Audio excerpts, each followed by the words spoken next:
Oh my goodness. I exist. I exist again.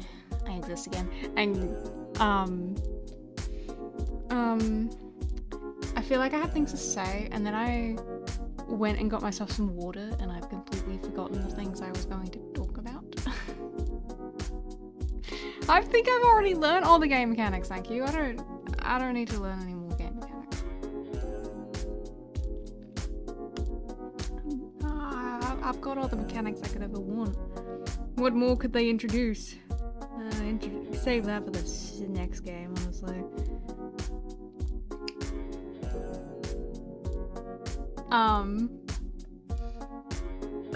Some things I was gonna talk about. What was I gonna fucking talk about?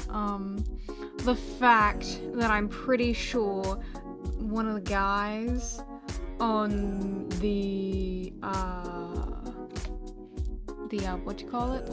the game books art, I'm pretty sure that's like the Chief Justice, which makes me not trust him anymore. Look, he's a man in power wearing gloves. We all know that's a bad sign in an Ace Attorney game. It's always a bad sign.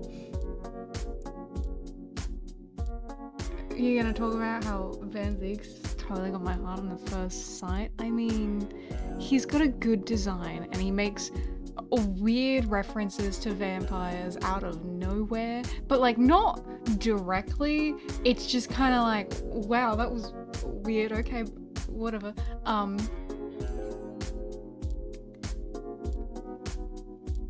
He seems like a sad guy.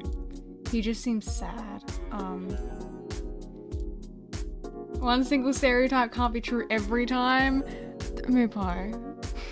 There's been one in every there's been at least one in every trilogy so far. Like every time they introduce a character wearing gloves, it's usually not a good sign for the character wearing gloves. It's always a man wearing gloves. I know Mr. Sad prosecutor has his reasons. All the prosecutors have their reasons for being sad. I'm sure we'll learn about it and we'll finally see why he's so sad. Hi Ajax, thank you for coming by. Thank you everyone. I love all you, my pretty lurkers. Hi little lurkies. Pats all your heads individually.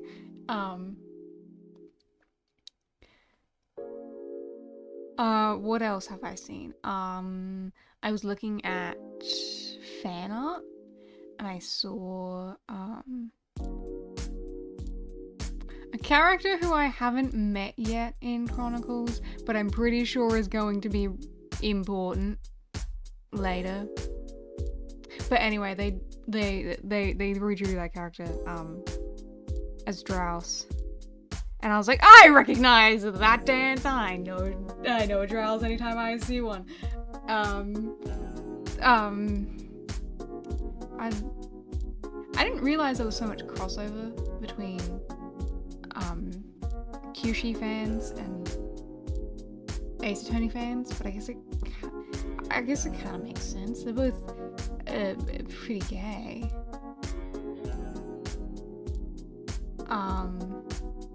Which character? I don't know who it is. That's what I mean by I haven't met them yet. I don't know who they are.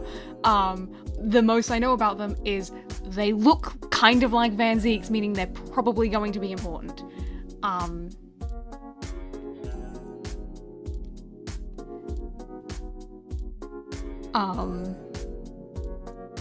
Anyway, they were redrawn as Drows, and on top of that, I had seen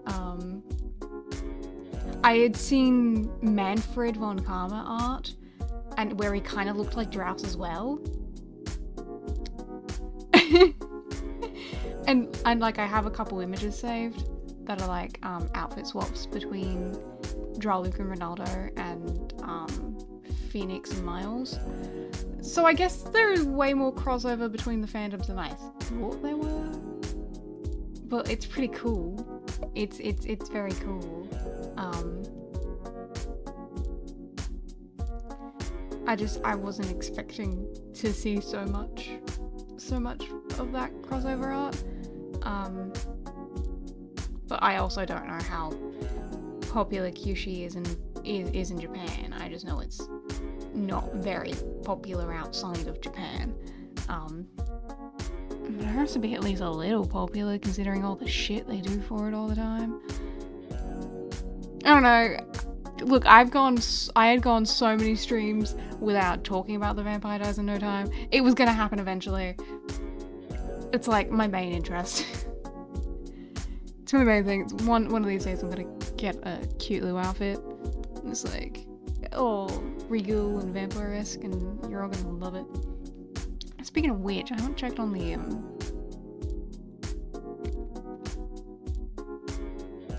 on my commission status shit. Nah, nothing yet. Oh, actually, that's a something.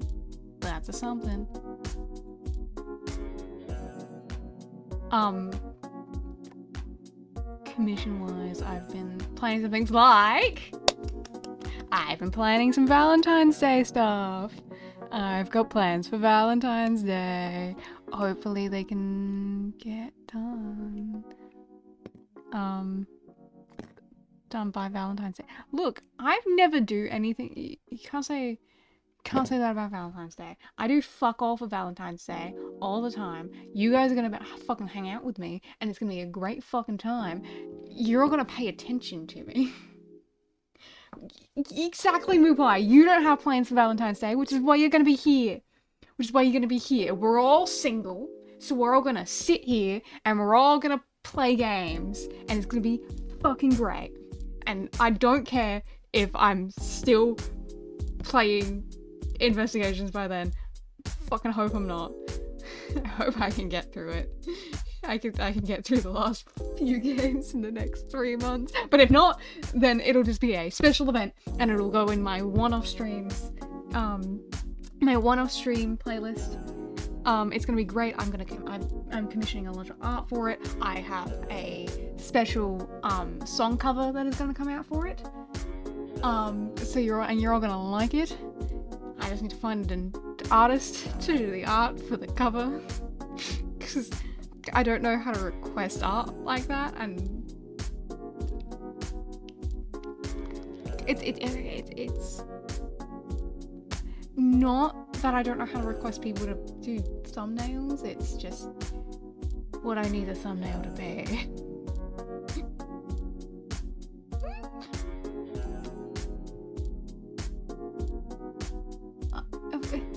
You guys are gonna spend Valentine's Day together without me? But I've got this whole plan.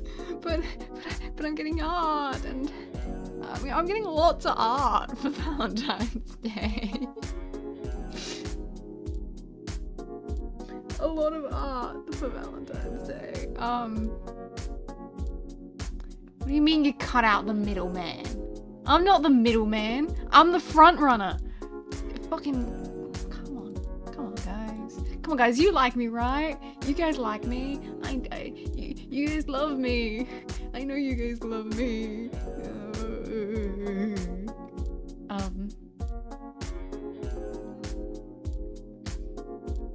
Anyway. What else should I talk about? This week's cover will be releasing. It's gonna be real cool.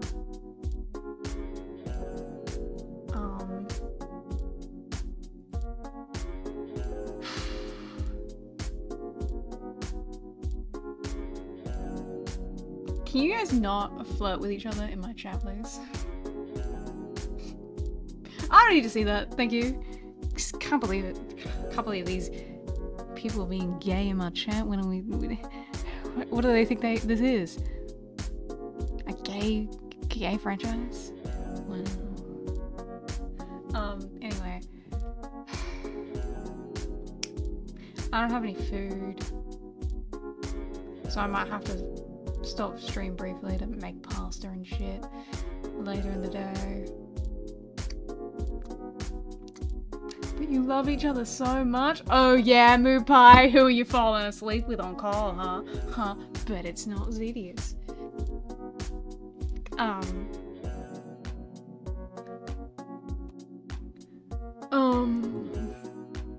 I'm running out of things to say very quickly. What I eat every day? Pasta and garlic bread? That's pretty accurate, actually. I do actually eat mostly pasta. Because what else am I gonna fucking eat? Not pasta? I can't eat not pasta. I need pasta. Pasta's really good. I just don't know how much cheese we have. So I might not be able to do that if we don't really have any cheese.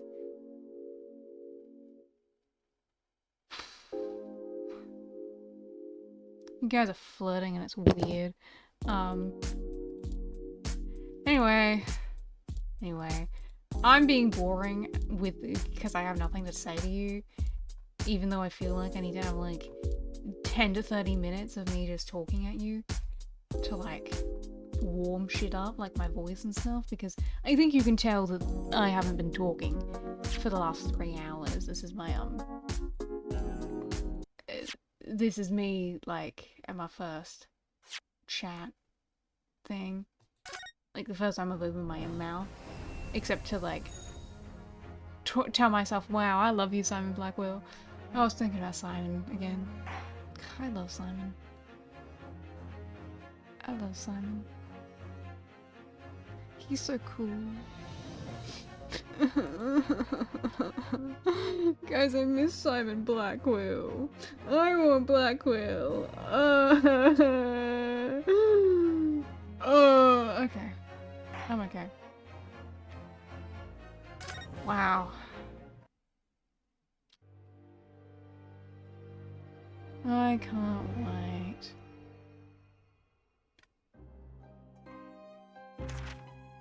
I begin to think, Wilson, said Sholmes, turning his head languidly in my direction, that there is more to this case than that which we have observed. Indeed, that there may be another part to this story that we are yet to discover. Huh? His eyes wandered, following the steam rising from his cup of herbal tea, leading him to the distant memory of that snowy evening. What the fuck are we talking about? To the young lady collapsed on the pavement along Briar Road, and to the knife in her back. I'm so confused. Lit in the soft glow of gas lamps, a most extraordinary scene had been set. Okay. And under the cover of a light fog, the curtain had risen silently on the insoluble mystery of our invisible killer. Okay. I don't get these bits. I don't know what they're talking about ever. It's really weird. It's like it's all Herlock's story, and even though he's like been in it for 6 hours at most. I know it's just the intro to the case, but it's really weird. Like the way that they're doing it as an excerpt of the book is really weird to me, because every time I listen to it, I'm like, hang on a second, back it up. What the fuck is going on? What are you talking about? I don't know what we're talking about. I feel like I'm missing a lot of context, which makes sense because it's like reading a paragraph from a book, right? But anyway, Herlock, fuck that guy, fuck that guy, fuck that guy. Susato, you know, I've decided you are the most boring assistant I've ever had. Like, I like your design, you're cute and all. Where's your personality? My assistant's meant to have personality to make up for my lack of a personality as the protagonist. But even then, protagonist had way more personality. And those gears are not... They're not lined up properly, that's hilarious. She does have personality, but it's a boring personality. I couldn't tell you how I'd individualize her. She's just there. I am boring, thank you. I am boring. Boring with bad taste.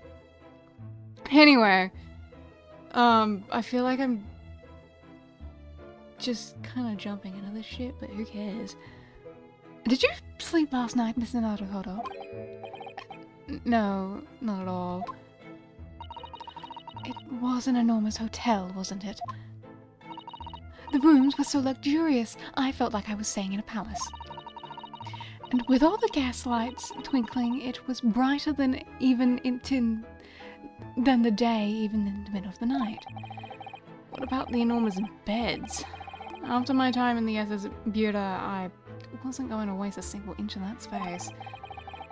I spent the entire night rolling from one side of the mattress to the other.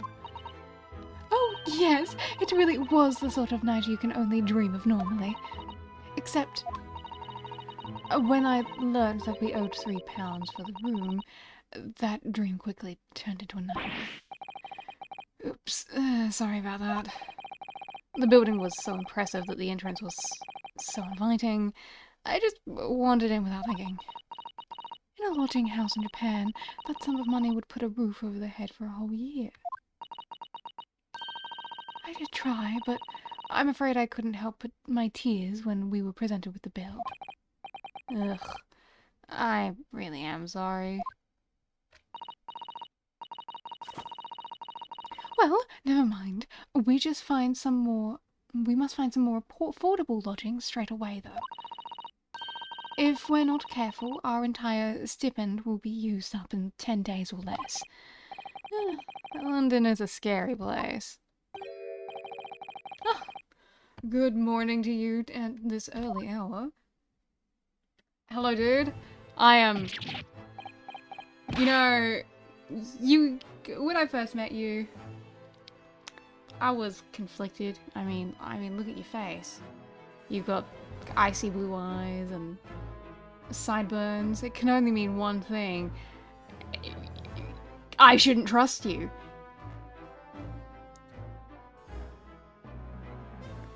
And you know, my suspicion grows every day. I feel bad not trusting you because you're pretty, and I like a good pretty man, but I mean, you also got you also have like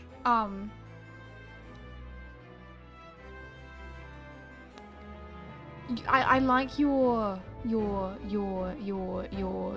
what is the fucking word? I'm fucking blanking on what the word is. What's the word that I'm looking for? Your thing. What's your thing? The thing. Your thing.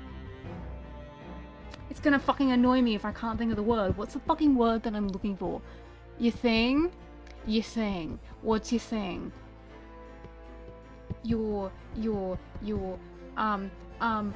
What's the thing? The thing? The thing. Characteristic. You're defining characteristic. I like those. I like you defining characteristics that we've seen so far. I am put on edge by you existing though. Please be interesting. Oh, yes, well.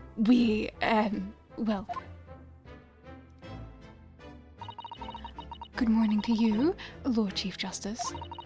We have come to report the outcome of the trial at the Old Bailey yesterday. Susato-san is amazing. She doesn't bat an eyelid even in the presence of the imposing Lord Strongheart. Yes, I believe you had a very comprehensive initiation into British courtroom practices. Oh, yes! It was very eye-opening. Thank you. And, in accordance with your instructions, Lord Strongheart, Mr. Naruhodo performed his duty to the end. Yes, I've already been appraised of the events. You conducted a remarkable defense.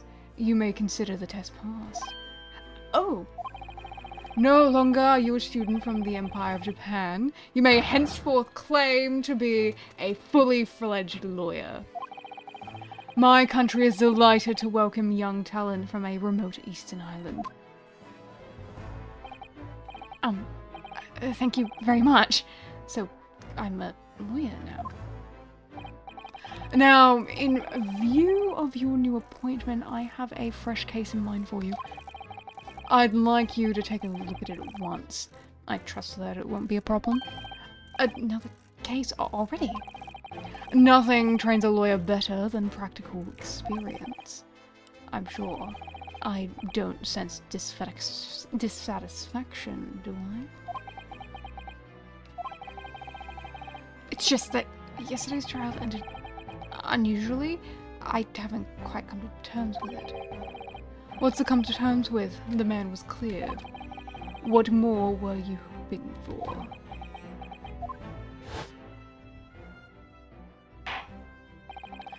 Culpability of the defendant has not, at the present time, been established by this court. Consequently, the jury will not be required to proffer judgment.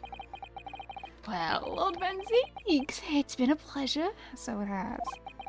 And as for you, my dear fella, I couldn't have asked for a better defense.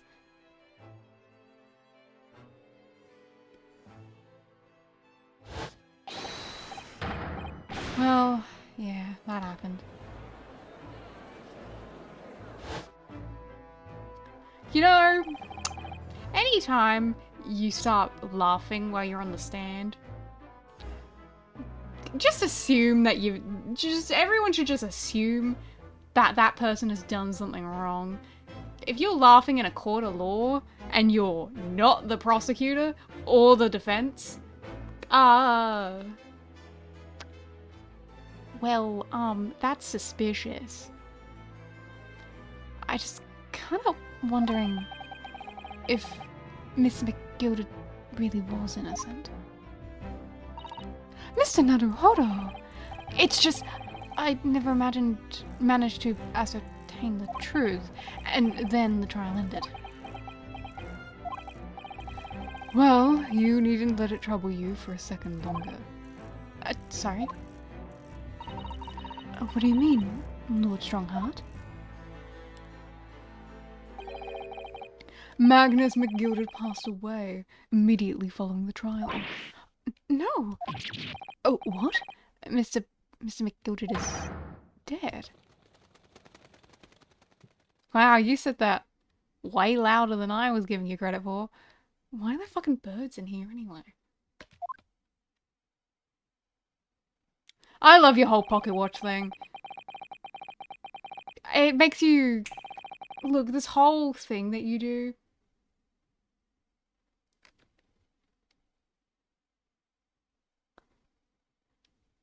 It's, okay, I'll admit, it's attractive, but it gives me the feeling that you're not to be trusted.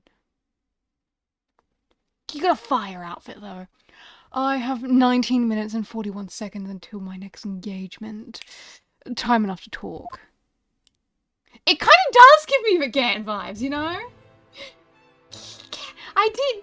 That is exactly what happened. Like, I saw him when he first appeared in my brain. I was going, you look horribly like Damon Gant. That's really weird. What's this fucking outfit you've got going on? But it's like not the same though, because Gant, it was like an immediate, this guy is fucked. But in this, with this one, it's like, okay, so I can see you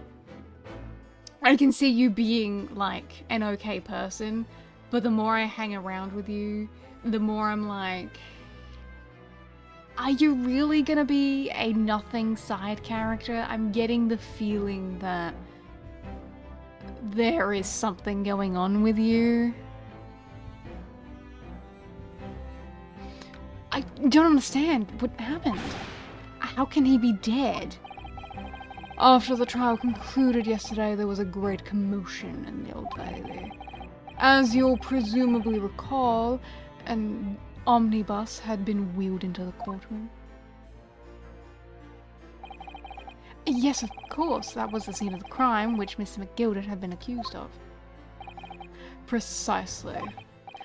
Well, while the bailiff's attention was diverted by some other matter, the omnibus went up in flames. No. How could such a thing have happened? That is being investigated as we speak, but already... The police have identified a corpse found inside the charred shell of the carriage as that of Mr. McGilded. That's awful! The man must have slipped inside whilst the bailiff's attention was elsewhere. The bailiff really needs to pay more attention. And how could that have happened? That is also being investigated as we speak. Thinking back now, immediately after the trial, Mr. McGilded did mention going back into the courtroom to look at the omnibus. Yeah, fucking, yeah. I don't fucking give a shit about you. Yeah, the inspection of the omnibus. You're a weirdo, and honestly, dying in a fire is a horrible way to go. But... an inspection of the omnibus? Not to my knowledge. I don't believe Scotland Yard had any intention of re-examining the carriage. But then who was Mr. McGilded talking about? Never mind that now. The Yard is making a thorough investigation. This matter is no longer any concern of yours. Leave it to the police. Poor Mr. McGilded.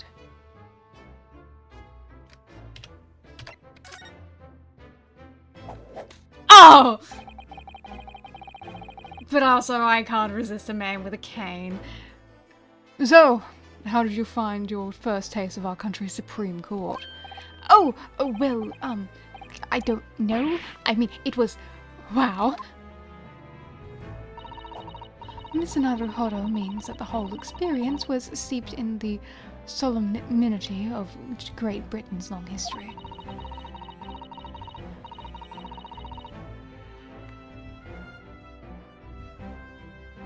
Zedius, how can you say that to me? I can't even come to the defense of this as a family-friendly stream because it's fucking not. Don't say that. That's... it's not true. I like when a man has a cane and he spins it. It's cool, okay? It's really cool. It's really cool. Rod, don't look at the chat. Don't read anything. You don't deserve to see that. I just think canes are cool, okay? Canes are really cool. Any man with a cane, and when they spin the cane, it's really cool. It's really a world apart from our own judicial system in Japan, which is only a few short decades old. Oh, wow, Sato-san has such a way with words. Do you seem to have a way of failing to find the right ones? The judicial system here is the most advanced in the world. Learn all you can. Most advanced in the world, is it? It was fortunate that your very first trial was a simple affair. Simple? That was simple! As I believe I mentioned yesterday morning, it was a trial you couldn't lose. I don't mean to be contrary, Lord of the Strong Heart, but the case was anything but simple. The circumstances of the case were so incriminating, I was stunned when I first heard them. In fact, I'm still finding it hard to believe that we managed to get a favorable verdict. Is something funny? No, my apologies. However, the fact is that you did receive the not guilty verdict you set out to achieve. And that can only be attributed to the exceptional talent. Wouldn't you agree? Well, I don't know about that. Well, never mind. You exceeded my expectations, I freely admit. That much, at least, is an undeniable truth. Which is precisely why I have prepared the new case for you that I mentioned before. What's going on? What was he going to say before?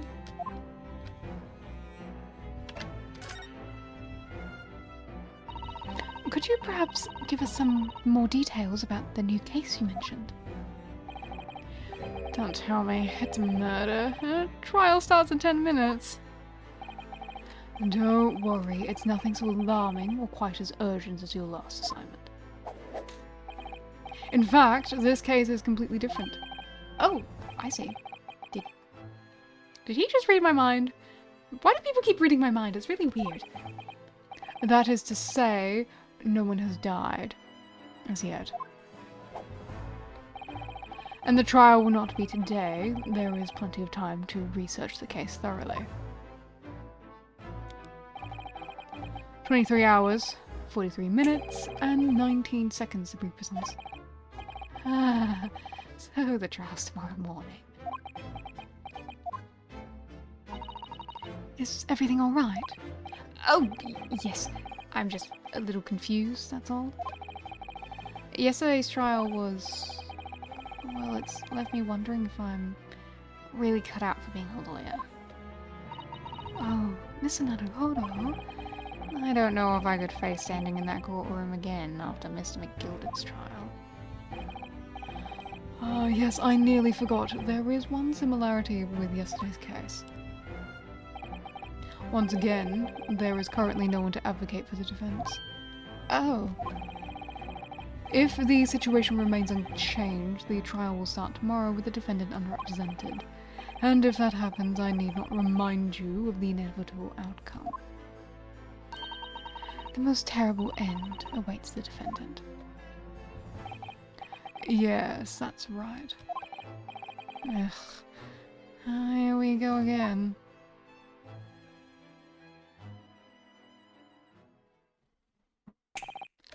Your time is up.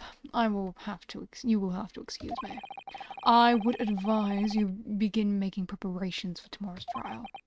After all, the clock is ever ticking. There is now but 23 hours, 26 minutes, and 39 seconds until the court sits. Last time he mentioned the 23 hours, he said there was plenty of time. And one more thing, Mr. Naruhodo. There is something I should like to ask you. Oh, what's that? Yesterday, you remarked upon something. That you intend to see through the will of your late compatriot, Mr. Asogi.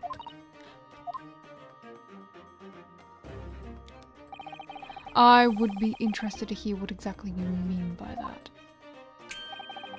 Inside 34 seconds. Oh, well, Kazuma always used to say, you see, that he wanted to learn how the greatest justice system in the world worked so he could change ours in Japan. Now that he's gone, I'd like to work towards that myself. And there's another thing. Oh. Another thing? Continue. On the way here, on the steamship, he said something to me. There's something very important that I have to do. Something very important? And what exactly would that be? He never had a chance to tell me. I suppose he would have done if he'd made it. You're out of time. Well, thank you for the enlightening discussion. Mr. Naruhodo, what's all that about? Mr. Asogi never once mentioned anything of the sort to me. I urge you both to focus your attentions on the matter at hand. I've taken the liberty of summoning the police inspector in charge of the case. He will be able to appraise you of the details. How long has he been there? So, I wish you the best of luck, and bid you farewell. Okay, bye dude. I like your time shtick. It's really cool. There's something very important that I have to do. Kazuma-sama, what did you mean? Oh, I wish I knew. But honestly, he never told me. Anyway, we had better talk to the detective, don't you think? Yes, you're right. I hope I'm just imagining it, but I wouldn't say he looks pleased to see us at all.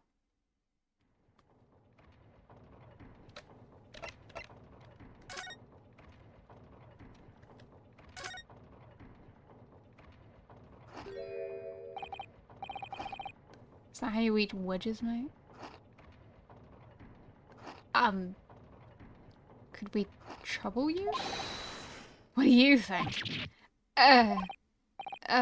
Well, lovely weather isn't it? What's the weather got to do with anything? Listen to me, you young Japanese upstart. Some frippery about the weather doesn't get every English gent eaten out of your hand, you know. But Susato-san told me it was foolproof. I'm a busy man, a very busy man. And there's a crime scene to investigate, but I'm here having to give the likes of you a talking to. Oh, I'm ever so sorry. Can you imagine what the other officers there will be saying? I haven't seen Gregson anywhere, have you? No, he's too busy with the bigwigs these days. And all because of some bumpkin who's here to jaunt from a country I've never even heard of. Hear that ripping sound? That's my reputation at the yard going to tatters. There's no need to rip us apart as well. I don't believe we've been introduced. This is Mr. Ronosuke Naruhodo, a defense lawyer.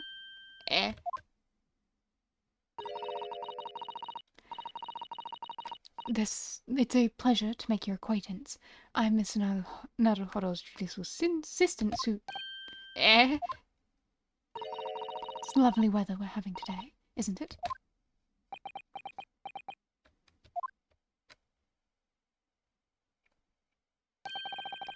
It's seasonally fine, I grant you.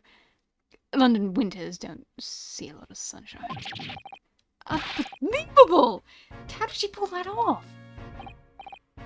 So, Lord Shrunkhard has asked me to fill you in on the case. My name's Tobias Gregson. Inspector Gregson to you. I'm from Scotland Yard. Gregson? Inspector Gregson? What's the matter with Susato-san? Does this detective's name mean something to her? Inspector, are you perhaps the Inspector Gregson?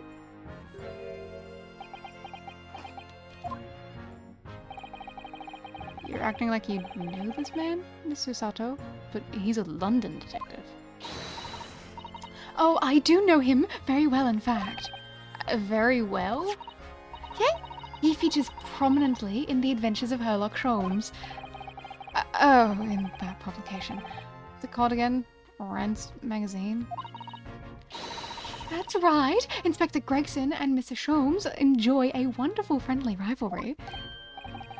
Really? You rival the great Mr. Sholmes? That's incredible. Oh, well, I don't know about that. Mr. Sholmes isn't a professional like myself, of course, but he does come up with the goods from time to time. Mr. Sholmes is equally complimentary about you, Miss Inspector, isn't he? You've earned his highest praise. Gregson is the pick of a bad lot of all the Scotland Yarders. Those were his words. That's his highest praise? Well, Mr. Sholmes isn't particularly known for giving compliments, you see. that he is not, and thanks to that magazine, my name's known all over Japan, all over London town now. That's great, isn't it? I have to admit that to start with, I was a little, well, flattered by all the attention.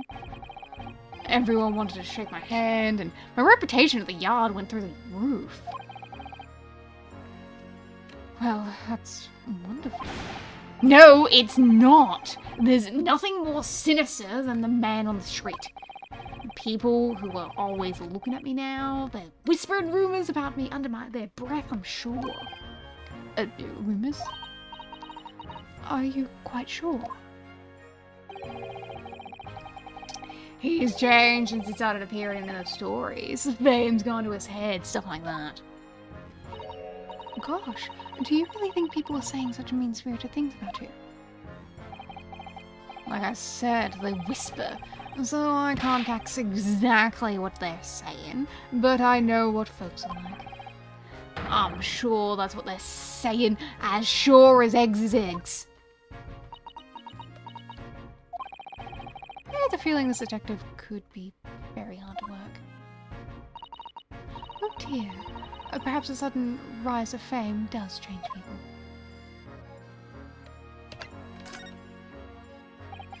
So, about the case that the Lord Chief Justice mentioned before?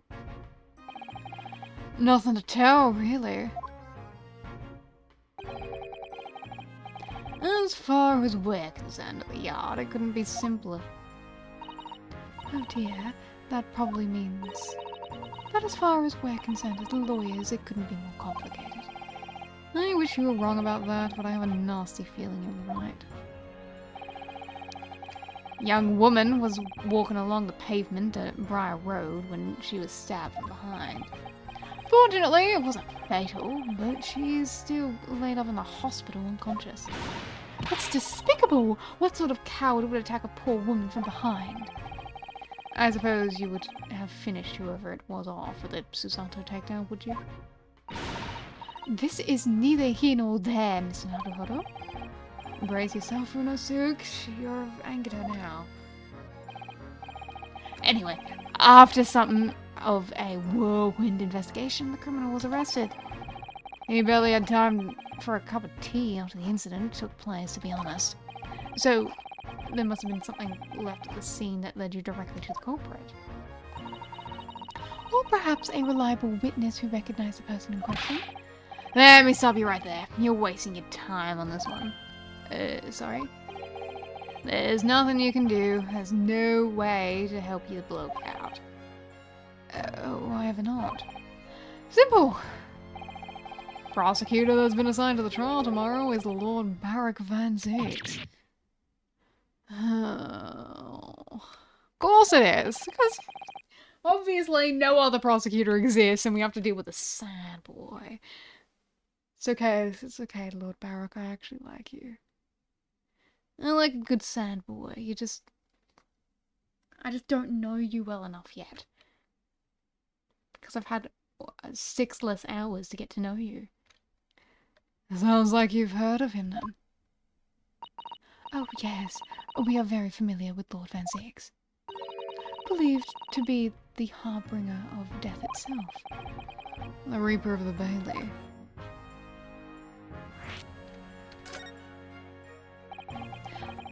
Lord Barak Van Zix, who we faced in court only yesterday. Mr. McGilder told us about him before the trial, didn't he? When Van Zix stands for the prosecution, they call the accused his sacrificial lambs. It's kind of hot that way. And, like, he puts no, like, power behind it. It's like his flowing motions. Ugh. And every single trial that in which he's been the prosecutor, the accused has been damned. It's Reaper of the Bailey nickname. I suppose he's earned that because every defendant he advocates against is found guilty, isn't it? Well, if that's the case, we should inform you, Inspector, that yesterday's trial against Lord Van Zix, Mr. Naruhodo secured a verdict of not guilty. And what of it? Oh, well, I think... That means that even against the Reaper of the Bailey, it's not impossible to save the defendant. No, you really don't have a clue, do you? Oh, what do you mean? Don't put that shit in your pocket like that. Happening that to that bloke in the end, eh? He's dead. Magnus McGilded came a cropper in that omnibus when it went up in flames. So you can't rightly say you saved the defendant, can you? What are you saying? Look, if Van Zeeks could get the dirt to stick on everyone, he'd be a miracle worker. But that's not how it goes. He doesn't work miracles, he works magic. Black magic. I'd have a good long think about that if I were you. Are we really supposed to believe that?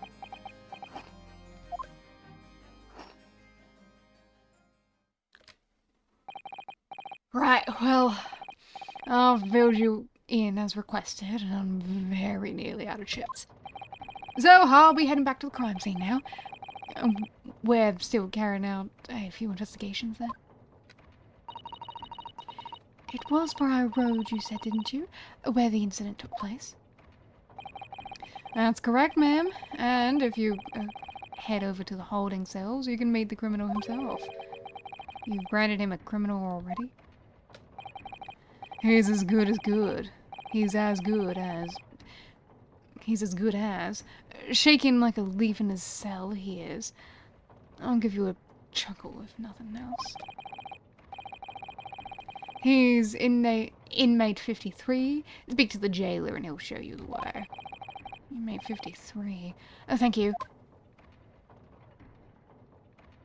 Bye. So there's no helping anyone against the Reaper of the Bailey, they say. Is something troubling you, Mr. Naruhodo?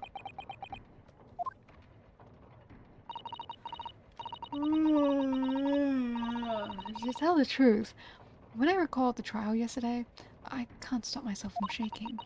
The idea of facing the Reaper in court again is very attractive, honestly. Not to you, to me. It's not Naruhodo to me. Well, if you think it's too much for you, there's no shame in turning the case down. That takes courage, too. But if the man they've arrested is innocent, you could only imagine he would be shaking like a leaf in a cell. And I, for one, wouldn't find the sight of that funny. So, if I'm honest, I'm still reeling from the shock of yesterday's events myself. And I'm really not sure if I'll be able to help this man, whoever he is. But I'd like to try, so I think I'm going to make some inquiries. Will you help? Did you really think you'd have to ask? After all, I am your judicial assistant. Thank you. So then, shall we? Yes! Let's go. Oh well.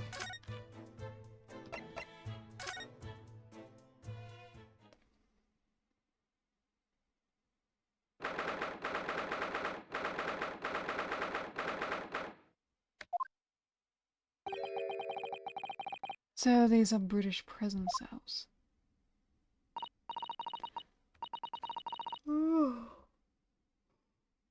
Oh my goodness. Oh, they're ghastly.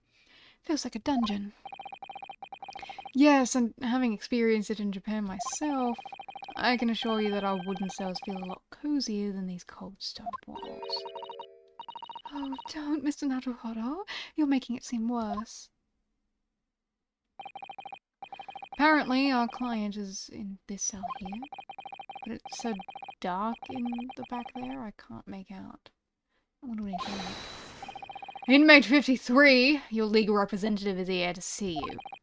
Abide in the back of the cell and show your face at once. I a cat? As yet with no name. calling me by a number. It's utterly, unbelievably, unjustly unreasonable. I refuse to answer. Mr. Naruhodo, what? What do you think is going on here? I have no idea, but I wasn't just hearing things, was I? Tirade of complaints was in Japanese.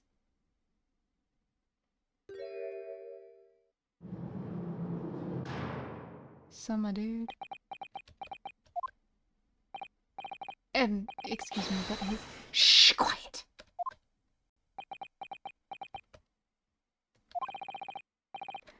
They're all around, hiding. Kind of they are. They're watching, listening. Even now, I can sense it.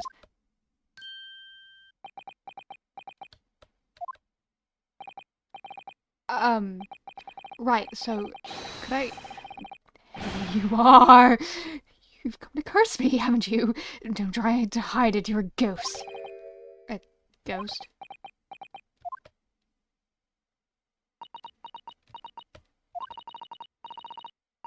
We mean you no harm, prisoner-san. Are you... Japanese, by any chance?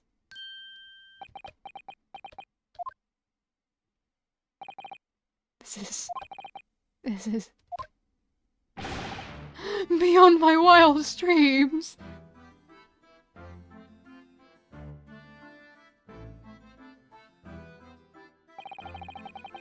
Forgive me for the outburst before, I'm so sorry. Oh, it's fine. We were just a little surprised, that's all. Imagine it!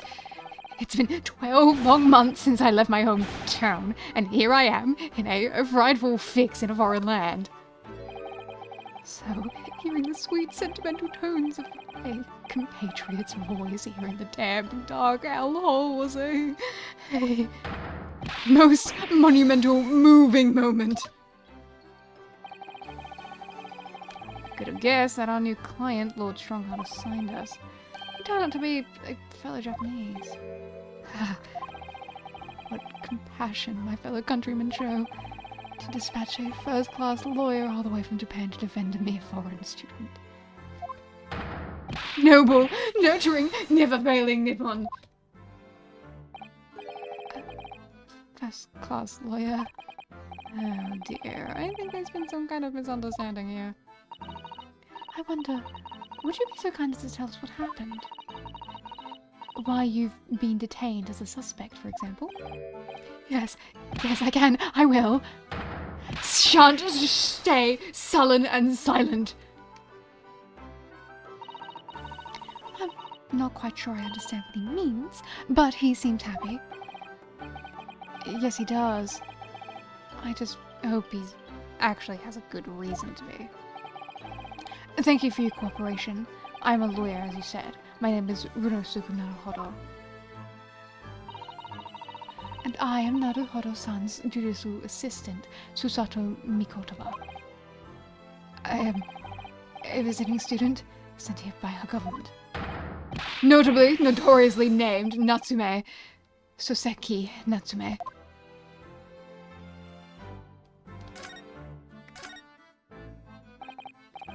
Soseki Natsume-san? What an unusual name. Call me Soseki, please. I'm a poet, you see. A writer of haiku. Hi, Mizu.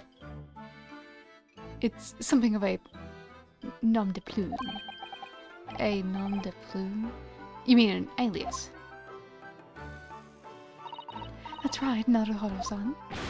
No! Don't be so prosaic. It's much more refined than that. And haiku? That really reminds me of home. Did I hear you say that you were a visiting student sent over here by the government? Yes, that's right. A year ago, I was told to go and study English. First, I had to suffer that misery, and now this, it's beyond pale. Suffer that misery? Did you not want to study here? No, I mean, I've had an interest in Great Britain for some years, of course. Oh. But just because the government tells you to do something, does it mean you can do it? No. What do you mean? If they told me to study English literature, that I could have understood. That's my field. But no, they told me to study the English language. Utterly, unbelievably, unjustly unreasonable. I see. Only the other day I was told to send a report about my first year here. I tendered a blank piece of paper. Wise words on whitewashy.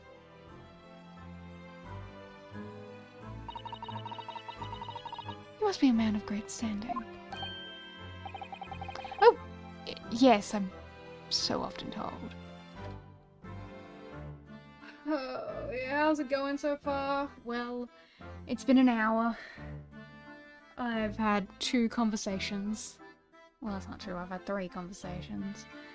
So it's going as far as investigations go.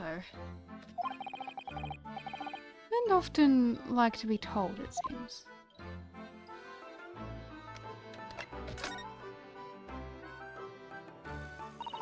Could you perhaps tell us exactly why you've been arrested, Soseki-san? I didn't do it. I didn't commit that atrocious murder. Murder? Oh, no. It's alright. The woman didn't actually die, did she? But she was stabbed with a knife right before my eyes. Before your eyes? You mean you saw the attacker? I didn't see anyone. What? If I'd seen the person who did it, do you think I'd be locked up in here? Oh dear. Seems this case is becoming rather complicated. Why me? Why me? Why did that silly woman have to be stabbed in front of me? It's the curse of London. It's incredibly, inexcusably, irritatingly inconvenient. So Soseki-san was there at the scene, but he didn't see the attacker. It's vital that we find out more about the case.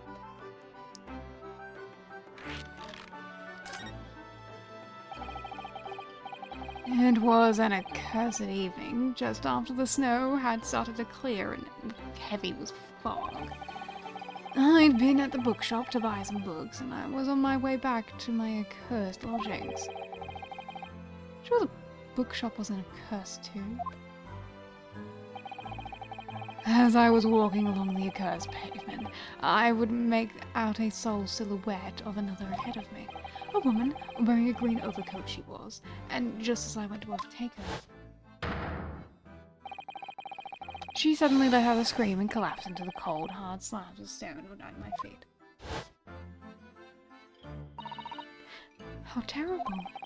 I called out to the woman, but she didn't move. It was like a ghostly, ghoulish, grim graveyard. Slight exaggeration there, perhaps. I was terrified. I had to get away from there, so I ran as fast as my legs could carry me back to my accursed lodgings. That's not good. Don't say it was shameful, I know, to run away like that.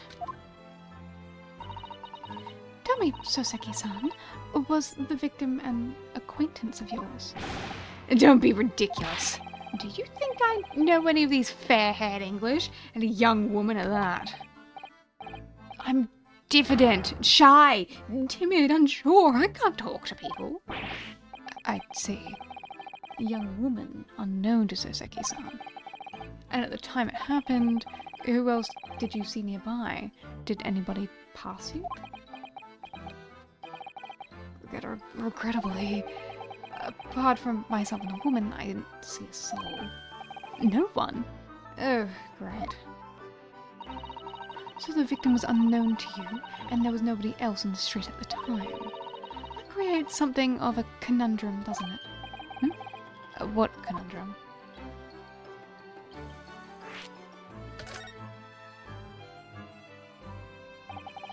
Oh, what do you mean, Susato-san? What's the conundrum? Well, if what Soseki-san has just told us is true, there's something I can't explain. He says that he didn't know the victim, and that there was no one else at the scene. And then he apparently fled without having been seen. I did. But if that's the case, surely this man has to be the culprit. You...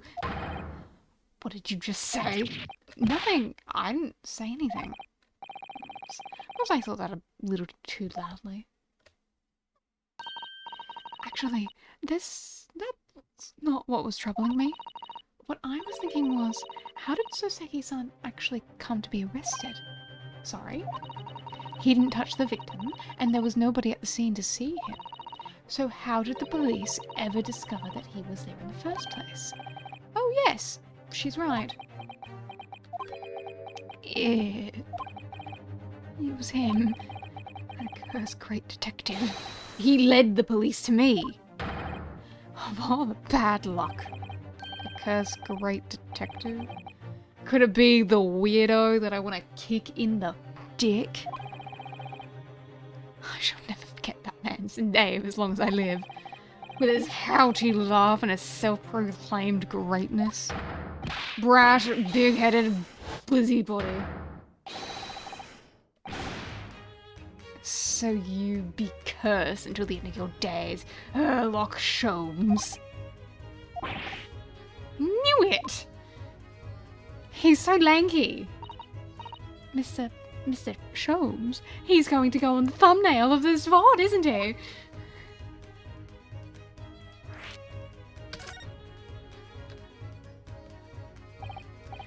Well, I didn't expect to hear that name from this man's lips, that's for sure. It was the morning after the nightmare had unfolded on the pavement before me. I was gnawing on a sliver of hard cheese, when some men suddenly burst through the door. They started shouting at me. This is the police, put the weapon down. Yes, it was a thin sliver, and yes, it was hard, but I wasn't eating a weapon. Disgusting dietary discrimination devils! You clearly had a trying morning yesterday. And there he was, in the middle of all the policemen, grinning like a Cheshire cat. That Sherlock Sholmes. It's actually pronounced Sherlock Sholmes. He's English. I've since found out that he's a famous name in detection here in London. Yes, the great detective is really very well known. And his overly sharp mind managed to deduce my whereabouts, apparently. He thinks I'm the knife-wielding madman? Me? This weak, stupid kitten of a man. I wonder what that great deduction process led him to his conclusion this time.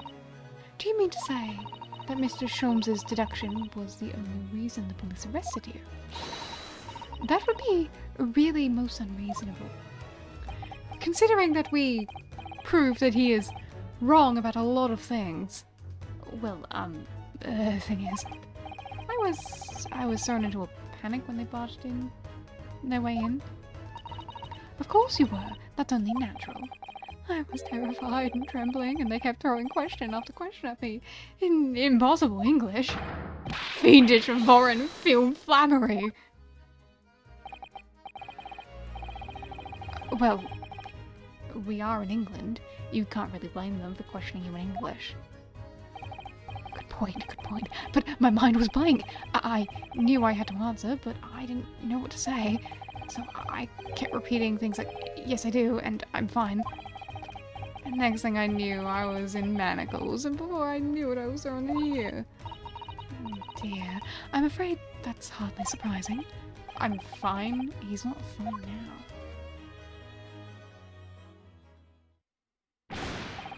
Mr. Naruhodo, Esquire!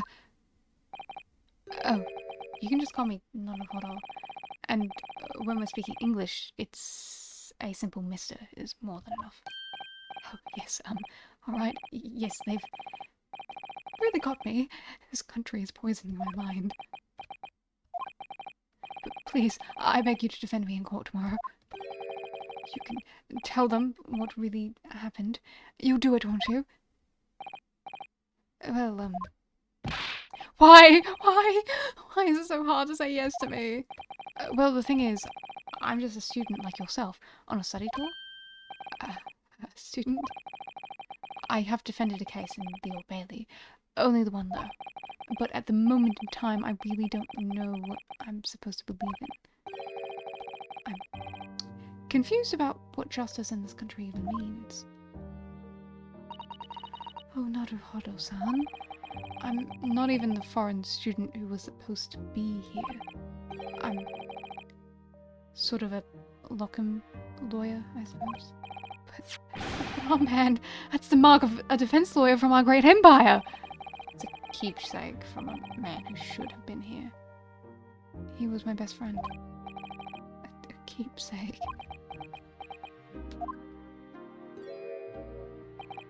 I know. Exactly what they're saying about me. Oh. Who do you mean? Lawyers. Well, the British defense lawyers. They won't defend me. Goodness, why? Why do you say that? For the same reason you noted before.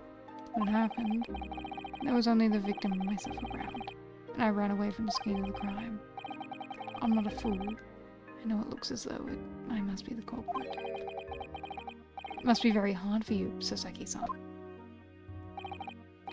And anyway, I'm a student from overseas. I'm just a foreign nobody to them. Someone not to be trusted. I heard them openly laughing about me before, in my earshot, without any compunction at all. Any trial for this man would be a waste of time, they said, and of course a foreigner did it. They even had the gall to say the man doesn't understand half of what's being said anyway. That's awful. They're wrong! I've studied more English than half of the policemen out there on the streets.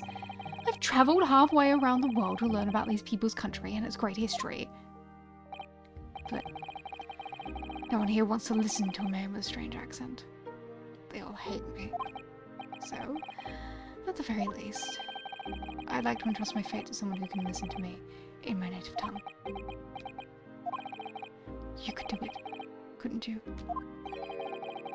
When I look into your eyes, I can see it. I can see what you've been through. So, Seki-san, it's just that...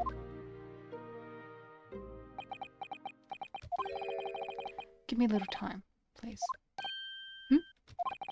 I'll do what I can for the time being. What do you mean? We shall investigate the case as thoroughly as possible. If we can find some clues, we will give you a much better chance, I'm sure. Oh, yes, thank you. I'll be here, all alone, waiting for you, locum student Miss Naruhodo Esquire. We should be going then, Naruhodo-san. We have a case to prepare for.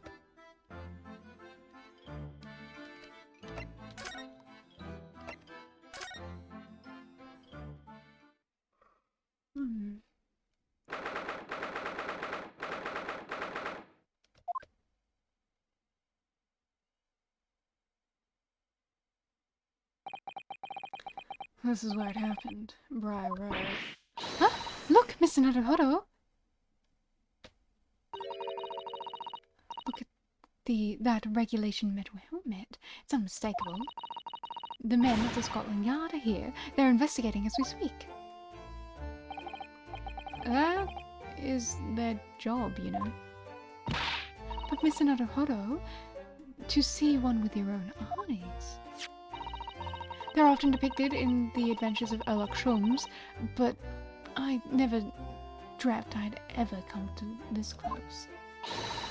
To a real Barbie's helmet. What? The helmet? Of course. I have to try one on one day. Well, I hope your Hattie dream comes true.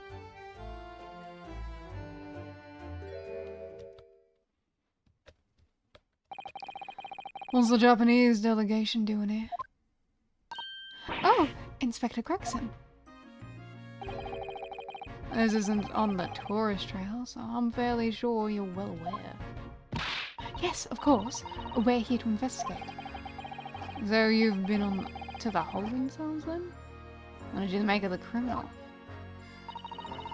He's not a criminal at this point, Inspector. He is a suspect. We'll see about that. You Japanese like to stick together, I suppose? Well, do what you will. It doesn't bother me. The bloke's in court tomorrow whatever happens. The verdict's a foregone conclusion. Ugh. Stone cold air of rejection. Take heart, London at this time of year is full of stone cold air. That makes it worse somehow. Oh, you're doing entrance exams?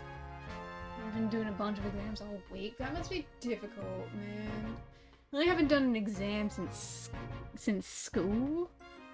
I'm not even trying to do any fucking schooling. But I guess I did.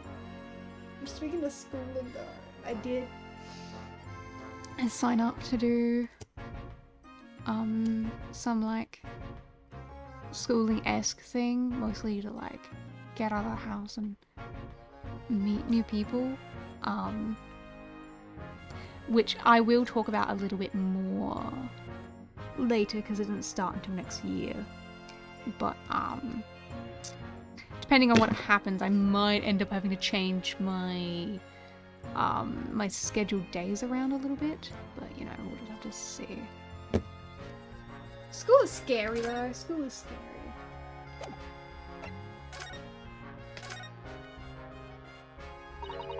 Tell me about Scotland Yard, Inspector. Ever since I read about it in The Adventures of Sherlock Holmes, I've been fascinated by the place. The Yard is the most sophisticated policing organization you'll find anywhere in the world, ma'am. Oh, and you know I've always dreamt of wearing a real Bobby's helmet. It does make them look the part, seeing the policeman there with the helmet on. You certainly get the sense that this is a man who will take no nonsense in his duty of protecting the city. How's hanging out with Gregson going? Well, I don't know. I just got here. Yeah. He's fine, I guess. Oh yes! Doesn't he look wonderful? Being a London Bobby is hard going, I can tell you. Oh really? First thing in the morning, you know what he does? Goes around and rouses all the labourers who on his beat so they can get off to work. What? He wakes people up. Yep, raps on their windows with a long pole. Did it myself going back a bit. I had no idea. The Bobby works for the people of the town. It's just another one of his duties. After that, he starts tirelessly patrolling the streets all day long. He has to cover 20 miles a day. That's a regulation distance. I can't really imagine how far that is, but it sounds like a long way. Let me see. 20 miles? That's approximately the distance from Tokyo to Yokohama. Yokohama mention! Yokohama mention! On foot? That's definitely taking things a step too far. And when it gets dark, of course, he has the important job of lighting all the gas street lamps. Oh my. And I suppose in between all of those duties, Bobbies are expected to investigate cases as well.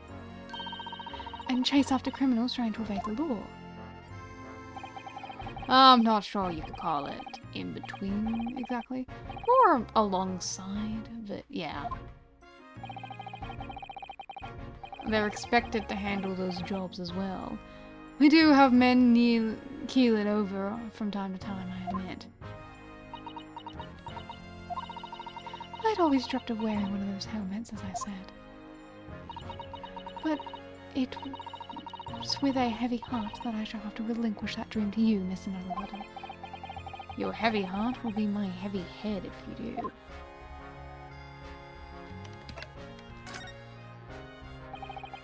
It happened at around 5 in the evening 2 days ago.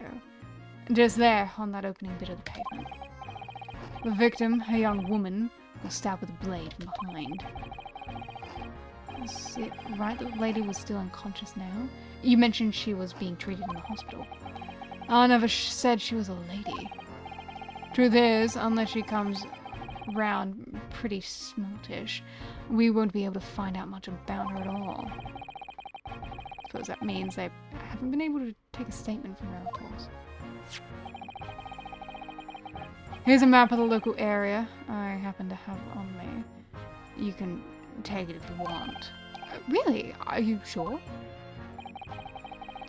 It's Yard's policy to give lawyers, defendants, suspects the odd bit of information to go on. I haven't actually accepted the job yet, but still. Thank you, Inspector. We gratefully accept. Anyway, as far as we know, there is no one else at the scene other than the victim and your fellow countrymen. So who did it, do you think? Not much of a head-scratcher, is it? Well, I know Mr. Natsume is also claiming not to have seen anyone else around. But just because he didn't see anyone, it doesn't mean that we can be sure that nobody else was present. I'm sorry to have to tell you, but we most certainly can be sure. How? 'Cause, ma'am, the precise moment the stabbing didn't go unnoticed. What? We have 2 very reliable witnesses, no less. Ah. It was a typical foggy London day, and your client obviously didn't see them. There were witnesses now. Who are these witnesses, Inspector? The fellow and his wife. The man's one of the most reliable and respected citizens in all of London. He's a copper from Scotland Yard. Ah! A policeman. That might change things. But this policeman just happened to be there at the exact moment the woman was attacked. Nothing peculiar about that, ma'am. Part of the parcel of being a Barbie. Catching them banging the act and all that. Do you think it might be possible for us to ask the policeman a few questions? Be my guest. You can ask him what you like. In court tomorrow. Oh. I have no doubt he'll be summoned as a witness. So that'll give you something to look forward to. That's that then. He's got no intention of letting us meet the man beforehand, it seems. A policeman witnessed the incident. As your judicial assistant, I must warn you that this could make our job very difficult indeed. Yes, as a non-judicial assistant, I could have warned me of that too. Oh, yes, one more thing, Inspector. What? The person who led you to the suspect? I hear that Mr. Sholmes. I'm sorry, I almost named myself that. What are you bringing him up for? What, something upset? Color drained from his cheeks. You don't want to talk about him now? Who did you hear that name from? Oh, well, it was Mr. Natsume who mentioned it. He said that Mr. Sholmes was with the police when they entered the lodging.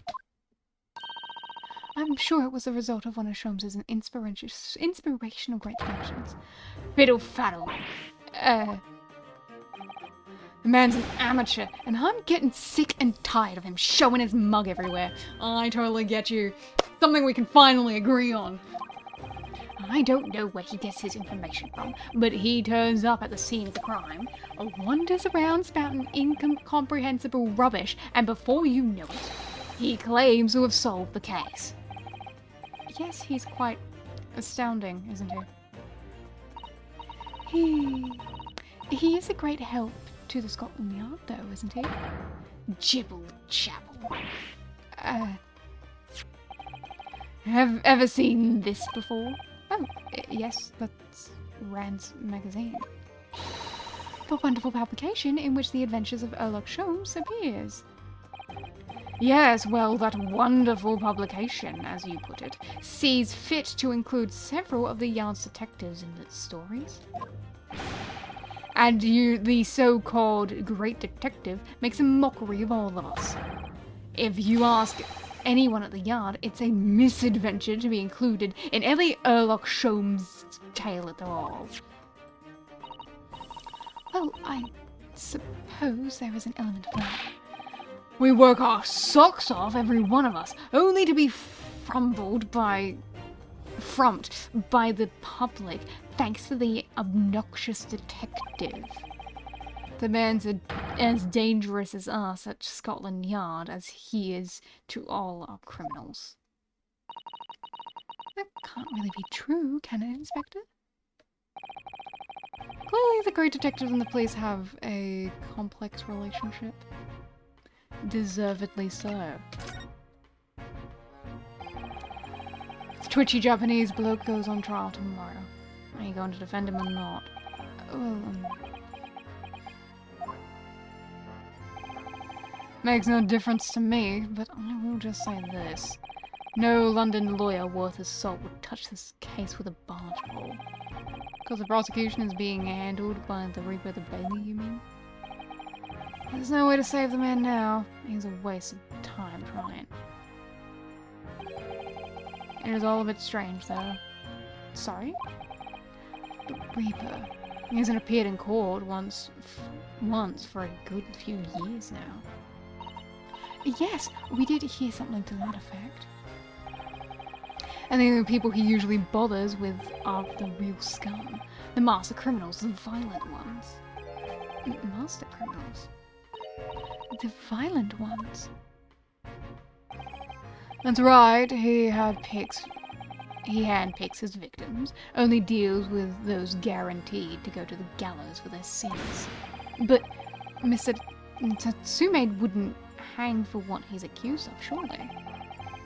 That's just my point, Sunshine. Yes, the young woman was stabbed, but it didn't kill her. Couldn't even say the intent was there.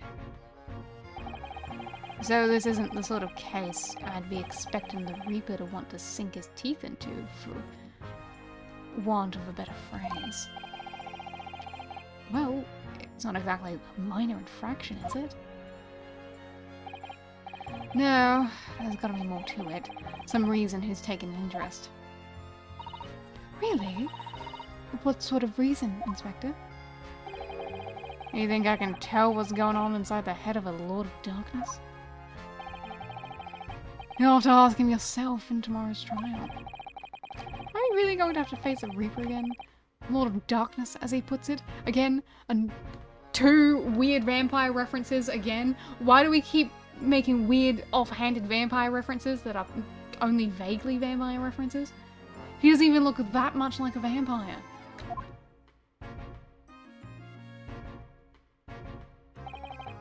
Well, I don't think we're going to get any more useful information out of the detective. Mr. Naruhodo, can I make a suggestion? Oh, yes, what is it? Well, it seems to me that we must speak with him about this. By him, do you mean Mr. Sholmes? Yes! Mr. Sherlock Holmes, exactly! Oh, look at those shining eyes. You can't wait, can you? Well, Mr. Natsume did blame Mr. Sholmes for all of this, didn't he? Yes, he did. He really did. Which makes him an involved party in the case. Are you just going to ignore that? I hope not. I assure you, it's not simply my selfish desire to meet Mr. Sholmes again. Trouble is, we have no idea of that man's address. It's Baker Street. Hi, Pop-Pop! Hi, Hi, Baba. You hoping that you get some snow over there? Oh, well. I've never seen snow before, so I can't say. I think I would actually fare horribly in snow personally. How do you know that?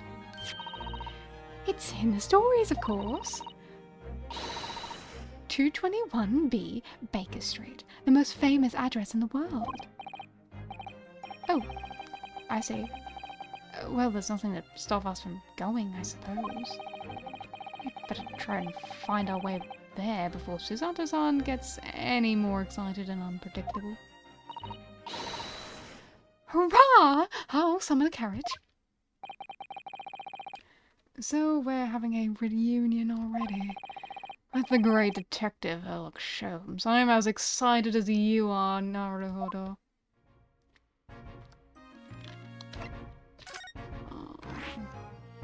Yeah, I kind of figured that. Thanks.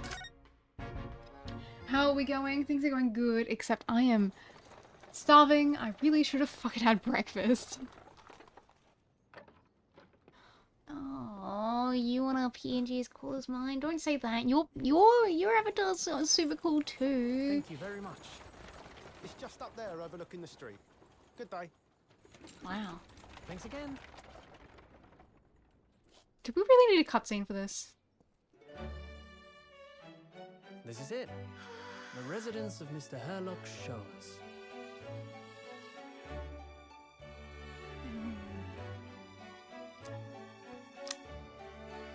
He doesn't deserve a house like this. He doesn't deserve it. Mm-mm. I'm glad that you like that I have different poses. That's the one thing that I was like 100% sure of with my PNG is I need to have a different pose for the talking, just to make it more interesting. Because I like watching PNG like when they move and stuff, but I don't necessarily like the bouncing. So hand moving it is.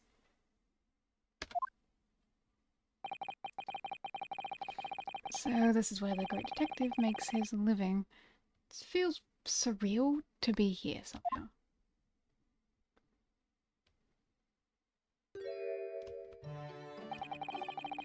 Is it as described in the stories, Miss Susato?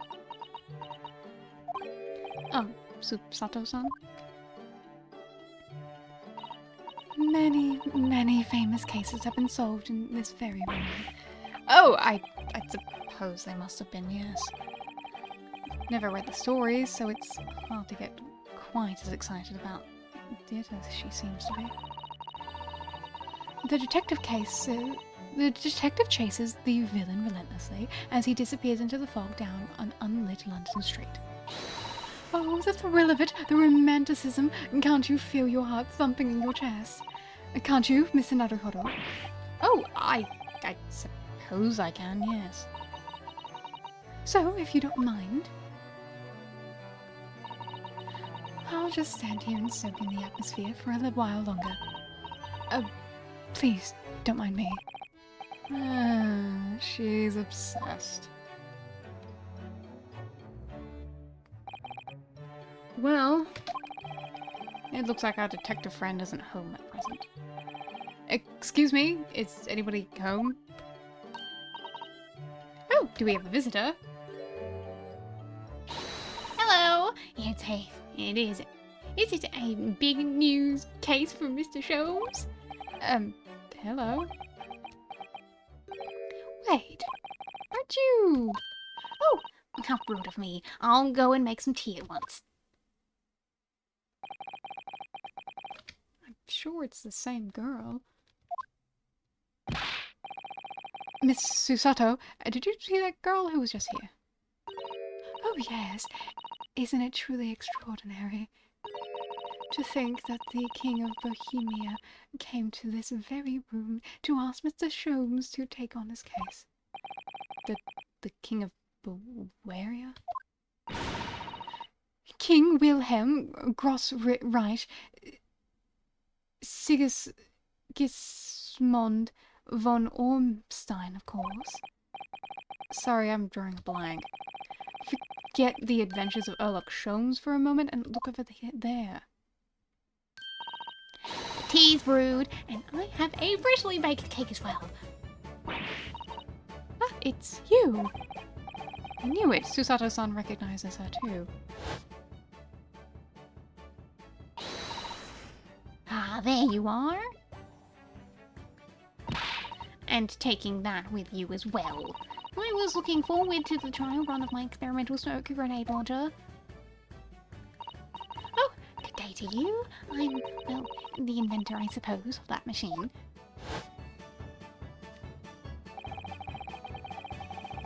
It's the girl who turned up at the end of Mr. McGilda's trial in the defendant's antechamber.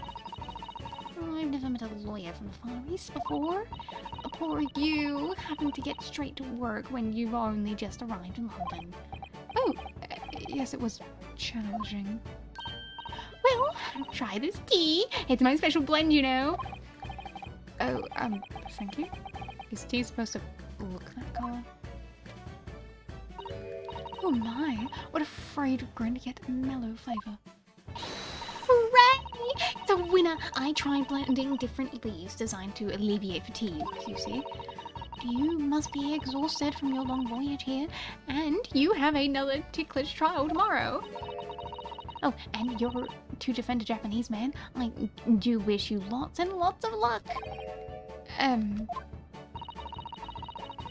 Did Mr. Sholmes tell you about us, by any chance? Oh, you know Hurley, do you? Hurley? Mr. Sholmes? To you, surely. Mr. Sholmes was a fellow passenger on the boat that brought us to Great Britain, you see. Was he really? Well, I had no idea. I'm afraid Hurley is out on an errand again today, even though he's just returned from overseas.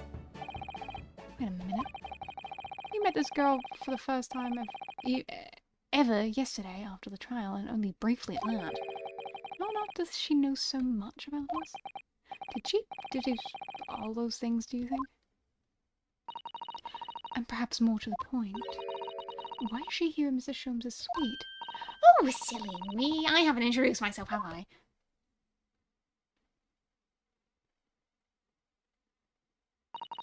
It's a great pleasure to meet you both. My name is Iris Wilson. I live here together with Hurley. Iris, is it? What a lovely name. What? What's the matter? No, wait. This can't be. Did you say that your name is Wilson? What's the matter with Susato-san? Why is she so flustered all of a sudden? Yes, that's right. And what about your names? Oh, I'm Bluesky Naruhodo, a lawyer from Japan. Oh, sorry. I'm Mr. Naruhodo's judicial assistant, Susato Mikotoba. It's wonderful to meet you. Lovely. Susie and Bruno. Got it. Susie? And Bruno? There's more to this girl than meets the eye. I have so many questions for her. I don't know where to start. Yes, and so do I.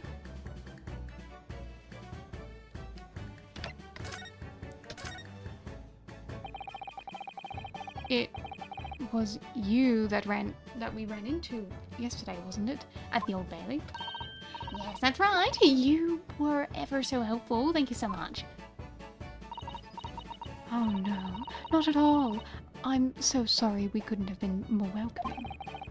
Though at the time, we did have a rather large gun pointed at us. Like this? Thinking back now, you left with Miss Lestrade in tow, didn't you? Oh, yes, that awkward witness, Gina Lestrade. Oh, Ginny. Yes, she's a professional pickpocket. So we found out. It was very naughty of her to pinch my invention like that. Are you referring to that trial-disrupting gun-like contraption? Exactly! So I followed her, you see, to get it back. Perhaps I should think about fitting a self-destruct mechanism into my inventions. This girl is dangerous. Anyway, I brought Ginny back here after that, so she could apologize to my trusty technician. Sorry, your technician. Hurley, of course, silly. Hurley? Yes, Herlock Sholmes. We live here together. I had no idea the great detective had such an interesting young daughter. Daughter? Not likely. What? I wouldn't call him Hurley if he was my father, would I? Well, then, what is your relationship with Mr. Sholmes? Well, I expect you found out the lodgings of any kind in London are very expensive. So the solution is to share the cost with a partner, a roommate. Your roommates? I hope you don't mind me asking, Iris, but how old are you? 10 at last this year. Well, what of your mother and father? Oh no, they're not around. Oh, I see. Wonder what the story is there. Oh, yes, there's something I must ask you. Of course, go ahead, Susie. I am a very great fan of the Adventures of Sherlock Holmes. Oh, you have a copy of Rand's magazine? Yes, I read every issue. It's delivered all the way to Japan by a ship.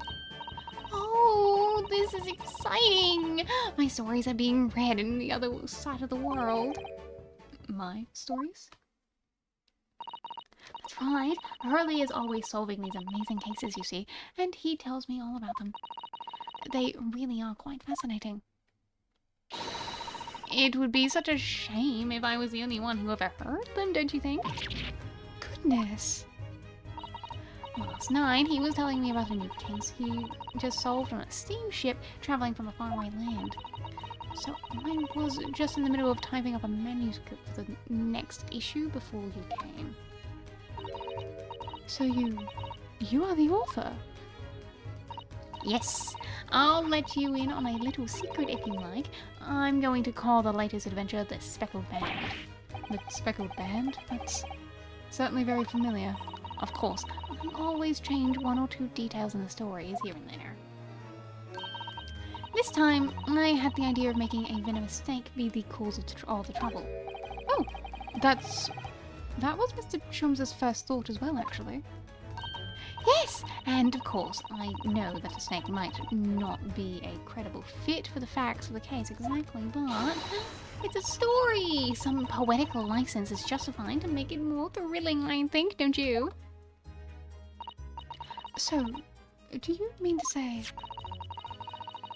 are the stories about Mr. Sholmes that are published in Rand's magazine Written by me? Yes! On my wonderful and very modern typewriter. But all the stories I've ever read are written by a doctor of medicine, Dr. John H. Wilson. Susato-san getting more and more worked up. Ah, yes, that's me. I mean, my name really is Wilson. But what about the doctor of medicine part? That's all true too. I am a doctor of medicine. No, at 10 years old. At 10 years old. Well, that's quite incredible. But Dr. Wilson is an English gentleman. Ah, yes. I did alter the settings slightly, for the stories to be more compelling. Oh. Well, it sounds a little strange, doesn't it? A great detective with a 10-year-old girl in tow? I suppose it does, yes. Poor Susato-san. She looks like her whole world just falling apart.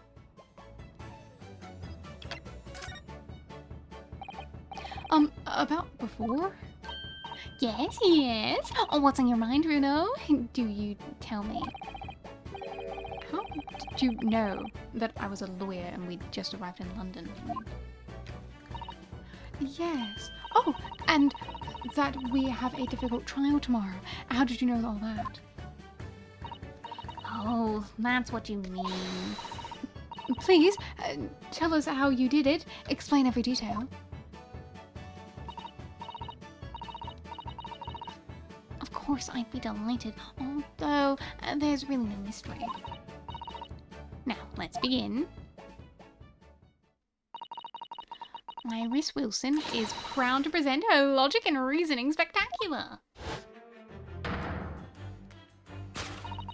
First of all, I knew already that you were a lawyer, Runa. After all, I met you yesterday in the Old Bailey in the defendant's antechamber.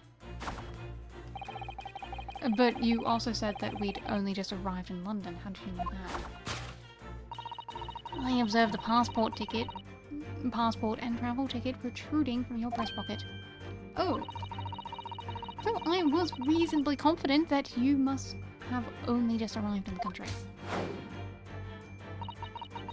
And on top of that, you accepted a case against that particular prosecutor, telling me you were unaware of London's court affairs. A Reaper of the Bailey. I walked right into that one, didn't I? And then I noticed a red ink stamp on the back of Susie's hand. You were given that when you visited the local prison to meet the suspect, weren't you, earlier today? They use those stamps to keep a close eye on comings and goings, you see.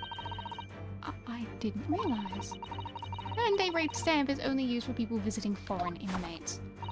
So, that told me that even though you had only yesterday concluded the trial of Magnus Gilded, the two of you had already had cause to visit a foreign inmate in the local prison. However, neither of you were wearing a particularly sad expression on your face, so I concluded that the prisoner was unlikely to be a friend or relative. That led me to believe that you must have accepted a new case. I see.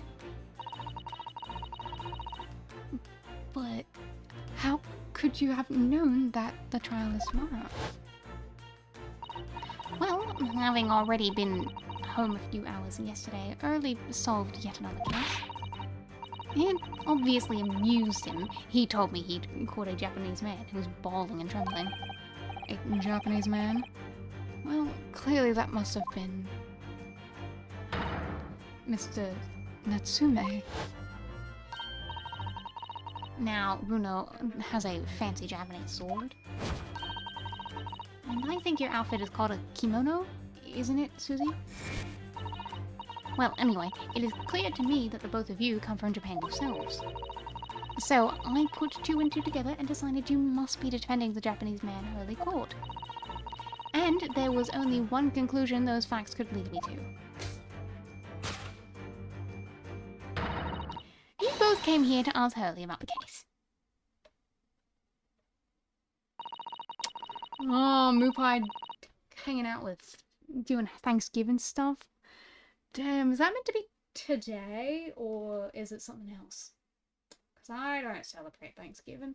Thanksgiving means nothing to me.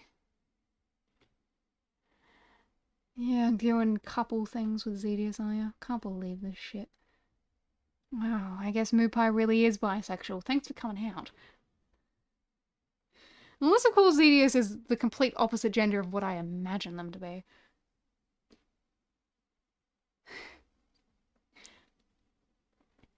Oh, Thanksgiving is in 2 days. Oh, what? Oh, on that 2 days. So you mean tomorrow, the 27th?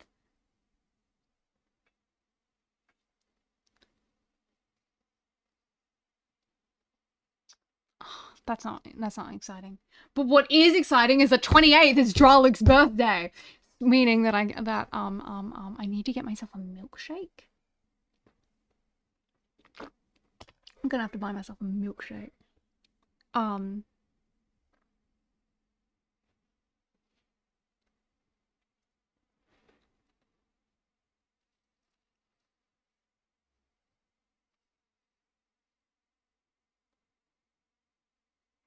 Anyway. Which I suppose would still be cause of bisexualism. Anyway, yes, it will be Dralik's birthday on Friday. So, you guys get to hang out with John during the stream. Hopefully the case is so long, so I might have to, like, celebrate him a bit later, unfortunately. Or a bit early. I might go to TDP tomorrow, get some stuff. Anyway, it's Dralik's birthday. We love Dralik. Draluk. There's a note on the mantelpiece that says the man's trial will be tomorrow. Hurley is always stabbing his notes with a knife, you know? He is silly. And that's all there was to it, really. Thank you for listening. I'm Iris Wilson, and that was one of my great deductions.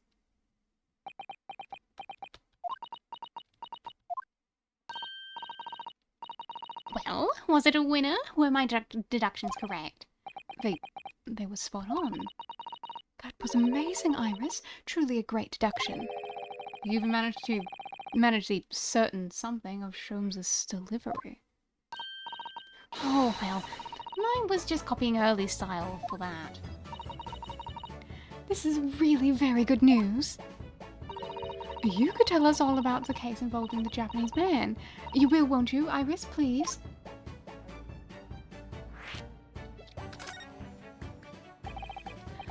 So, yesterday Mr. Sholmes apprehended a Japanese man, you were saying? Yes. Early had just arrived back in London after his sea voyage. But the police were waiting for him at the railway station to take him directly to the crime scene. Ah, the great detective is a popular man, it seems. Apparently, a woman was stabbed on a quiet street somewhere in town. There were witnesses who had seen a short, shifty-looking, stooped man running away from the scene. A short, shifty-looking, stooped man. Mr. Natsume beyond any doubt. Soseki-san said that he didn't see anybody else in the street at all. But it seems there were witnesses after all. Hurley used his great deductive powers to determine the man's address. It was a lodging room very nearby. He went directly there with the police, and what did they find? A short, shifty-looking, stooped man shivering in fear. Ugh. Mr. Sholmes' great deduction certainly hit the mark on that. Of course it did. He's a great detective. Still, that means the incident occurred only 2 days ago. Surely tomorrow is too soon for the trial, isn't it? Definitely. We have no time to investigate properly. Hurley says that London is rife with crime.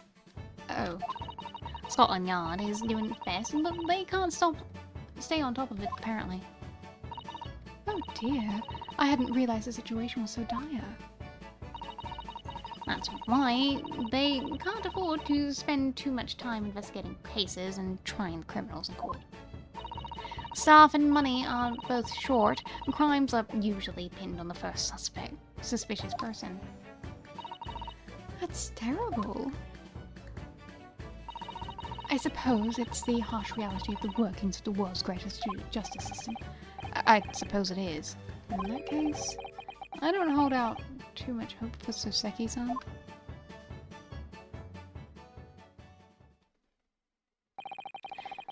Thank you for answering so many of our questions, Iris. This has been very informative. Oh, you're most welcome. I've had so much fun. Do you happen to know where Mr. Sholmes is at the moment? As you guess, we'd like to ask him some questions about the case as well. Oh, well, I expect Hurley to still investigating the scene. Of the case involving Mr. Natsume, you mean? Yes, Mr. Natsume. Hurley said he was going to the man's lodgings. If you leave now, you'll probably catch him there. Iris, do you know where those lodgings are? Well, I imagine the police are still investigating the scene of the crime themselves, aren't they? Did you happen to come across a detective by the name of Gregson when you were there? Yes, we know Inspector Gregson. Ah, goody! In that case, give Gregsy this from me, would you? If you do that, I'm sure he'll tell you what you want to know. What is it? A 5-shilling piece and postcard, it seems.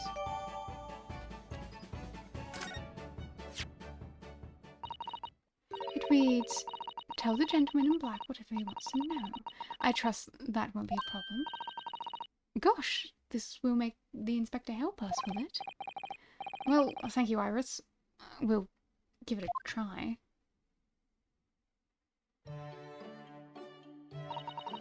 Good luck then. I'm going to return to writing my manuscript, The Speckled Band. And I'll be making more special blends of tea, so come back soon, okay? We'd be delighted. Thank you so much, Iris. Well, Naruhodo, it's back to the scene of the crime. So, somewhat dubious that they would exert any influence over the men in Scotland Yard at all, we headed back to the scene with Iris's curious note and one of the world's heaviest silver coins in hand.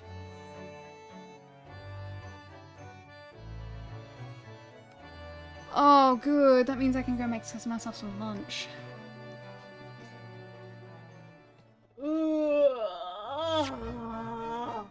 Goodness.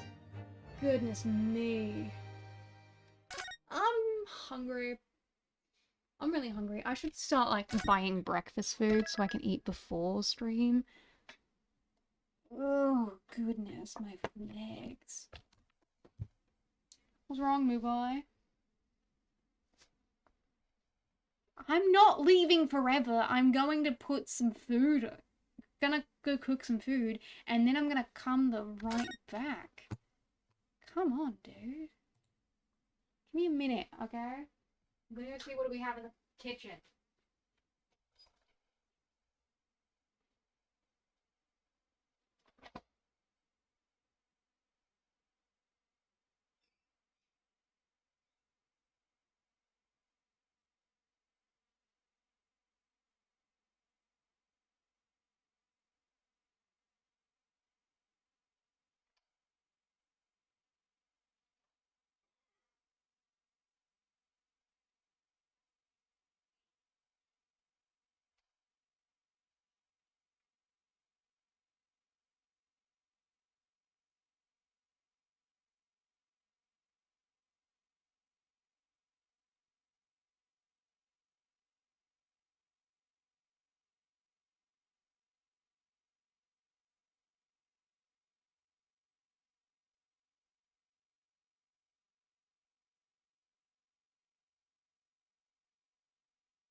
Okay. So terrible news. I don't know what to eat. There is no cheese, and I don't even have my emergency noodles, and I couldn't buy any naan when we were shopping because they were out of stock. So I don't know what to eat.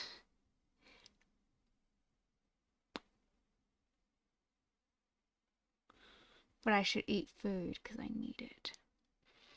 Because like usually in this circumstance I would go out and I would buy something, but I can't do that because we're sitting here and you know. Have I tried eating food?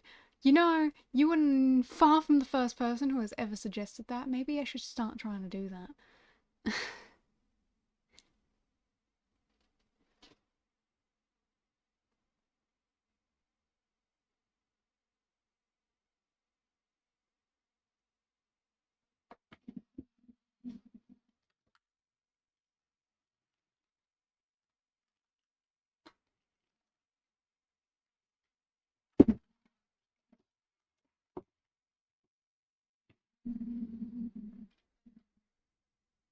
What do I have? We have rice, but nothing to put on it. We have pasta, but no cheese, so I can't eat it. We have, um, we have various vegetables. Pasta and butter. You expect me to eat pasta without any cheese? Monster. Complete. No. No, you can't eat pasta without cheese. And also, we don't have butter, we have Nuttelex. Rice was the first thing I said.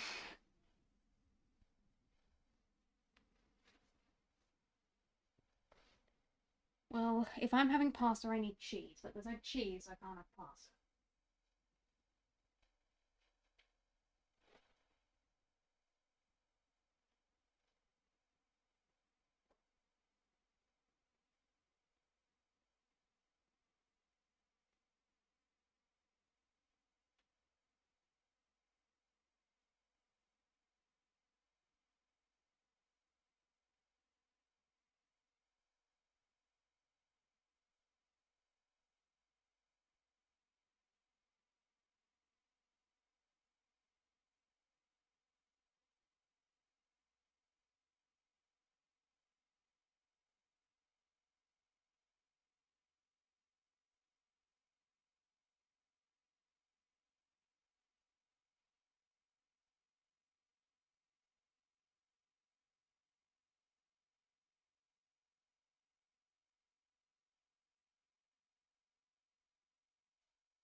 You are greatly overestimating the amount of work I want to put in for a lunch in the middle of a stream.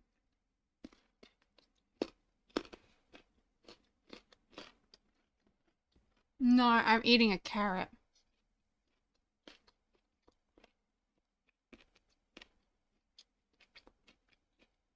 I'll just, stream for the next 5 hours and then go to the shops and buy something.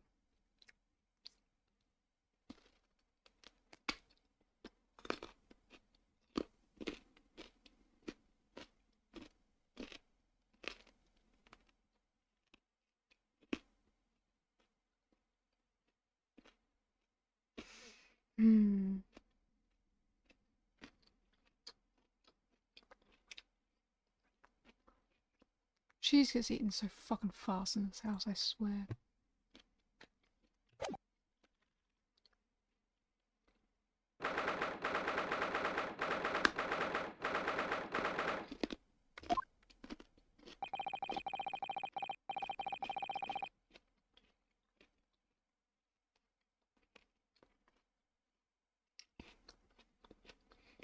Looks like the police are still here, carrying on with their investigation.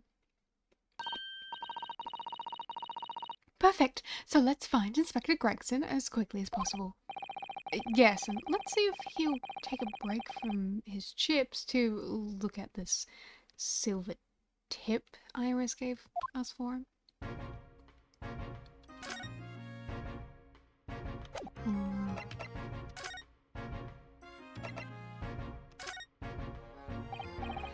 Inspector Gregson, do you have a moment? I'm sorry, to say I don't. I'm a very busy man. Much too busy to talk to a pair of foreign gagabouts, that's for sure. We have these for you.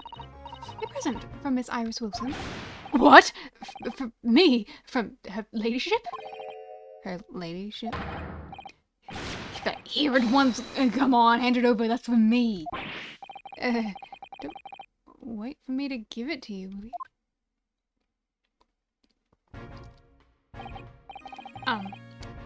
What was that coin exactly? It's a silver crown, obviously, but it's a lot more than that. It's an appearance fee, that's what it is. An appearance fee? Oh, I see. You mean... That's right, for the adventures of Herlock Sholmes. Her ladyship always offers me a little financial reward for featuring me, every time. Yes, of course. I know all about your exploits, Inspector. I read them avidly. Of course. Her using my name without my say-so does make me the butt of a lot of unpleasant jokes, but still. I'm sorry, Inspector. That must be difficult for you. Never you mind that. So, what do you want to know then, eh? Sorry? Tell the gentleman in black whatever he wants to know. I trust that won't be a problem, it says. Well, obviously it's not a problem. Go on, fire away. What do you want to know? Well, if you wouldn't mind, Inspector, we'd very much like to know the address of Mr. Natsume's lodgings. Ah, a little knife-wielding mustached Japanese fellow. He lives in a right old hovel. It's just over there, look. On the first floor of that house on the corner where that wreck of a bicycle's propped up. That is nearby indeed. If I remember rightly, the landlord is a Mr. John Garradeb. Right, well, if you see her again, you make sure you give her ladyship my regards, you hear? I mean it! You tell her that Gregson sends his very best wishes. Don't worry, Inspector, we will. Goodbye for now, then. And long live her ladyship. Well, at least he told us what we wanted to know before he left. Yes, so then, shall we go and see if we can find Mr. Natsume's lodgings? Definitely.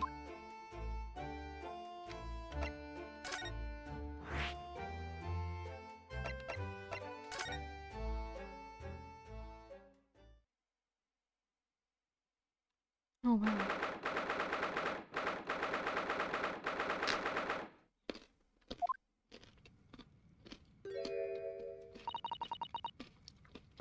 May I help you? Well, yes. Would this be the residence of Mr. John Garrett? Indeed it would, sir. And who, may I say, is calling? My name is Runosik Naruhodo. I am. Mr. Naruhodo is representing Mr. Soseki Natsume. I believe he takes lodgings here. We would very much like to ask him some questions about our client. One moment, please. I shall convey the message to Mr. Garadeb.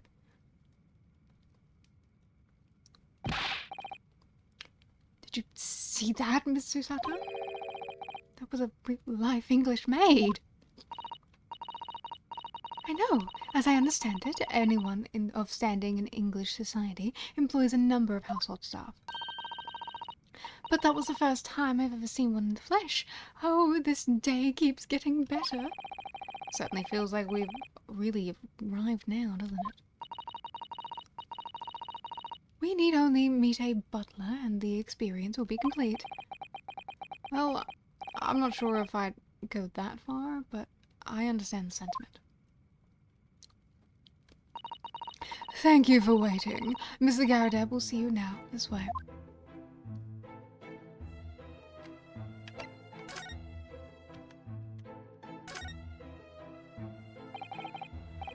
Good day to you, John Garadeb, at your service.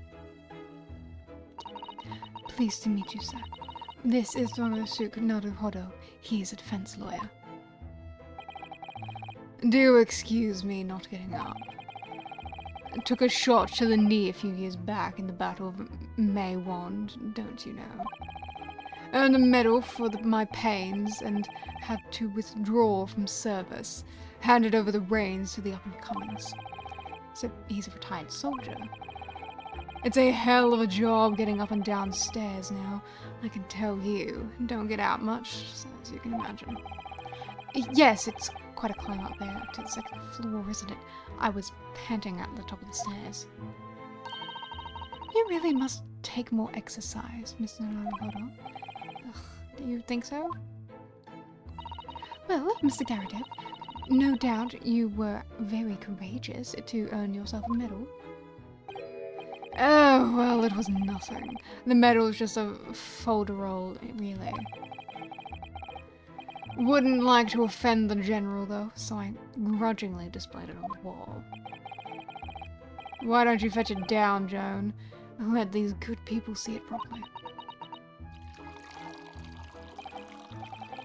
Joan, fetch the... Ugh! Dash it, woman, be careful! Oh, dear me, I beg your pardon, sir. You jolly near took the skin off my hands. I shall be more careful, sir. So, anyway, there you have it, living the quiet life now. Yes, I see. Now then, I hear you want to know about the chap lodging downstairs, is that right? Yes, we would be very grateful if you could answer some questions for us. Only too pleased, naturally, especially if it helps to keep the peace here in Blightly. We have forged an alliance with the Empire of Japan recently, so I'm sure you're aware. So, this case is very much in the public eye, as it were. Oh, is it? Even had some famous detective poking around, you know, in this old house, would you believe? Yes, Mr. Herlock Sholmes. Good to have been. Didn't catch the chap's name. Not really my cup of tea, or the detective business. Oh, but you have a copy of Rant's magazine here.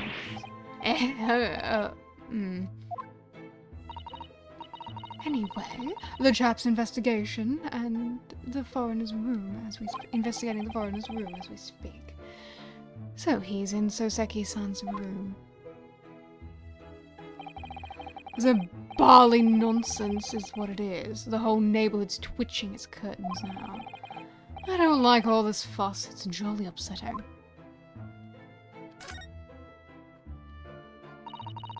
Mr. Natsume, then, Mr. Garadep, please do tell us.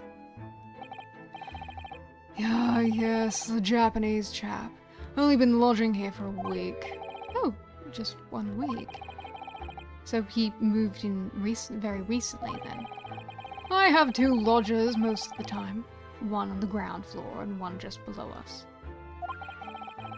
The first floor room became available. Ah! Gotcha, Joan B. Do be careful. Oh, my goodness, I'm terribly sorry, sir. If you want to know my opinion, I thought it was a shady sort of moment I set eyes on him. Oh, why? He seemed to have the most nervous disposition, always shaking and looking over his shoulder. The man had shady written across his sweat-soaked brow, if you ask me.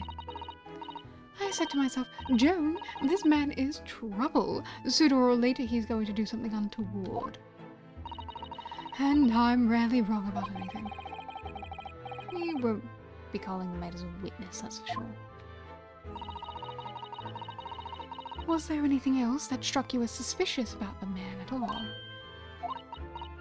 Yes, oh yes, indeed there was. And she's dying to tell us. Had you noticed anything else at all about the lodger, Mr. Natsume? Oh my word, yes. The man was shadier than an orchard. Could you elaborate? Well, take the man's room. Absolutely stuffed full of books it is. More than anyone could ever read. And he never so much as passes the time of day with another living soul. I haven't seen a single visitor call. He just trots off to that old bookshop every single day and comes back at 5 at light to light the gas fire. And the funny little man is up so long past the time everyone else in the house has gone to bed too. Oh, I see. The gentleman on the ground floor goes to bed at around 9 each night. But I've never known that Japanese fellow to retire any earlier than 2 in the morning.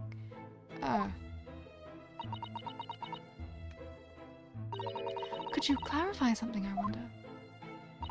What, pray? How do you know so much about Mr. Natsume's routine? Oh! I do understand that neither of the lodgers live on this floor of the house, is that correct? That's right, yes. They're both below us, on the first floor and the street level. Then, how is it that you know so much about the lives of your lodgers? The precise times that they come back in the evening, for example, even the times they go to bed.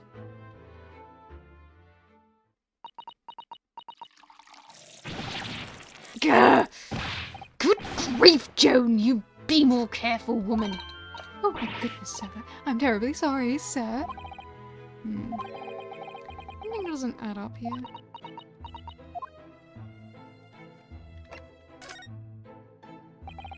It seems that the incident took place at around 5 in the evening. Did you happen to look out the window at around that time? A window? Yes, we noticed that the window over there looks out over Briar Road. The incident took place on the pavement just on the far side of the street. Was there anyone suspicious loitering nearby?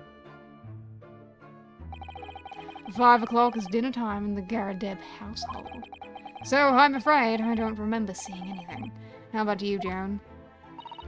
No, sir. It would have been dusk outside already at that hour. And with the fog as well, I should think it would have been quite impossible to see another on the other side of the road. Oh, I see. Did you notice anything else out of the ordinary then?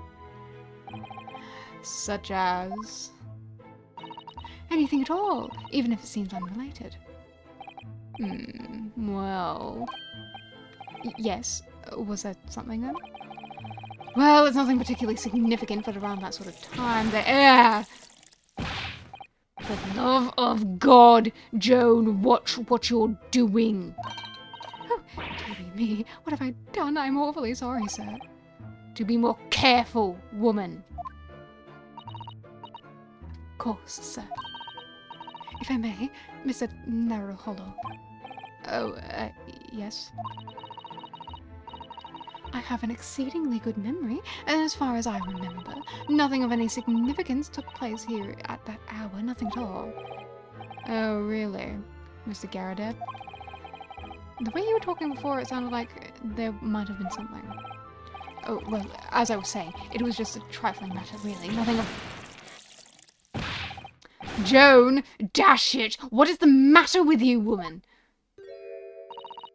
Begging your pardon, sir. Nothing happened. Yes, quite. Nothing happened. We sat down to a quiet, uneventful meal, Joan. That's right, Mr. Garradeb. What's the matter with these two? Sounds like something happened here in this room on the evening of the incident. But what? I wish I knew.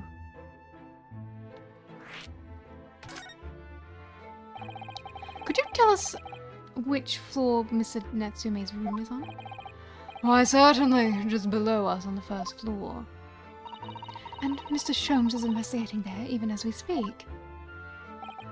Yes, told me Nats's name had asked him to look into the matter, so I gave him the key. Mr. Natsume has engaged with Mr. Sholmes' services. It's a blatant lie. Would it be alright if we had a look around in Mr. Natsume's room, I mean? Don't see why not. Just down one flight of stairs. Who knows if we'll find anything there that could help us with the case, but we have to try. We need other clues we can lay our hands on, shall we? Yes, and while we're there, we can speak with Mr. Sholmes again. Perhaps he will be able to tell us more.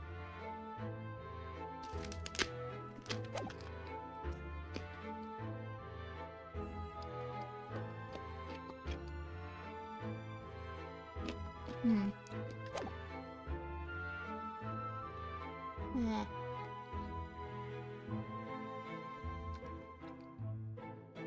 Oh, fuck. Hang on.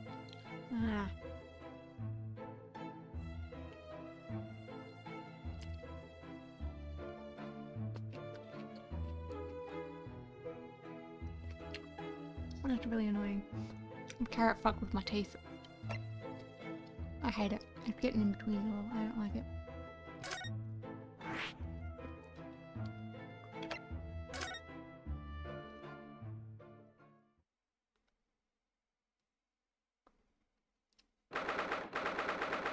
Oh wow. It really is filled with to the nines with books. Alright. Just look at this place. The smell of it, it's so musty in here. Suppose it's the mountains of old books that are responsible for that. Kitty cat! I don't think I've ever seen so many books in my life. No, me neither. It's so dark in here too. Is that the window over there? Well, it was the window, I think, yes. Once upon a time. For some reason, it's been closed up with bricks and mortar. This is where Mr. Natsume lives. By the way, I haven't spotted Mr. Sholmes anywhere, have you? No, that's true. But according to Mr. Garradeb told us, the great detective should be around here somewhere investigating. Oh dear.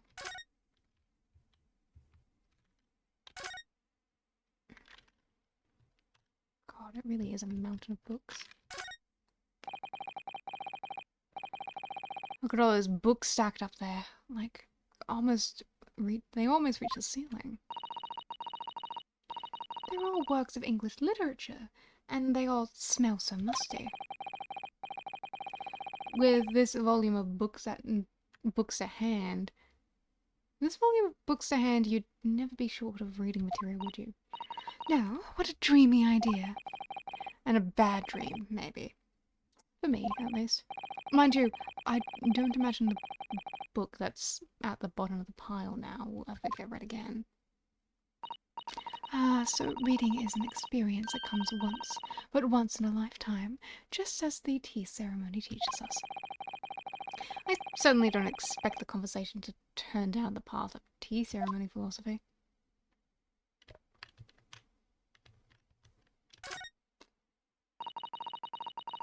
That desk seems to be wedged in a crevice between the mountains of books on either side. Suppose Mr. Natsume would sit there and read while stroking his cat. But surrounding on all sides by those towering old tombs, surely he dreamt of books every night as well. Yes, he must have done, mustn't he? Oh, what's this? Receipts from a second-hand bookstore. Your books. Oh yes, Mr. Natsume name is on it. Look, and the date of purchase, 2 days ago at 4:45. It's the day of the incident. That's just a short while before he was embroiled in the terrible attack. He must have been on his way back from buying some old books.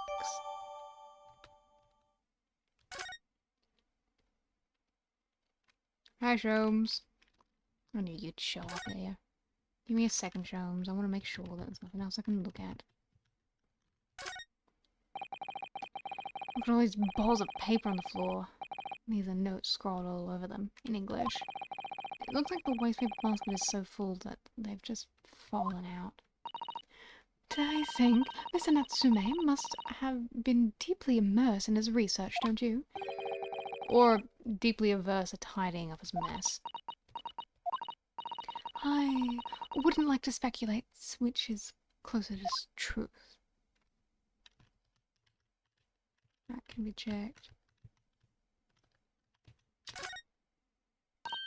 Oh, look! It's a beckoning cat from home. It's a bit big and bulky, isn't it? Surely Mr. Natsume didn't bring that Maneki nickel all the way from Japan with him. I hardly think you're in a position to comment, Mr. Naruhodo. Are you forgetting the enormous Daruma doll that you brought with your luggage? Well, it can be dangerous travelling aboard. I wanted a lucky charm. Well, I imagine Mr. Natsume wanted the same, and this cat is sure to beckon good luck to him. Not doing a very good job so far, is it? You mustn't say such things. I didn't say a word. Why are my eyes such a giveaway?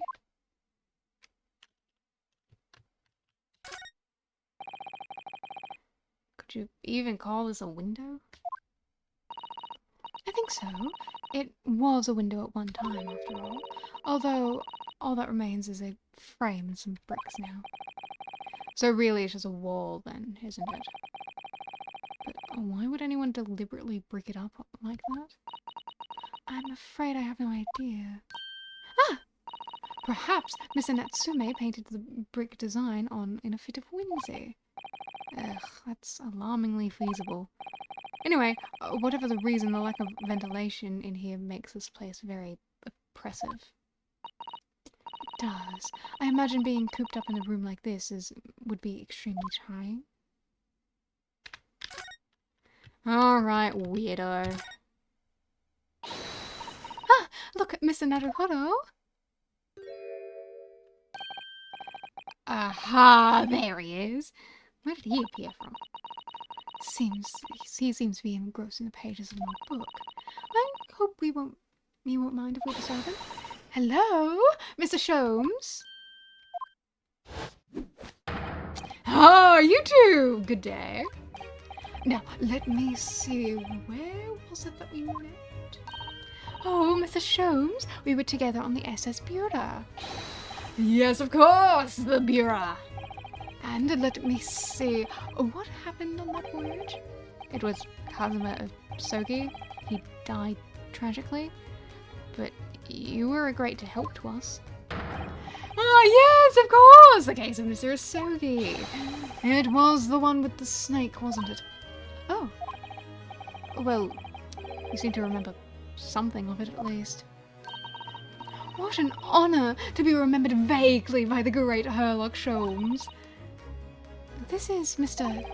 Oh, no. My dear madam, hold your tongue. I pride myself on my superior powers of recollection. Your names are safely recorded in my brain attic.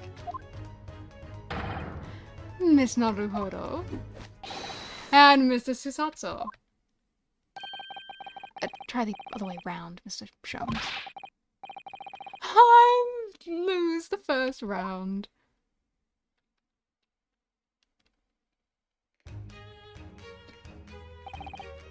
In truth, I had hoped to invite you both to my Baker Street suite the day we arrived in London, but some Scotland Yarders ambushed me in the railway and whisked me away to a crime scene.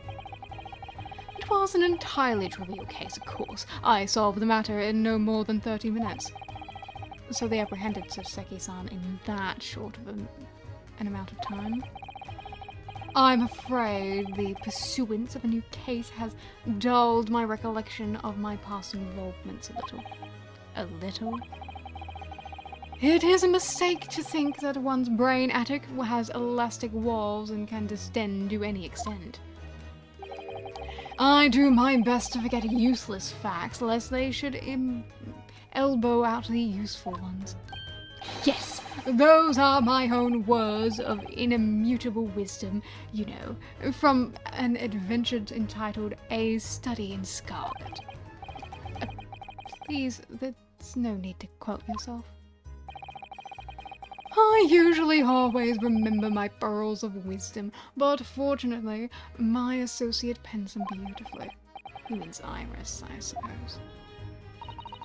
Mr. Sholmes, we have an extremely important question to ask you about the trivial case that you mentioned. Goodness! What an earnest expression. My dear madam, I should only be too pleased.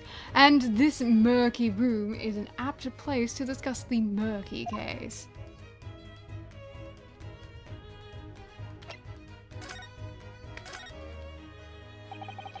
We know this to be the lodgings of a Japanese foreign student by the name of Soseki Natsume. It seems that you assisted in his arrest, Mr. Sholmes, for the stabbing of a young woman outside here on Briar Road.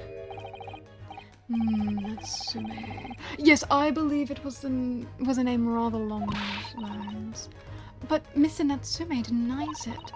Was it really justifiable to arrest him on so little? I'm sorry, Miss Susato, but I have not the slightest idea what you mean. Why? Can't believe he was looking Susato-san squarely in the eye while feigning ignorance. I assure you, I am not merely feigning ignorance.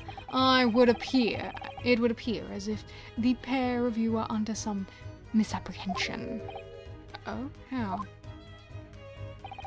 I assure you that I have no recollection of accusing your stupid compatriot of crime. But that doesn't make any sense. The good detective of Scotland Yard made the following request of me, and I quote verbatim. We need you to ascertain the identity of the whereabouts of a man seen fleeing the crime scene. A man seen fleeing. There were a number of books scattered on the pavement at the scene. From the book plates, I was quickly able to determine the bookshop from which they had been purchased. On speaking with the proprietor, I was immediately led to this address. Elementary, wouldn't you say? I believe there is a receipt around here somewhere from the establishment in question. So you don't think Mr. Natsume is the culprit, then? That I could not tell you. but it was aggravating my faculties, hence why I returned here. However, this place is such a trove of fascinating books, I found myself quite lost in bibliography.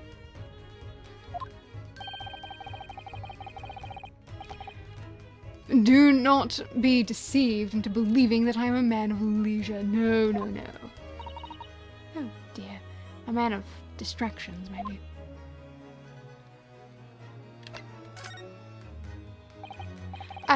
Tell me, have you encountered the landlord of these lodgings? Yes, Mr. Garadeb, a retired military man. It was the first time I've ever met a soldier from the Great British Institution, that is the services. And it was the first time I've ever met a maid from Great British Institution, that is service.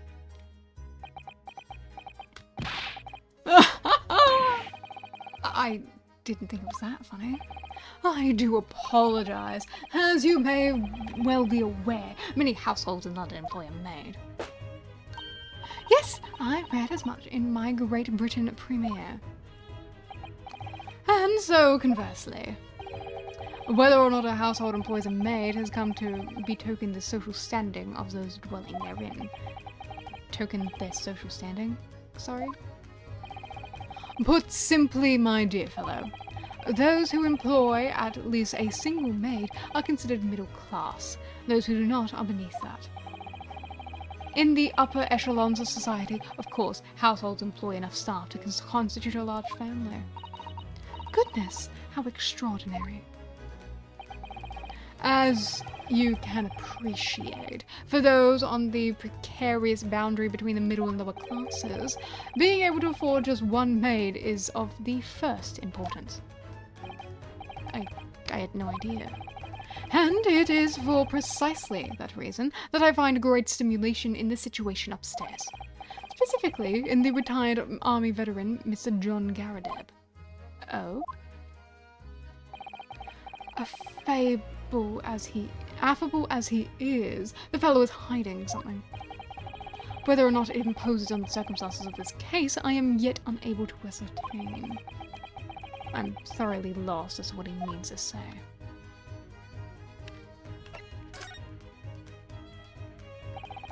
This room is thoroughly suffocating for the soul, my dear fellow. I assure you, any man whose lot is to dwell in a place such as this will stab somebody sooner or later. Mr. Natsume has stabbed no one. But sooner or later, as I said. I don't believe that's the issue here. About this dark little room, Mr. Sholmes? Why is there no longer a window? Do you have any idea? No window? Well, I mean, I can clearly see that there is a window of sorts. But it's been completely blocked with bricks. Ah, I see! The answer to that question is quite simple. A window tax. Window tax? What is that? I know what the window tax is. Surely not a tax on windows. Precisely that! Oh my goodness. Until relatively recently, a tax was levied on households in this country by the number of their windows. Those of lesser means, having inherited a sizable and costly family home, perhaps, rapidly closed windows up. While the rich opened windows here, there, and everywhere, in an effort to curry favour with those in power by furnishing them with large sums of tax money. How awful and unjust, forcing people to live in rooms devoid of light. Indeed, disease was rife as a result. So, some 40 years ago, or thereabouts, the window tax was abolished. But its legacy remains, as you can see, as squalid lodgings such as these, for example. I suppose Mr. Natsume's stipend for living here in London isn't very generous, perhaps. It would appear so. I've done a little digging, and discovered that these lodgings were offered at an extraordinarily low price. Because the room is so awful, I should think. Apparently Mr. Natsume only moved in here about 1 week ago. Yes, that's correct. However, I don't believe the low rent is explained by the shabby nature of the accommodation. Oh? Still, that is of little relevance here. A matter not worthy of further attention. Are you sure? I'm curious now.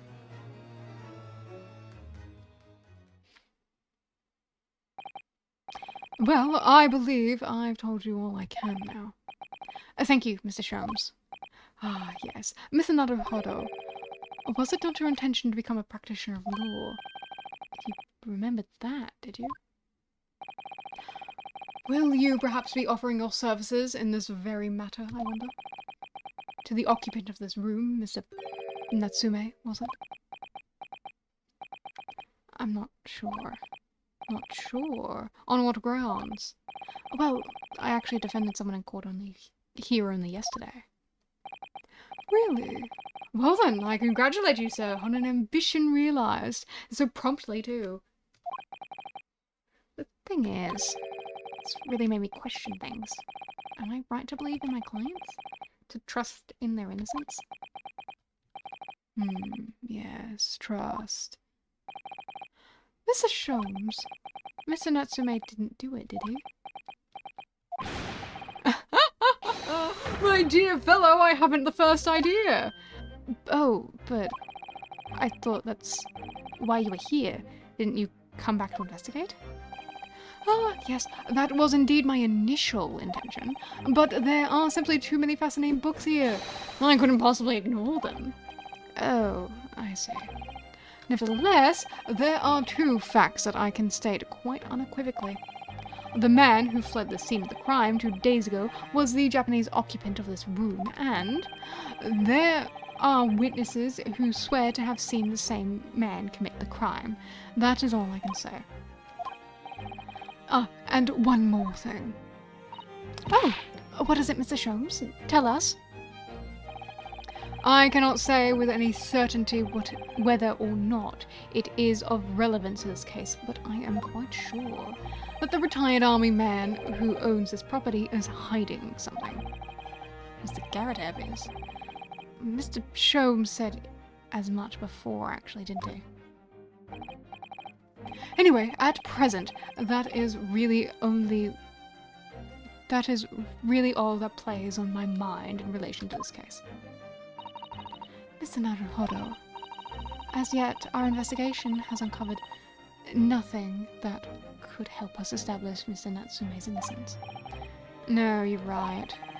Perhaps it's time we probed a little deeper into Mr. Garrett's secret? Just remember, I cannot be sure whether the landlord's secret will prove to be of relevance or not. But I wish you every success, of course, Mr. Naruhodo. Busy man indeed. He's gone back to his book in the corner of the room. Well then.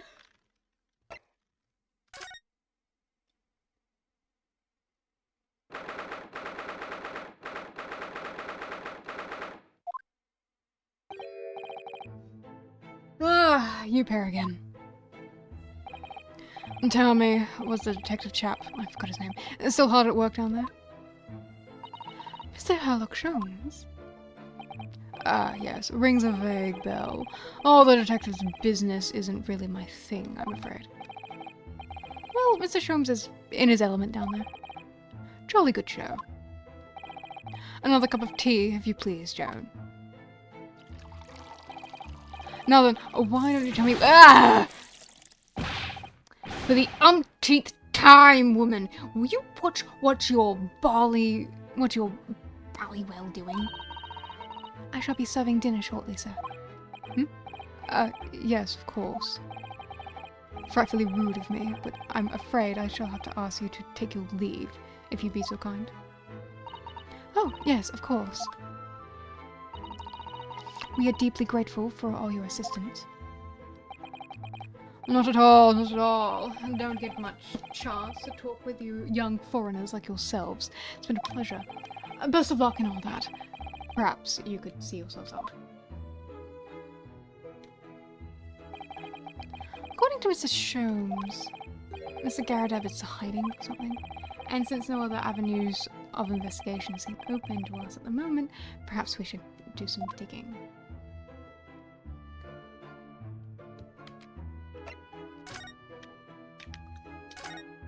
Hi there, mate! Fucking weirdo. Look at the crockery on display here. It's rather unusual, isn't it? Oh my! A genuine London dresser, isn't it delightful? Although the shelves seem to be broken and the crockery is... oh dear, it's in pieces. It really is. The word cracked wouldn't do that chinaware injustice. Ah, I wonder... perhaps the cannon was fired at it. Yes, probably something like that. But let's not delve too deeply there.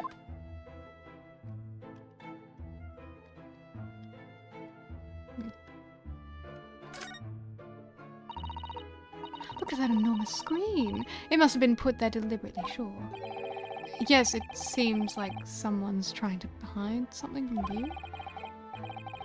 What could be behind it, I wonder? I'm going to have a very quick look. Just a little peek. Ahem! Maybe that's not Miss Susato. I think the maid is going to head us off with a cup of tea. Ahem!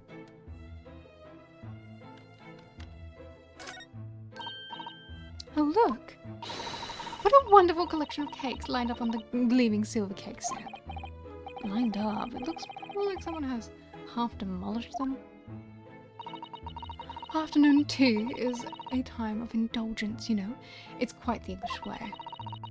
It is Mr. Garadev's custom to take 2 cakes with his tea. That sounds delightful. Oh, wait a minute, though. There are at least 10 cakes on this cake scene.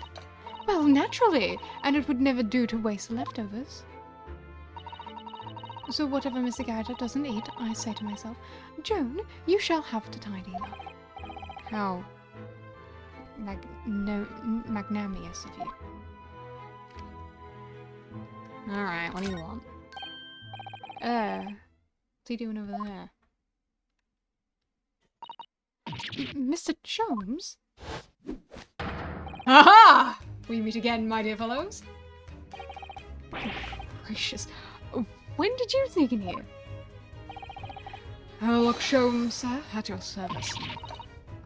Whatever were you doing over by that window? I am given to watching the evening sky as the sun sets. Yet, sadly, cheerful as the room downstairs undoubtedly is, it lacks the aperture for such an observation.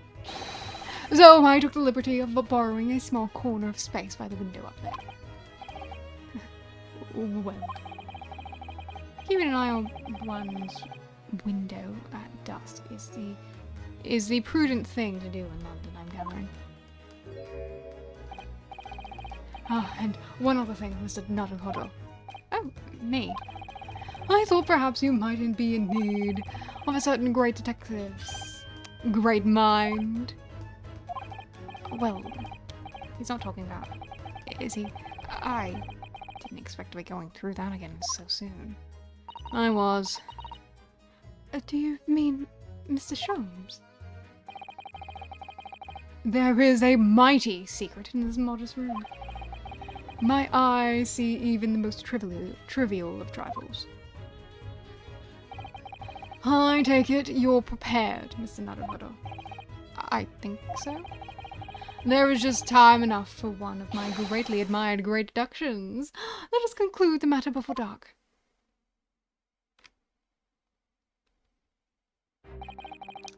Mr. Garadev, though it would seem you are a military man of considerably distinguished service, your standing as a landlord is most certainly not what one might call first-rate. I'm afraid, sir, it is all too clear to me. There are two conclusions I have been able to draw by careful observation of your living arrangements. I beg your pardon. The first is that even as we speak, you are concealing the presence of a ferocious beast in your camp. Eh? And the second is that as a result of the beast's violent rampage, you have lost something very dear to you. Listen, look. The old man's broken out into a cold sweat. Unbelievably, it seems Mr. Sholmes' conclusions are both spot on. How could you possibly... How could I possibly know, you mean to inquire? The answer couldn't be simpler, sir. For in the dense jungle of logic and reasoning, I am the king of beasts. And I know only too well that beasts are not easily tamed. So, shall we begin? Once again, Sherlock Sholmes is proud to present his logic and reasoning spectacular. Alrighty.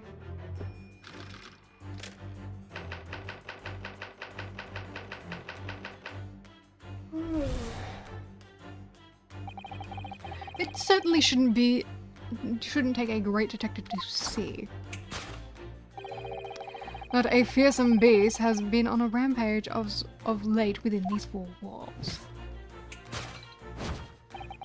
Thus, we are faced with the question, what form might the beast take?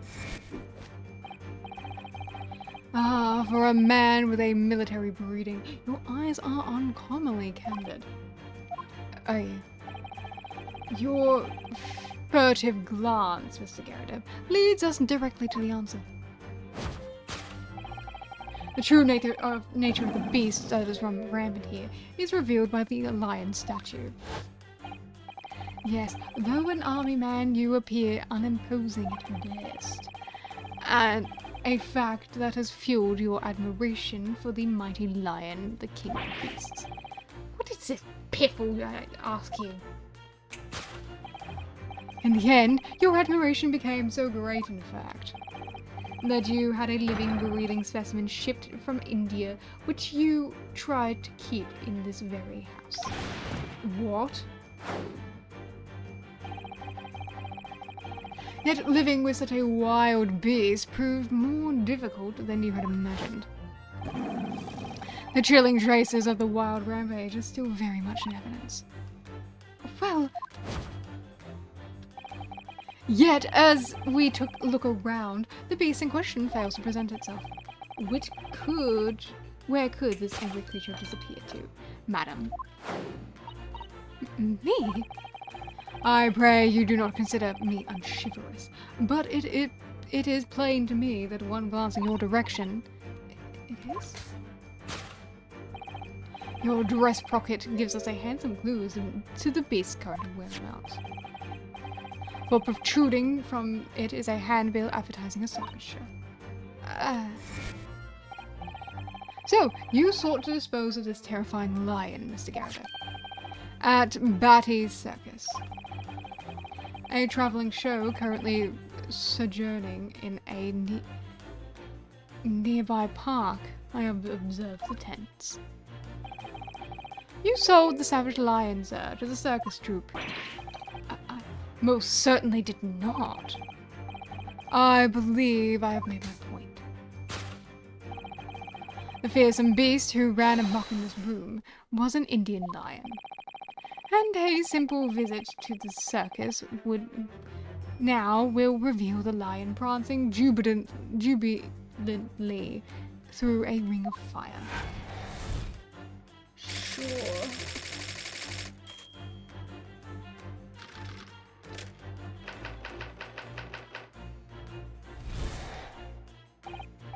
Now, Mr. Garrett, it is plainly clear that you still have deep feelings for this formidable beast.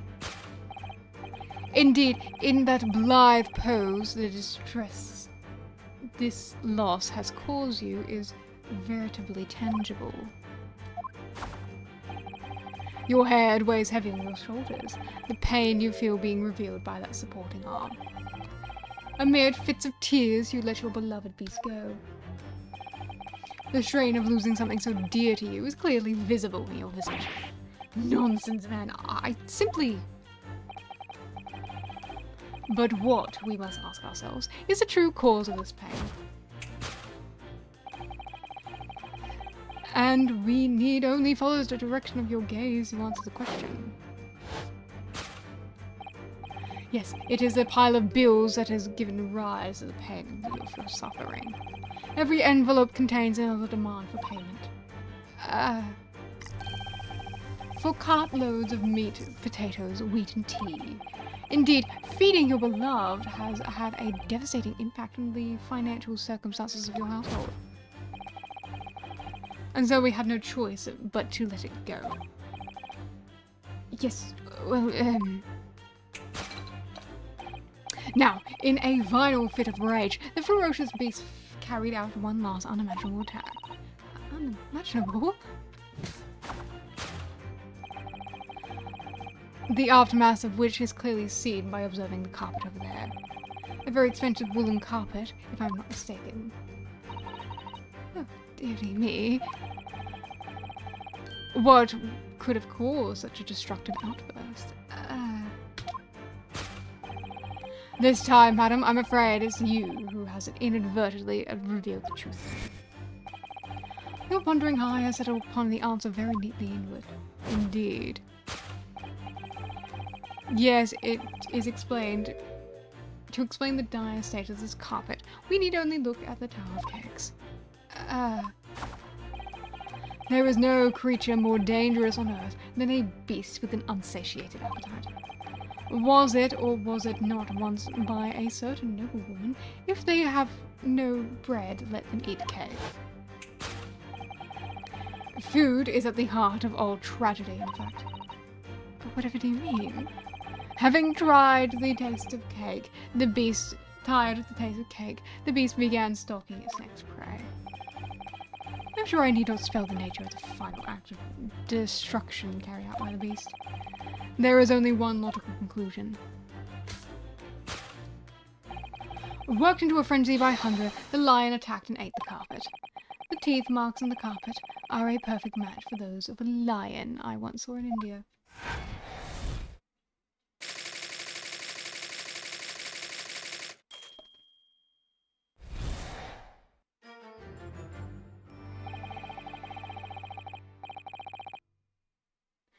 Thus concludes Sherlock Holmes' great deduction of this beastly puzzle.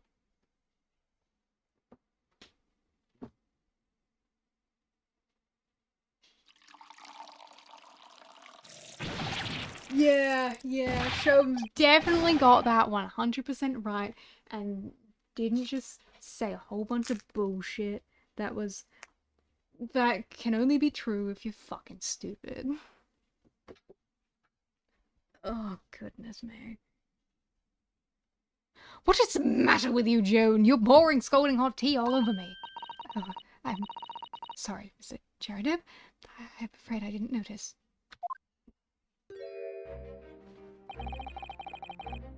My deductions can be startlingly sharp. It stands to reason that your cup runneth over. Indeed, my revelations can make people spill tears at times, too. Oh. Mr. Sholmes, sorry to butt in again, but could I make an observation? Why, certainly, Mr. Naruhodo. What is it? Again. Well, your deductions just now. You really think a lion could have a fit inside a room of this size? Indeed, it is the only explanation for the facts. The terrifying truth will all too often lies beyond the realms of common sense. Wouldn't it be an idea to consider what lies inside the realms of common sense as well? But if an uncaged lion had run amok in this very room, surely Mr. Cherideb and his maid would have been hurt or worse. Ah, that's where you are stuck. No doubt the former military man held his own against the beast using that large cannon. I thought you said that they sold the line to the circus. And what about the food? Meat and potatoes are one thing. But I don't believe I have ever heard of a lion that drinks tea. Ah, my dear Miss Susanto, it occurs to me that some regularity.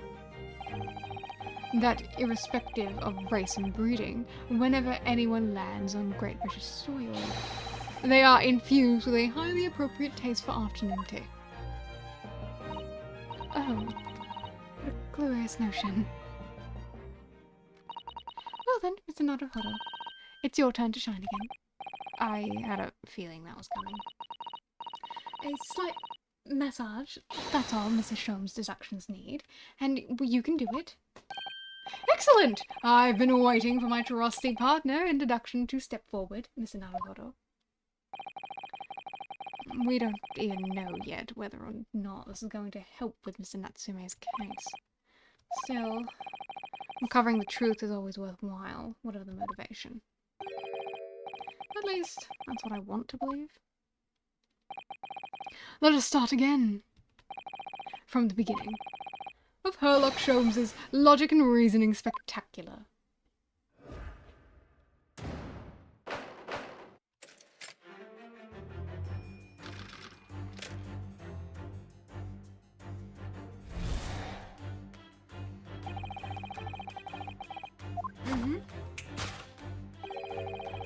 PSMBs run rampage like with the walls. Once we are faced with the question, what form might beast take? For a man with military breeding, your eyes are uncommonly candid.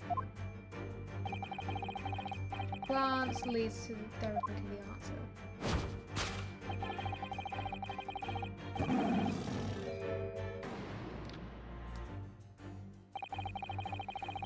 Really didn't see the lion thing coming.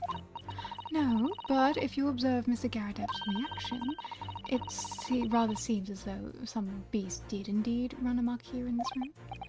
Yes, something with a very fierce nature. But it couldn't have been a lion transported from India. So, what is it then? We must follow Mr. Garradeb's case. That will lead us to the true answer.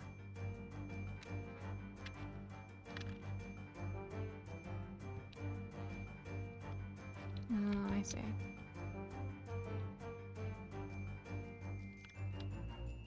Take that! No. And the lion statue on the mantelpiece almost deliberately hidden from view with a photograph. Though I have yet to examine the detail, I can assure you that the answer. Jumping the advanced detection technique called jumping to conclusions. What precisely was your intention with that, Mr. Naruhodo? Just following the natural progression of deduction. Sometimes the truth hurts. Oh, the truth is, you do not have a turn for observation or deduction. Did that hurt? Yes, a lot. I see. Well, what we do know with some certainty, the destruction of the beast did.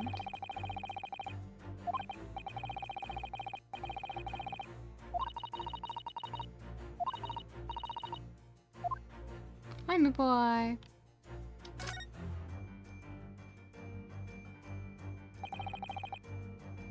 What is this photograph? It appears to have been from Mr. Garradeb's wedding. He looks very happy, doesn't he? He does, but I can't make out his bride. No, how unfortunate. Something must have struck the glass directly over the woman's face. I wonder what happened. Probably best not to delve too deeply.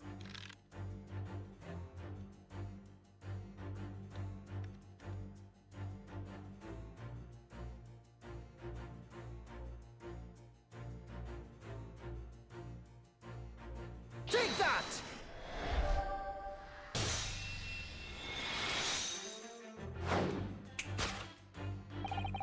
The true nature of the beast that had run rampant here is revealed by that newlywed bride. Precisely, Mr. Naruhodo. On no other explanation could possibly fit. Yes, this framed print pictures your wife, Mr. Garrett. And while we lament the fact that her face is obscured, we can still make out her mighty arms and note the considerable horsepower that they might contain.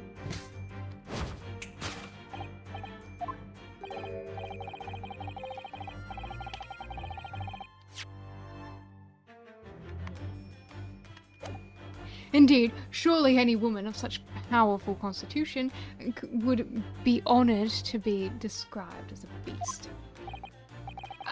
Honored might be stretching the point. Too late! The fact remains that the beast, which clearly savaged this room, was your wife, Mr. Garrett. The chilling traces of the wild rampage are still very much in evidence. Well,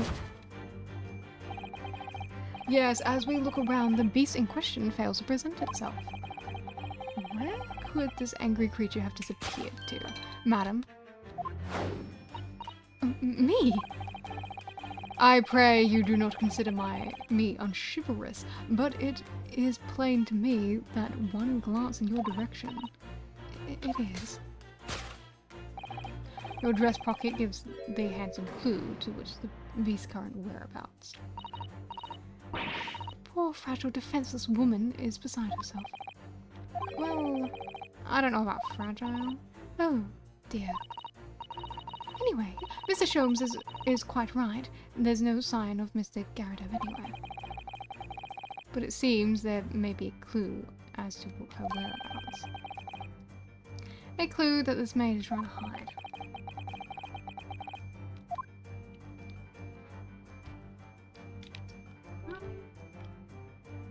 Oh wow. A perfectly parted hair and a fucking zigzag pattern? You know how hard that is to do?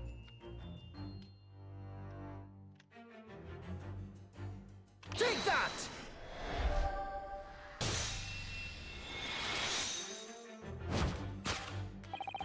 Your wedding ring gives us a handsome clue as to the beast's current whereabouts.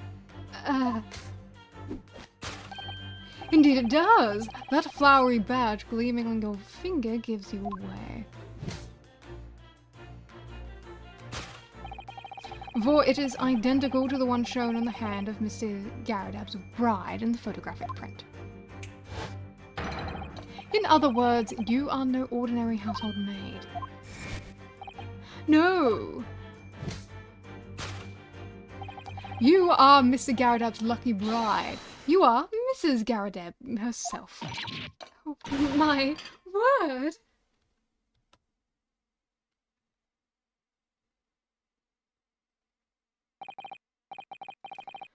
Well, surely find detecting, sir. As you rightly surmise, this is the wife, yes, my gem. Rather let herself go, you might say, but she was— Ah! It would appear that you don't live in the most comfortable of circumstances. After all, you are a retired army man, yet you are in the business of renting out rooms. I would assume, therefore, you have insufficient means to employ a maid. Would that be correct? That's not right, I tell you. I was second lieutenant of the 3rd Regiment. A man has his pride, don't you know?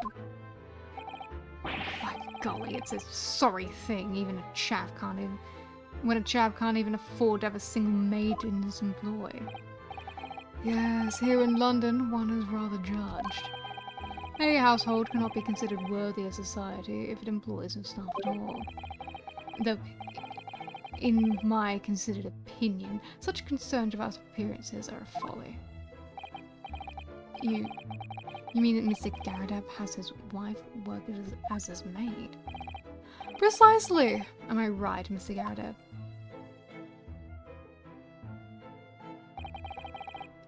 Only in company, obviously. But listen here. This must remain secret. Tip-top secret. Please.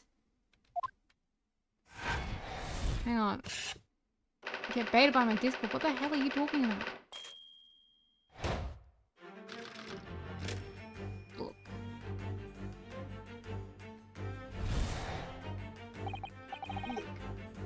Look, I usually close it. So, don't blame me. It's not my fault.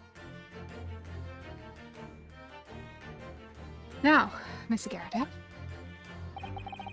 it is plainly clear that you still have deep feelings for this formidable beast. Indeed, it is Blythe. It is at Blythe Pose the distress this loss has caused you is veritably tangible. Your head weighs heavy on your shoulders. That pain must feel is revealed by that supporting arm. Mr. Sholmes is quite something. He's still calling this Garrett's wife a beast. Yes, as a woman, that feels rather uncomfortable.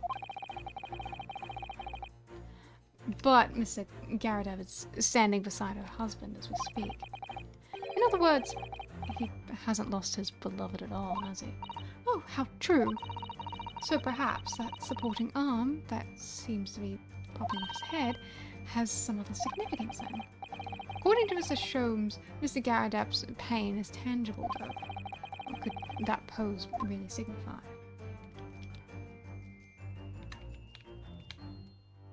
Take that!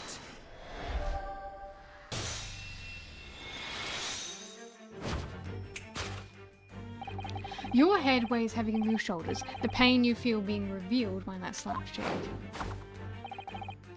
And of course, the deliverer of the impressive mark on your cheek that refuses to fade.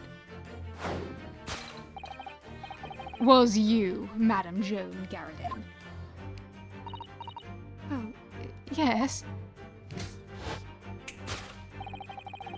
You have been desperate to hide the slap mark on your cheek, sir.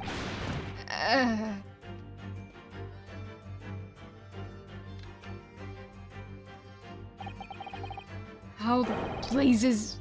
How did you work that out, man? Nothing escapes the notice of one trained in the art of observation, my dear fellow. That's why you haven't looked directly at us even once. To keep your other side from view. Well, Now, let us proceed to the next conundrum. Why were you subjected to such a violent slap? In other words, we must ask ourselves what caused Madame Garridan to fly into a rage. We need only follow the direction of your gaze to the answer. Yes, it is a pile of bills. Did Mr. Sholmes say that the bills were all for lion fodder? Yes, but now we've established that lion never existed, which can only mean that the thing responsible for gobbling up all the food was Mr. Naruhodo! She's a person, not a thing. Yes, well, she's also a person who gave her husband a mighty slap around the face. One so hard that left a perfect hand mark on him, in fact. Yes, well, would a woman that hit her husband with such force, I wonder? I'd love to know the answer to the question.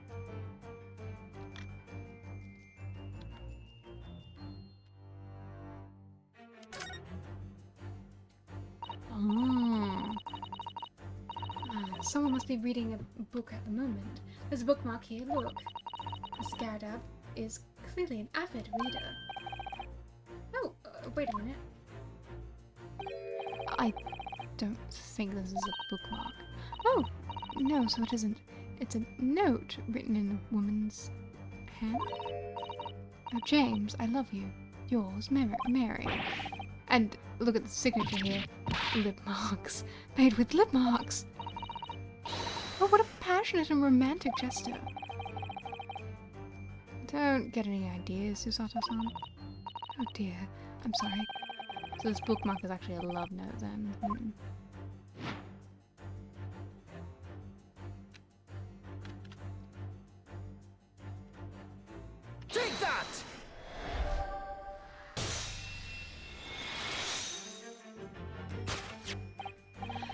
Yes, it is this love note that's given rise to the pain you suffer.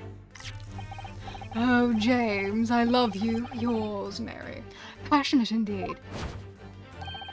Perhaps the sender of this note, a certain Miss Mary, is flying in the ointment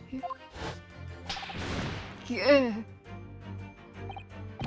But I don't know the Bally woman. You don't know her? That note wasn't written to me. It was just in the book. I don't know how it got there. It was just in the... you say? Right, that was... a likely story. Now listen here, Joan, old thing. I explained it at the time. I bought this book at the second-hand place, and that note must have already been in there. So the previous owner of the book was using a note for a bookmark. That's right, that's what I've been... A likely story. For heaven's sake, woman, look at the name. It's written as to James. My name, in case you've forgotten, is John. A likely story. Are you questioning my name now? And there you have it. Arouse the suspicions of the female heart, and you unleash a beast with the most ferocious bite. Now, in a final fit of rage, the ferocious beast carried out the one last unimaginable attack. Unimaginable? The aftermath of which is clearly seen by observing the carpet over there. A very expensive woolen carpet, if I'm not mistaken. Dearie me. What could have caused such a destructive outburst? This time, madam, I'm afraid it is you who has inadvertently revealed the truth to me. Your wondering eye has settled upon the answer very neatly indeed. Yeah.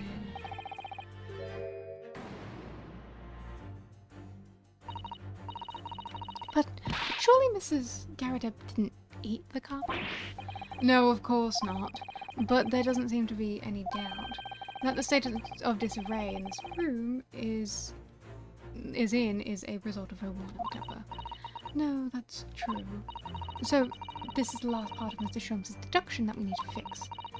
We need only follow Mr. Garrett's gaze, and it will reveal the true answer. Alright, let's see what we can see. Yes!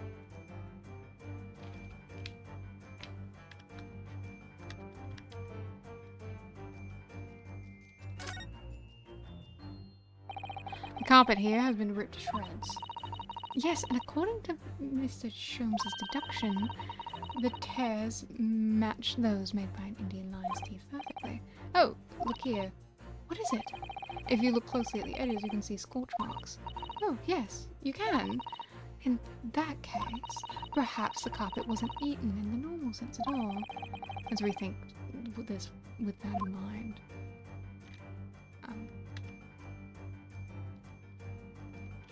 Okay, I'm just gonna dump the candles in. This looks like a very old candlestick, doesn't it? The base looks too small. Surely it's very unstable. It looks to me that even the slightest knock will make it topple over. Oh dear, that would be dangerous. Wait, take a closer look at this. There's one candle missing. Yes, I didn't notice that before. Why is that, I wonder? Why is one candle of the three missing from the holder? Do I present that, or can I actually, like, interact with this candle down here? I guess not. Annoying, but whatever. Take that!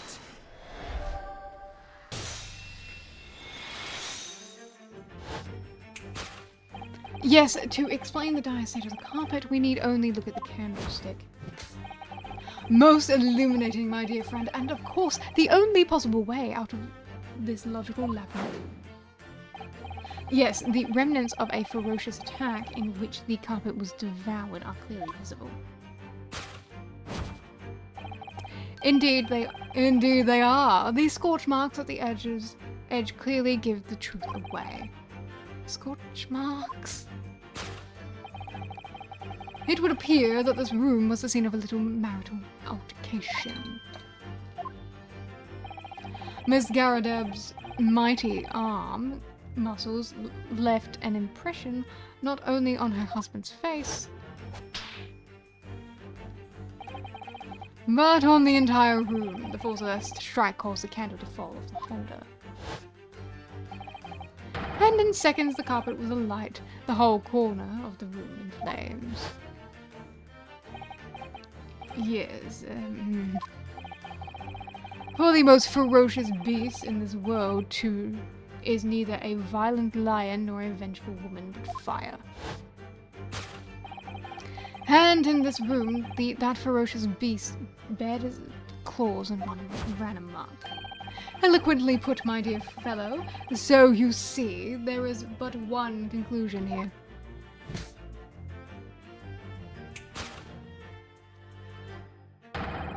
After the sparks of marital discord flew, this room was a scene of a fire.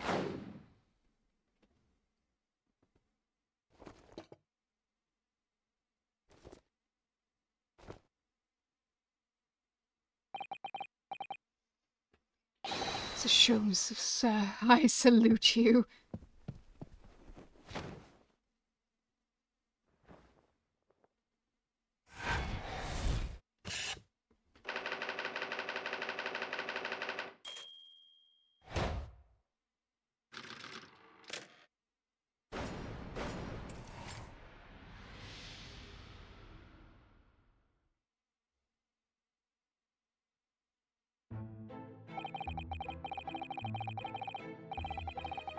Oh, hooray! We found out that they're having marriage issues. Oh my goodness.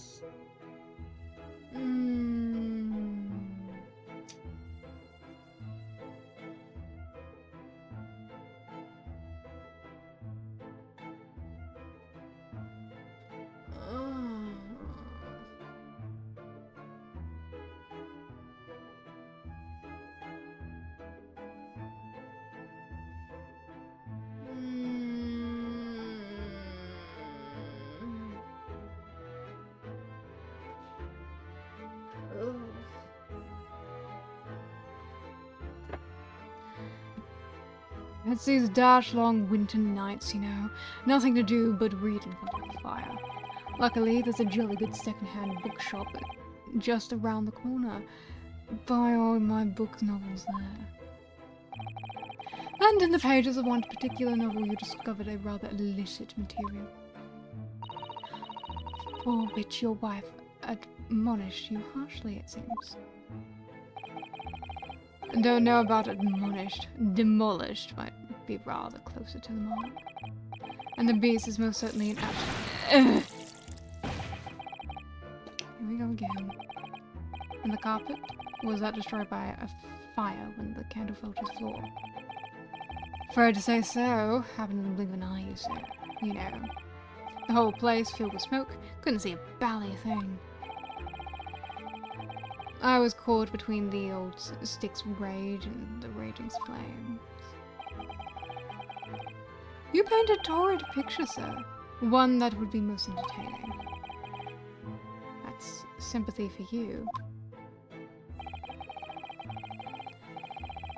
Didn't take long for the fire to spread, of course. The valley furniture started going up as well. We've had to hide the mess behind the screen for the time being. Over here, Mr. Garadeb. Well, you have nothing more to hide now, if you'll allow me.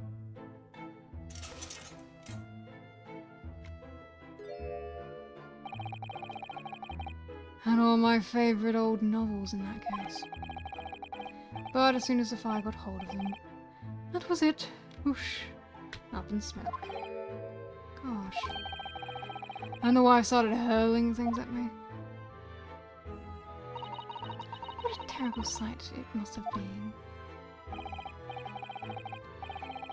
There was I, back up against the window, under the heavy enemy fire. Incendiary Yeah, whatever. Worst of it is I lost my favorite book called The Lion's Pride. The Lion's Pride? Oh yes! Your notorious love of big cats coming through again. I assure you, the title didn't influence my choice in the slightest. The poor man really did lose something dear to him as a result of ferocious beast's rampage. Mr. Sholmes' deductions turned out to be correct once again. It can only be described as a great British wonder. I tell you, it was a total carnage. Flames everywhere and the old stick in full fettle. Out of interest, what time of day was that? Not sure I can remember. It was 2 days ago now. Let's see, around 5 o'clock, I think. So at exactly the same time as a terrifying incident was unfolding outside your window and on the street below. Even more terrifying on the inside, I can assure you. Whole of Blightly could have been flattened outside my window at that moment, and I would have noticed a dashing thing. Oh, really?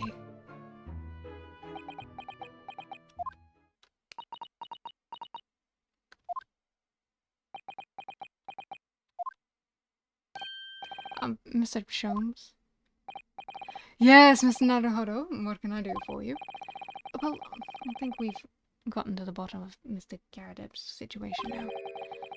But what does it have to do with Mr. Natsume's circumstances? I can't help you there, I'm afraid. What? My dear fellow, if you recall, I did say as much from the outset. I warned you that although I knew the retired army man was hiding something, I could not be sure whether his secret would prove to be of relevance or not. I just knew you were going to say that. Now, Mr. Naruhodo, you mustn't lose heart. Bear in mind that all things fall into one of two categories, most of those relevant to the case and those not. That makes no sense to me. Well, no matter. It is far greater importance that you make up your mind now. Sorry? Visiting hours at the prison are soon to be over. Oh, no. Is it that time already? If we're to accept Mr. Natsume's case, we have official paperwork to attend to. So that's it. No more time to think. Perhaps you'd like to betake yourselves to bidding us farewell now. I must prepare supper for Mr. Garadeb. Oh yes. I'm so sorry. Thank you both very much for your time. Soseki-san will be waiting for us, and I'm going to have to give him an answer.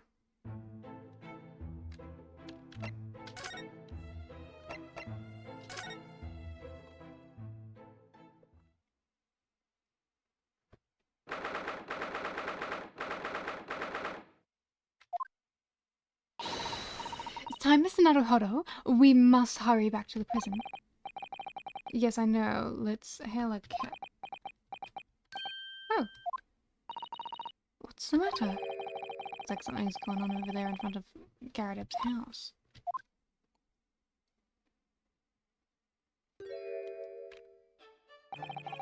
Oh my god.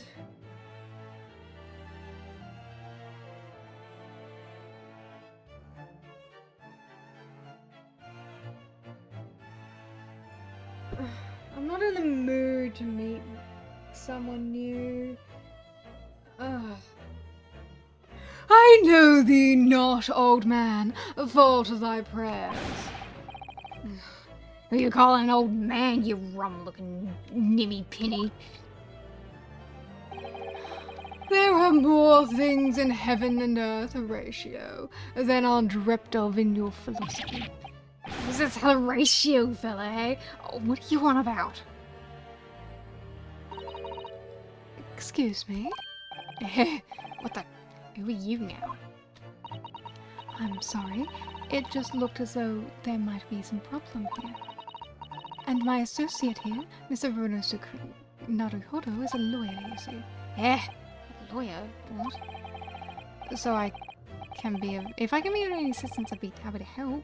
I'm from Japan, but I have studied English law. Fine, I'll be on my way for the day, but you mark my words. This ain't over yet. And yet the nunnery. Do I look like a bloomin' nun to you?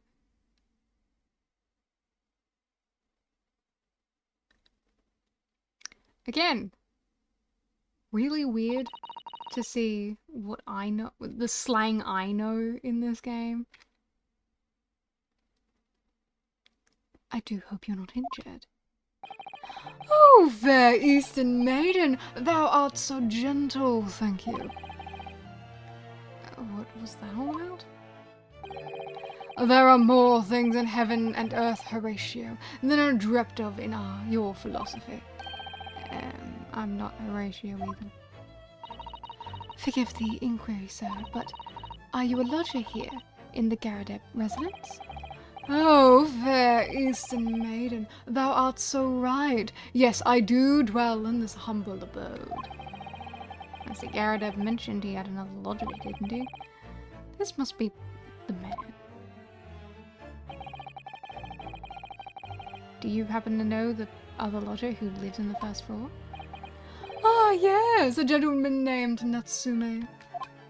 Oh, more worthy a polemist if my battle of words near could there be. Sorry? Battle, did you say? Who is the stronger, Hamlet or Macbeth? Mr. Natsume and I sparred long into the night. I'd see. I don't fully understand, but it seems Mr. Natsume and this gentleman are acquaintances at least. So, fair maiden, so, good gentleman. I can tarry here no longer. Fare thee well. I didn't really understand him, but I think he's returned to his room. Seems he's unaware of what's happened to Mr. Natsume, so he can't really help us. With Soseki-san and that man as lodgers, the Garadeb house is certainly full of eccentrics. Anyway, I'll go find a carriage. Yes, I'm sure Mr. Natsume is eagerly awaiting our return. Let's hope we can get to the prison before visiting hours are over.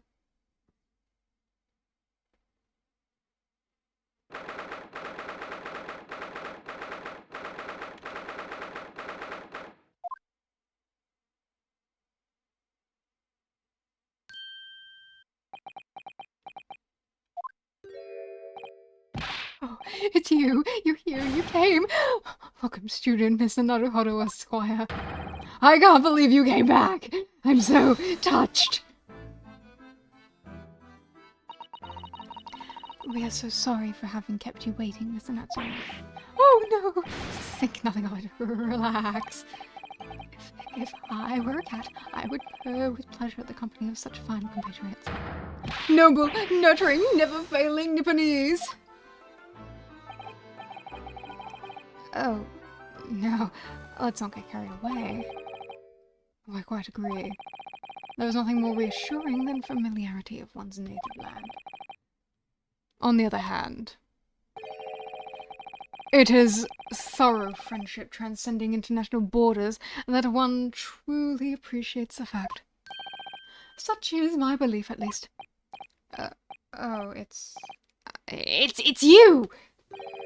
The miserable, rotten spy, Hairlock Sholmes! Mr. Sholmes, what are you doing here?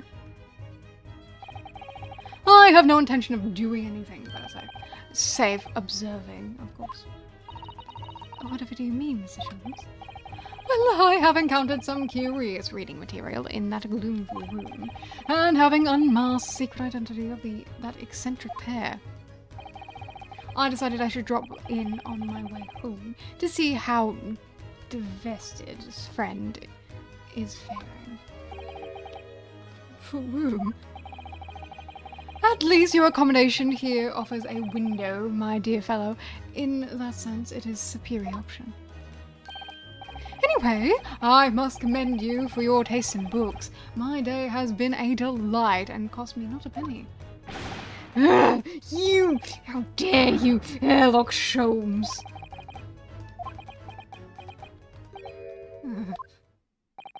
I've had it. I'm through. I'm at the end of my rope. I should never have come to Great Britain. It was a terrible mistake. Haunted by spirits in those accursed lodgings. No doubt my luck will be cursed in tomorrow's trial as well. My whole life has been damned. What are you thinking, Mr. Naruhodo? He mentioned that once before, didn't he? That his lodgings were cursed, I mean. And there is much truth in and there is much truth in Mr. Mustache's words. What? Curse is a wholly appropriate description, I would say, for the man's lodgings, and indeed for tomorrow's trial. What's that supposed to mean?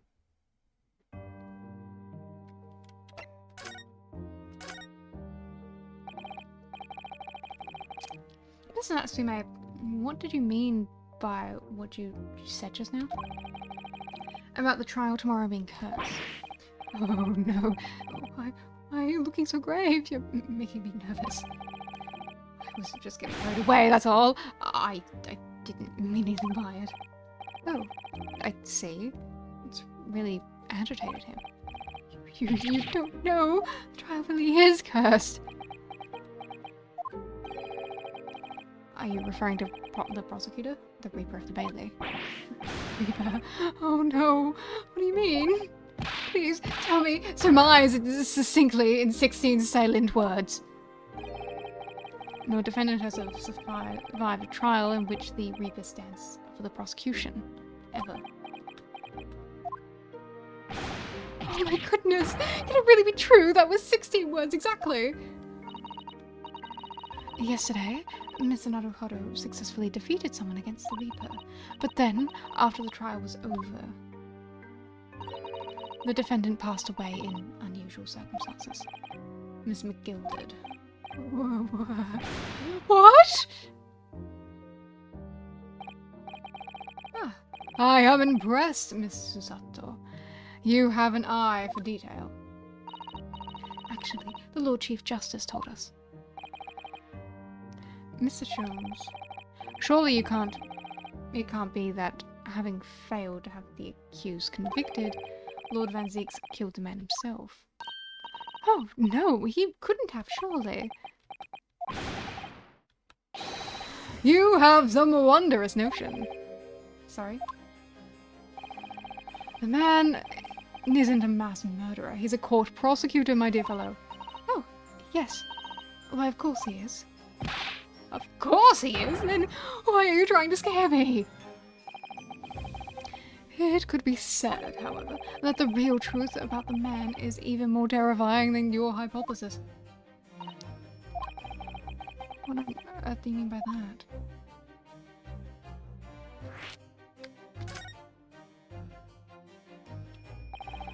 Van Zeeks is quite an exceptional man. However, in London courts of law, exceptional does not equate to winning every case without exception. That's good. So Seki-san looks like he's going to cry tears of joy. As you no doubt are aware, in a British criminal trial, there is both a judge and a jury. The judge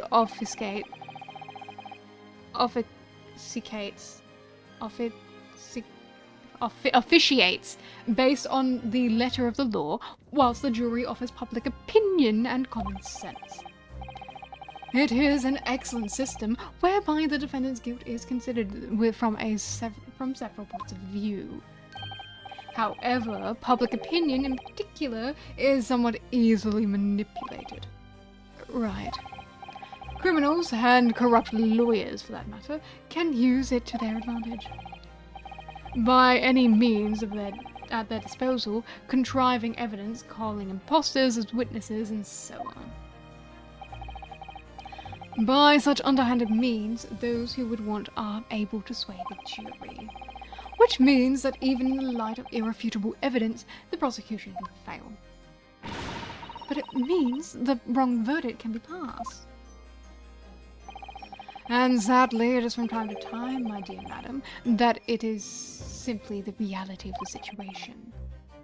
And that's all right. However, those indicated by Lord Van Zieks cannot escape justice. Their fate is sealed. Oh my. Though the education may see them leave the courtroom with their freedom, within months they all disappear. It is most striking. Disappear? But how? Oh, by all manner of misfortune, sir. Perhaps they are trampled under a passing carriage. Perhaps they fall into the Thames and drown.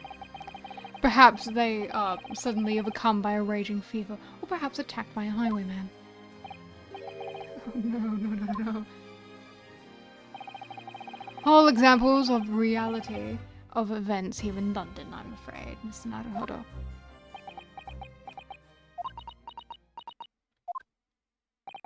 I knew it. I'm dead. Dodo, done for, doomed.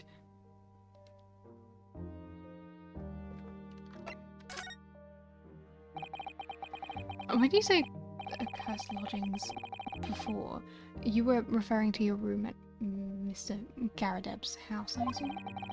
Do you mean to say that you believe the place is cursed? It's been a year now since I came to Great Britain, but I'd only been in London a week before I started to notice strange feelings in myself. That didn't take long then. Everywhere I looked, there were foreign faces staring at me, laughing behind my back. I was sure people were talking about me. I started to become nervous about going outside. They were always staring at me, all the time, from dawn till dusk.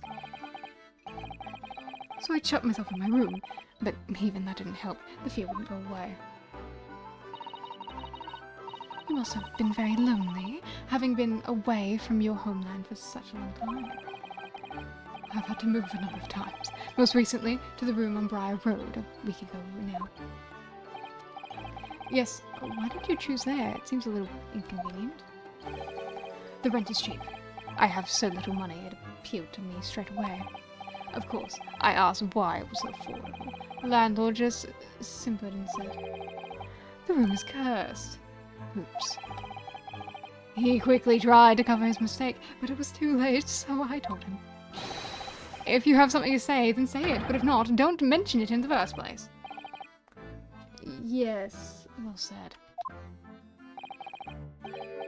But if it was true, it was true, it was all true. I mean, the room really is cursed then? Ever since I moved to that windowless hellhole. My sleep has been plagued with nightmares. I awake feeling as though I've been choked to death. And in my waking hours, people are stabbed in front of me as I walk down the street. I'm branded a killer, thrown in prison, and nobody wants to know me. I'm surrounded by scary, sinister spirits. If only there was someone, just one person on my side. Could no one find it in his or her heart to believe me? Really, no one at all. To believe. Yes, to believe.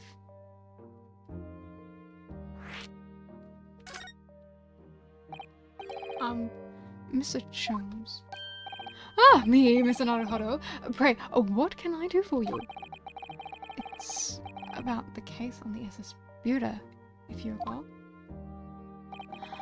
The Buda. Ah, that case! The one with the snake. Well, yes.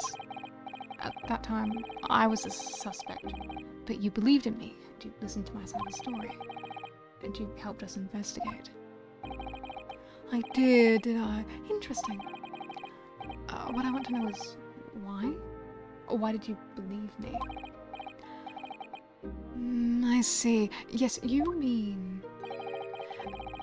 because you were a grimly dressed, shady Eastern fellow found with the victim in a locked room. Well, if you like, yes. I'm a little surprised that the answer requires explanation, my dear fellow. It's quite simple, really. You said I didn't do it. But I could have been lying. Surely you must have had your doubts. You must have suspected me a little. I think perhaps you have misunderstood. I neither recall believing in you, nor in that which you were telling me. What? You see, the only things I believe in are those I choose to believe in. What? What do you mean, Mr. Sholmes? I make up my own mind about what it is to believe. It is to be believed and what it is not. If I should like to believe in something, I do. The circumstances can hang as far as I'm concerned. But I could have betrayed your trust. In that case, I should have made an elementary error of judgment, nothing more. Betrayal of trust is an overused excuse, in my opinion. Meaning, whether or not one trusts another is, in the final analysis, down to oneself. It is a matter of whether or not one can trust oneself. Yes, he's right! He's right! Welcome, student Mr. Naruhodo, Esquire. Or not, I can believe myself. A defense lawyer is only as great as his faith in his client. And that comes down to how much faith he has in himself.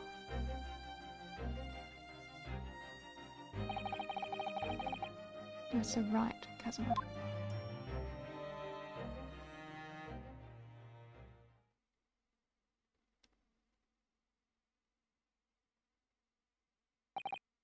Well, my dear fellows, it is time we were leaving. Already? Visiting hours are over, and the guard will be here shortly to escort us out. There is a restaurant near here that serves excellent trout. Would you care to join me? Oh dear. There is never enough time, is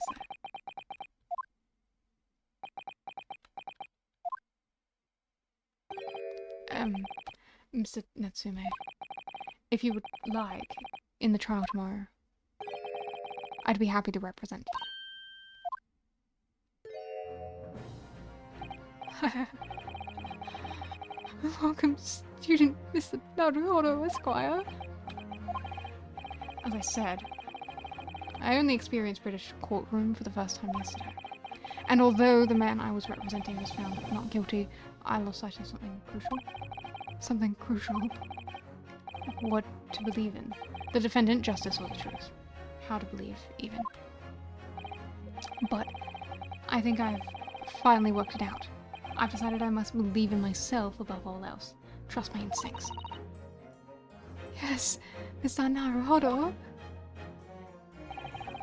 My instincts are telling me that you, Mr. Natsume, are innocent of this crime. And it's imperative that we prove that in court. Welcome, student Mr. Naruhodo, I swear. I will fight for your innocence until the bitter end, with every weapon available to me. So I hope you'll permit me to represent you tomorrow. As I said when we first met, I'd like to entrust my fate to someone who will listen to me in my native tongue. Of course, Mr. Natsume. It would be fair to say, Mr. Naruhodo, that your mind was, in many ways, made up from the outset. You merely needed the events of today to fully realize it. Yes, I think you're right about that. It's been a roundabout journey, but I got there in the end.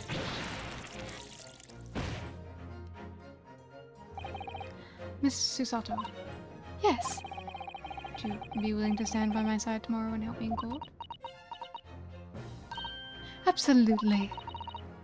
As I said this morning, you may consider me your personal judicial assistant.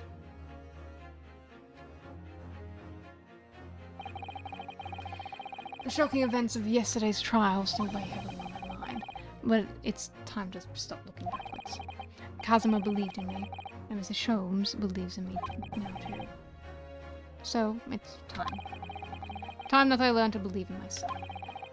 Soseki-san has no one. He's all alone. So it's my job to help him to fight his corner. Tomorrow, in the courtroom, with all the strength I can muster.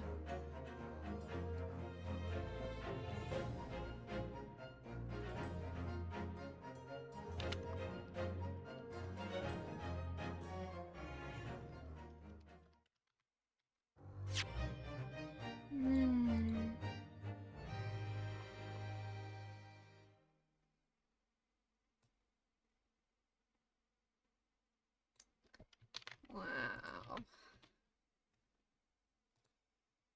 Wow. Wow. Oh, I should finish it today, shouldn't I? Okay. Shouldn't be that long, right? Unless we decide to just talk and talk and talk and talk. Ugh, I'm so tired. I'm so tired. Oh, dear Lord.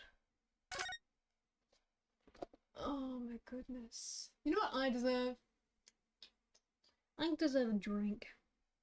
A good drink. My milk, perhaps. I want my milk. I want my milk. I bought myself some honeycomb milk because they started selling the big 50ml bottles at the supermarket. They never fucking do that. They only sell the big bottles in service stations. So when I saw it, I was like fucking thrilled. They usually only sell the like $3.75 little cartons. Now I can hopefully it sells well enough that I can buy it as often as I want to. Because I love myself my honeycomb milk. It's my favorite milk of all fucking time. And if you've never had a honeycomb milk, you should fucking try one. I like the Nippy's ice honeycomb. That's the one that I like. But flavored milk, I love me good flavored milk. Oh, fucking lime flavored milk, that was great. They had a Fantails milk flavor for a little while, which if you don't know what a fantail is basically like a chewy caramel that's covered in chocolate. It's really good. Do they even still sell them? I haven't seen them in fucking years.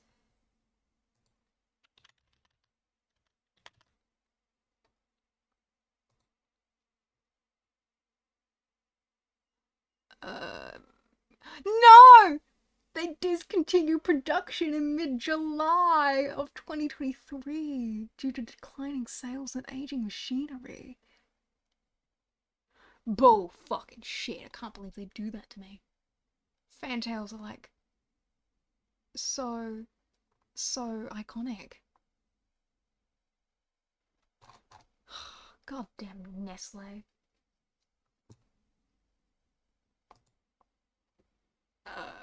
Fucking Nestle. We hate Nestle in this household. Anyway, I'm gonna get my milk. I deserve my milk.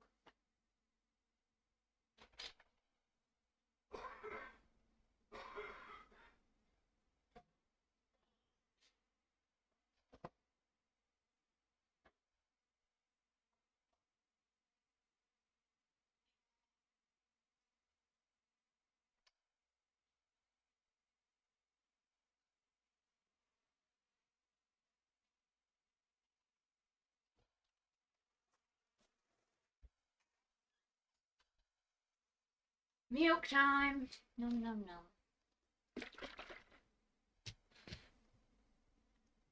What do you mean if I say we do, we do? We hate Nestle in this household. They're an evil corporation. We are anti-capitalist around here. You support local and small local businesses. You support small businesses, and not corporations that actively fuck over economies. Again, you know, local populace and stuff like that. If you don't know about the shit that Nestle does, go fucking Google that shit. It's like readily available information. Ugh. They bought out my favorite cereal brand. I have not bought my favorite cereal since. That's the kind of principles I'm working with. It's sad because like it's a really good cereal and it's like high in iron, which I kind of need.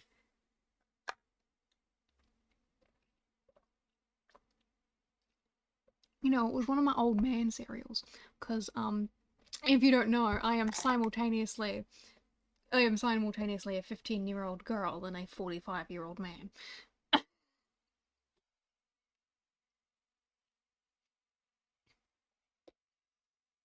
Ugh.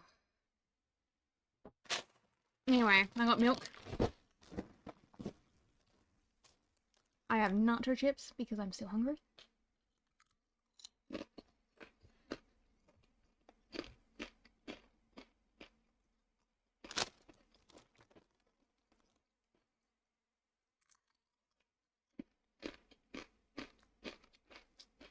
Let's do this. Just case today. And then, based on the looks of things, Friday's case is gonna be fucking long as shit.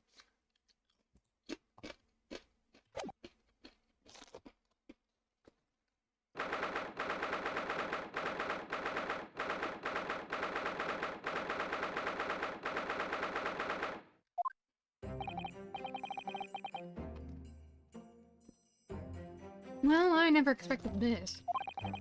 I'd have thought I'd be back here again so soon. We are on a study tour of Great Britain, with the intention of learning the court's legal practices. In order to research the latest court procedures here, we need as much court experience as possible.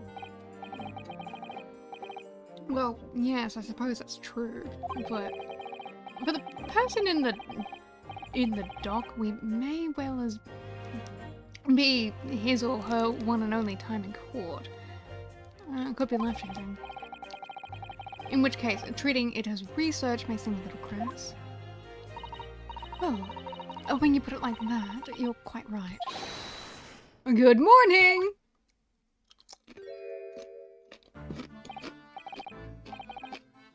Ah, Mr. Nasume, good morning. Oh dear, are you alright? Your eyes are terribly bloodshot. The early bird catches the worm, say here in Britain. Yes, I've heard that expression. But I really don't want to catch a worm. So I tried desperately not to wake up early, but I was so worried I couldn't catch a wink. And now I'm absolutely exhausted as a result. Do all literary people take things so literally? Thank you for putting your faith in us today, Mr. Natsume. I wish I had 9 lives. My whole future hangs in the balance. I'm too terrified to tremble. Really? Because I can feel tremors in the floor. I can't do this. I can't take this. Although, locum student Mr. Naruhodo Esquire. Yes? I got a glimpse of the public library as I walked by the courtroom. It looked like the opening night of the opera. There were so many people. I had no idea my case was such a notorious affair here in London. Oh, neither did I. Do you know why that might be, Miss Susato? I'm sorry, Mr. Naruhodo, but I have no idea. So, that all-knowing look on her face is just coincidence, then, is it? Don't hide the truth from me. It's because of Reaper, isn't it? Lord Van Ziggs. It's that right, Miss Susato?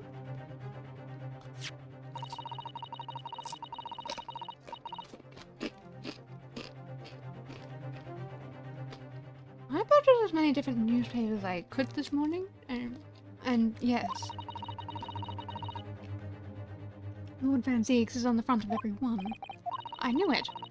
Sometime after the prosecutor was dubbed the Ripper Bailey, he stopped appearing in court, it seems. It's been several years now, in fact, until the day before yesterday. guess Inspector Gregson told us something similar, didn't he? I don't need flashback. Well, I guess I can flash back to him. Trial 2 days ago marked Lord Van Zeek's return to the courtroom after a very long hiatus. Trial of Magnus the Gilded. Ugh, what a harrowing experience that was. I believe that appearance made even greater waves here in the capital than today's. But we wouldn't have realised, of course, having only just arrived in the country. Why is the Reaper back in the Bailey so soon? For what appears to be a mundane murder? That's the question the papers are asking, and they are all speculating various answers. Mundane? Mundane is the most significant saga of the century for some of us. Oh dear, I mean no offense, Mr. Natsume, but that is how the papers are describing it. Well, lest we also forget the fact that it could spark an international incident. Obviously, the reappearance of this infamous prosecutor has caught people's attention, but there's another blatant similarity with the trial 2 days ago. Yes, I agree. Student Mr. Naruhodo, Esquire, it's you. Me? Well, I suppose that's true. Both times it was you who stands against the legendary prosecutor. It can only mean that you're friends with the Reaper. Please, I don't rub shoulders with Deathbringers. I'm afraid that there's really only one other explanation. It can only be another example, Mr. Naruhodo, of your uncommon bad luck. Thanks for that. Oh, this is just my luck. Why must I be represented by a man with such frail fortune? By the least lucky lawyer alive. Well, let's not forget that it was you, Mr. Natsume, who asked me to represent you. Yes, it's true that I'm just a student, new to London, with little in the way of experience or skills or luck. But I promise you this. I will fight your corner until the bitter end, and I will believe in you, Mr. Natsume. Oh, benevolent locum student, Mr. Naruhodo, Esquire. You're not alone here with us, Mr. Natsume. Whatever happens, we will always be on your side. Oh, benevolent non-locum assistant Miss Mikotoba, Esquire. I am in your debt forever. I shall never forget this kindness. Mr. Natsume, counsel for the defense. The court session is about to begin. Kindly make your way to the courtroom at once.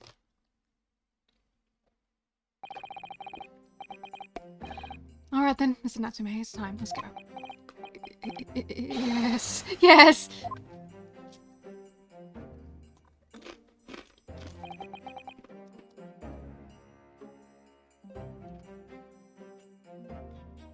This is it, is it? My second appearance in the British courtroom.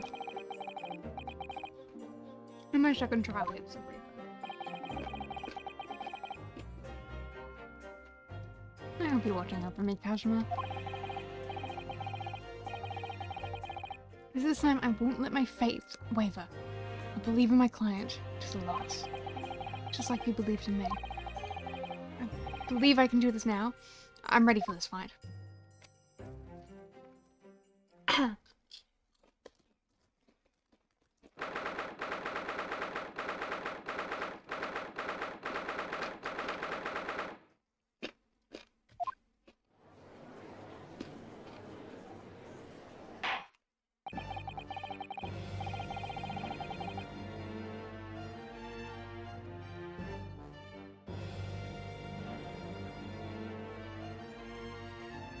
In the name of Her Majesty the Queen, I hereby declare this court.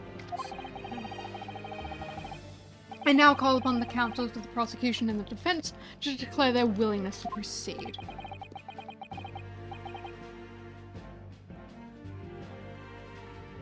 Van Zeeks, I'm terribly sorry. I've completely forgotten what kind of voice I gave you.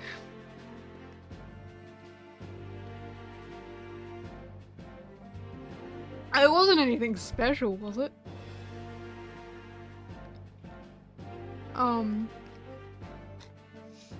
The prosecution is fully prepared, my lord. The defense is ready, my lord. The Nipponese are truly fascinating breed. Sorry, what? Lord Strongheart has told me all about you. That you are a student who arrived in London but 2 days ago. A mere amateur. Do you have a point? Being a compatriot, you feel compelled to try and help the accused, I suppose. Typical Nipponese arrogance. Forgive me, but I do not believe arrogance is an appropriate description. Sato-san. After all, at our previous encounter, the defendant was found to be innocent. God, I still can't watch you do that. Very true. And a most fascinating, if dark, trial it was, too. Tragic conclusion came later, of course. Here's to the acquitted, and his unfortunate violent end.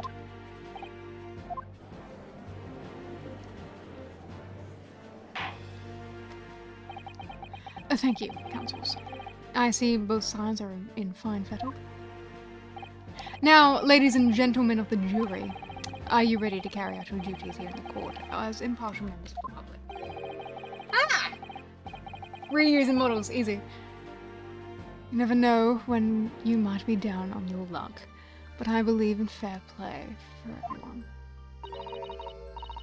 Well, I must warn you, I'm rather more ruthless than I appear. Oh, well, not me. But you see is what you see is what you get. I'm a peace-loving fellow. I'm afraid to say I think it's quite possible that mustached foreigner did the deed. Come on, what are we waiting for? No doubt he did it anyway. Eh? Sorry? I didn't quite catch that. Very well, let us proceed. Your opening statement, if you please, Lord Van Zix. Very well. Very recently, Great Britain signed an alliance with the rising power of the Far East. The accused in the dock today is a student from the same land, a certain Mr. Soseki Natsume. And while our country has extended this foreign student the warmest welcomes, regrettably the kindness has not been returned. In fact, the student is accused of a most sinister act. Of plunging a knife into the back of an innocent woman who was doing nothing but walking down the street. A knife crime? I tell you from bitter experience, those are the worst. Bloody oath they are. Just look at that swallow, sallow complexion and short stature. He's one of those dreadful Japanese. Come on, let's just get this over with. With me now, everyone. 1, 2, 3. Sorry, I didn't quite catch that. Pray, forgive the discourtesy of smashing my hallowed chalice here in the great chamber. Allow me to call the first witness's stand. Very well. Bailiff, lead the inspector in, please.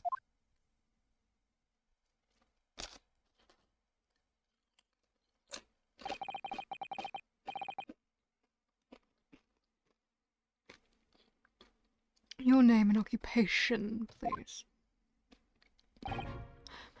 Yes, sir.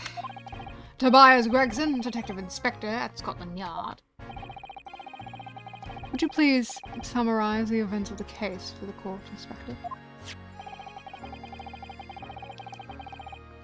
The victim is thought to be a young woman in her 20s by the name of Olive Green. I beg your pardon, Inspector. Thought to be? Yes, having been stabbed in the back by her attacker's knife, the victim fell unconscious. But that was 3 days ago now, and she's been comatose ever since. What? So they don't even know who she is. Comatose, I see. But her life is in no danger. Fortunately for the Eastern student, the charge will not be murder. Pray, elaborate on the details, Inspector. Sir, if I could ask everyone to look at the street map.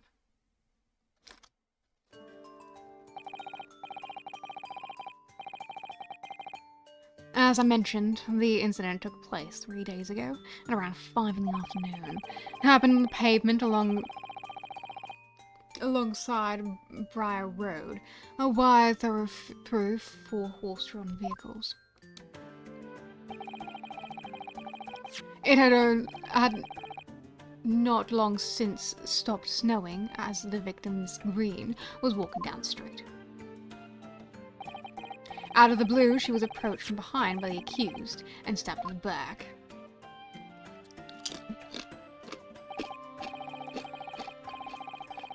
Luckily, the young lady's life was spared, and she's currently being treated in one of the city's hospitals. But being unconscious as she is, we've been unable to take a statement from her, of course. This is a case filed with everything we know about the victim so far. Thank you, Inspector. The court will accept the document as evidence, if you please.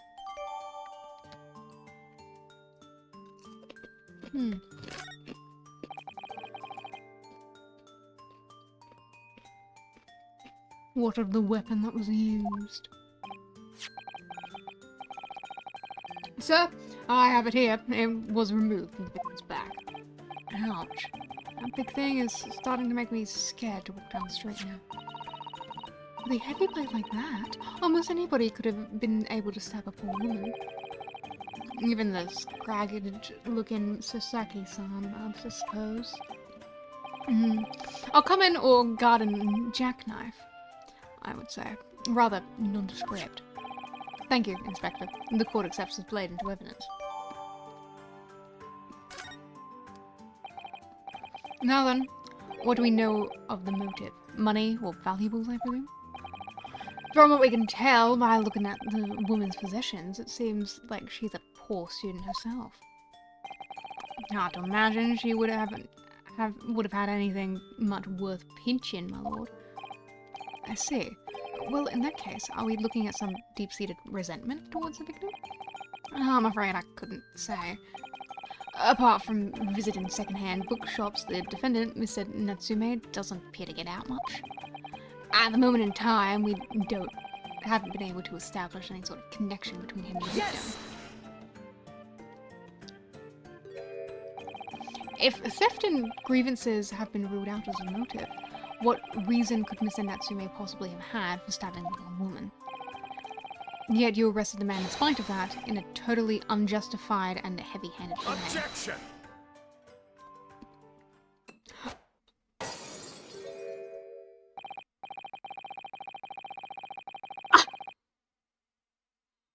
I apologize to the people sitting behind you.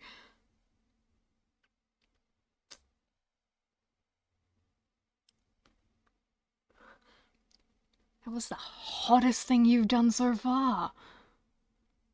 Pray, forgive the discourtesy as flinging a freshly uncorked bottle into the public gallery. But your words have soured its hallowed banquet. Bouquet. Fuck. Just so elegant. Oh my goodness.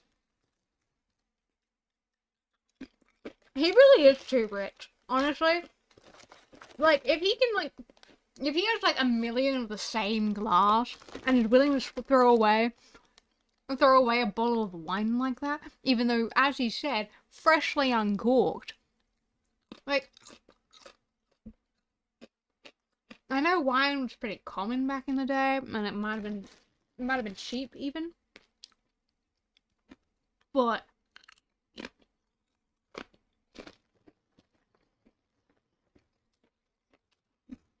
it's really hot. That's really hot. That's really hot. But the problem is your face is too sad for me to go any further with it.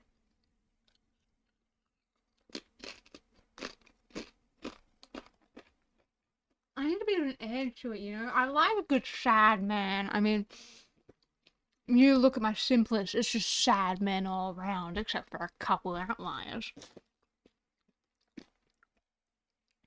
This guy's so sad.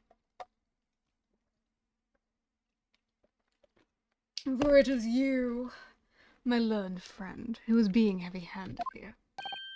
What? Scotland Yard does not arrest people without good cause. That should be beyond question. Inspector Gregson, the prosecution calls for your formal testimony. Explain to the court precisely why the constabulary came to arrest the Nipponese student. Yes, sir.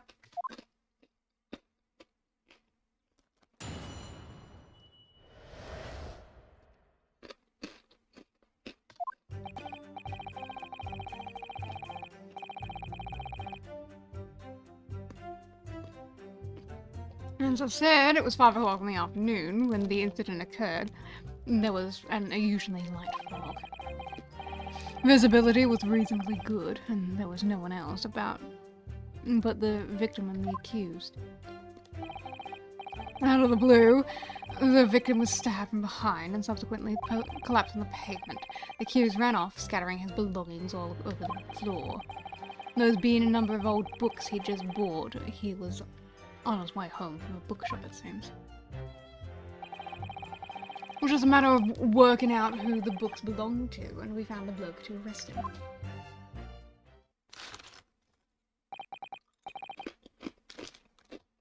Oh, books, you say? Yes, my lord, I have a photograph here of the scene of the crime, taken immediately after the incident. Ah, yes. I can clearly see the books to which you are referring to.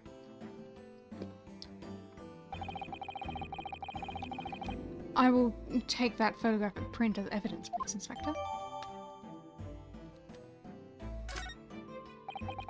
You Nibbanese are a spineless breed, too cowardly to admit defeat. You know, it's okay when the Japanese say it. When you say it, I feel like I'm saying a slur. Denying everything despite overwhelming evidence to the contrary. Well, Forgive me, Lord Van Zeeks, but the defendant is not denying everything, as you put it. What are you doing, Miss Susato? Do go on. Miss Natsume has admitted to playing some part in the incident. Isn't that right, Mr. Naruhodo? Well, now that you mention it. When we visited him in the prison yesterday, he did tell us what had happened. As I was walking along the accursed pavement, I could make out the sole silhouette of another ahead of me. A woman wearing a green overcoat she was, and just as I went to overtake her, she suddenly let out a little scream and collapsed into the cold, hard slabs of stone at my feet. I was terrified. I had to get away from them. So I ran as fast as my legs would carry me back to my accursed lodgings. A green overcoat. Well, that's exactly what the woman in the print is wearing. Oh my, a photographic print in full colour. What will the world come up with next? The defendant has done nothing more than admit he fled the scene of a terrifying incident. That does not mean he's guilty of the heinous crime of stabbing the woman in the back. There was nobody else there at the time, just the two of them, the victim and the accused. In other words, there was nobody else who could have possibly have stabbed the woman. A fact that the accused concedes.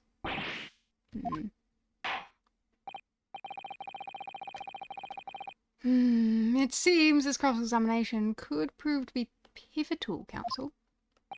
Proceed, please. Yes, my lord. Nothing for it. I have to use this cross-examination to turn the tables here. It's our only chance.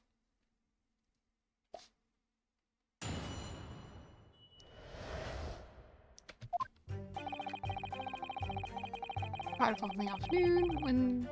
Okay, actually, I'm gonna look at what the things now. What do I actually have? The second-hand book of Siege. A picture of whatever. It's not whatever. Whatever. Okay.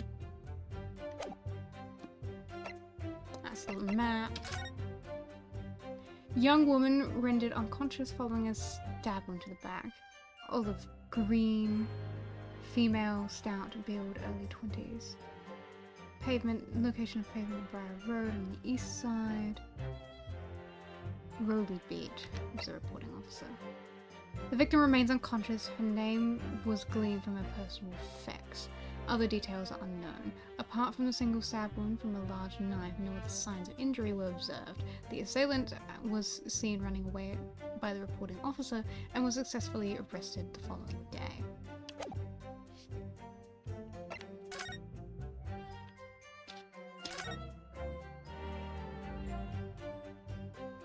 Oh wow, it is rather large.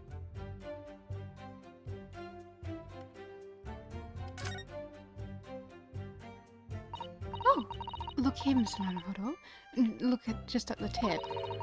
A small piece of the blade appears to be missing. You're right. You spotted Mr. Sato. I wonder what could have happened to it. Yes, you don't think it could still be lodged in the victim, do you? Oh dear, I do hope not. That sounds terribly painful.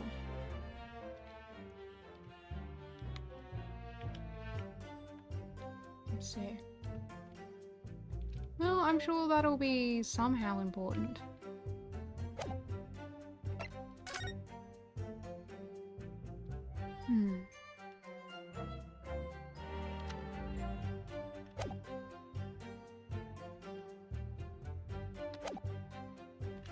Okay. There was an unusually Hold it! I like Bunky today. Well, I like for London. You could see the opposite side of the street for once. Not much farther though. That's light, is it? Around these parts, yes. Not something I'd expect a Japanese fellow like yourself to know, of course. I've read that London is famous for its fog, but in my country people usually imagine that gives the city a rather beautiful appearance. How quaint. Yes, well, it's not something us Londoners tend to romanticize, as I expect you can appreciate. I see.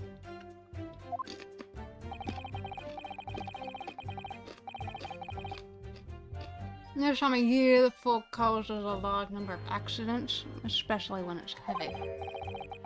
Sometimes you can't even see your own hand at the end of your arm. Indeed. The other day, I was very nearly trampled by horses before I could see the carriage they were on. Susato-san and I should definitely remember to stop, look and listen. However, on the day that concerns us, the fog was somewhat lighter than usual. A fact no doubt lamented by the accused.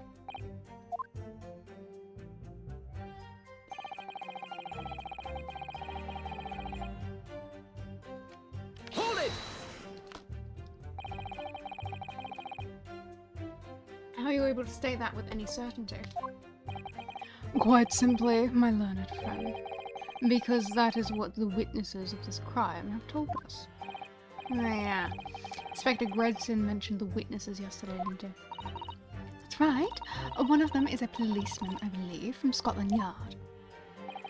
That's correct, ma'am. Then we must hear the testimony.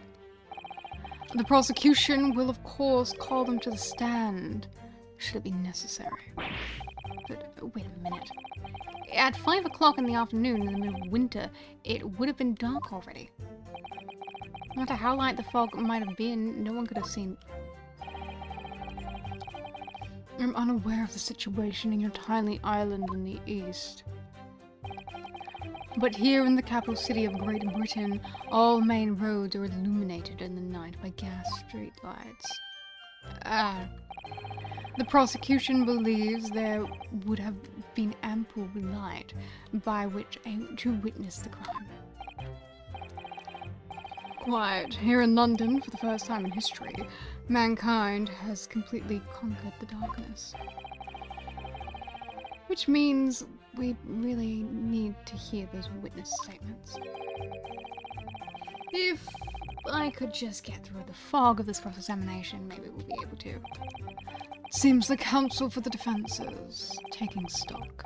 Continued testimony, Inspector. The victim was stabbed from behind and subsequently collapsed on the pavement. Hold it! From behind, you say? That's right, as you can see from the print. Yes, quite so, Inspector. Handle of the weapon is clearly protruding from the victim's back. And you say this poor woman, Miss Green, remained in a critical condition? Comatose, no less? I'm afraid so, my lord, yes. She's been treated at Bart's.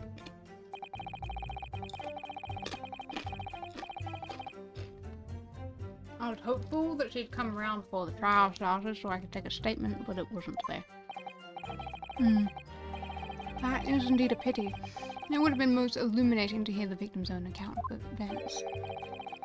Luck is on your client's side, it seems. On the contrary, my client has been exceedingly unlucky. Your force of tone is seriously undermined by those disturbingly wide eyes, I'm afraid.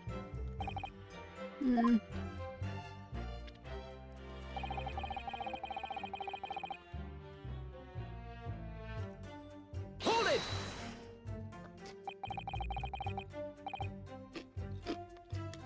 It's not Sume's belongings, I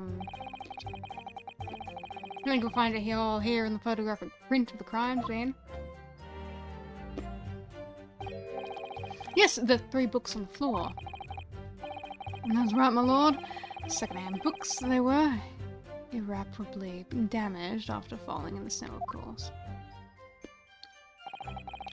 The accused could easily have carried all 3 books in one hand, which means his other hand could have been free to wield a knife, for example. He's very clever, isn't he? What do you mean?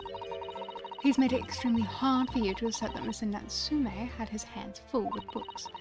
He's managed to close the one avenue of escape we might have had before we even knew it was there. You mean to say the defendant was holding his belongings as he thrust the knife into the woman's back? That must be what happened, my lord, yes. How's my second date with Van Zeet's going? Well, he flicked a wine bottle over his shoulder. It was kind of sexy.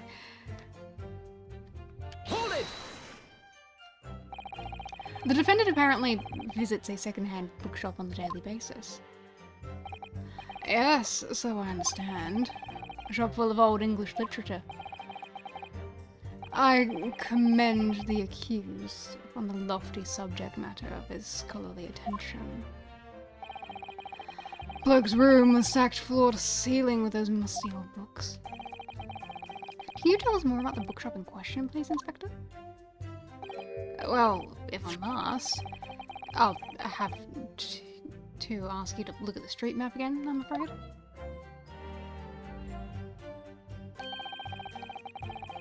Close the second-hand bookshop to the accused. Accused lodging is this place here, Bourbon Books. A little place on the corner of Briar Road and Meerschaum Street, but that's not where he bought the books from. As it happens, the accused is currently living in the lodgings on the other side of Briar Road, at the opposite end. Which means...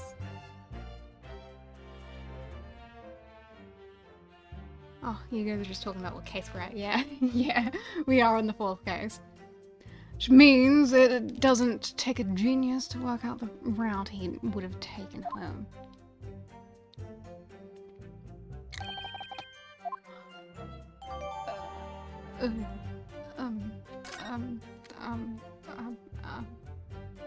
So? Yes, I concur with your conclusion, Inspector. The defendant would certainly have passed the scene of the crime on his way home from that particular shop. Mr. Naruhodo, I think that's what the Inspector just told us could turn out to be of vital importance. It is of vital importance, thank you. How do you feel about the game so far? I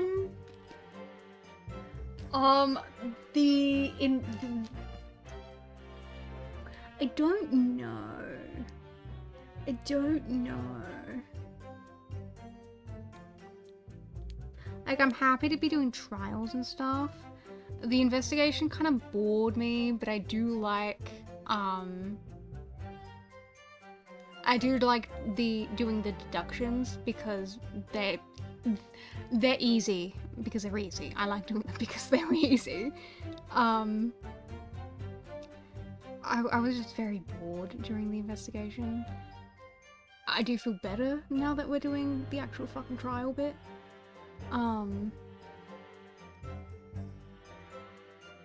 My biggest gripe with the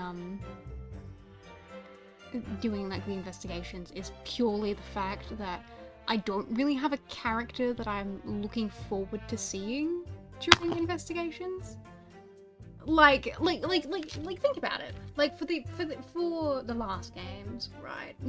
I would be looking forward to, like, I don't know, seeing this game's detective, right? I was always happy when the detective showed up. Like, I loved Gumshoe, and I loved being able to hang out with Emma and Fulbright, and that was always fun.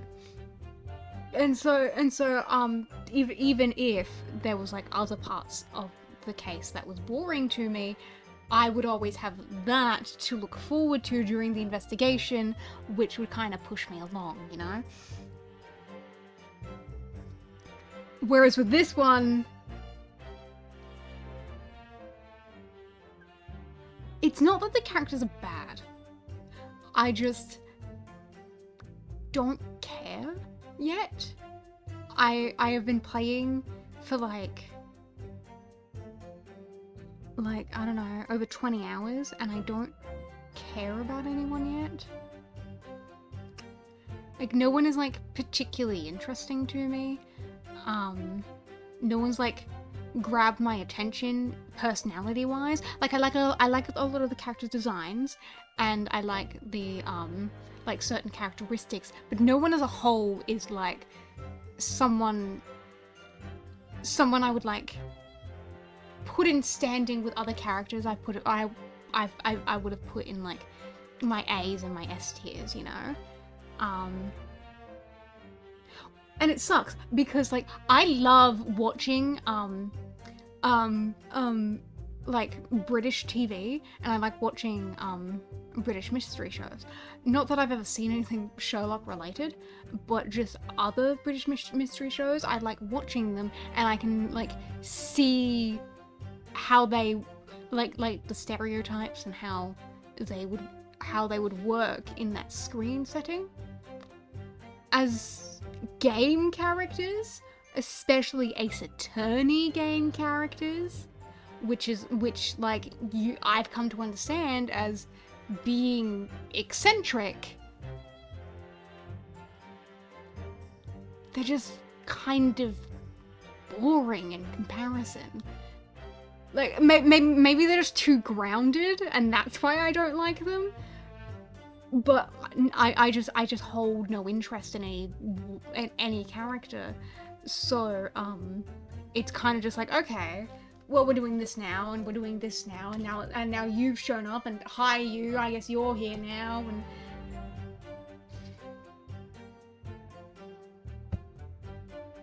shut up, Sidious. Don't ever say that shit to me again. That's not true. You're gonna keep saying it no matter what I say.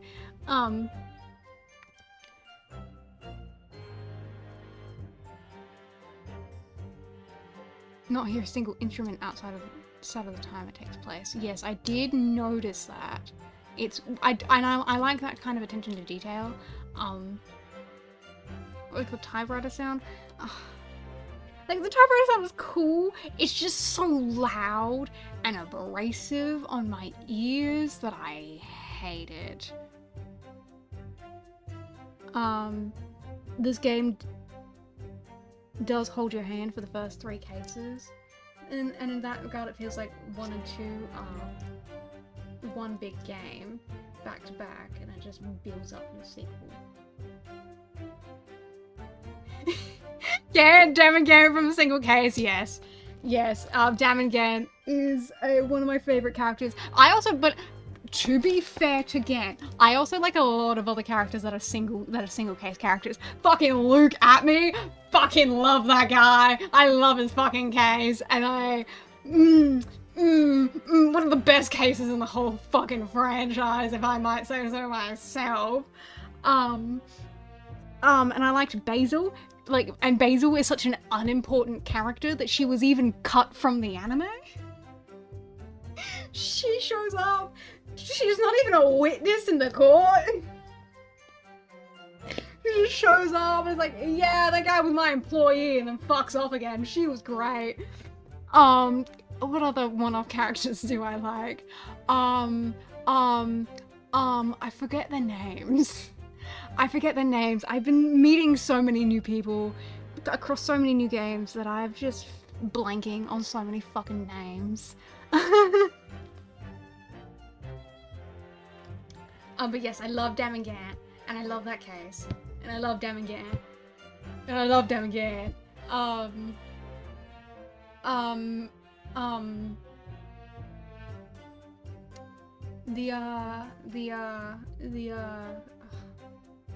Fucking the guy, what's his name? Is that his name? I don't want to say it out loud if I'm wrong.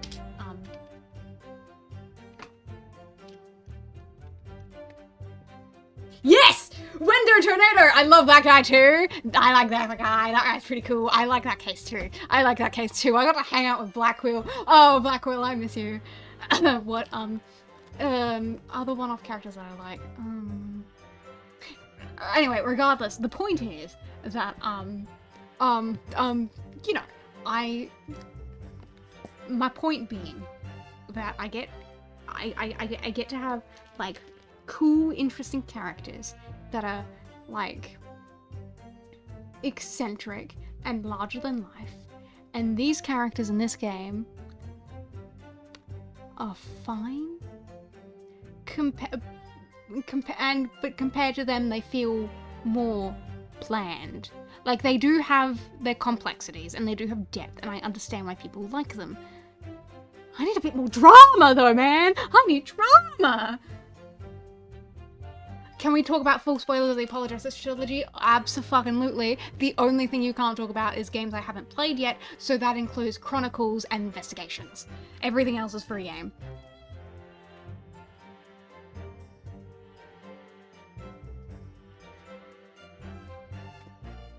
Yes, I agree. The most important point that the inspector just made being the bookshop's name. Inspector Gregson, may I ask you a favour? What? Would you kindly add the name of the bookshop to your formal testimony, please?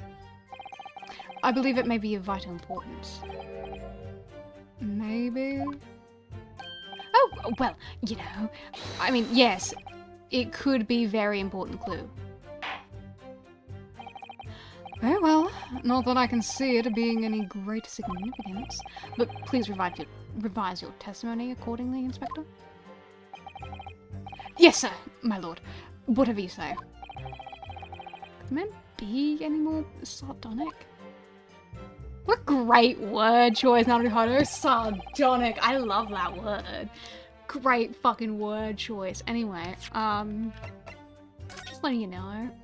Not where he bought the fucking books from. Objection! God, it's still so fucking weak. If I could just stop you there, Inspector Gregson. What is it, sunshine? I'm a busy man, you know. This is a receipt that we found in Mr. Natsume's room. It was issued on the day of the incident and details the purchase of 3 secondhand books. And you found that in the accused's room, did you?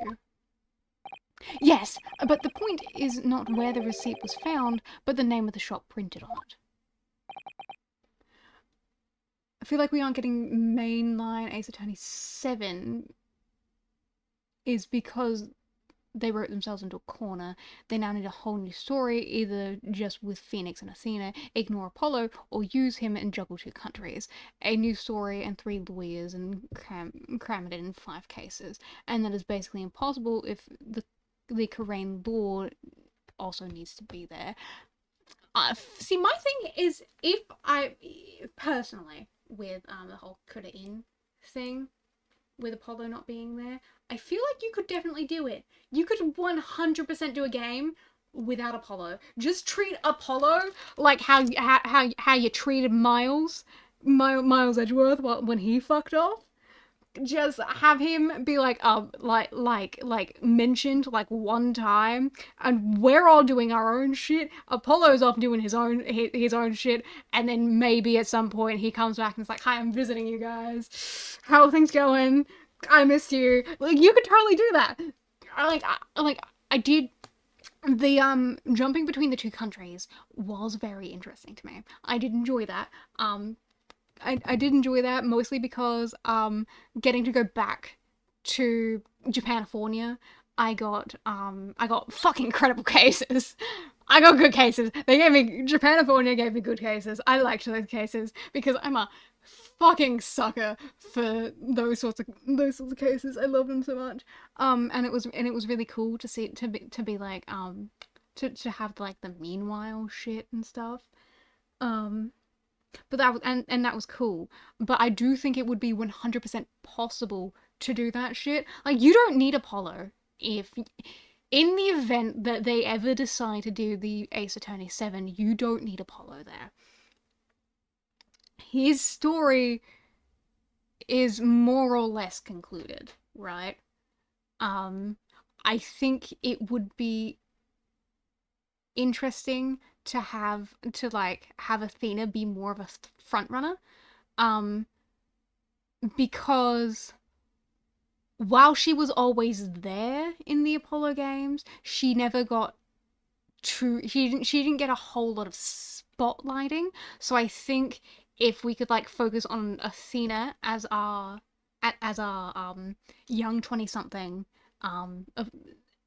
lawyer, focus on her journey and how she's been going with her lawyering stuff, and give her a story of her own that isn't just backstory shit, that could work really well. And it gives us more time with our female protagonist, and you can do fucking whatever you want with her, because she has nothing going on. You can do whatever the fuck you want with her.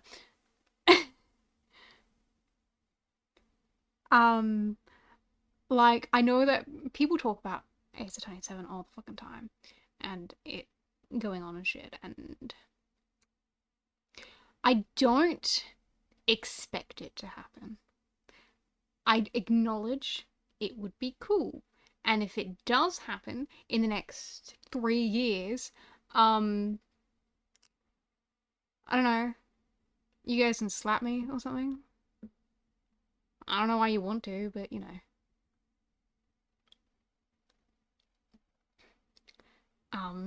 Like, I think what you could do is, but also with they kind of left the Lammy Roar shit, and they could bring that back, because like, I do kind of want them to have to find that out, which would be nice, but who knows. New game, and the 4th case of Apollo visits updates them about how it's going in the law firm, and Phoenix gets arrested, which makes Apollo and Athena team up as the defense. That would be really cool. Phoenix gets arrested for the 3rd time in his life. Not 3rd time, but you know what I mean. No, it would be the third time, wouldn't it? Oh my goodness. No? Yes? I don't remember. But that would be funny. That would be great. Even so, you could like you could like divorce yourself even more from Phoenix if you wanted to, and just have Phoenix like doing other shit. Well, like Phoenix is like, okay guys, I've got things I gotta do. Look, I trust you guys. You're like cool lawyers, except for you, Trucy, but I love you still. You guys can hold down the fort for a few months, and then everything goes to shit in those few months. And then but it's like, okay. But it's okay. But it's okay, because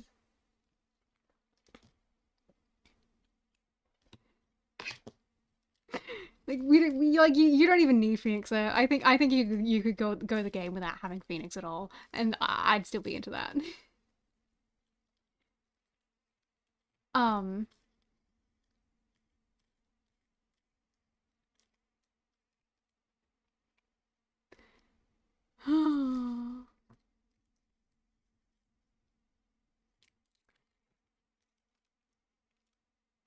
anyway, yeah, I don't know. People talk about like not liking the Apollo Justice series and stuff like that, and like that shit. But I fucking loved it. I loved it. I had my complaints in the games, but like by the end of each and every one, I was like, that was fucking incredible, man. That was really good. That was so good, man. Oh, I'm gonna die. I'm gonna die. Oh, oh. Anyway, you guys should not be allowing me to go on Apollo Justice trilogy tangents, because you know how it ends. You guys know how my Apollo Justice trilogy mind ends, and it just ends with me crying because I don't have a keychain. It's just gonna end with me having to go back to this and being like, oh, I could be playing Apollo Justice. Go on. This receipt was issued from a bookshop called Your Books. Your Books? Y-O-R-E, I presume? Yes, my lord. So, Mr. Natsume did indeed purchase a number of books at a second-hand bookshop that day. Moopai, what are you apologizing for? You weren't a part of this discussion at all. You were just sitting by. And I love and appreciate you. You don't have to apologize for anything ever. I love you, each and every one of you, my beautiful chatters. The Apollo storyline cannot be confidently closed if they still haven't given us the clarity of the fucking Lemming Raw storyline. Exactly! Exactly! Exactly! Exactly. They just... I will even accept it just being a fucking DLC case. I'll accept that. But I need that to happen. I need that to happen. I need the sibling love. I need it. I love family shit so much. I love... Trizzy already knows she's adopted. That's not really the thing. I more so want to see the reaction of Apollo realizing that this man tangentially may or may not be his father if he accepts him to be so, and how crushing that would be to him, because ew, Phoenix, right? Trucy, that guy? You never be my real dad, Phoenix. I think that would be funny. Which is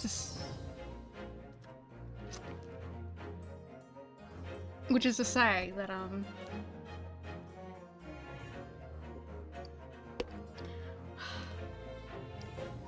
I miss my Ace Attorney humor.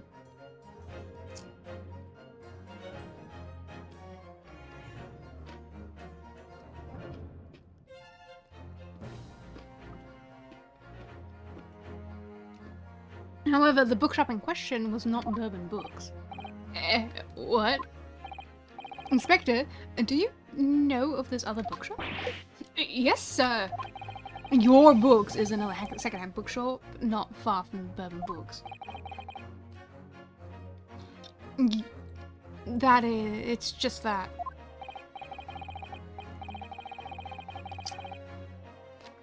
Don't! Okay, no, Phoenix could never call her that. Phoenix would never consult their mother like that.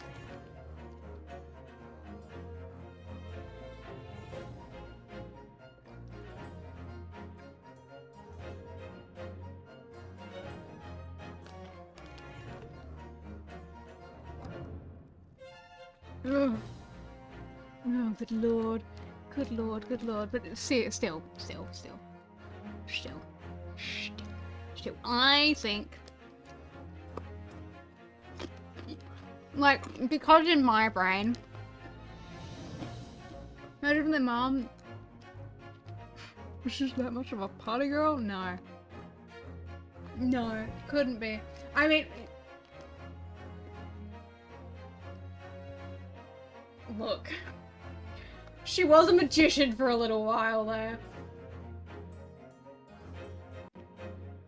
She was a magician for a little while. Oh my god, the Grand Maries!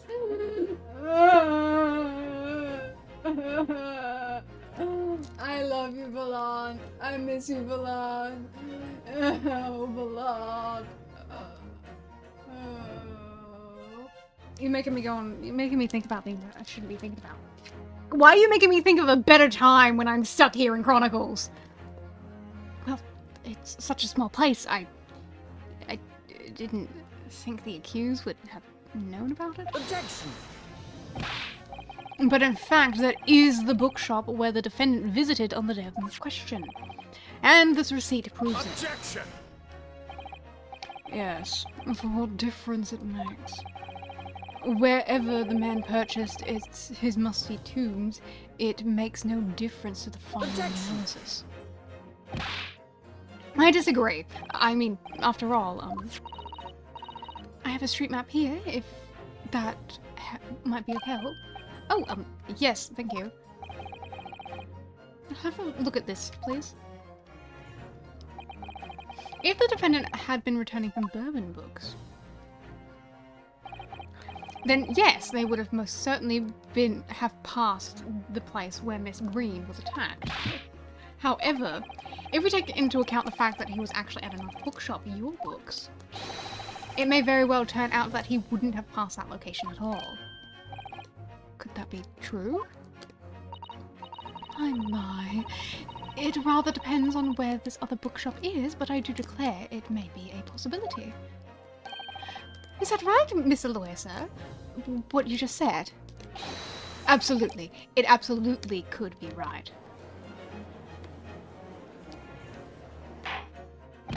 Inspector Gregson, where is Your Books establishment?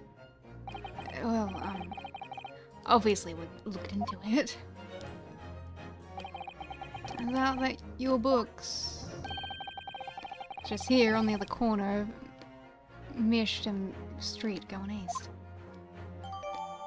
Let's see.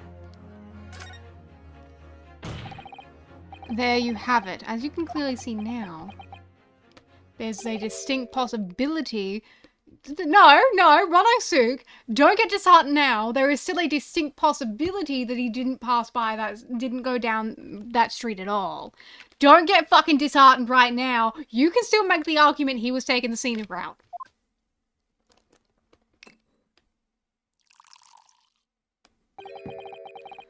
My learned Nipponese friend is obviously in training to be a clown, the way he regales us with such witticism. To your future career in the circus. Wow, that's the most harsh insult you've given me so far. Wow, the prosecution saying things about me?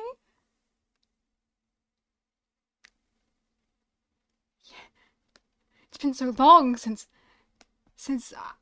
the prosecution has, like, tried to rival me in some way, and it's rather hard to tell how you're feeling, sir, because you always just look kind of off in the distance and sad about things. Are you deeply depressed? Are you sure you should be standing in court today?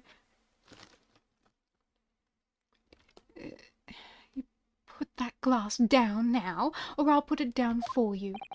I didn't think I needed to spell it out, but here we go. If the accused was coming home from your books instead of Bourbon Bookshop, there's no doubt he still would have passed the place where the victim stabbed. You don't have to go that way, though. Yes, thank you, Inspector. Come on, you fucking idiots. Allow me to reiterate what for my learned friend, if somewhat slow. My learned, if somewhat slow, Nipponese friend. Ow. Ow. Just ow. Stop breaking glasses, man. I like glassware, and it's really breaking my heart, really. Wherever the man purchased his musty tombs, it makes no difference in his final analysis. But it could, and Naruhodo was being a fucking idiot here.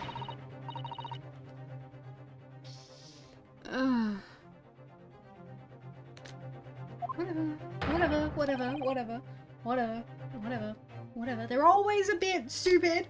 All of them are a bit stupid. It's not your fault, Naruhodo.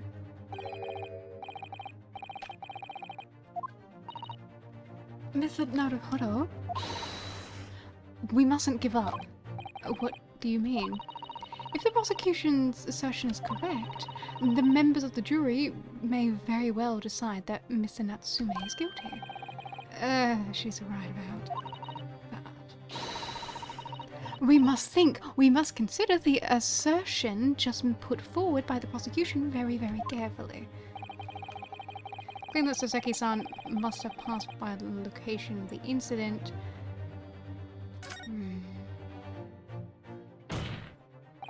The assertion just made by the prosecution is fundamentally flawed.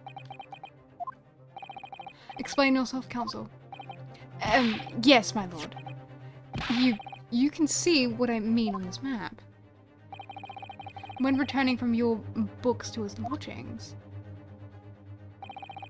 Mr. Natsume could have followed the route suggested by the prosecution. However, that isn't the only conceivable route to take between the two places. If the defendant used these streets, look what happens. He arrives back at the lodgings without passing the location where the victim was attacked. Objection! Talking back to a clown is a fool's errand, of course. However, I feel compelled to point out that route is what is commonly referred to as the long way around. On a cold winter's night, why would any man choose to take a longer route home? Well, the answer is extremely simple. He wouldn't. In other words, the accused took the obvious route back to the lodgings and is the obvious perpetrator of this crime. But, yes, I've got it. Obviously, we must ask the man himself. Ask Mr. Natsume which route he took home. I have already informed the court of the accused's response to such questioning. He claims he has no recollection. That's right. As I said, the bloke seems to spend his time outside wandering aimlessly from A to B. That day was no exception. He says he doesn't remember where he was or which route he took home.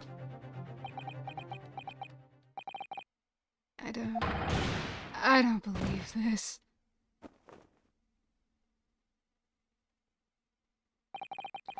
I thank you, my learned friend. and suggests that we do not waste more of the court's time by wandering aimlessly around this subject. Pray, what say you insightful jurors? But even if that's the case, the defense still...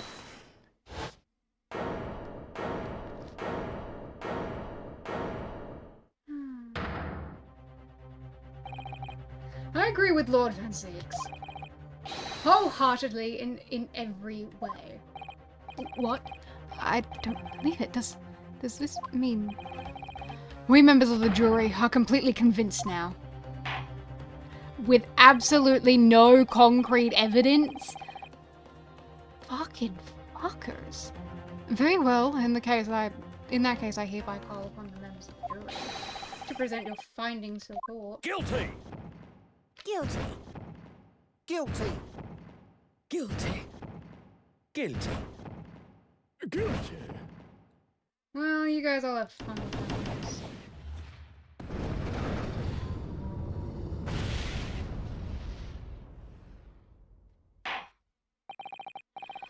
It would appear the jury's leaning is unanimous. It's so boring though.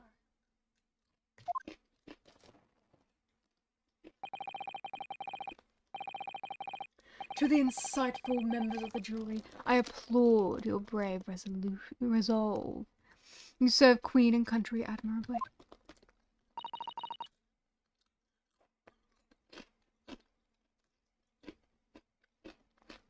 Listen now, hold off. No, not yet. This isn't over yet. So we'll have one more chance to sway the opinion of the jury.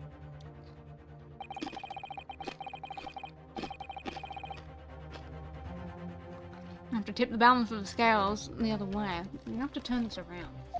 Also, other thing I want to mention. If they did do an Ace of 27, they could import the jury system into it. Because they did fucking tease that during the first Ace Attorney game. But then they never really went through with it. So, they could actually take this, import it into the next Ace of 27. That could make things more interesting.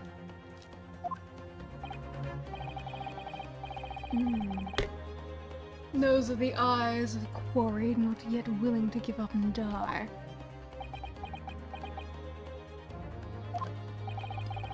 So I presume you intend to wield your rights again in this trial. Rights of the defense written into antiquated law, British law, that should have been buried long ago. God damn it, man. So, like, do you ever drink your wine, or do you just... Is the wine just there for you to throw it against the ground so you can smell the alcohol? Call it antiquated if you will. But it's the defense's prerogative to carry out a summation examination if it so chooses. Very well, counsel. In accordance with the letter of the law, we shall proceed with the summation examination. All the members of the jury ready, Mr. Foreman? Of course we're ready.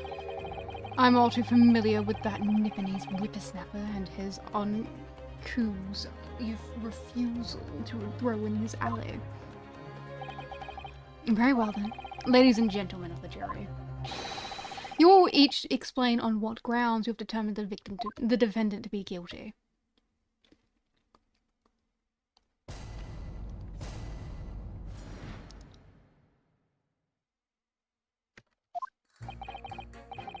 Oh, for pity's sake, that little Nepalese oddity already admitted it himself, didn't he? He said that the woman in green collapsed before his eyes. Why, it can only have been the victim. The man wouldn't have gone around the houses on his way back from the bookshop, not in winter. So the poor woman was attacked from behind, was she? How dreadful. I really don't care. Can't we just wrap this up now? I've got work to be doing. More books. Yes, nice shop that, but bourbon books? No, not worth the visit.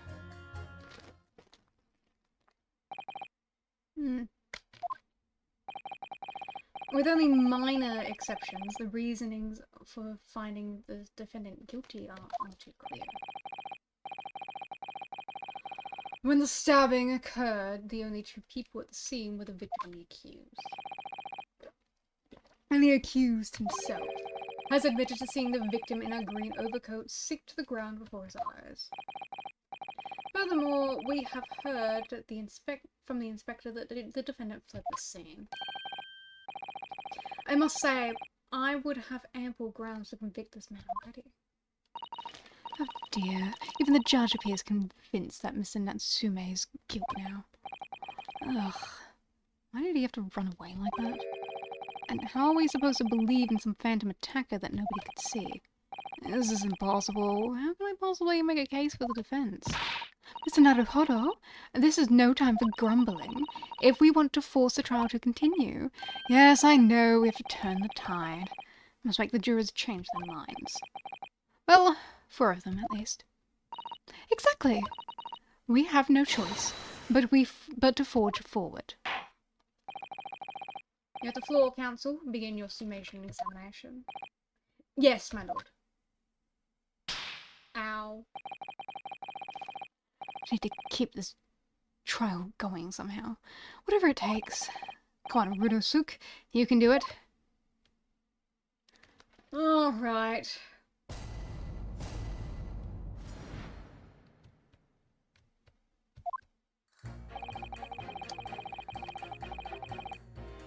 The defense admitted it himself. He said that a woman in green collapsed before his eyes. Why, it can only have been the victim.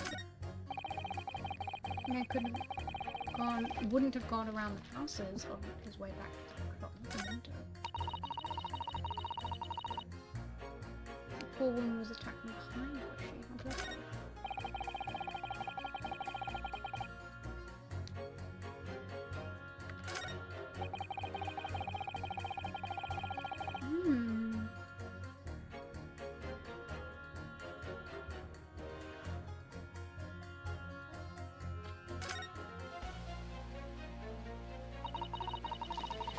Sends a shiver down my spine to hear the members of the jury so convinced of Mr. Natsume's guilt. But I can't help feeling that some of their opinions are rather subjective. I agree, it's the irrelevance of what some of them are saying that sends a shiver down my spine. Still, at least some of their assertions don't actually incriminate Mr. Natsume of anything. That's something. We must use that to our advantage, Mr. Naruhodo, cunningly. Yes, you're right. Okay. Are at odds. Let's put them against each other. What would be at odds? You admitted it.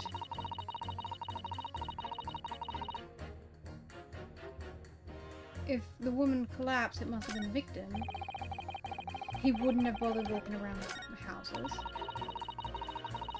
The woman was attacked from behind. I don't give a shit. The bookshop is nice. Fucked if I know.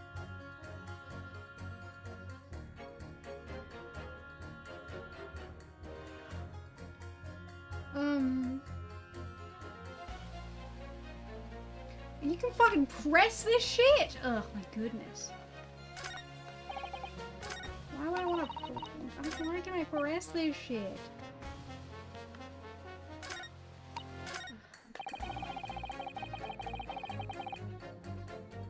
Hold it!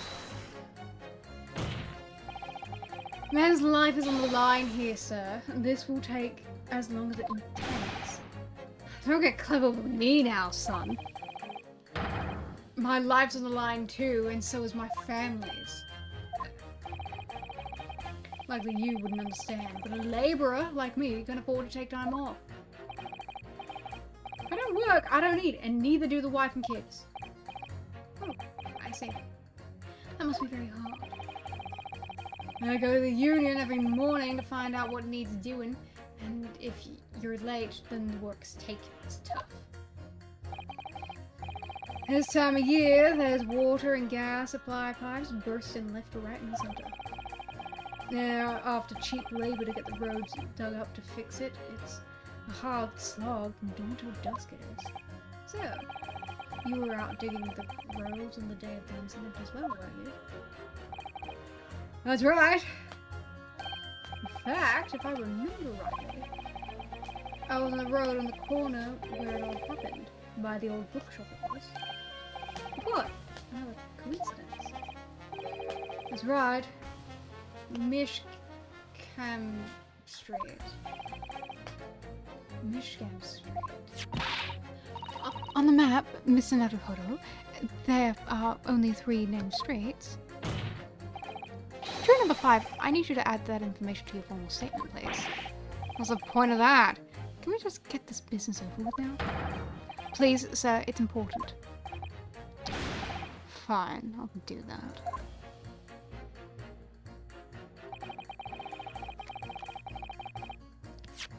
So that would be this street here. Meaning that if this street here was dug up, he would have to be forced to go this way.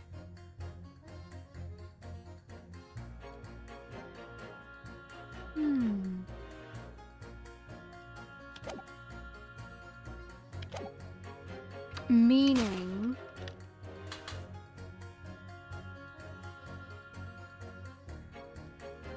that he would have. Objection! Those two statements are clearly at odds with each other. Defense counsel, explain yourself.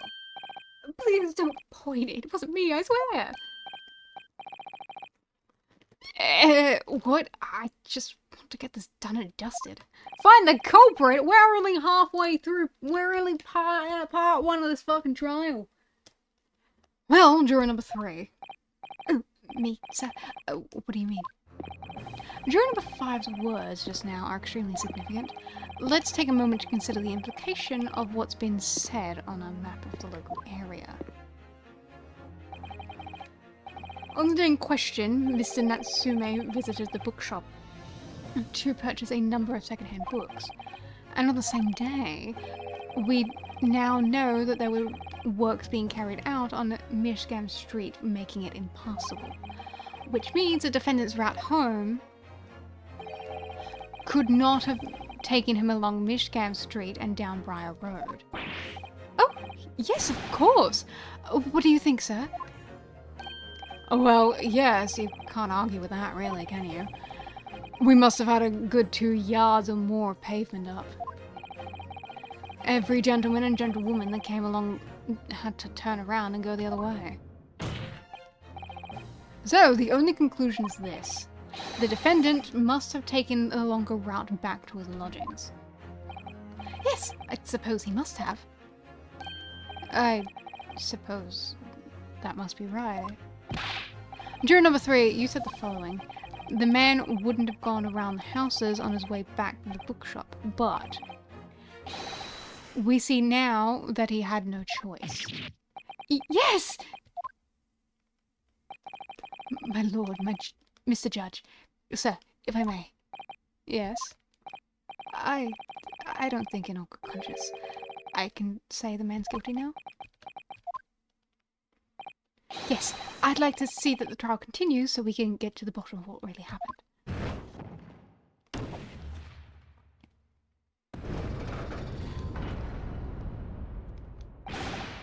What about you, sir? Who? Me? Well, alright then. If there's a hole in the prosecution's argument, it should be filled in, that's what I say.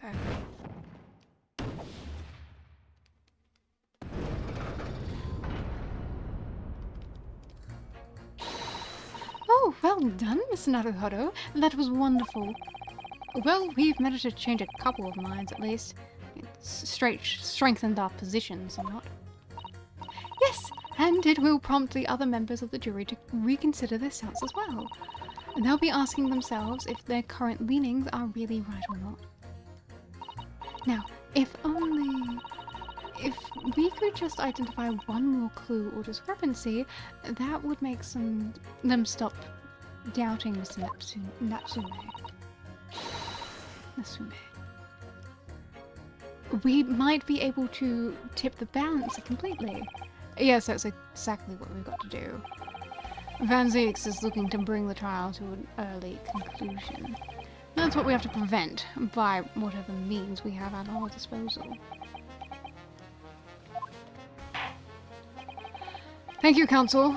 On with the summation examination, please. Yes, my lord.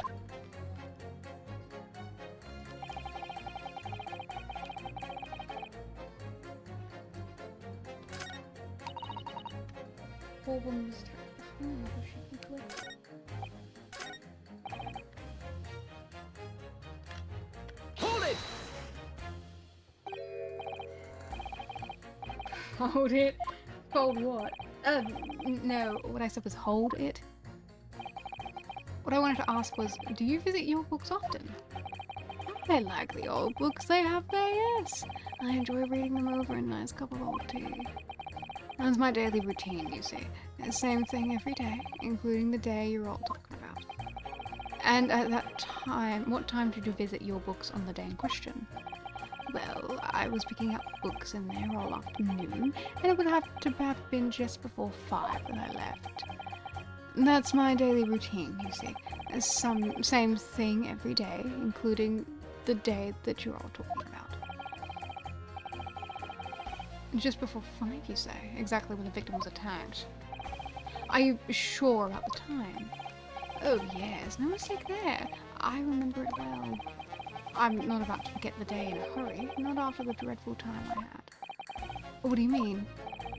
Well, I was walking down Calabash Road when I slipped on icy and dunked my head.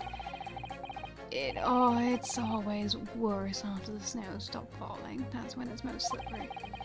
Knocked myself clean out, I did. I really thought my number was up. Wait a minute. Let me get this straight. This happened on Calabash Road? That's right. I live on Corn Pike, you see. Heading down Calabash Road is the quickest way for me to get back from your books. Trooper number 6, I must insist that you add that information to your formal statement. It may very well be extremely significant. Sorry? Extremely sick? No, I'm quite alright now.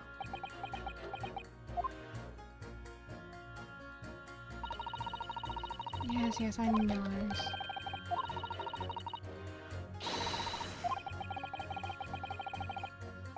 Yeah. Fucking whatever, just get on with it. Cool. Michael, just to make sure that my brain is thinking straight. Absolutely it is. I'm really cool.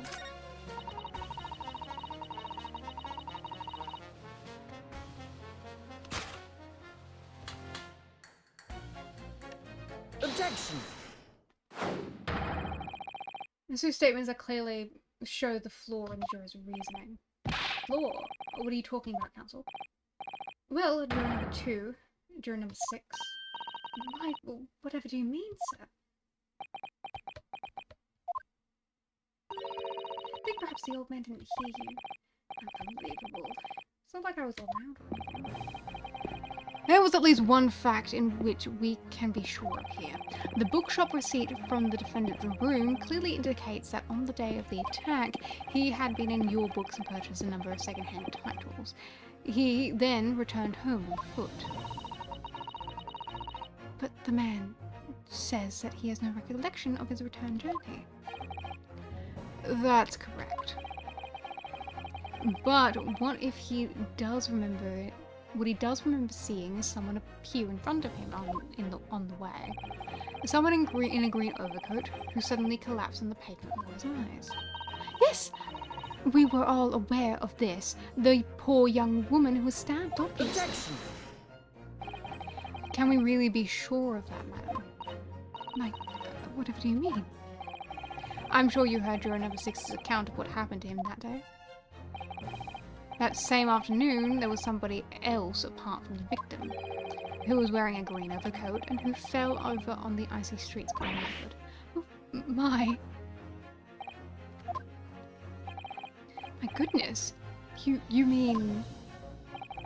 That's right. I'm referring, of course, to the hard of hearing juror number 6.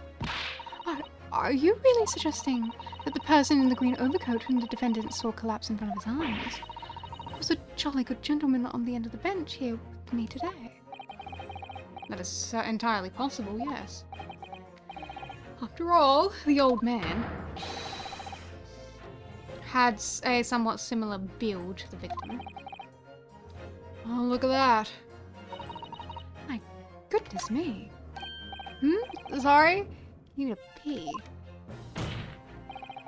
And crucially, we know precisely where the old man in green overcoat fell. On Calabash Road. Therefore, if the person who Natsume saw collapsing in front of him was in fact juror number 6, it means the defendant must have taken the long route back to his lodgings.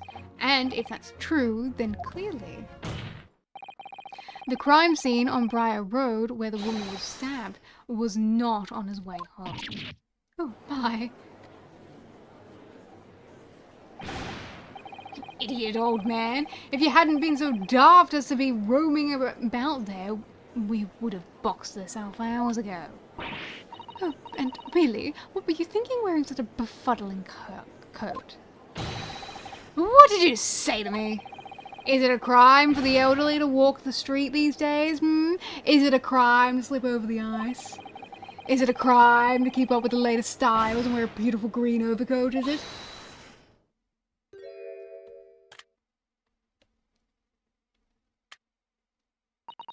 My lord, I do hope it's no cause for any inconvenience, but you'd like to change your leaning, I presume.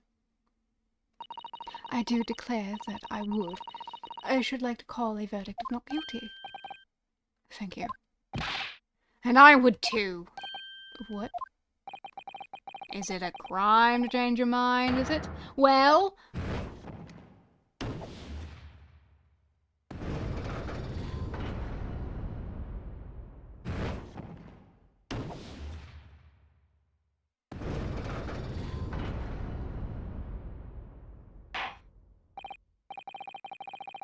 Well, that summation examination has concluded with a rather large shift in opinion. The eyes 2, the nose 4. So the nose have it, not guilty, they say. Which means we no longer have a consensus among the members of the jury. Trial will continue. Objection!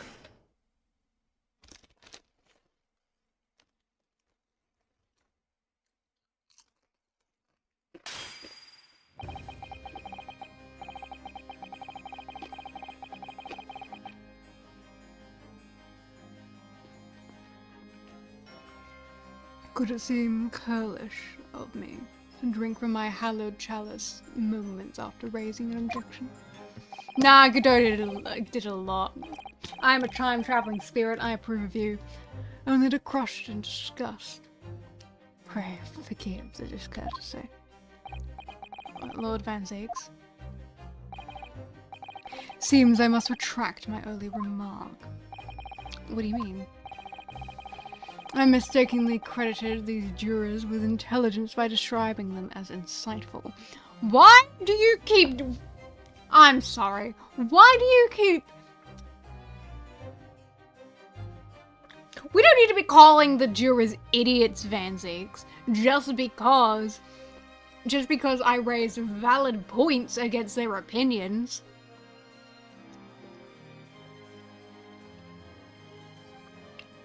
That's a bit harsh, isn't it? Yet we have just witnessed them falling for a cheap trick performed by an Eastern entertainer. Eh? Whatever do you mean? Objection! I haven't tricked anyone. Everything I said is the truth. Indeed. Stalwart Jr., juror number 5, was undoubtedly repairing the road as he claims. I believe you said it was a good 2 yards of pavement which you had excavated, sir?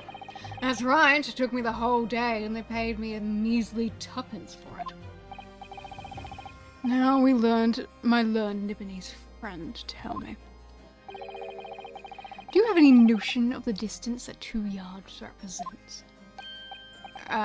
Well, If I'm honest, I don't have a clue, no. 2 yards is a little less than 2 meters. Less than 2 meters? That's not much at all. In other words, a distance readily vaulted by anyone of moderate figure. Would you not agree, my Star-Lord friend? Me? can't say you're wrong, no. What? And did you, perchance, erect a sign to prevent pedestrians from passing the side of your works? I wouldn't dream of it. What a waste of time. No coaches would have had to hope of passing anyway.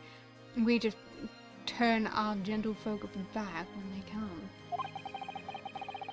You just jump right over it as all the same. The accused is no gentleman, as far as I can see. I have little doubt, however, that he could spring over a 2-yard trench in his meanderings around town. That true, is it? The incontrovertible truth is that the books just purchased by the accused were found at sea. There can be no doubt that on the way back to the lodgings, Mr. Natsume walked down Briar Road. Crush in a single sentence. And, old man. Oh, man. Can talk? You say that around 5 o'clock on the day in question, you slipped and fell on the Calabash Road. Pray, was there a suspicious-looking Nibonese behind you at the time? Oh, I can't say I remember. You don't remember? How about a wager? My learned friend. You say it was this old man that the accused saw. But I would lay 1,000 to 1 against you being able to prove it.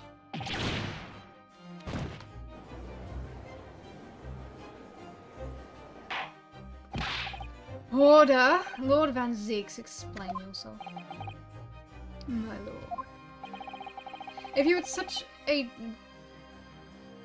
trenchant argument up your sleeve, why in the world did you not proffer it during the summation examination? I wanted to give this young foreign student the sightseeing experience he no doubt came for. I wanted him to see for himself how the opinion of the jury is so readily swayed. In my hospitality has its limits, and they have been reached, I think. Aww. And so, my learned friend, today's sightseeing tour of London is over. What are you talking about? My lord. The prosecution requests permission to call its next witness to the stand. Granted. Bailiff, bring forth the witness. The next witnesses? Mr. Naruhodo, do you not remember? We've been told on several occasions that there were eyewitnesses to the incident. Yes, I remember one of them being a Scotland Yard policeman, no less. I'm afraid that's likely to be the prosecution's next witness. Alright, no matter who Van Zeeks brings to stand, he has witnesses, and no matter what he says. I believe in Soseki-san. I know he's innocent. And I'll just keep believing to the very end, until the battle is over.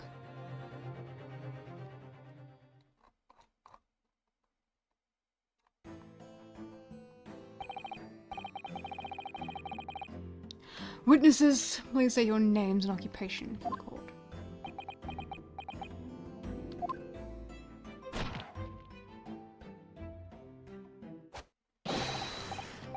Constable Rowley Beat, S.A.H. Nothing to report on the streets, sir.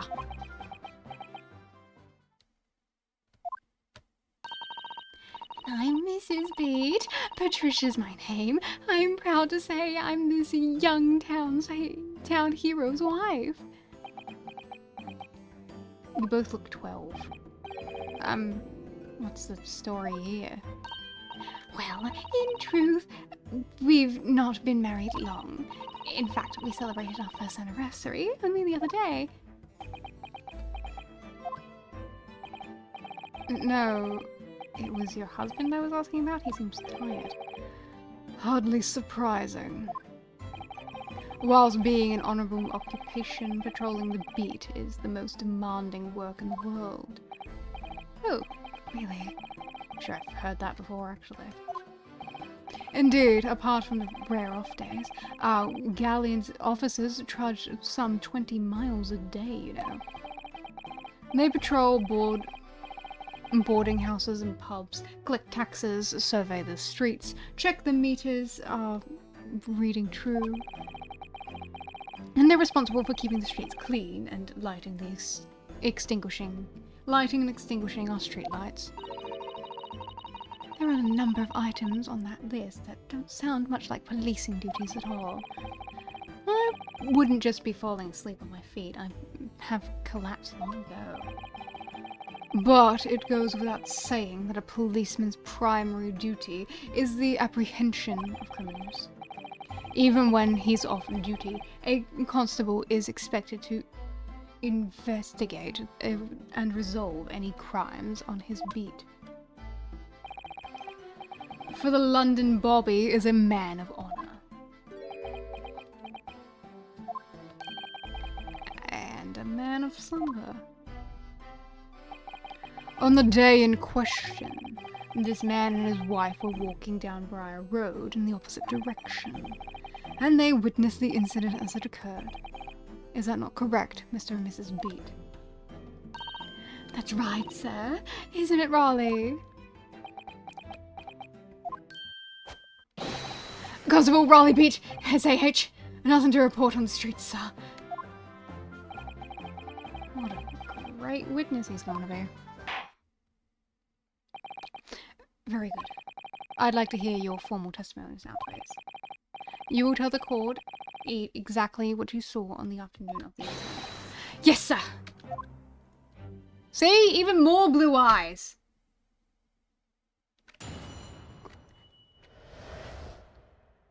So many blue-eyed people in London, Jesus. It was our wedding anniversary, and Raleigh was taking me out for a meal. There was no time to change after work. Anyway, two silhouettes appeared out of the fog on the pavement in front of us. All of a sudden, one of them just collapsed on the floor. Then the other scattered something before running off. We ran straight over, of course, and then went for help at the nearby police box. It was definitely that Japanese man in the dock. Raleigh and I both saw him as clear as day. Well, this is extremely compelling testimony, I must say. Oh dear. This policeman and his wife are claiming to have positively identified Mr. Natsume at the scene. If their testimony is true, the alternative course of events that the established in the summation examination will be quashed. It's death kill, in fact. Kill. Because that alternative was never viable in the first place. What an unfortunate chancing. And on your wedding anniversary too. Oh, I know, but I still managed to go out for the evening with my man. I thank the Lord for that. Gosh, the life of a London Barbie sounds very hard indeed. Indeed. However, this cross-examination will be over in minutes. You may well have time to rest this afternoon.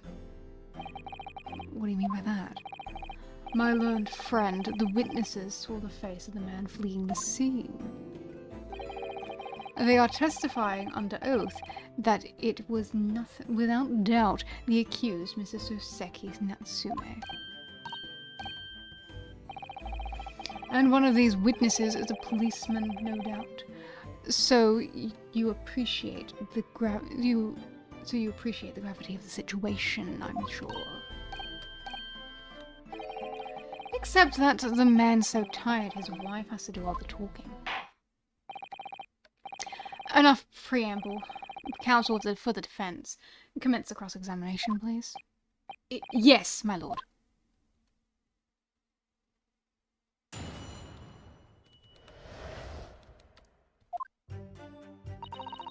It was our wedding anniversary, and my mother was taking me out for a meal. It's no time to change after work. Anyway, two silhouettes appeared out of the fog on the pavement in front of us. Hold it! Two silhouettes. That's right. They were coming towards us, walking up Briar Road on the opposite direction. There was a rather plump figure followed by a scrawny, thin-looking man. That does sound exactly like the victim as pictured in this print, and like Mr. Natsume. Yes, unfortunately it does. And you're certain that at the time there was nobody else nearby? Oh, yes, quite sure certain. It was dark, but there are street lights on Briar Road, you see. And there was nobody else around at all. Isn't that right, my darling?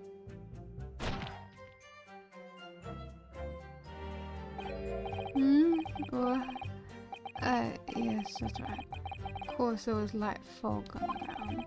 The Briar Road is dead straight, and you could see a fairly long way down the pavement. And then there's the street lighting as well. Didn't see any other pedestrians. Before sleep takes firm hold, your answer, please, Mr. Beat. Are you quite sure of what you've just said? Yes, sir! As a copper who spends all day, every day, keeping watch on the streets, I swear to it, sir. So I'm so sure. As sure as my love for Patricia is true. Oh, my bad. Oh, Molly. Well, I'm still maintaining there was no one else around other than the victim and the attacker. I'm starting to seem like that must be how it really happened. It's beginning to seem like there's nowhere to run. Well, that didn't stop Mr. Natsume, did it? He fled the scene all too convincingly.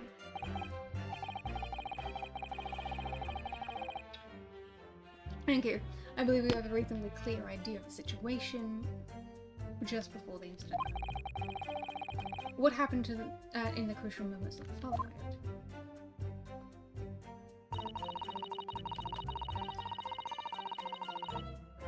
Hold it! Scattered something. Oh, what do you mean by that? Oh, well, I couldn't quite make out what it was at the time, but then when we got it closer we realized what it was. Didn't we, darling?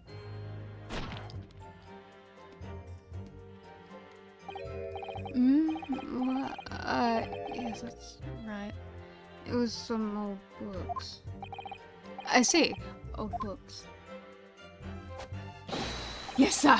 The culprit had dropped a number of them all around where the victim lay on the pavement. Indeed. As pictured clearly in the photographic print. That rotten Japanese man did that when he did the deed. Hold it! Let's not forget that it remains to be established that the defendant was indeed the attacker. But we saw him, and it was the man on the dock without questions. The mustache, the hunchback, the cat-like eyes, the torn mouth, the stubborn nose, everything. Any more insults you want to throw in? That's right. He looked down at that poor defenseless woman with those terrifyingly intense eyes. And then suddenly threw his books onto the pavement and ran away. I'd see. This is tough. They seem as though they're telling the truth here. May I remind the court that the unambiguous testimony comes from a policeman and his wife? Now please continue. Yes!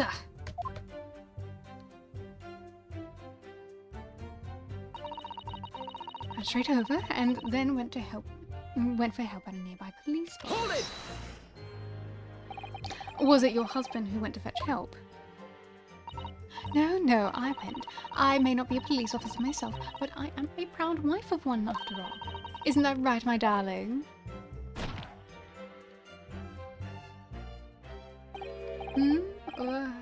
Yes, that's right.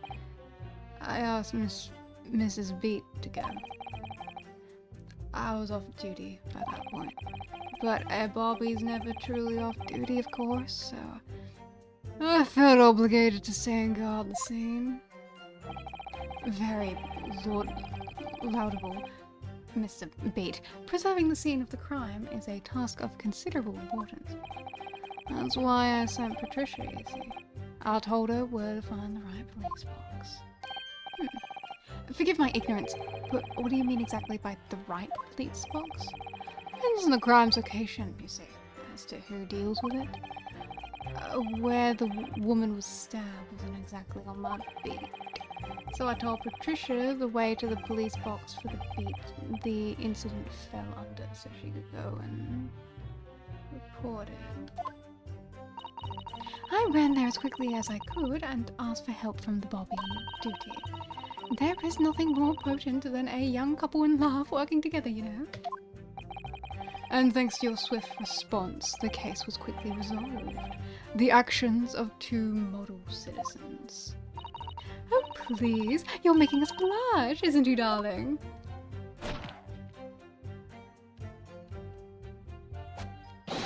Yes, sir.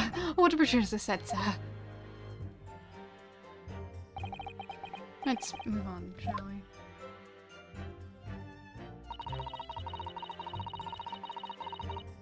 Hold it! But surely you wouldn't have been able to see his face by the light of the gas street lamps, would you? We absolutely could. Us Londoners have exceptional eyesight, I'll have you know. Right. The light from the street lamps was more than enough. And my husband already told you that the fog was only light, didn't he? Yes, and what of the fog? We're famous for it across the globe, I believe. But it's an absolute menace to those of us who have to live with it, of course. Oh, it is! When it's thick, you can't even see the hand at the end of your own arm. Yes, alright, I take your point. Now, could you stop shaking your husband about? The constant fog makes our eyes very sharp, you see. That's why we can tell for sure and certain that it was that little Japanese man we saw. Can't we, darling?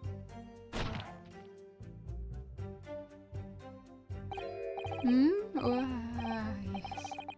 It was the accused and no mistake. The mustache, the hunchback, the cat-like eyes, the tone... Unmistakable, sir. As far as this couple's testimony is concerned, there can't be any questions. It was Seki-san who they saw running away from the scene of the crime. So that's it, is it? That's their entire testimony? What do you think, Mr. Naruhodo? Well, I hate to admit it, but on hearing the testimony, it really does seem as though Mr. and Mrs. Beats saw what they say they saw. Mr. Natsume running away from the scene on Briar Road that day. Yes, I feel the same. So, if that's true, where does it leave us? The members of the jury are sure to call for a guilty verdict after this testimony. Oh no, then what do we do? If Kazuma-sama were here, what are you trying to say? I think he would find a contradiction somewhere else within their testimony. What do you mean, somewhere else? Their statement about seeing Natsume is unequivocal. Calling that into question would help. But if you could identify some other part of their testimony which appears to contradict the facts, you might be able to discredit them, to make the jury doubt if the pair's memory of the day is accurate. Oh, right. Put simply, you must focus on finding a discrepancy in their statements somewhere. If you don't, I'm afraid the trial may reach an early and unfavorable conclusion. Why do I always seem to be so up against it? Okay. So what do I have? The map. The fact that he bought books.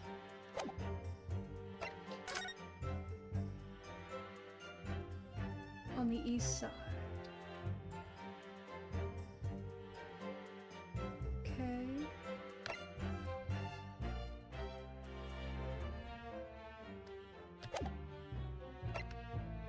Knife and then this. Wedding anniversary. Two silhouettes appeared out of the fog and came in front of us. All of a sudden, one of them collapsed on the floor and the other scattered something. He ran straight over the course and went down in many of the police I don't know.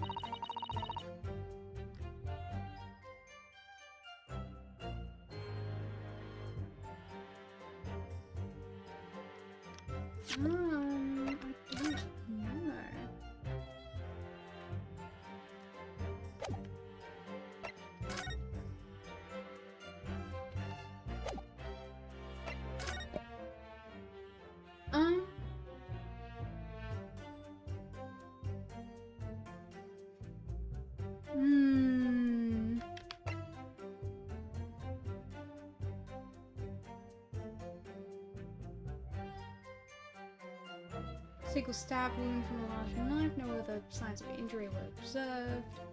The assailant was seen running away by the reporting officer. He successfully arrested the following day.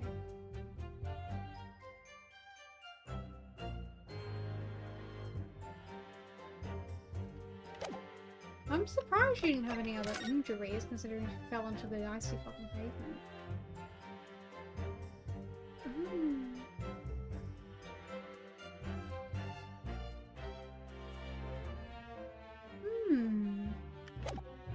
A discrepancy.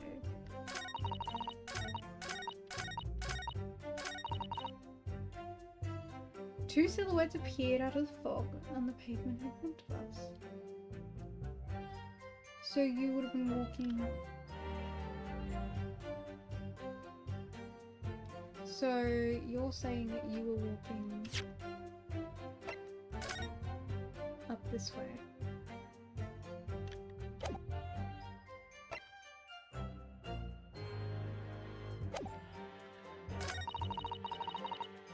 One of them collapsed on the floor and the other scattered. Something going on. Okay.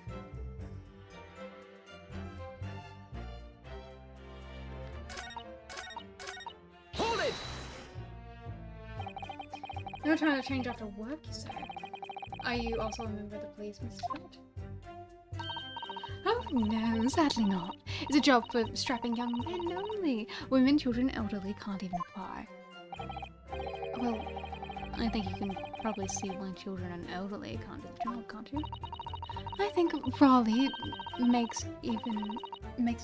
looks ever so handsome in his uniform. It suits you down the ground, doesn't it, darling?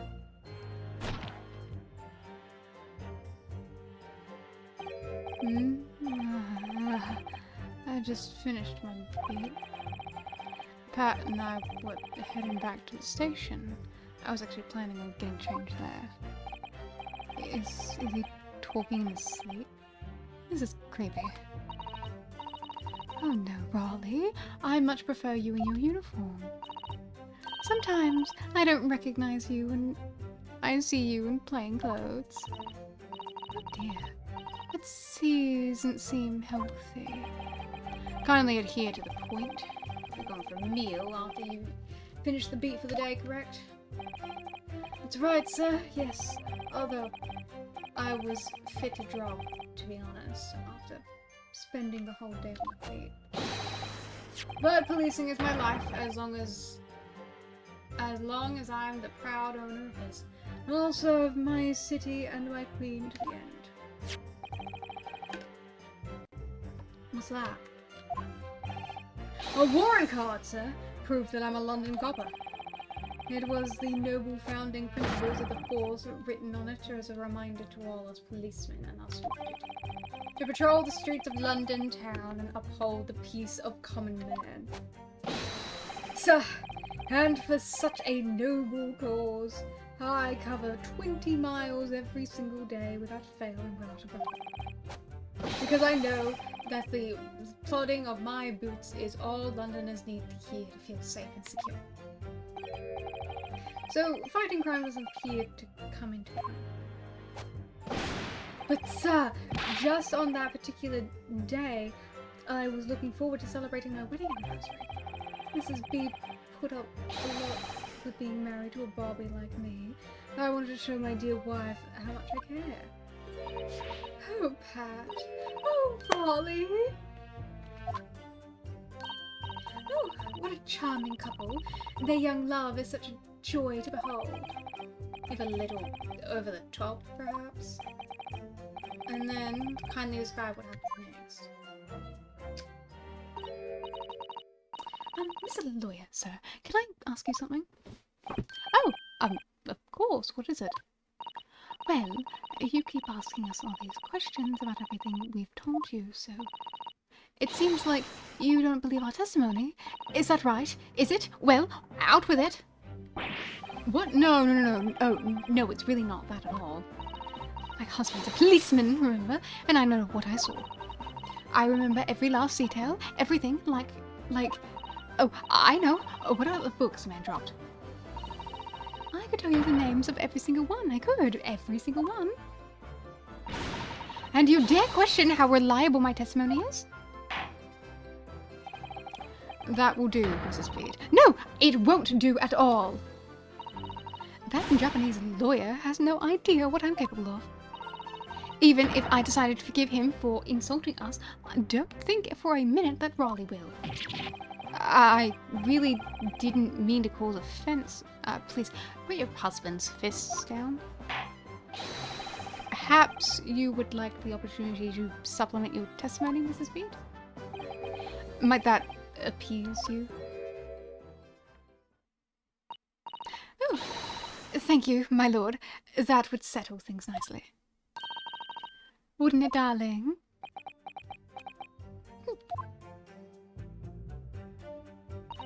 I could even tell you the names of all 4 books he dropped at the scene. Hold it!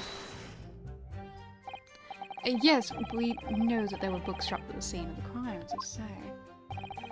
Those purchased by the accused at the nearby second-hand bookshop on the day in question. After I'd been to the police box for help, I decided to have a good look at the area for good measure. I'm a proud policeman's wife, after all. I did it for Raleigh. And what was your husband doing at the time? Oh, he was lying face down in the snow, getting some well-deserved rest. He works ever so hard, you know. Ever so hard, don't you, my darling? Interesting way of guarding the scene of the crime. Well, Mrs. Pete, seeing as you've regaled the court with tales of your power of recollection, would you also be kind to recount the titles of the books you observed at the scene? I'd be happy to. Now, are you all listening? There was the picture of Monsieur somebody or other, and what's it yearnings, and then there was a meal for someone, and the last one was definitely Thingummy something. You see? Yes, I see that there are 1 or 2 holes in your memory. Oh, well, they were along those lines, I'm quite sure. There were indeed books found at the scene with titles along those lines, as you put it. Well, what did I tell you? So I think it's very mean the way you've been implying that my testimony can't be trusted. Don't you agree, darling? Anyone who upsets my Patricia will have to answer to.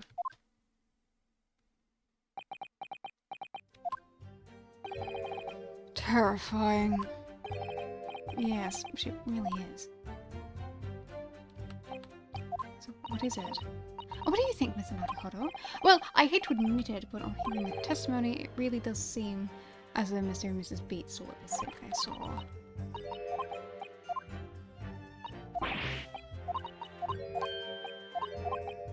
Actually, what was here? Okay. But where did that fourth book come from then?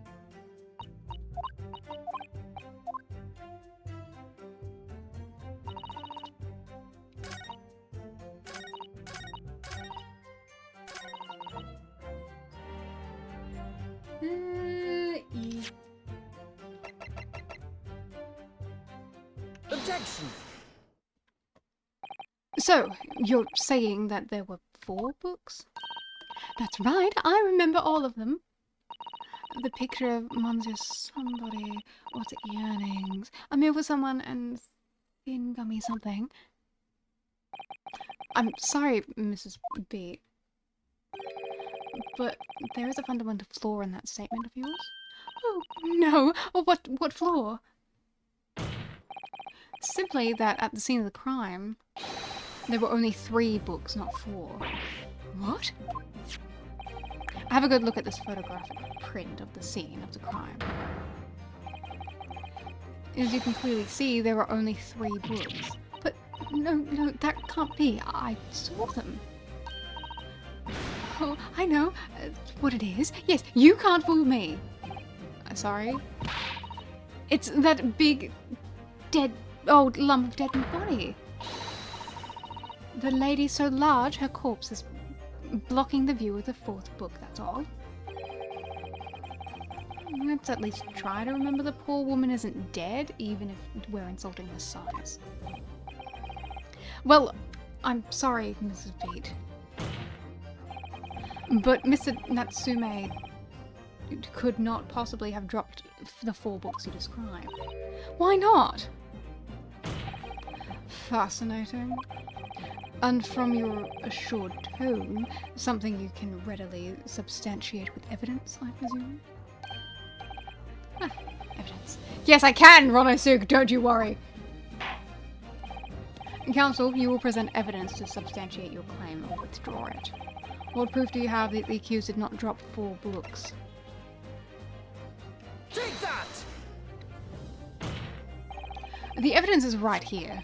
In the form of the bookshop receipt. From your works. Yes, this receipt details Mr. Natsume's purchases that day. But as you can see, only 3 books are listed. No! Therefore, Mr. Natsume would have only dropped 3 books at the scene of the crime. Which means that your powers of observation, madam, cannot be relied upon. So, it cannot be denied that though you say it was the defendant you saw, you could very well be mistaken. Oh no, oh no, no, no! Objection!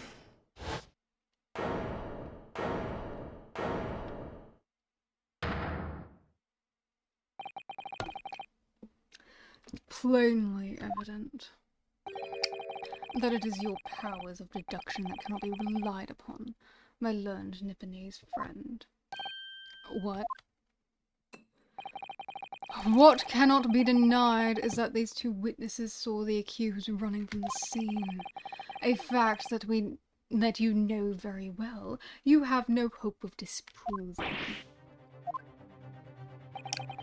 So you've striven to avert attention from that by dint of some inconsequential discrepancies. Would that be fair?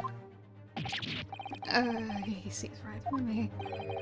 But your plan has somewhat recoiled against you. What are you talking about? It's quite simple. Let me explain with a toast. To the policeman's wife and her entirely accurate testimony in every respect.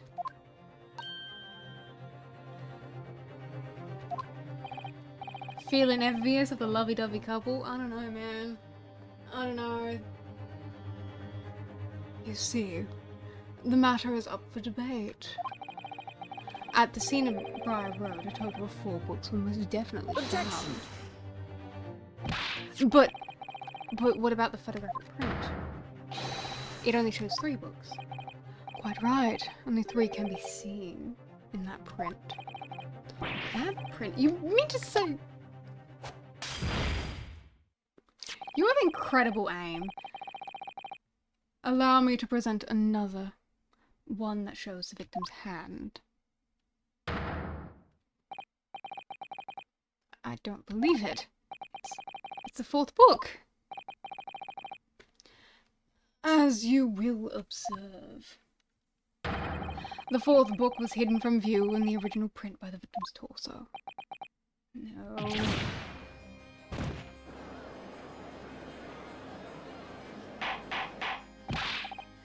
Order! Hey, you see? Look at that! Look! Yes. It's just like I said, isn't it, my darling? Yes, sir. Patricia's always right, sir.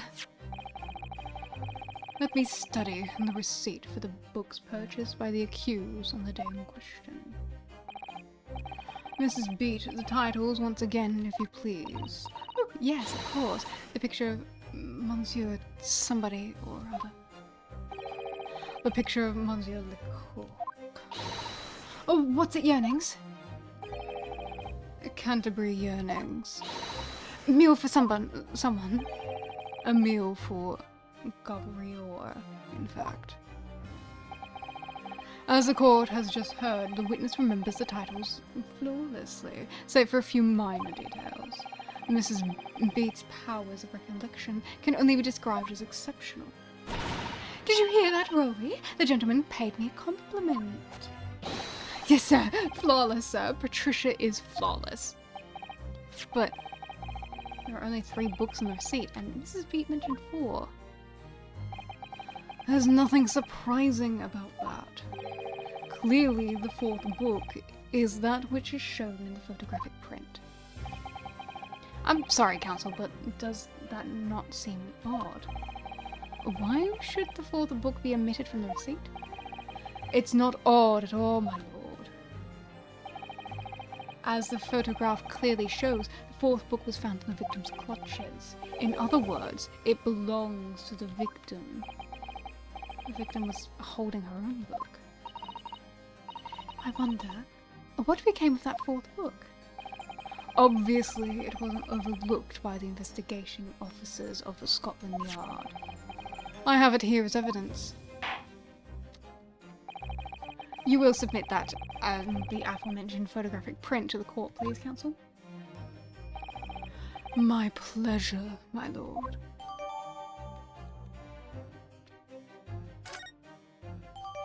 Wow.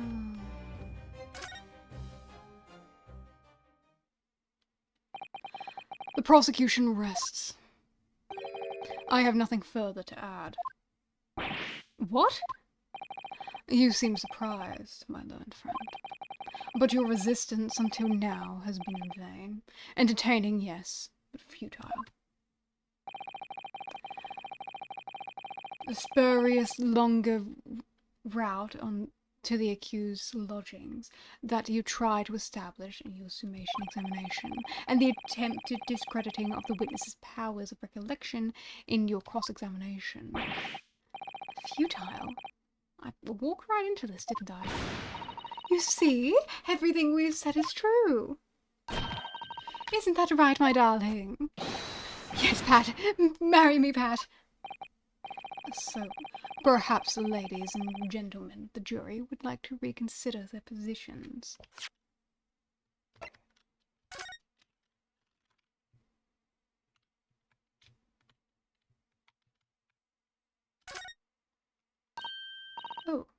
this, the book has been badly burnt. You're right, I'd never be able to read it in this state, especially not the latter pages. What a terrible waste. Judging from the scorched edges on the paper, I think the damage must have occurred very recently. Book recently damaged by fire. How does that raise a red flag with me?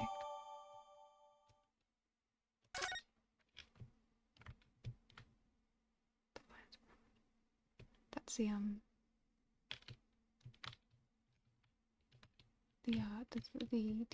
the book that the guy was talking about being his favourite that got wrecked.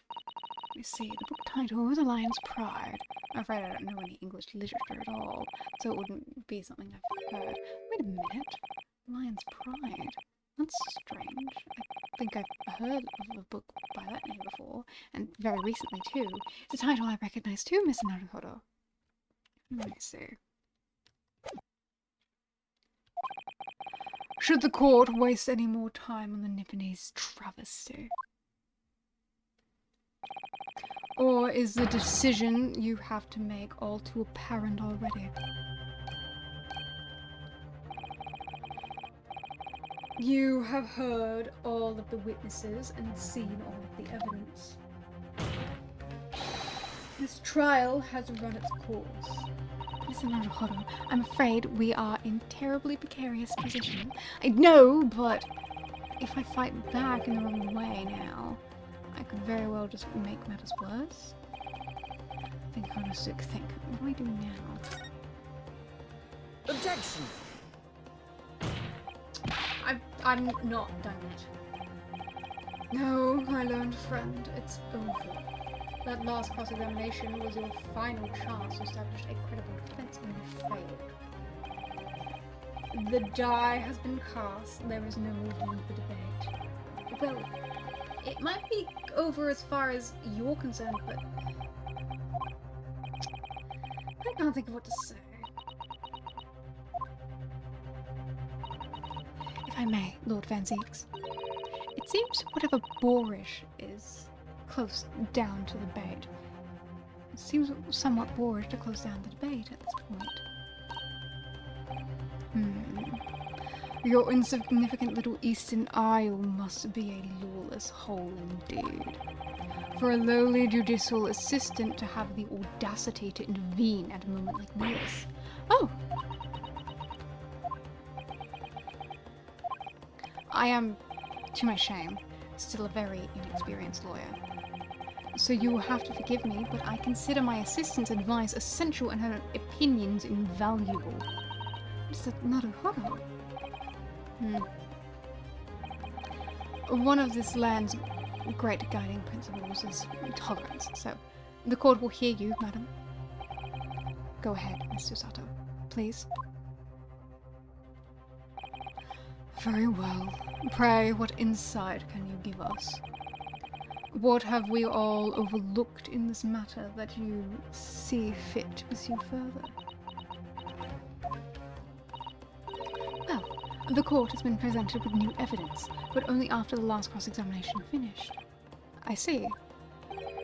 And you believe that this new evidence warrants further examination, do you? Mr. Naruhodo, what do you think?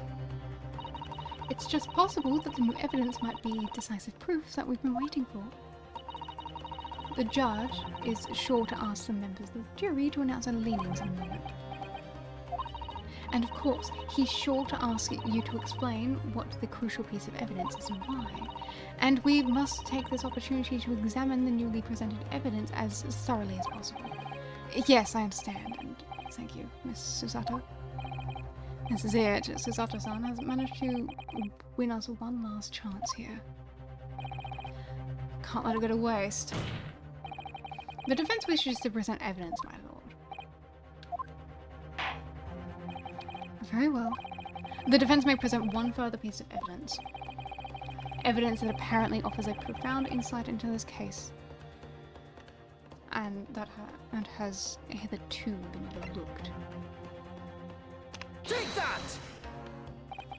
The evidence in question is what we can see from the newly presented photographic print of the crime scene. The fourth book found in the victim's head. Objection! We have already discussed the fourth book at length. Other than it being the victim's grasp at the time of the incident, no significance has been attached to it.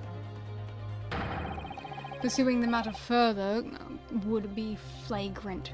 A flagrant waste of the court's time, as you well know.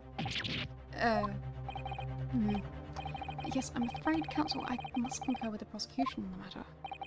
When I afforded you the opportunity, you led the court to believe that the evidence in question contained a hitherto undiscovered clue.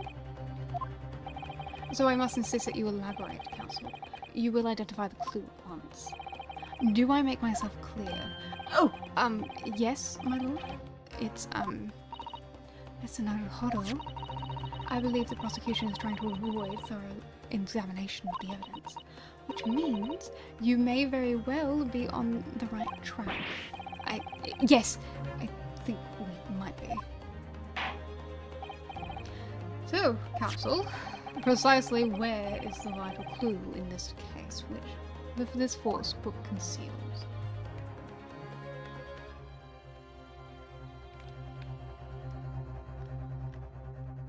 Got it! I would ask the court to observe the back of the book in question. The back? What do you... Good gracious! It's been burnt to a crisp. And so we have to ask ourselves, why was the victim clutching what is clearly an unreadable book? It is undeniably an extremely unnatural thing for her to have been doing. Objection! Unnatural, you say? And what of it, my Nipponese friend? Oh. Were I to concede the point, if it bears no relation to the case, there is nothing to discuss. So, should you wish to assert that this fire damage is some veiled clue as to what happened that day? Pray, do enlighten us all. What truth does this chant book hide? Chant book. There is just one possibility here, which I can't quite bring myself to rule out. It's an outside chance, certainly, but worth a try. Alright, I'll explain my theory. Don't keep us waiting any longer then, counsel. Explain this theory of yours. What are you suggesting that you can ascertain from the fire damage, the sorry tomb? Its owner. My lord, the burn on the back of the book reveals a startling truth about the book's owner. I beg your pardon? But we already know who the book belongs to. The victim was gripping it in her hand as she fell to the floor after all. It's obviously hers. The question of how this book came to be in the victim's hand has yet to be answered. However, as to the question of who the book really belongs to and where it originated, the defense has very credible answers. Good gracious! How can you possibly... Very well, I'll play along with this futile attempt to delay your inevitable demise. But do remember, the members of the jury may well burn you if your little gamble goes awry. Counsel, the defense's response here is very likely to influence the final outcome of this trial. So tell the court, who do you claim the owner of this to be the owner of this burnt book? Take that! The answer is the book belongs to the couple who own the house where the defendant has his lodgings. A certain Mr. and Mrs. Garadeb. The landlords.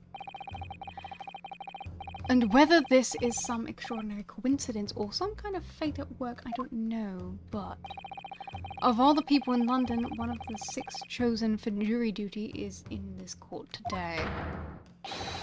Is none other than Miss Garadeb herself. Oh my goodness, me? I think you must be mistaken, sir. I'm not Mrs. Garadeb. Wife, I'm his maid. Things would be so much easier if you would just drop the pretense. Alright then, how about the simple question for you? Have you ever seen this book of Mr. Garadev's house? I would never presume to know all the books he keeps, sir. Objection! This is outlandish behavior. This woman is the accused landlady, you say?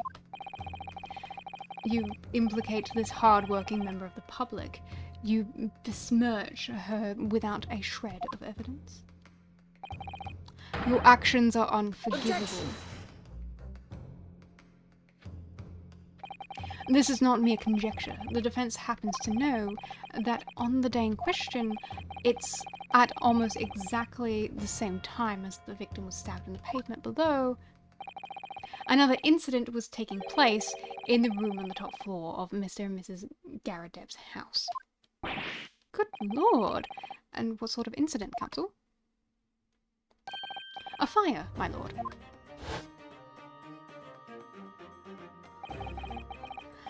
Afraid to say it was. Happened in the blink of an eye, you know. The whole place filled with smoke. Couldn't see a bally thing. It didn't take long for the fire to spread, of course, and bally of the furniture started going up as well. Worst of it is, I lost my favourite book called The Lion's Pride. The Lion's Pride. By Jove! The very same title that the subject of the debate. Oh, dear me. Objection! This is risible.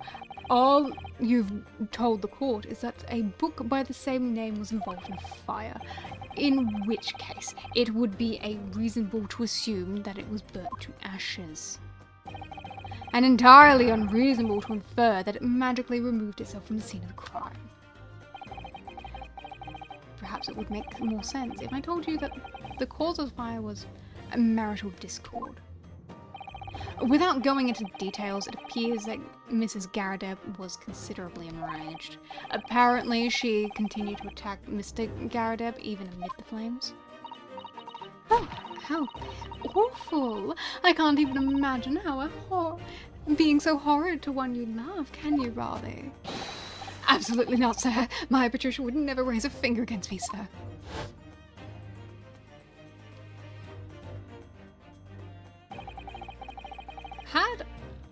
Had all my favourite old novels in that case. But as soon as the fire got hold of them, that was it. Whoosh. Up in smoke. And the wife started hurling things at me. There I was, backed up against the window under heavy enemy fire. Incendiary books incoming 10 to the dozen. The man had his back up against the window, and he had burning books thrown at him? Goodness gracious, are you suggesting that the book was thrown through the window and landed coincidentally at the same time? Objection!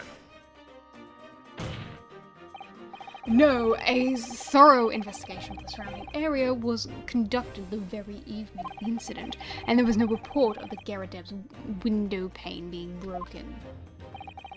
That's quite true. We also saw no sign of a broken glass when we visited Garadev's household. But it is not conceivable that the window was open at the time, not even remotely. Let us not forget the season and the chilling weather that accompanies it. No Londoner would leave a window open in the middle of winter. Does the defense postulate this scenario in all seriousness, counsel? Do you earnestly claim that the book found at the scene was a flaming projectile thrown by Mr. Garadev's wife? I believe it's a possibility, my lord. That's quite enough.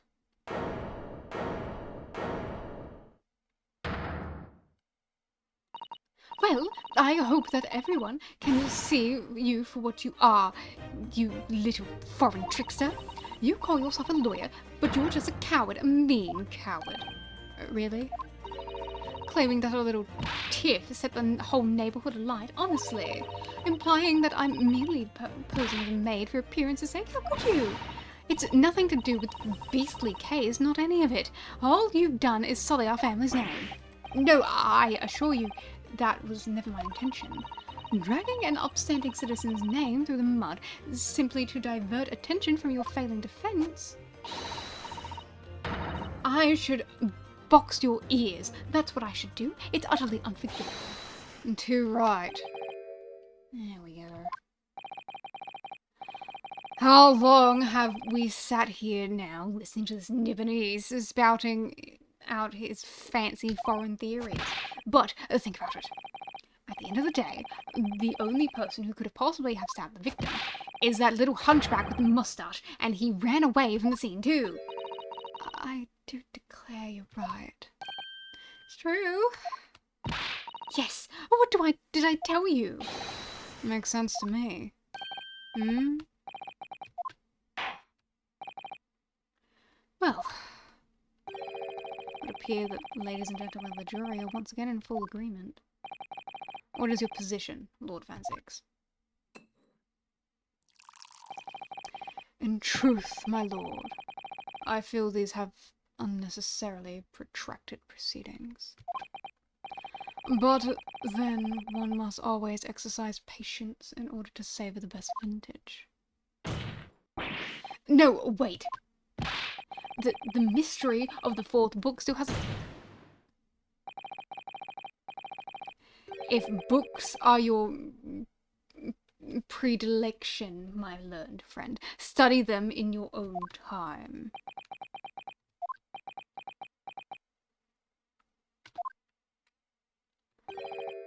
What? No, forgive the discourtesy this time?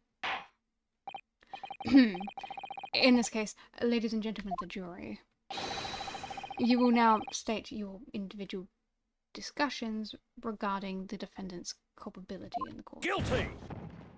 Guilty. Guilty! Guilty! Guilty! Guilty!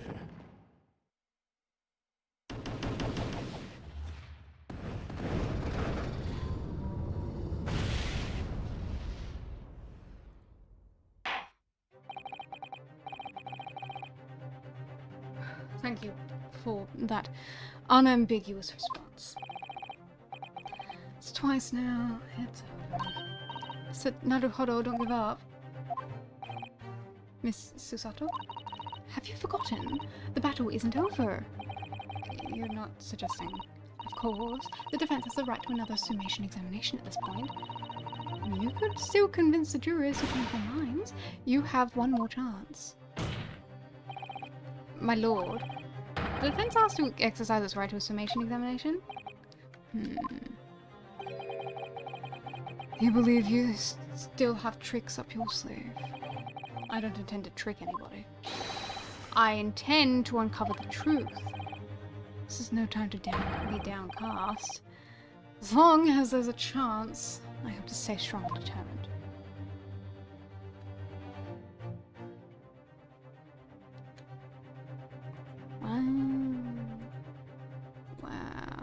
Wow.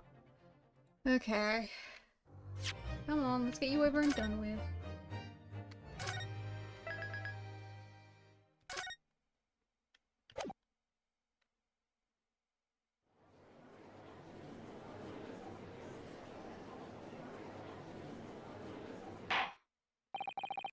I have considered the defense counsel's request for further summation examination of the jury, and I have determined that the court must uphold the defense's judicial right in this procedure. No, counsel, you will now proceed with your second summation examination. I presume the jury is ready, Mr. Foreman. We are, my lord. Very good. In that case, I must ask each of you to now state clearly and concisely for the court the grounds on which you find the defendant guilty of this crime.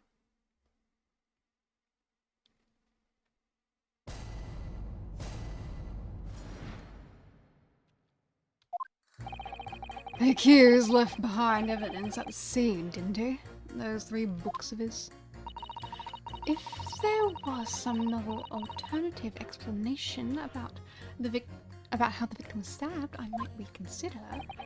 Even if the woman was throwing books, it couldn't have been related to this crime if the window is closed, can it? Dearie me, it was only a little book, hardly life-threatening even, with a direct hit. Look, I just want to get this over with.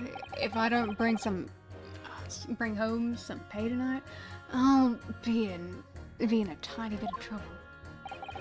Come to think of it, we had a fire at home a while ago. Gave me the sneezes.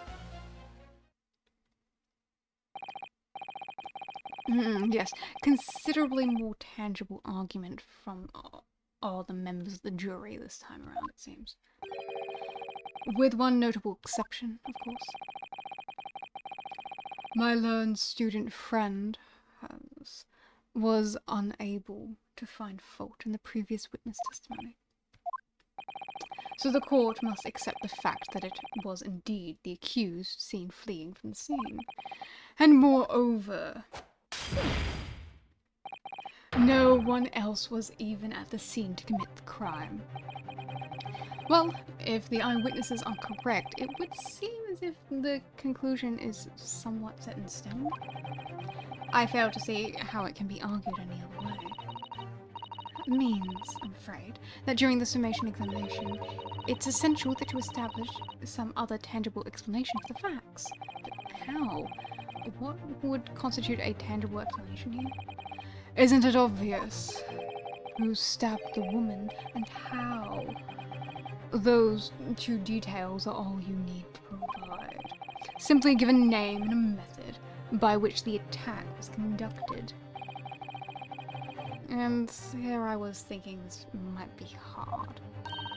But Mr. Naruhodo, you have to do it, otherwise this really will be where the trial ends. Ugh, no pressure then. It's quite enough preamble. Proceed with the summation examination, please. I presume you are prepared, counsel. Oh, yes, my lord. Alright, Runosuk, focus your mind now. Ow. Clearly, the key to the summation examination is going to be juror number 4, the maid. Should I say, Mrs. Garadeb? We have a book that disappeared from the Garadeb's house on the evening of the incident, and the 4th book found in the victim's hand. There must have been a way to link the two. Yes, that we have to find. Using every technique I've learned in my short career so far, whatever it takes. Don't forget to keep an eye on Mrs. Garadeb and how she reacts, even to the things other people say.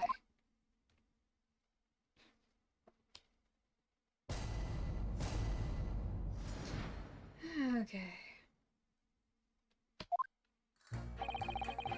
The accused left behind evidence at the scene, didn't he? If there was some alternative explanation for how the victim was stabbed, I might reconsider. Even if the woman was throwing books, it can't be related to this crime if the window's closed, can it? It was only a little book, hardly life-threatening, even with a direct hit.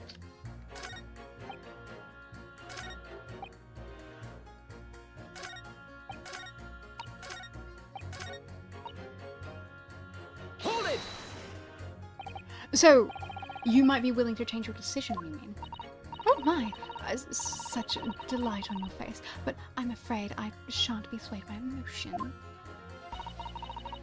Despite what you may think of me, I am a very modern, metropolitan and rational woman. That's great. If only read some morning papers, it's all forgotten by tea time, isn't it? So why read them in the first place? You see, modern, metropolitan, and rational thinking, wouldn't you say? And not at all extreme.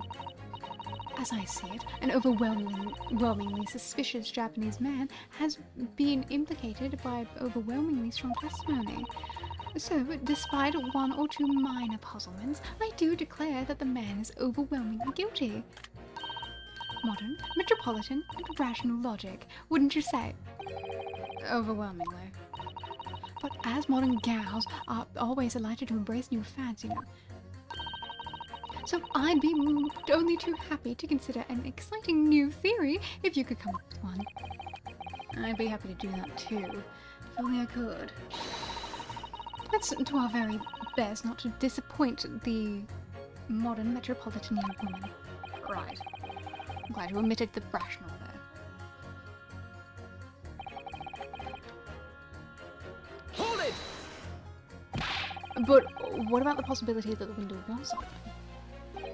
What about it? I mean, there's just no way it could have been. How can you be so sure? The prosecutor fellow over there said it earlier, didn't he?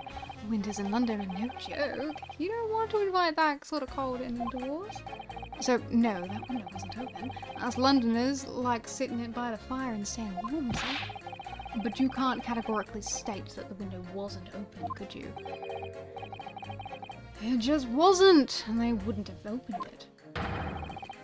That's the point. What's the point in even having windows, huh? Counsel, you will kindly refrain from childish bickering? Sorry. Somehow I need to show there's an undeniable possibility that the window was open, because the young man isn't going to budge otherwise.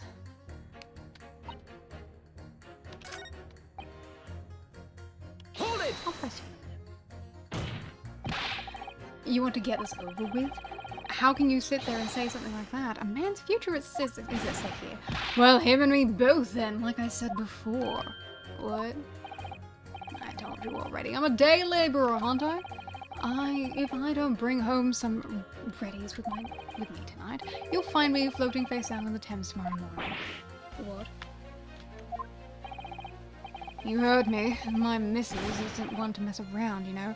She can be fierce, believe me. Another shining example of marital bliss, then.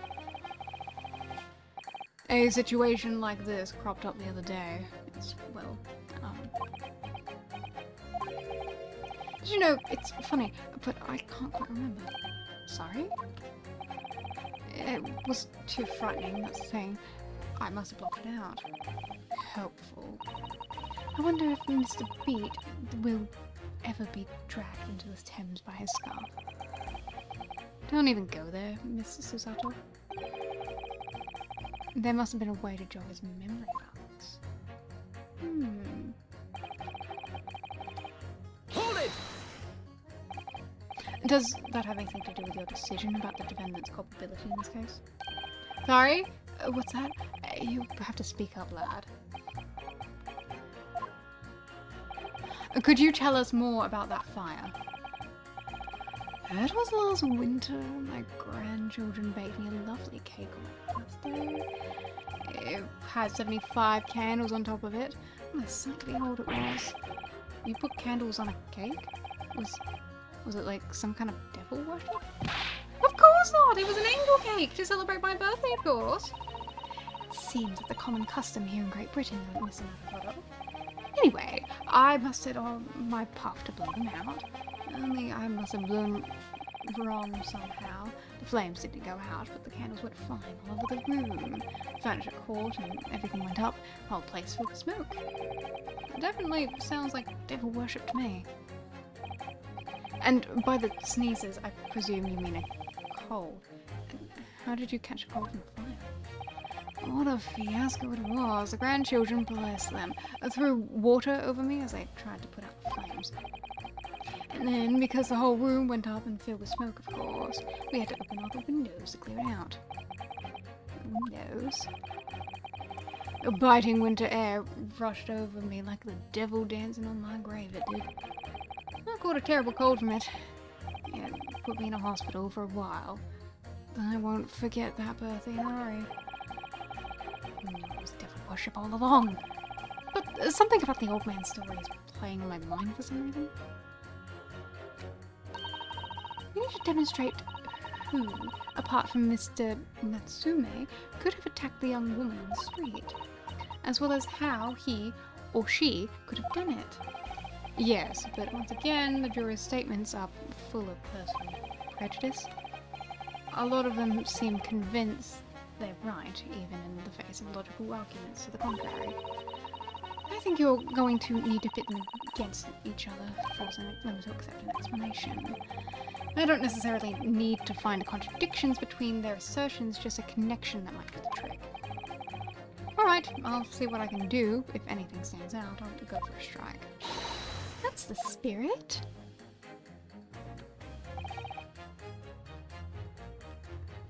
Hold it! But as we now know, there were 4 kinds of books, not 3. Well, what's the difference does it make? There's every possibility that the 4th book is in fact belongs to the defendant's landlord. Yes, that's the part I have a problem with. Sorry? Well, at the point the woman was stabbed, this landlord fellow was at home, wasn't he? Enjoying a fiery scrap with his wife or something, you said? That's not exactly how I put it, no.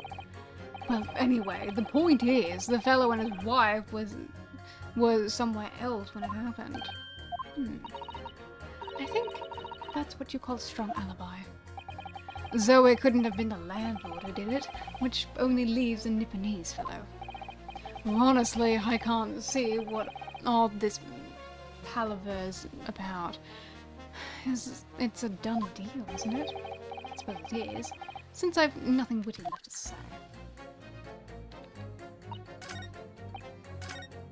Hold it! But the little book was on fire at the time, was it not? With flames of love, I'll have you know. There's really no such thing as a loving incendiary bomb. Well, he brought it upon himself. It's playing with fire to betray a fiery woman. Isn't it? Well, don't you agree? Well, some kind of betrayal is certainly a bad thing, yes. But I think the argument might have arisen out of your misunderstanding, Mrs. Garadeb. Never mind that. The point is, we were having a little jovial little dispute, nothing more. And I won't have any more suggestions that it was anything whatsoever to do with this crime. Right. Well, we'll see about that. But what about during the 5? He doesn't seem to be turning a hair at Mrs. Garadeb's relentless onslaughts. It's almost as though he's used to it. What a gentle soul he is.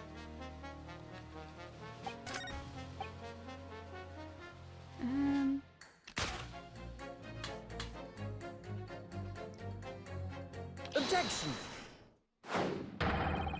These 2 jurors' statements clearly contradict one another. They do. How exactly, counsel? Don't point it at me again! I told you it wasn't me! What's that you say? Speak up, lad, speak up. Juror number 3, do you see... see what, sir? Did you hear juror number 6's account of his birthday celebrations last year? It seems, despite being a Londoner, he once opened his window in the middle of winter. Oh, well, yes, of course, because it was an emergency. I mean, obviously, if the room was filled with smoke from the fire, then you'd be mad not to openly. Oh! Exactly. On the day in question, at the time of the incident, there was a fire in the Garadeb household, and Mr. Garadeb had the following to say about it. The whole place filled with smoke. Oh my! Excuse me! Juror number 4, do you have something to say about that? Mrs. Garadeb? Oh, dearie me. What is the meaning of this? How dare you imply that I'm hiding who I really am? It's imperative that you confirm something for the court. So please, it's time to drop the pretense now.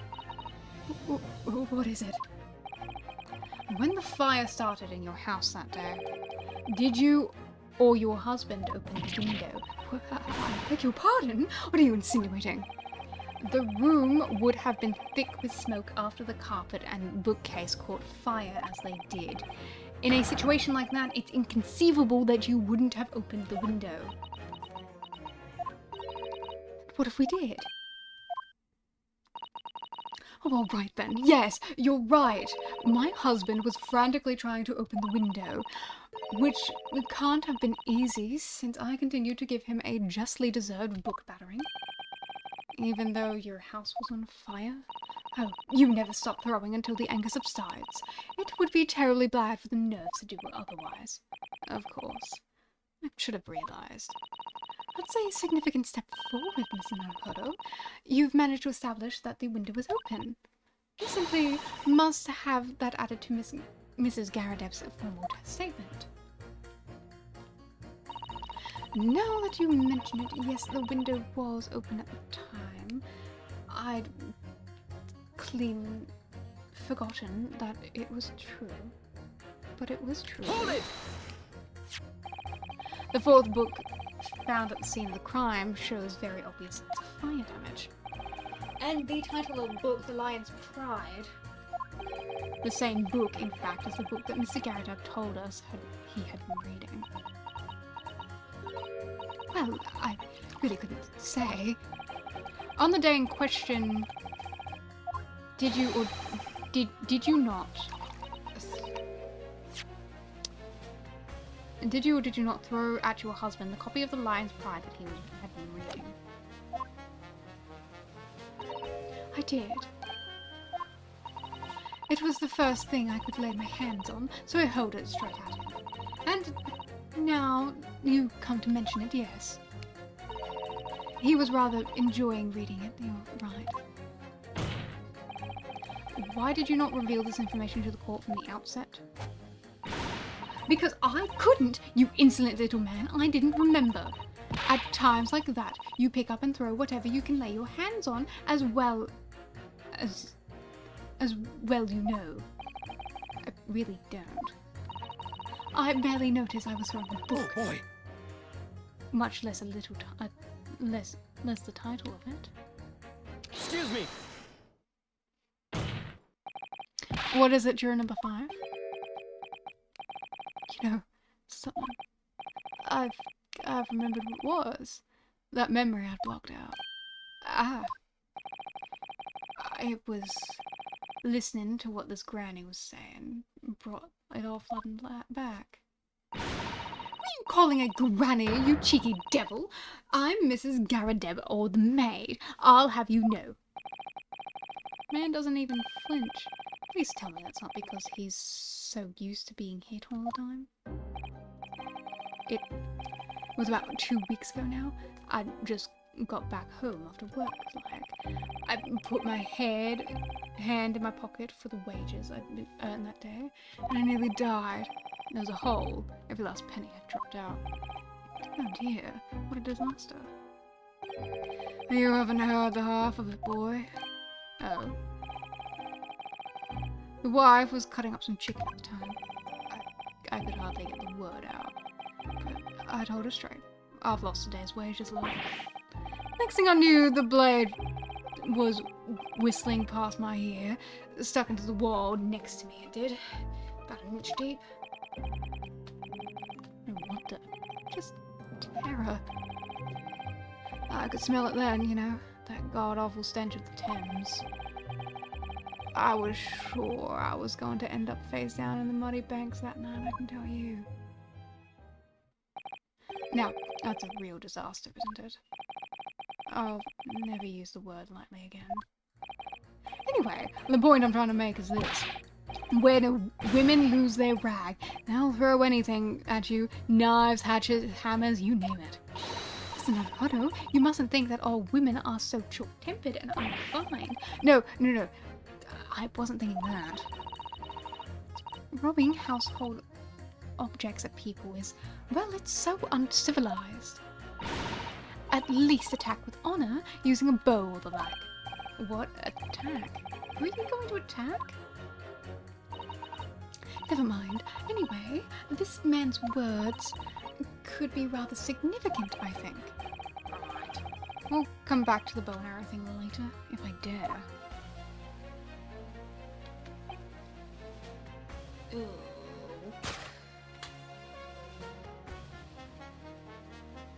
Objection!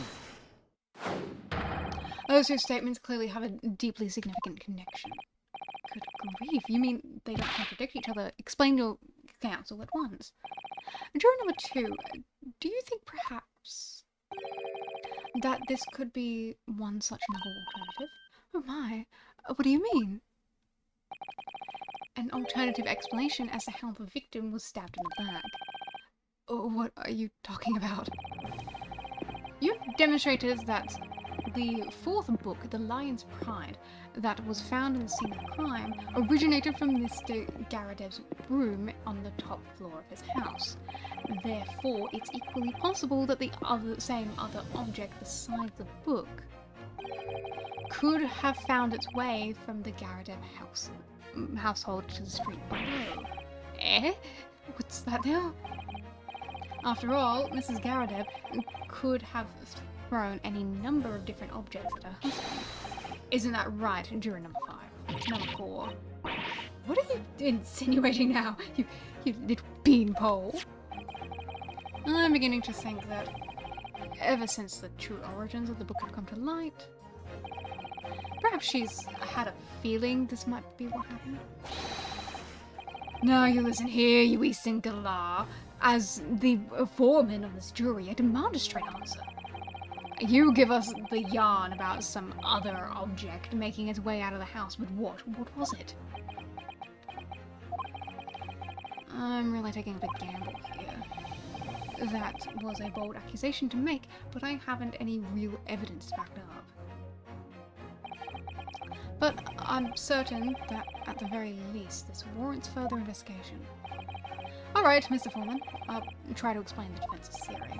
The other object that found its way out of the Garadev household up to the scene of the crime was the murder weapon. Not the murder weapon, the knife. Because she's not dead. Take that! Juror number 4, Mrs. Garadev. What now? I must apologize in advance for this. But I need you to confirm something else for the court. This knife. Have you ever seen this knife before? Good Lord, Counsel, what on earth are you doing? That's the weapon that was lodged in the victim's back, man. My lord, remember that when the victim was attacked, Mr. and Mrs. Garadev were in the throes of an argument. Mrs. Garadev was hurling anything she could at her husband, who'd been backed up against the window. A window that had been opened to clear smoke, and through which the book sailed to land at this crime scene. You can't seriously believe that the book was found in the victim's grasp. Are you saying that it flew out of the window and across the street to land neatly in her hands? Huh? Even my missus hasn't got a name like that. Yes, I admit there are many details we don't yet understand. But that's the point. That's precisely why. We must not allow the trial to end, not right now. My. Mrs. Garadev, your answer, please. Have you seen this knife before or not?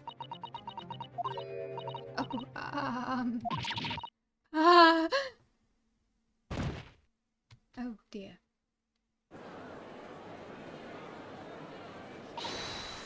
My lord, I wish to change my decision. I'm a woman of my word, after all. Thank you, madam. Yes, I agree. I certainly didn't see that coming, but I just don't think it would be right for the trial to come to an end with so many unanswered questions. Mr. Foreman? I have to agree. Not that I think the granny did it, mind. Yes, you know what, I'm not quite happy about this at the moment either. All together now, ladies and gents.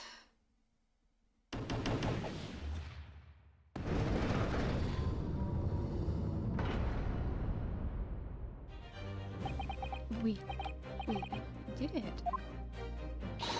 Oh, congratulations, Mr. Naruhodo. So, as a result of the defense's summation examination, a number of jurors' leanings have changed. 2 jurors call guilty against 4 who call innocent. Accordingly, the opinion of the court is divided, and this trial will continue.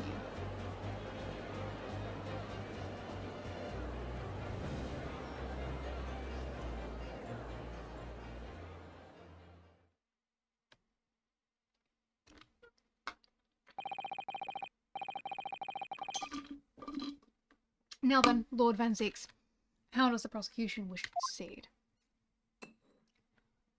More wine.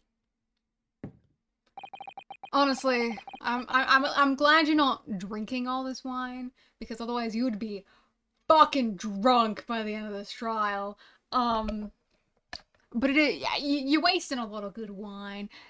Like, someone has to clean all this up, and like the smell of it just permeating throughout the room. I'm sure that you like it, but if I had to stand anywhere near your bench, it would just hit me and I would be like, oh, that's disgusting, and I would need to leave. This trial is rapidly descending into a farce.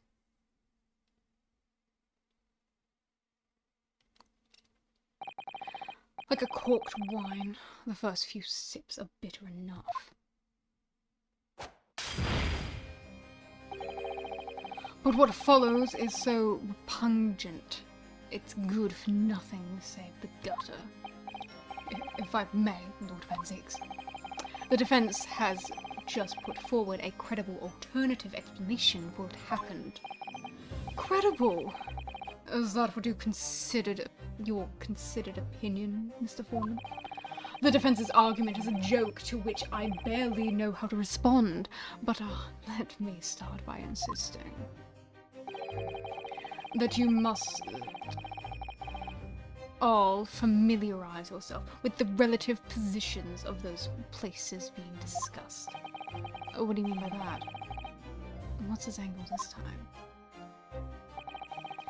It should already be made apparent that between the crime scene at the Garadeb household runs a rather wide street, Briar Road. Which means that the distance from the Garadeb's house to the scene is some, 15 yards. Let me see, 15 yards. That's about 14 meters. 14 meters? A little farther than I'd imagined. And as you ladies and gentlemen of the jury rightly noted as having portentous significance, the fourth book was found in the victim's clutches. In other words, the smouldering book wantonly hurled by the lady in the house travelled some 15 yards, to land on the opposite side of the road, neatly between the collapsed victim's fingers and thumb. Is that your final conclusion, my learned and deluded friend? No, my final conclusion is that she picked it up at some point. And did the jackknife follow a nearly identical trajectory to plunge into the middle of the victim's back? This fantasy is somewhat stretching the notion of having a bad day for the victim, I think. Even those pathetic serialized detective stories have more believable plots.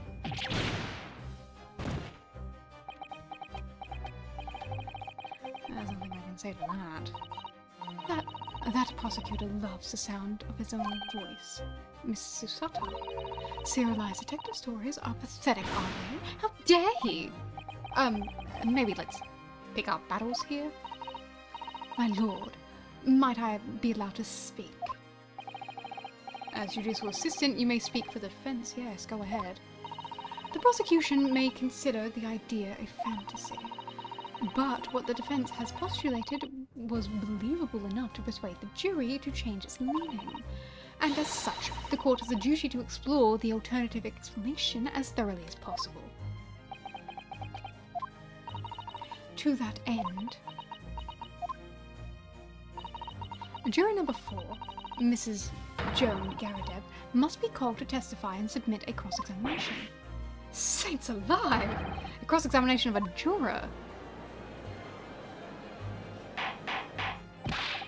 Order!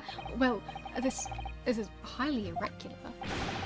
It is unprecedented for a member of the jury to be summoned as a witness. Objection! Oh, goodness, you did it again. Please apologize to the people behind you. I'm sure someone's got glass on them, and perhaps someone is covered in wine. The fact that none of that fell out of the bottle means it was like a fucking gorgeous movement of the hands. That's the most attractive thing you've done all day. And unnecessary. Lord of Antiques. There are already witnesses in the stand whose testimony and the defense may further cross-examine. If my learned friend's fascial theory has any truth in it, then both a burning book and a jackknife must have been flown through the sky before the couple's eyes.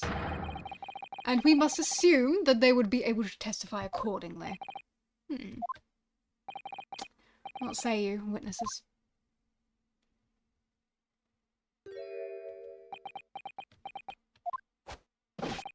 Yes, sir. Constable Raleigh, better reporting for duty, sir. Well, good morning, officer. Sorry for dozing until now. Sir, I haven't slept for a month on account of a villain who's appeared on my beat, sir. Oh, they are so heroic, the London Barbies. Patricia, my darling, I've been neglecting you, but no more. Oh, Raleigh, my hero, you make me swoon. Very well, I hereby reject the defense's request. Oh. And order the witnesses on the stand to testify again. State forthwith before the court any details pertaining to the defense's alternative explanation of events. Yes, sir.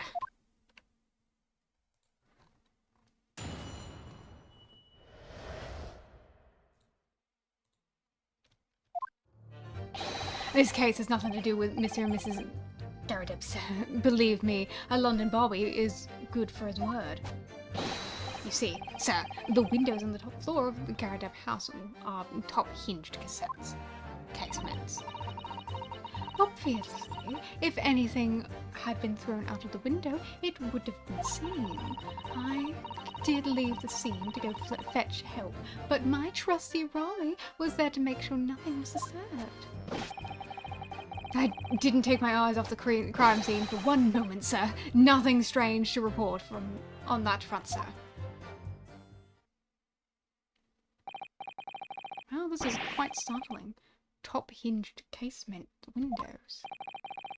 That detail was not in the police report, Constable. Yes, well, sorry about that. I must have been a little drowsy. You cannot excuse your sins with drowsiness every time, Constable. No, sir!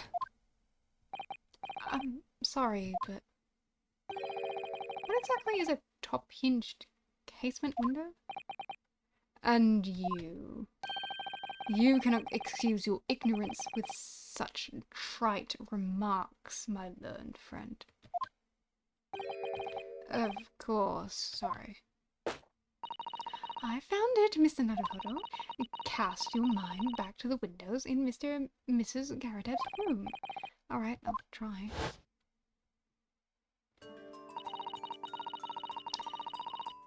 So, the window opens in order to allow air to circulate inside the house. But it's a top-hinged casement window. It swings open around the upper edge, you see.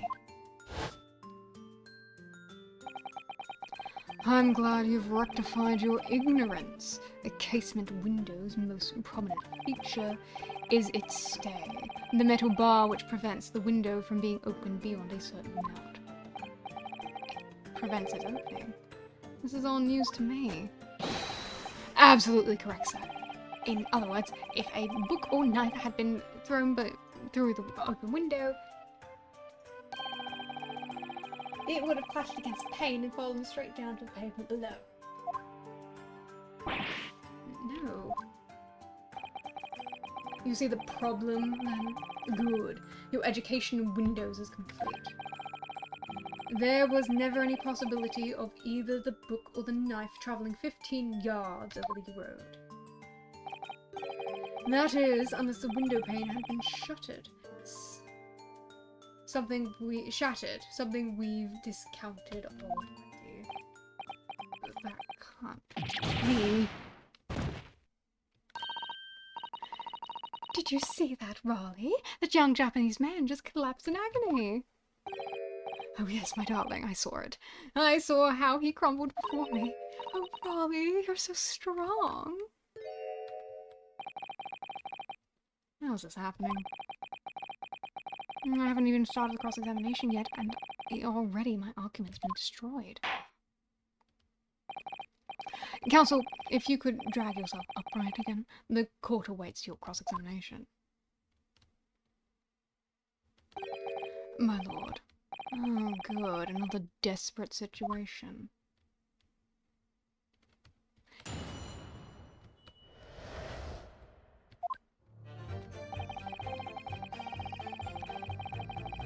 Hold it! How can you be sure? How can you say that for certain? A very good question, sir. And the answer is this. It has the noble founding principles of the force written on it as a reminder to all policemen of our sworn duty. He showed that to us before, didn't he? Did he? I can't say I remember. To patrol the streets of London and uphold the peace of the common man. It's what the job is all about.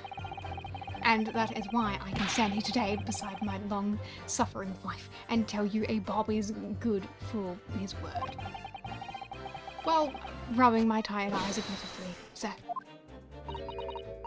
Oh, Raleigh, you're so manly. Of course I am, my darling Patricia. Oh, Pat. Oh, Raleigh. No, this is what I meant. I meant, how can you say for certain that the case has nothing to do with Mr. and Mrs. Garrideb? Ah, I see, sir. You should have said so earlier, sir. Yes, well, so could you answer the question? That was a waste of time, then. Absolutely, sir. I will answer to the fullest of my ability, sir. There's a surprising reason why Mr. and Mrs. Garrideb's domestic dispute can't be related to this case. But before I get into that, sir, just one more thing. Yes? I'd very much like you and all your countrymen to understand the great British institution of Scotland Yard. So I hope you'll take back some tales of us London Barbies and how we uphold our guiding principles. I wasn't planning on going back just yet. I've only just arrived here. So to that end, sir, I'd be happy to lend you my warrant card for your perusal. But I must warn you, you won't be able to get through it without shedding a few tears. Thank you. I'll try. Okay.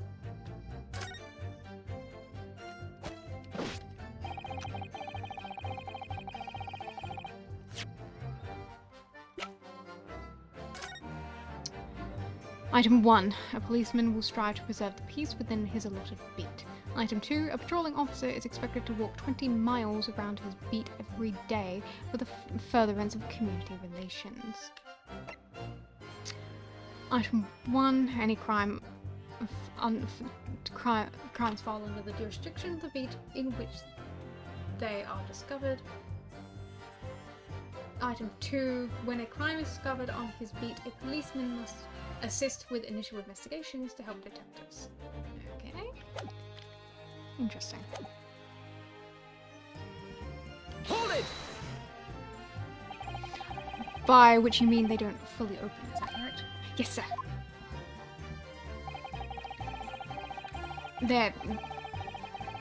They just allowed a bit of air through the house, you see.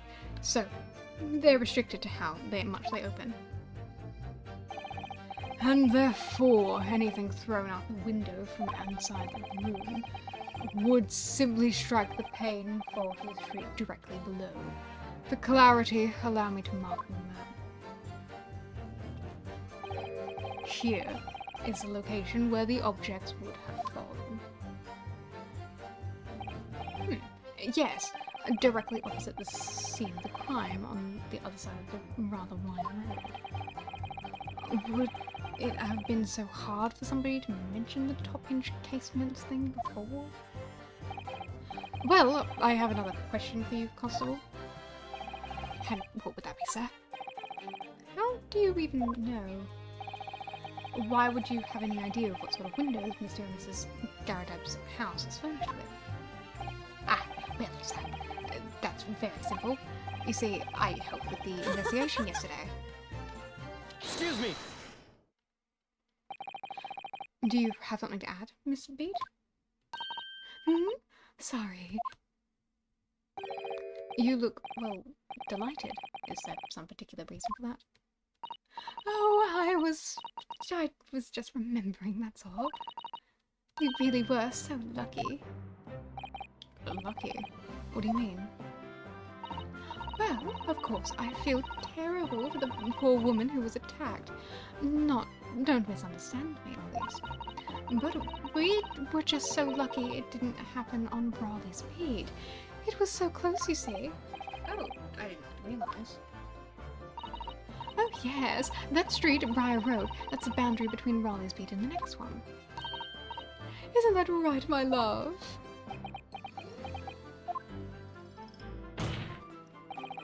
Constable Beat. Huh? Oh, yes, that's right. That's the reason I was helping with interviewing the occupants of Garadab's household yesterday. Their household is on my beat, you see, sir. That really was cutting it close, then.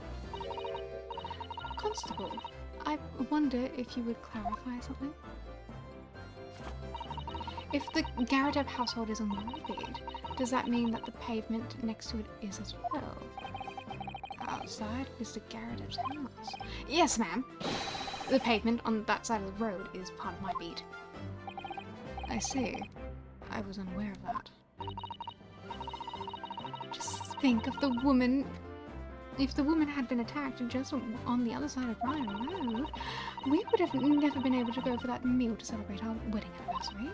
But that's the life of a Bobby, after all.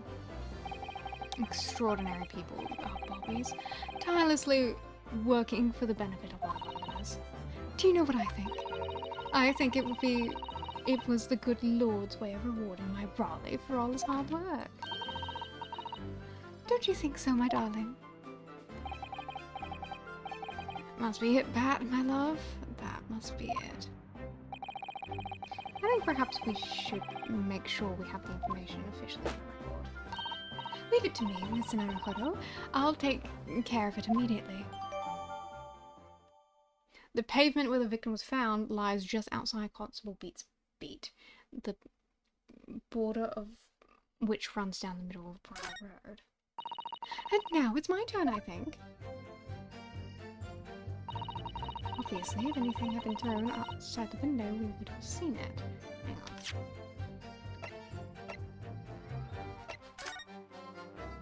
Reporting officer was Beat, which I guess makes sense, right? Principles of policing. Any crimes that fall under the jurisdiction of the Beat in Beat which are discovered fall under the jurisdiction of the Beat in which they are discovered. When a crime is discovered on his beat, a policeman must assist with initial investigations to help detectives.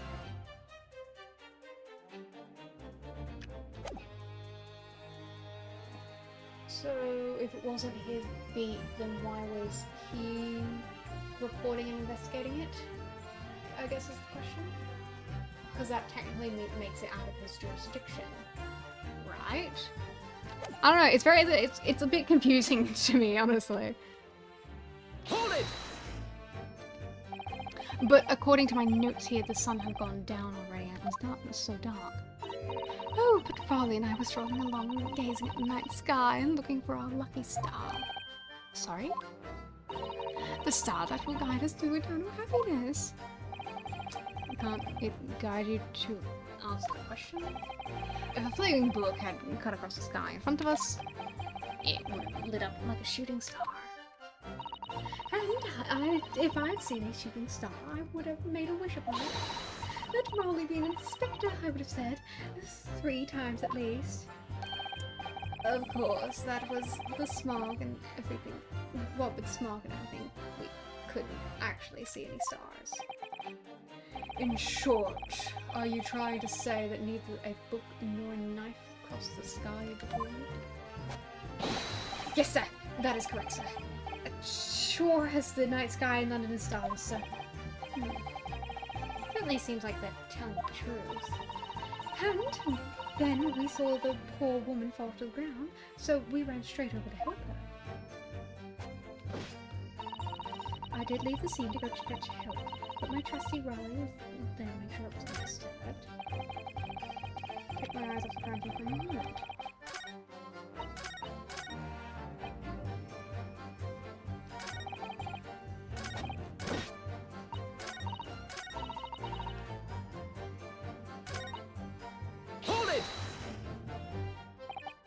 Yes, you said that you went to a nearby police box to fetch another officer, is that right? That's right, yes. If it had been on Raleigh's beat, I would have known exactly where I was going, of course. Don't feel bad, my love. You can't be expected to know the location of every single police box in every beat. So, Raleigh told me the way, only I sort of got a little lost. Patricia, my darling, that's why I love you. Your terrible sense of direction is bewitching to me. Oh, Pat. Oh, Raleigh. Oh, please. So, I suppose I was gone for about 15 minutes. But like I said, my Raleigh was at the scene the whole time, making sure nothing was disturbed. I was off duty at the time, of course. A true Barbie is never really off duty, so.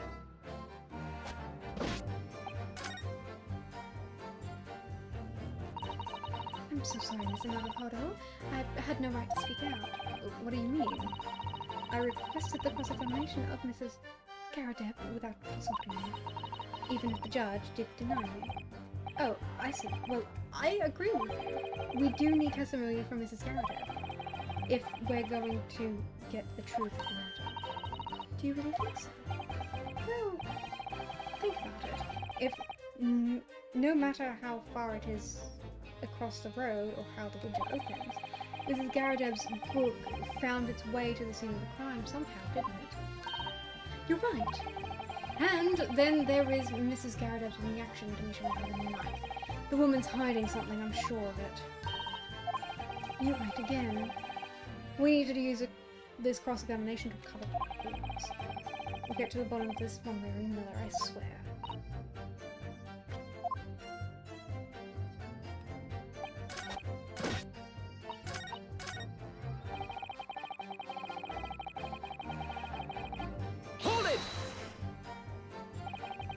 Nothing to report. That's correct, sir. I had my eyes wide open the entire time. Never looked away for a second. No one else approached the scene and nothing was removed from it. I can swear to that on the yard's honor, sir. Really? That seems a little strange. Beg your pardon, sir? Strange, sir. Seems altogether regular to me. The burnt copy of the Lion's Pride was originally on the Garadeb household. So the question remains, how did it find its way to the hand of the victim? Can you shed any light on that, seeing as you were at the scene of the crime in Garadeb? Aha! Could it be a different copy, sir? One that just happens to be burnt to tell? Even if that were possible, why would the victim have been gripping a book like that in her hand? We can see from the photographic print that she had a bag over her shoulder.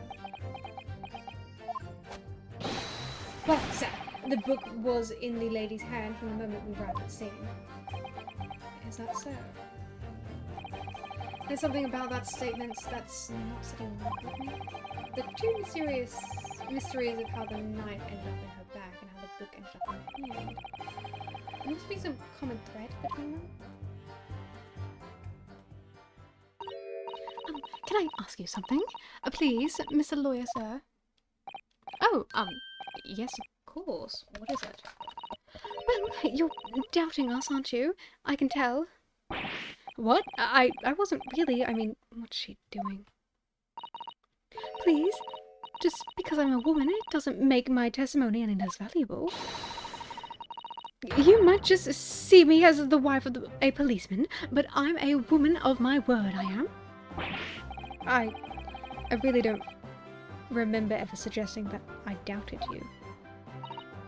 No excuses, I don't want to hear it. My voice will be heard. My lord, you'll let me speak, won't you? Yes, Mrs. Beat, I will allow you to supplement your testimony if you desire. Sometimes the path of least resistance is the sage one. That was a very loud mutter. I heard that. That Japanese man thinks a policeman's wife's word counts for nothing, does he? Well, watch out, sir. Let me get away. I might let you get away with something like that, but not my Raleigh won't. Duly noted, Mrs. Bede. Please, I humbly ask you continue. What could she possibly have to be about to say, I wonder? I know what I saw. My eyes never let me down. The directions are a little off sometimes, though. Hold it! Nobody is questioning what you've told us. I saw it, I did. That evening, I saw it clearly. The little Eastern man with the whiskers and the funny curved back slinking away from the scene. I know what I didn't see as well. I didn't see any flaming books or knives flying through the air. All very clear. You also mentioned something about having a poor sense of direction? Oh, yes, well, that's a little embarrassing, really. I'm always ending up in the wrong place when I've made the arrangements to meet Raleigh. He gets so cross. Excuse me! Constable Beat, is there a problem?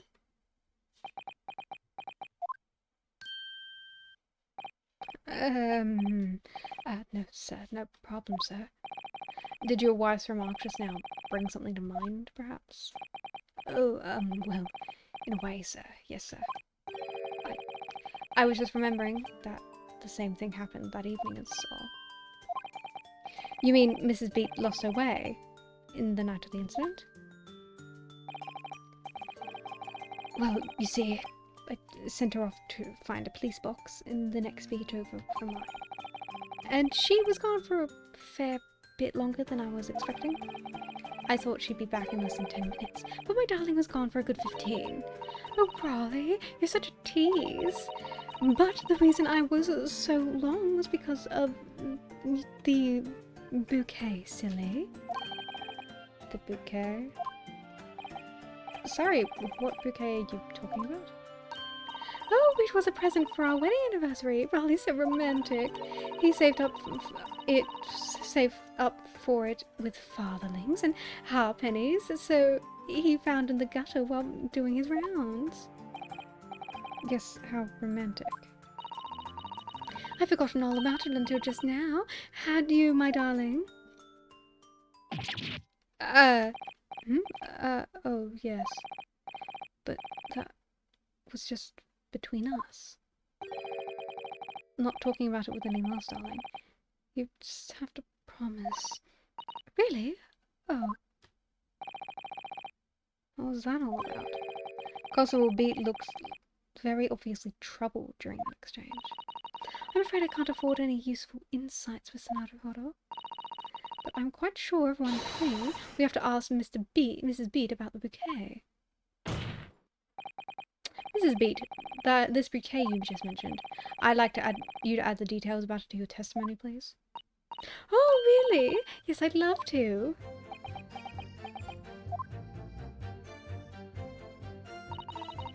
happened was I dropped my bouquet and ended up losing my way for a while. Hold it! You mean you dropped the bouquet at the scene of the crime? Yes, that's right. Oh, I was so upset when I ran over and saw it was a woman with a knife in her back. I was so shocked. I dropped the bouquet Raleigh gave me. It was in a dark spot where the streetlights weren't casting any light, so I didn't notice at first. And then you went to the police box to report the policeman whose beat it was on? Yes, and I came back to the scene together with the other constable, you see. That's when I spotted my bouquet again, but the funny thing was, when I picked it back up, it was nowhere near the victim's body at all. In case you need reminding, Mrs. Beat, the victim is not deceased. I was all flustered for a moment before I heard a voice calling me from the other side of the road. Your husband, presumably? That's right, silly me. I'd gone over to the wrong side of the street. Although, I'm going to blame the bouquet this time. I can't think of how it got there. I really can't. So the bouquet somehow moved to the other side of the Briar Road, to the opposite. Curious indeed. Is it? But the worst of it, I forgot to pick the bouquet up again when I left the scene. That beautiful rose Raleigh bought me, with that change from the gutter he's spent so long collecting. By bouquet, do you perhaps mean this sorry solitary rose? Oh, yes, that's it! That's the bouquet Raleigh bought for our anniversary, with the old bits of change he found in the gutter. Maybe just call it a rose? Tell us, Lord Van Zeeks, where did you come by the flower? According to the report by the police officer in charge of the crime scene investigation, it was found on the edge of the pavement in front of the Garadeb household. In front of the Garadeb's house. Although it wasn't noticed until this morning, as it lay where the street lamps cast no light. It was believed to be of no relevance to the case, since it was found on the opposite side of the thoroughfare. Oh, thank you, sir, thank you! Could I have it back now, please? No, I think for good measure the brooch should be added to the court record as evidence. Oh.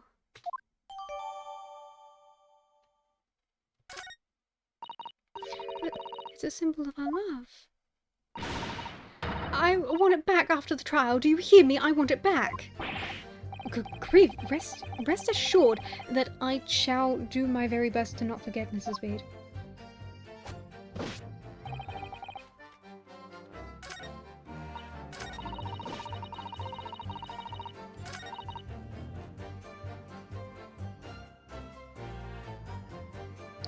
Okay. Which means I was right. That it was actually on his beat. And I assume he lied about it in order to, well, he moved it so he could still go to, he could still have a dinner with his wife, I would assume. Meaning...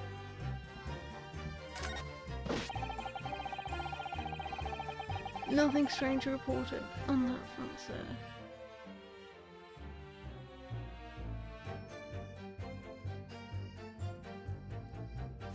Okay, but if the rose was on the other side of the street, then... Objection! Your claim, Constable Beat, that there was nothing to report in the 15 or so minutes you were guarding the scene, but that cannot be. What do you mean to say? Your testimony just now, Mrs. Beat, you explained to the court that when you arrived back at the scene of the crime with the policeman assigned to the beat, the bouquet you had dropped on the victim's side was no longer anywhere near him. Objection! Yes, on the opposite side of Briar Road to where the victim was attacked. But considering the size of this meager bouquet, if a single sorry bloom can be described, no doubt it was blown in the wind across the street, back into the gutter where it belongs.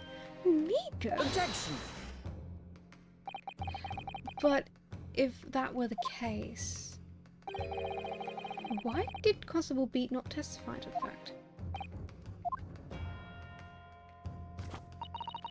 No one else approached the scene and nothing was removed from it. Constable Beat swore to that on the Scotland Yard's honour. But the bouquet belonged to me, so it has nothing to do with the case. That's why Raleigh didn't mention it, I'm sure. No, because sadly it's not only your bouquet we're talking about here. More than one thing in this case is mysteriously or the wrong way round. What are you talking about? Think about it. Besides Mrs. Beat's bouquet, there's Mr. Garradab's book. Mr. Garradab's copy of the Lion's Pride was thrown out the window by his wife.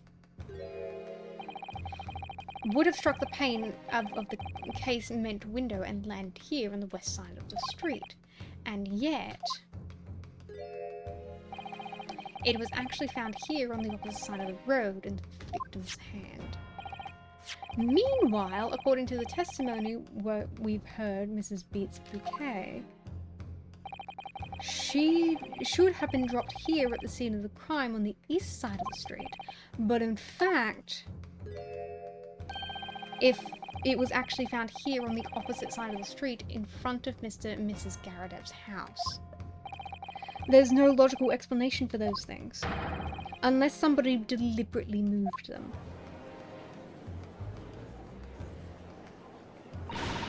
What are you trying to say? The way you're talking, it sounds like you think my Raleigh did something wrong. Don't you listen to a word the scrawly lawyer says. We're wittering on about books and bouquets. Why should we care? It's nitpicking, that's what it is. Oh, good. This Garradab's come round. You might call it nitpicking, Mrs. Garradab. But deliberately meddling with the scene of the crime is a criminal offence. It's called, tampering, Mr. Naruhodo. And the person responsible for this tampering cannot admit to it, for a very subtle but compelling reason. Objection! Tampering. You've barely heard the term before. Tell us, learned friend, who could possibly have had cause to carry out such an elaborate deception?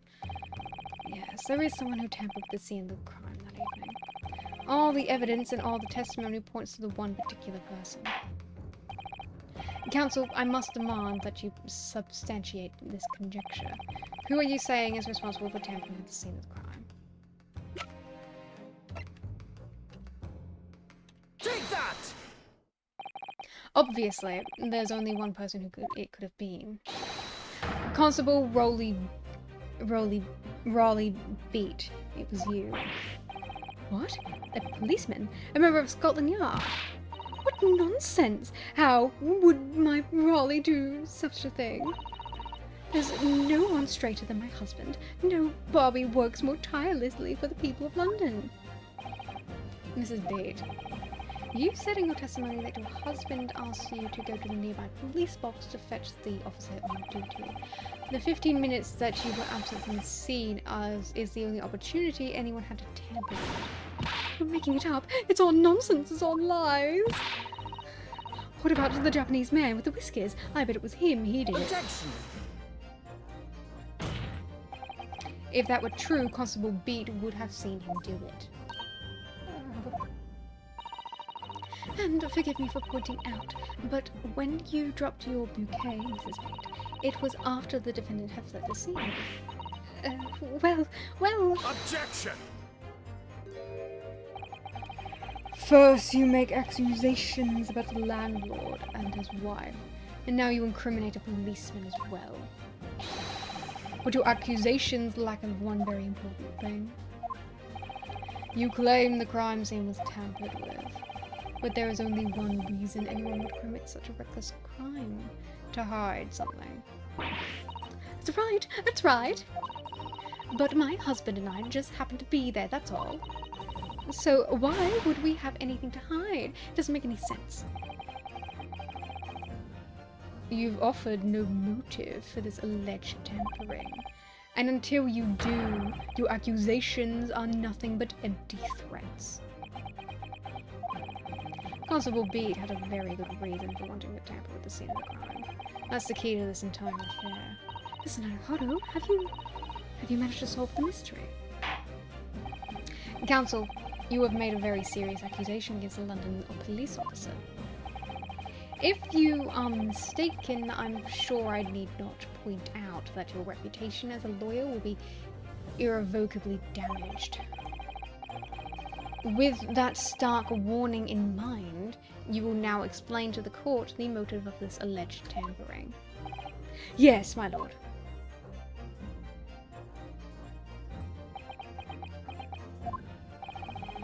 Constable Bede's motive for tampering with the crime scene was to hide where the victim fell.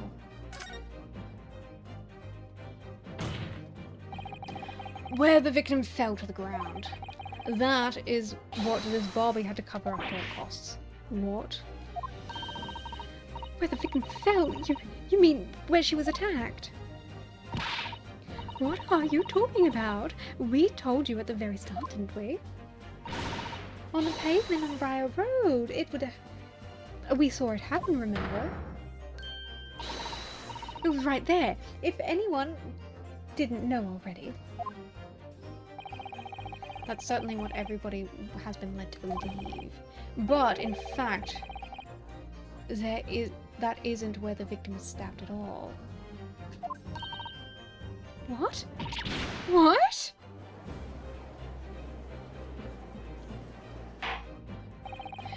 I'm beginning to wonder where the tumultuous trial will end, Counsel. If that's your assertion, then the court is dying to know my Nibonese friend. Where are you proposing the crime scene actually took place that evening?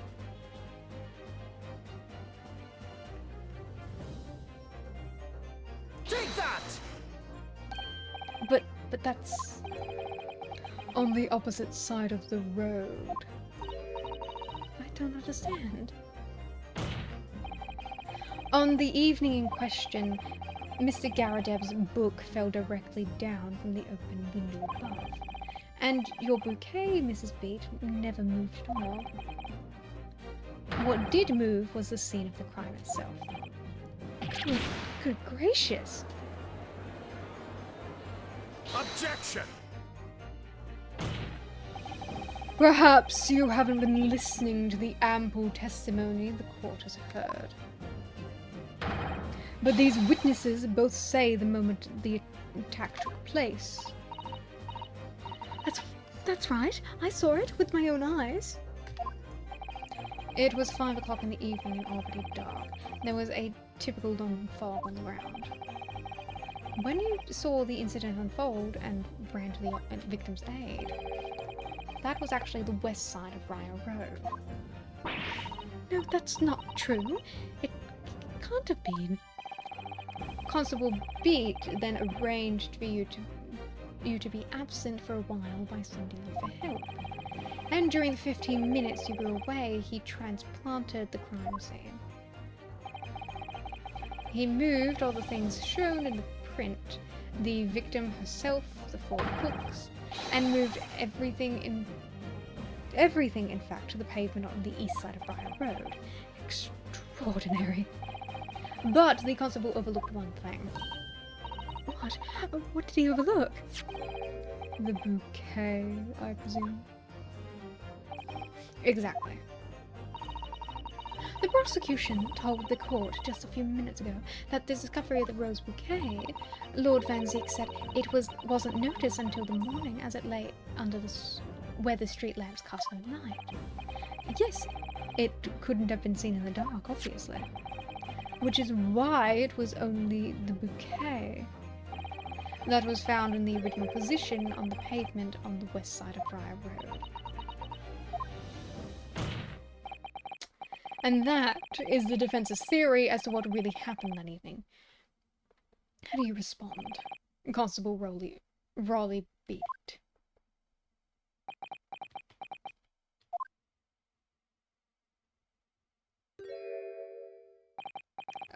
Well, I'm very sorry. I didn't mean to nod off again, but I haven't slept properly in a month. Did I miss anything important? Oh, Raleigh, it isn't true, is it? What that lawyer said is all lies, isn't it? I know it is, because you're the most upstanding, righteous man I know. I had a dream. A terrible dream. All the things I did that night. Everything come out. Everything exposed. Only it seems it wasn't a dream at all. Good golly!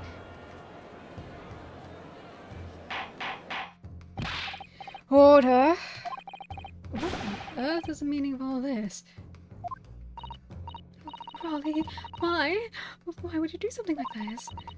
Moving a corpse is a criminal offence, isn't it? Wishing the victim dead should be one too. Constable, explain yourself. Why would you do this? As a respected member of the Scotland Yard, your duty is to protect the good people of London town.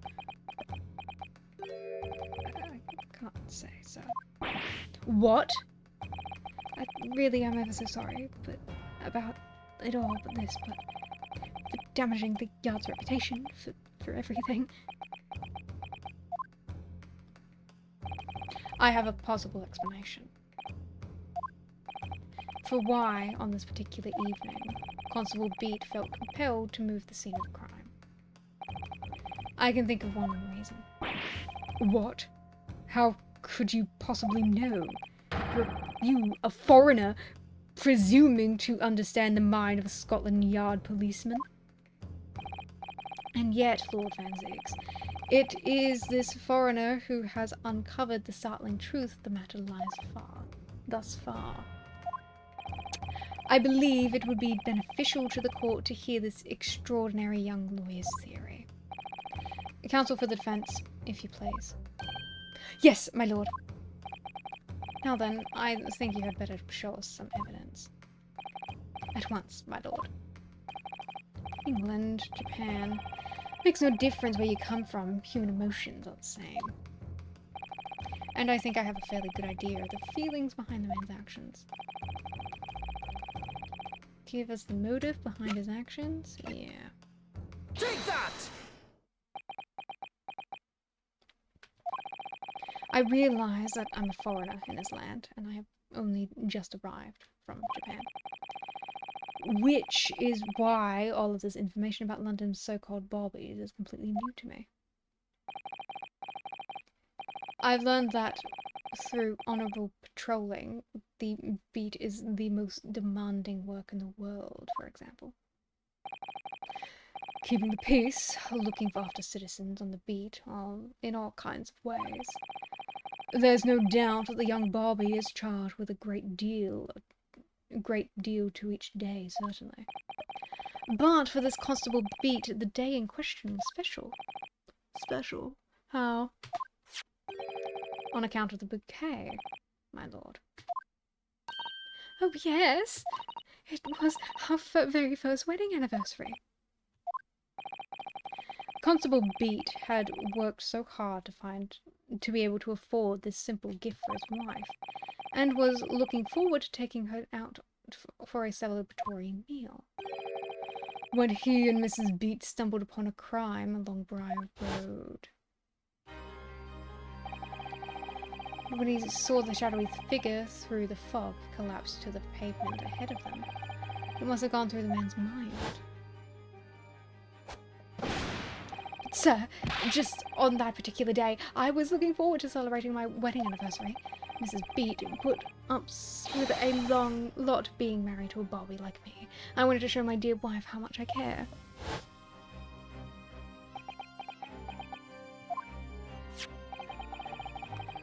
This is the warrant card that Constable Beat offered to lend to me earlier. Inside, among the rules for patrolling policemen, it says, when a crime is discovered on his beat, a policeman must assist with initial investigations and help detectives. Aha! Constable Beat. Is that or is that not the reason why you moved the whole crime scene of the whole scene of the crime that day? Yes. Everything you said, it's alright. So that's it. It was all to do with the boundary of the beat. Oh. Exactly. To summarize, the incident actually occurred on Constable Beat's beat. Good gracious! Constable, do you realize the gravity of what you've done? It was the first time since becoming a copper that I've ever cursed God. So close to me, Pat. The criminal could still be lurking somewhere. As we ran over to the scene, I had every intention of doing my duty as a police officer. I've got to report this to the station as quickly as possible. Then it had dawned on me. I realized where we were the victim was lying. What that meant for me. When a criminal was discovered on his beat, a policeman must assist with initial investigations and help detectives. Why here? Why did it have to happen here? Why tonight of all nights? Why?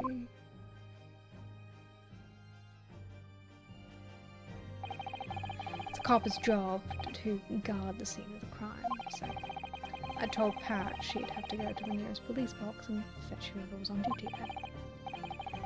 It was then, when I opened my mouth to speak, it just came out. I couldn't believe the words that were coming out of my own mouth.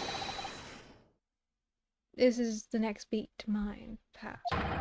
So you'll have to go to the police box that covers it. Turn right along Measham Street and then...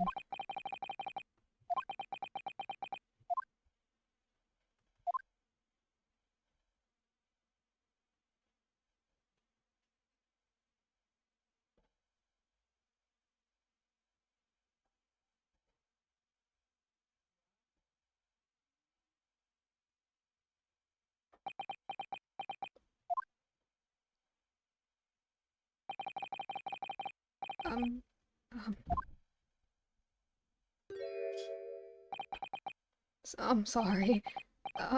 So sorry. Oh, Constable. I just wanted one night to take my Patricia out for dinner. Oh, Raleigh. Just that one night.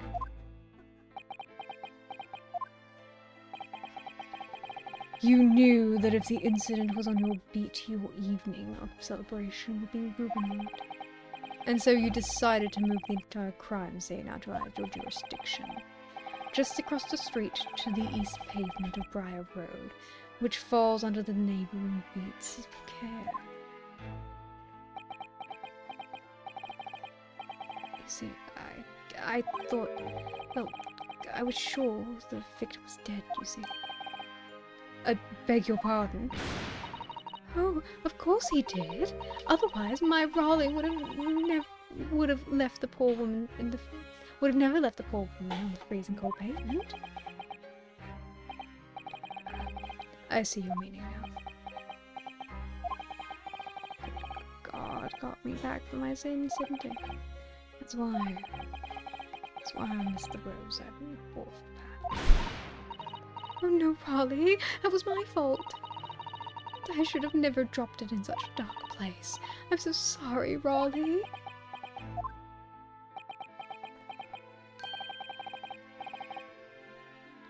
Can you tell us, Constable? How many books did you move from one side of the road to the other in total? Uh-huh. Oh, 4 it was. Yes, sir. Definitely 4. 3 of them dropped by Miss Natsume in the 4th, being the one that fell from the window upstairs in the Garadeb household, of course.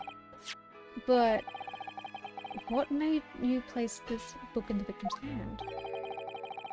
When the others were scattered haphazardly around, I mean. Oh, well, sir, that's because that's how I found it. How you found it? What do you mean? When we first ran up to the scene, the victim was already holding the book. So, when I moved everything, I made sure it was still in her hands. You're sure it was this book, the Lion's Pride, that the victim was holding? Oh, yes, sir. No doubt about it, sir. Interesting.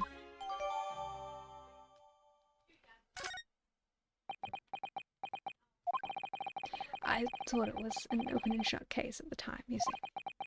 There was only the 2 people at the scene, and Pat and me both saw what happened. However, which way you look at it, it had to be the fellow who ran off who'd done it, I thought. I couldn't see the harm, really. I didn't think moving it all over the road would make a jot of difference. I suppose this is it for me now. I've had it. My lord. Yes, Lord Van Zieks. I believe that concludes the cross-examination of the witnesses. Constable, you may withdraw. Yes, sir. Mr. Prosecutor, sir. What will become of my Raleigh? What will happen to him? For now, you are free to go home. The police will contact you in due course. Please, don't punish my husband. This was all my fault. It's because I'm always moaning at him for coming home late. Leave it now, Pat. Let's go home. I'm tired. All right, then, my love. One last thing, Constable. Sir, let this be a lesson to you. In a criminal investigation, every detail matters, however insignificant it might seem to you. Yes, sir. Carve that lesson in your mind. And never again make the mistake of tampering with the scene of a crime. Never again, sir. You mean to say?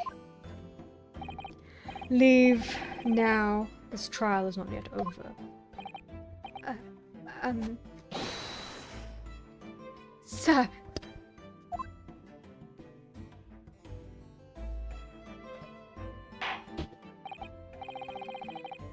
Well, quite a startling revelation, I must say. Whoever thought of a third party transplanting the entire scene of the crime like that. Indeed, my lord. Nevertheless, there were some immutable facts there. Principally, that the accursed Mr. Soseki Natsumi is the only person who could have possibly committed this crime. Objection! No, I disagree. Now that we know the true scene of the incident, there is someone else. Another person who could be responsible for the knife in the victim's back. Forgive me for being presumptuous, but I believe the prosecution is probably well aware of this possibility already. Lord Van Zieks is true. Very well. Name the person, if you will, and if further investigation is warranted. The prosecution has no objection to the trial continuing. Who could have perpetrated the crime?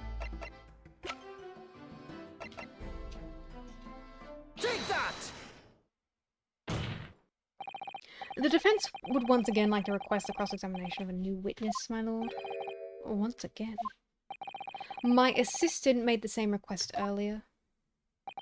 In order to finally reveal the truth about this case, it is imperative that we cross-examine juror number 4, Mrs. Joan Garadeb. Me? Oh, dearie me. Objection! That request has already been denied. But the situation is very different now. Mrs. Garadeb, answer me this. What do you want now, you little toad? At the time of the incident, you were engaged in a violent argument with your husband, Mr. John Garadeb.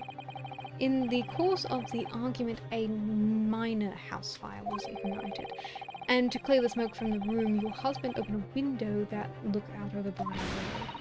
Well, what of it?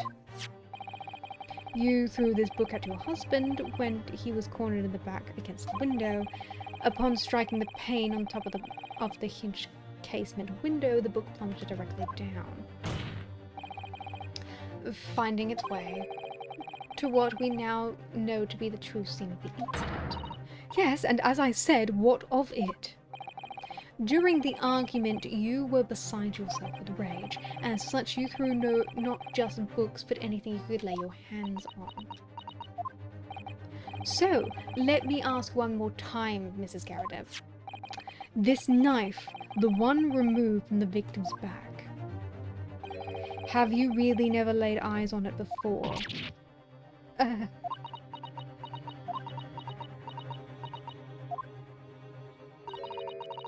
I don't recall it.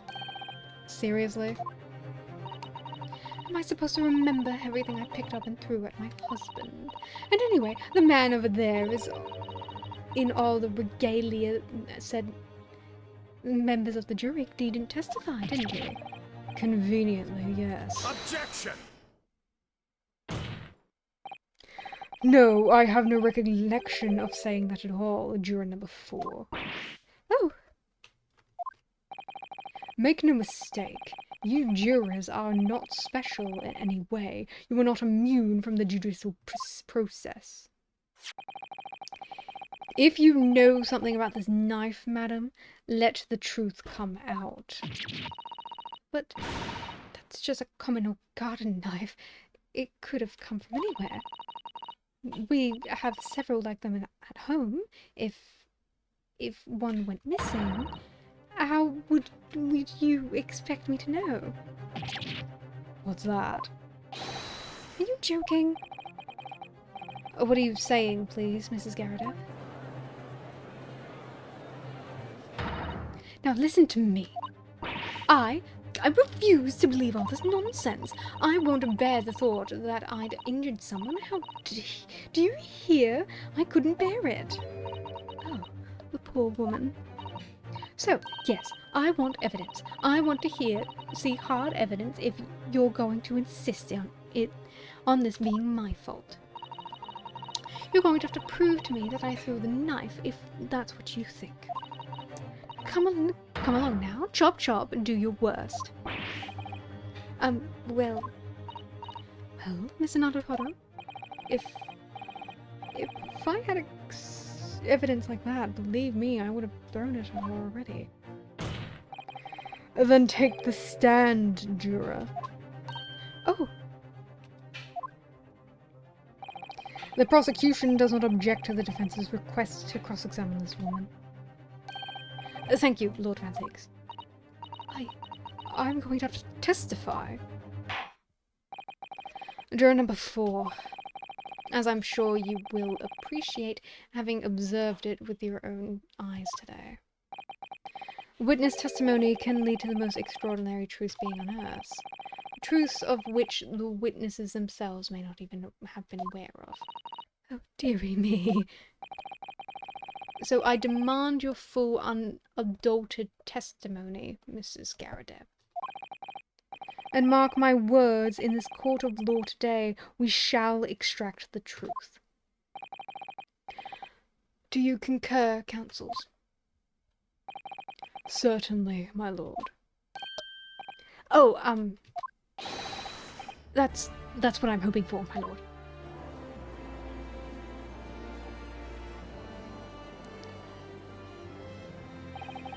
This is such a strange feeling. For the first time since arriving in this country, it actually feels real.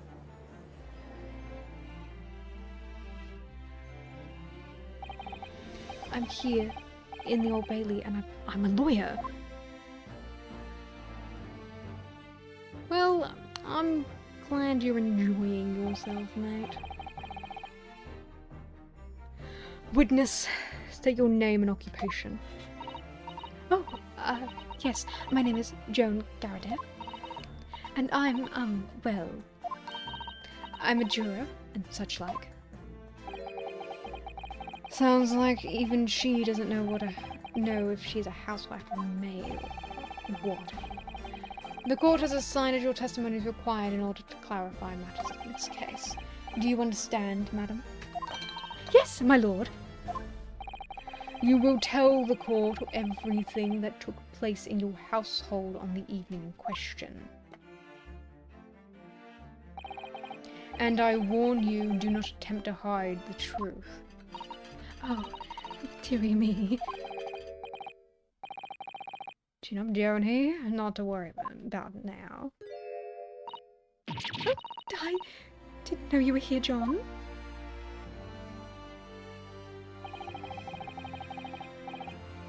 Wasn't only you in the room that day, old thing, was it?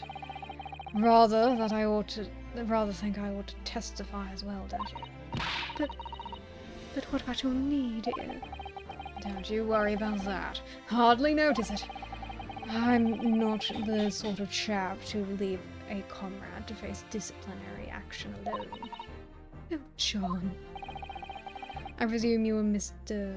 John Garradeb? Yes, sir. Former second lieutenant of the 3rd Regiment of the 4th Northumberland Fusiliers, sir. Seen my fair share of action and now living the quiet life, as it were. Quiet life? Were you not engaged in an incendiary battle with your spouse on the day in question? Oh, well. Yes, I believe this may represent a first in the proud history of the British court. Calling a juror to the witness stand is unprecedented. However, the court will hear your testimony now, juror number 4, and that of your husband. You will recount clearly and concisely the event of in your home at the time of the incident in question. Sir, at once!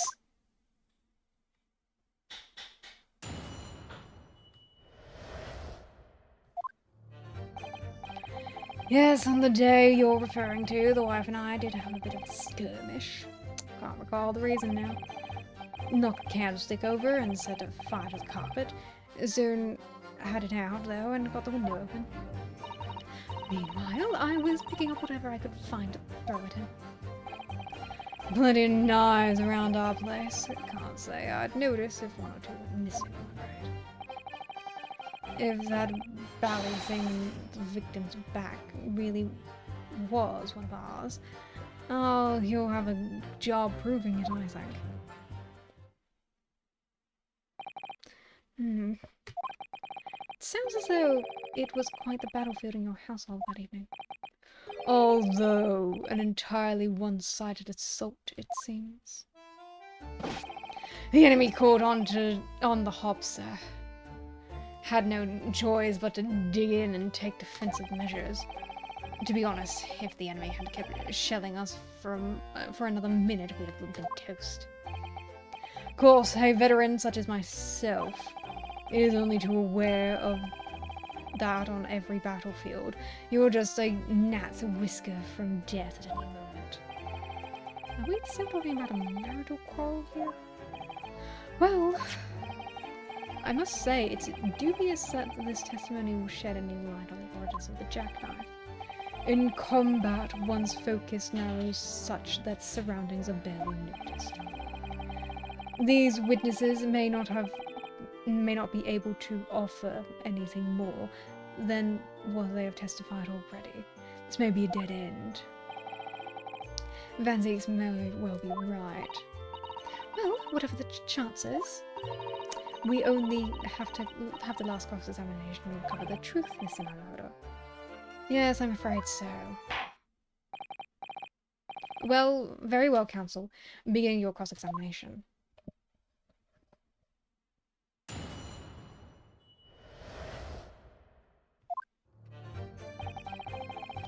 They're referring to the wife and I did have a bit of skirmish, can't recall the reason why. After candles get over, set fire to the carpet. As soon as I had it out though, got the window open. Meanwhile, I was picking up whatever I could find to throw it in. Plenty of knives around our place, can't say I'd noticed if I'm not missing. If that belly thing in the victim's bag really was one of ours, you'll have a job proving it, I think. Hold it! Even though the room was on fire? As far as I was concerned at the time, it was more important to extinguish my anger than the flames. When a woman wants to throw, she must throw. This is most certainly not true of a Susato takedown, Mr. Naruto. How did she know I was thinking that? So, please cast your mind back to the and try to remember. Was a knife among the items that you threw at your husband that day? In all honesty, I don't recall. But I feel I must point out that I'm not a monster. Let me see. Some bread, a cabbage, garlic, a towel, a sponge, a napkin. Excuse me! Do you have something to add, sir? Mr. Garadeb. Don't shoot. Sorry. I beg your pardon. Did your wife's remark just now bring something to mind? Nothing of any significance, no. But the barrage of projectiles the old thing launched in my direction was somewhat more solid than she implies. Books, bricks, the fire poker, I seem to recall. Ouch. And the woman aimed to an uncanny... Good grief, woman, we are not at home now, this is a court of law. Dear me, I'm so sorry, dear. What's she even doing with the teapot in here? Honestly, John, I would never have thrown such things at you, obviously. Well, take a look at this, then. How do you suppose that happened, hmm? Your pipe, sir? Had this thing in my hand, as usual, on the time of onslaught. Knocked it clean out with one of her soft projectiles, she did, yes. And when I went to pick the thing up, it was broken in two. I'd like to see a sponge do that sort of damage. Let's see. Your pipe was broken. It would never have been sent flying unless it was hit by something pretty solid. Anyway, I've managed to bandage this thing up now. You are you want to exaggerate, aren't you, dear? I wonder what we should make of this account. The defense believes Mr. Garadev's remarks just now is of great significance. Objection! These war veterans' words only tell us one thing. Betray a fiery wife, and pipes as well as hearts may be broken. Sentimental wisdom, perhaps, but hardly worthy of adding to the formal testimony. Indeed, common sense, one might say. Might one? In that case, would you at least permit us to examine the pipe, sir? Well, I I don't see why not. Oh, dearie me. Was that... There you go again, trying to ingratiate yourself with a young lady. Integrate yourself. Very well, the court will accept the gentleman's pipe as evidence. I hope I didn't speak out of turn, Miss Naruhodo. I just have a feeling... rather... I was just feeling rather disappointed for you that your request was turned down. Oh, no, it's fine. Thanks, Susato-san. We have new evidence to work with. We should examine it carefully.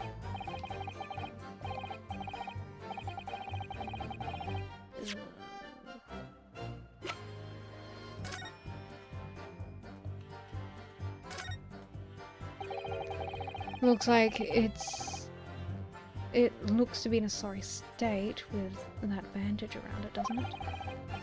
But for some reason it feels slightly ominous to me. Like it's trying to shout out a warning. Probably because it's the same blue as Mr. Garadeb's dressing gown. I suppose it must have considerable sentimental value to Mr. Garadeb, given that he's gone through the trouble of repairing it like this. Either that or he can't afford to replace it.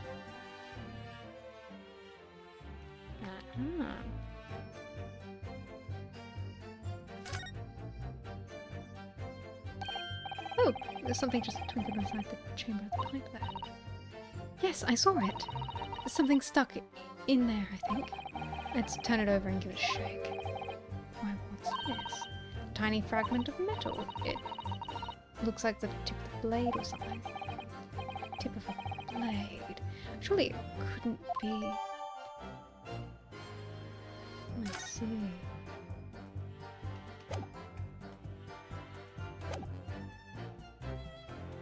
Well, thank you for that rebuttal, Mr. Garadeb.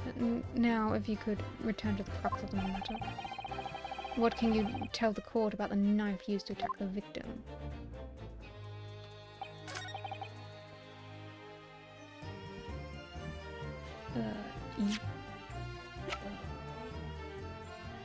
Objection!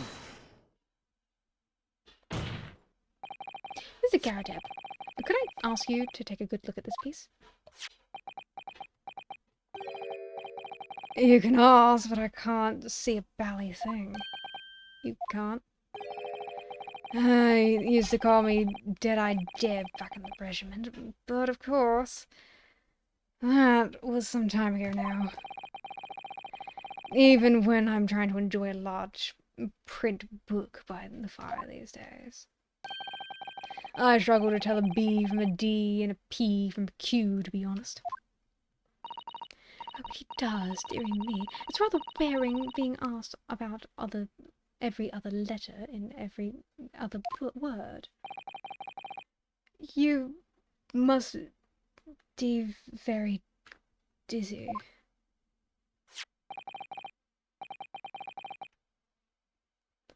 What is that? A tiny scrap of metal. Yes, almost certainly from the tip of the blade. And that may appear to be at first be just a tiny scrap. It is, in fact, a crucial piece of evidence. Interesting. And where did the defense come by this evidence? It was lodged in the chamber of Mr. Garadeb's pipe. My pipe, you say? By Jove, I wonder how that got in there. And what precisely does the fragment of metal signify, Counsel? Are you suggesting that it was in some way related to the matter of the stabbing of Briar Road?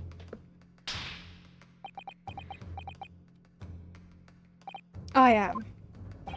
What? When put together with the other piece of evidence already in the court record, I believe this tiny fragment of metal will unravel the whole truth of the case, my lord.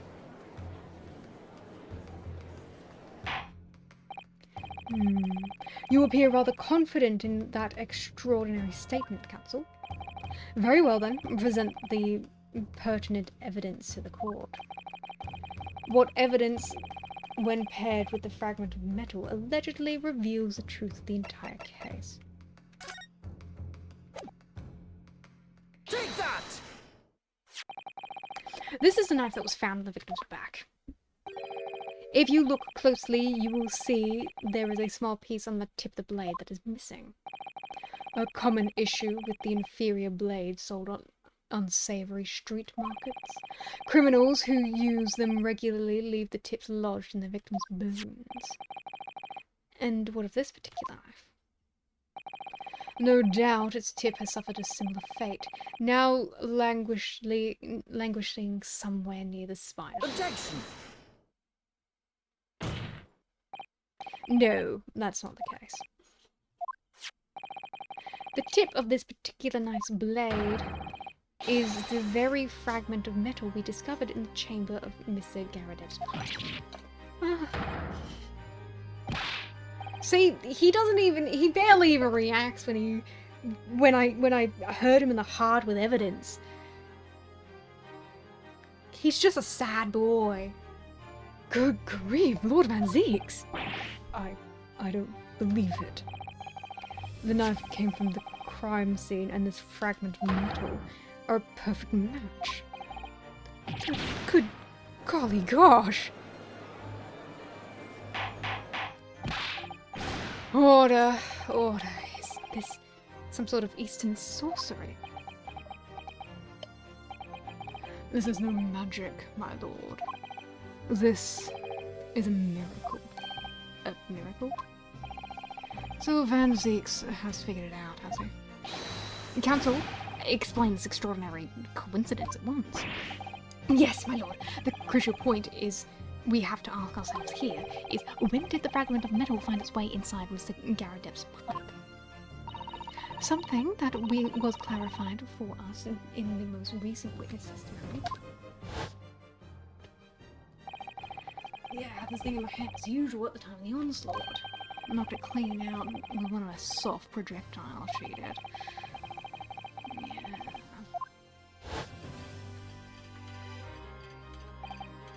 Oh, dearie me. During the argument between the two that occurred, just as the victim was on the pavement below, Mrs. Garadev flung the knife at her husband. However, the knife missed Mr. Garadev, instead striking the pipe he had in his hand at the time, which caused the tip to break off, of course. Good lord!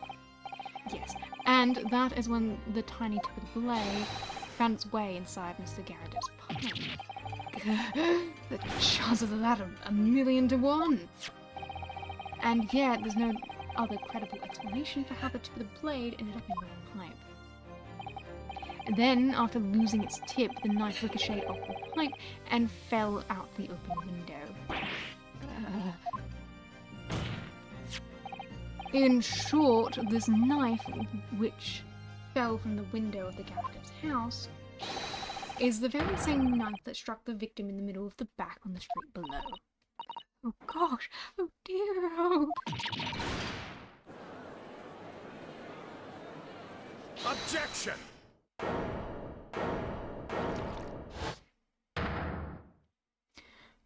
Gotta whine again, huh? A full-bodied theory. I'll give you that. A complex bouquet of seemingly trivial points plausibly arranged to create an almost passable vintage. Allow me to toast my learned friend's characteristically Nipponese approach to bottling his argument. Sorry? But after all, it is just a theory. The bottle, I fear, is corked. Because you see... Wow, you put a lot of motion into that one, didn't you? It's spoiled by an unsurmountable inconsistency. An unsurmountable what? Lord Van Zeeks, explain yourself. Please let this trial end already. What is this inconsistency you claim to have identified? An inconsistency of the simplest nature, my lord. The victim was found with the knife planted in the middle of her back. Yes, in a... That's right, you silly little man. Now, Joan, old thing, what are you getting so excited about? Let us consider the basic fact of the case once more. The victim was walking along the pavement before being stabbed in the back and falling to the ground. Yes, mother. There are burritos, but there is no cheese. I am aware there's no cheese.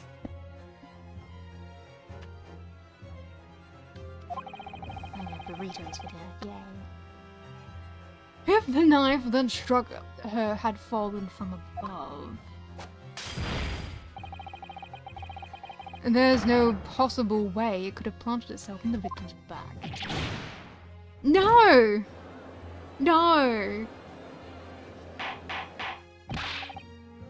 Order. Quite right. You see, that's exactly right. If the knife had fallen on her from above, it would have struck her on the top of her head. Well, I've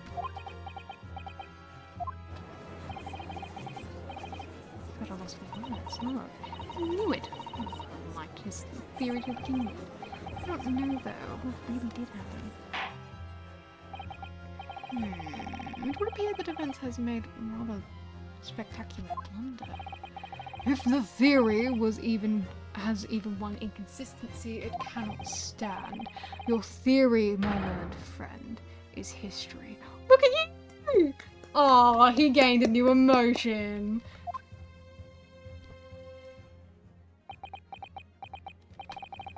It was so close, I could see the truth. It was so I was so sure we were right on. But now, the way we have been blocked completely by just one simple inconsistency. Or in other words, we simply need to eliminate that one inconsistency. The theory will stand. Miss Susato, you mustn't worry, Miss Naruhodo. You were just caught off guard, that's all, and your mind went blank. But if the path we were on is indeed correct, then a way will present itself. The key to this is the court record, I'm sure. All the information you need is there. It seems you have nothing to say, my Nibonese friend. Well, your silence speaks volumes. A tacit acceptance that your theory is fatally flawed. Objection!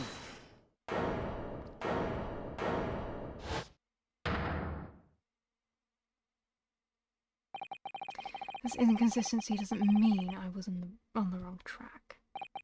It means that I need to sharpen my mind and dig deeper for the truth. It's a test. Yes! If the knife fell on the victim from above, there's no way that it could have hit her in the middle of her back. Under normal circumstances, that is. What are you implying? Counsel? There is a piece of evidence in the court record that can explain the inconsistency. That can explain how the knife that fell from above could have pierced the victim's back. We already have the answer. Goodness! Utter madness! Surely this must be the last time. Counsel, present the evidence of which you speak. This is the last inconsistency, the final piece to the puzzle. If I can successfully make sense of this, the truth will be laid bare at last. The evidence that explains how the falling knife became lodged in the victim's back is the fucking book. Take that! This, and the fourth book found at the scene. This is the final piece of evidence the defense will present. The burnt book. Is that not Mr. Garadeb's book? Yes, and to understand its significance, we have to consider how it came to be at the scene in the first place. This photographic print clearly shows the book in question, and the victim holding it in her hand. But as we all now know, it was the police constable that put the book between her fingers like that. Quite so. As part of his wholesale transplanting of the crime scene on the opposite side of the road. That's right. However, as part of his testimony, Constable Beed's made an extremely enlightening statement to that point. Yeah. But because when asked about why he put the book in the hand, it was because he said he found it like that. Yeah, the victim was already holding the book, so when I moved everything, I made sure it was still in her hand. In other words, the victim had already picked up the book of her own volition, and clearly that must have been before she suffered the knife wound. Well, I would say so. After being attacked with a knife, I don't imagine she'd have been doing much of anything. So the question becomes, why did the victim have the book in her hand? By jingo! I think I'm beginning to see what might have happened now. Oh, dearie me. We know the book fell from the top floor of the Garadeb household and onto the pavement below. At precisely that moment, the victim was walking past. Yes, at exactly that moment, the young woman was walking along the street in the light fog, when all of a sudden a book fell right in front of her. The book I threw. Yes, Mrs. Garadeb, and what do you think the woman did? What would you do if you were walking along and suddenly a book landed right in front of you on the pavement? Oh, I really couldn't imagine it. But I suppose she might have reached down and picked the book up. Yes, that's exactly what the woman in fact did. She picked up the book. Oh heavens! And when the woman reached down to pick the fallen book up, what position would her back have been in? That's right, facing the sky, completely and utterly defenseless. Then, in that very moment, while the woman was still bent over to pick up the book,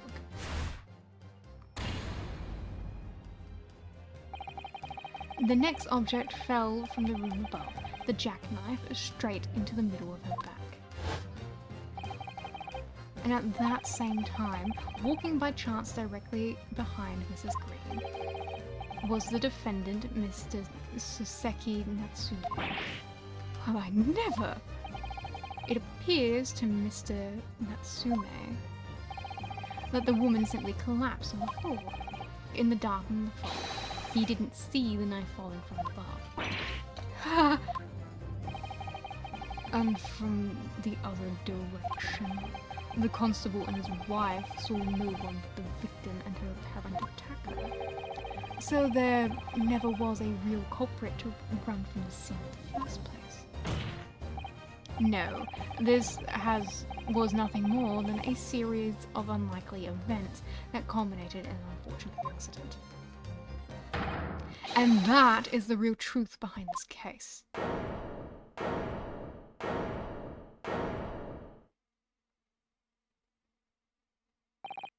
Well, Mr. and Mrs. Garadeb.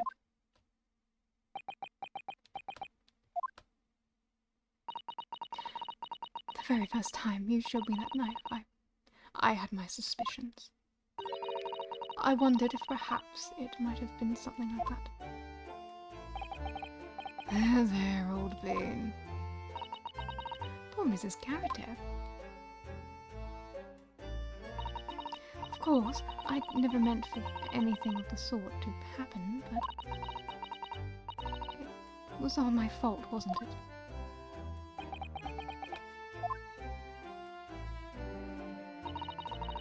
I take full responsibility. I let my anger get the better of me. I threw that book, and I threw the knife as well.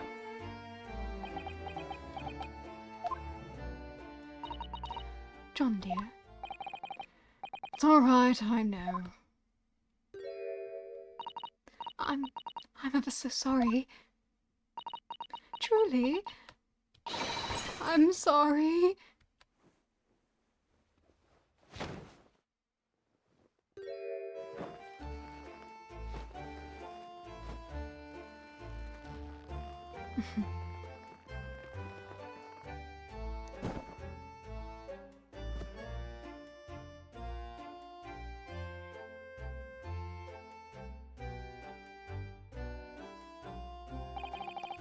Lord Van Zeeks, what news of Mrs. Garradeb? She's been taken to the infirmary. It would appear that today's events have left her in an especially flustered state. However, I believe she will recover in due course. There is no cause for concern. Yes, unbeknownst to themselves, they caused what could easily have been a terrible tragedy. They really have to prepare themselves for consequences of their actions. There is good news, however, my lord. I have just had word from the hospital that the victim is being treated. Her condition is improving steadily, and the doctor believes she will gain consciousness soon. It's strange. We've been talking about the victim all this time, but we've never once met her. How wonderful! A woman is out of danger, it seems. Yes, that is good news. So, Mr. Soseki Natsumi.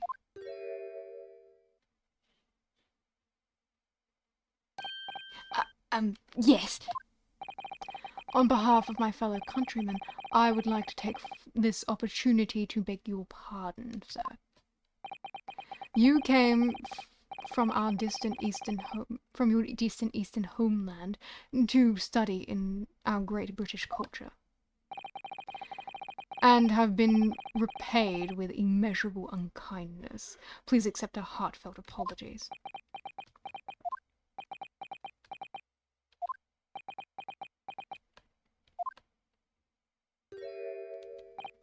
Oh, it's me who should be begging your pardon.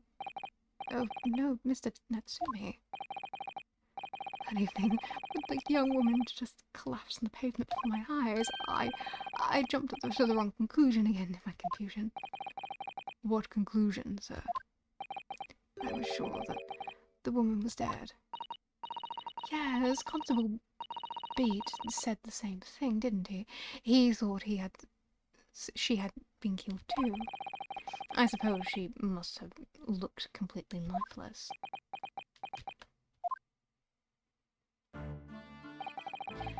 It's been about a year since I arrived in Great Britain now, but I still can't get used to life here. I can't relax. I'm sure there are evil spirits lurking in the fog, like they're haunting me. Poor Soseki-san. His imagination really has got the better of him. Yes, poor man. So when it happened, I thought the young woman had been taken by the fog spirits. I should never have dropped my books and like that and ran away. I should have called for help, for a doctor, for the police. Instead, I've managed to create a rift in the relationship and trust between the two empires. And for that, I'm truly sorry.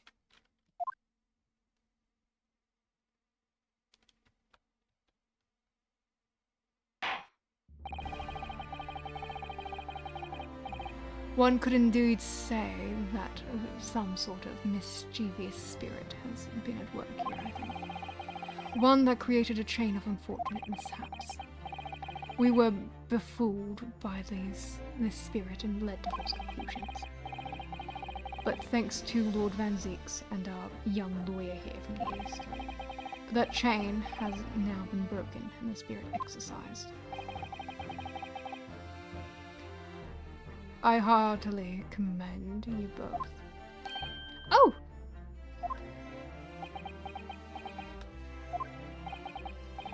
Now then, ladies and gentlemen of the jury. Yes, my lord. In concluding the trial, I must ask one last time for a decision regarding the defense culpability. Are you sure to present your findings to the court? As the foreman of this jury, I can assure you we've reached a fair and just conclusion. I do declare the truth can be extremely cruel at times. Well, I didn't suspect the woman next to me, that's for sure. sitting in for the old bean while she's out of action, you know. But I know what her decision would be. Does this mean I can finally be able to get back out of here and start work? Well, it's about time. I say, I've got a quarter of a story to tell my grandchildren when I get home one day. Very well, ladies and gentlemen of the jury, I hereby demand your final decision. Mr. Foreman. Not guilty. Not guilty. Not guilty. Not guilty. Not guilty. Not guilty.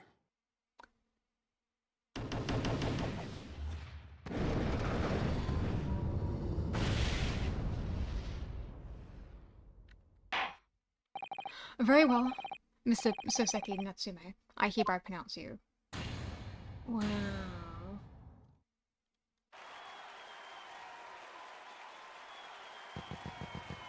Wow. Gorgeous. Very dangerous, too. That's like the most dangerous thing that you could do in a courtroom. And finally, Mr. Natsume.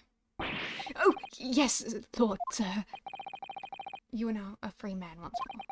It is my hope that you will continue to further your education in British culture.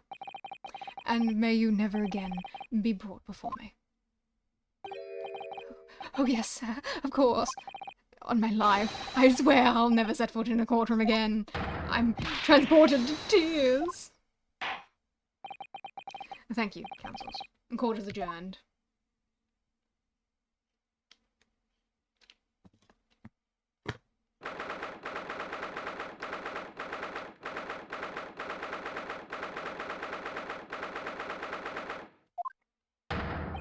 Oh, Locum. Wait, you mean me? Of course! Is there another Locum here? Is there even one? Compared to the original Locum student, Mr. Naruhodo Esquire, your name has become rather short, hasn't it? What's wrong with using my actual name? Oh, at last! I'm free! I'm free. Joyful, joyous, jubilant jubilation. Heady, hearty happiness, hurrah! Oh, I am pleased. Mr. Natsume is delighted. It'll be so hard to say that then. Hakum, you did it! You saved me from the brink. Well, that happened. What happened to the poor woman was in no way your fault after all.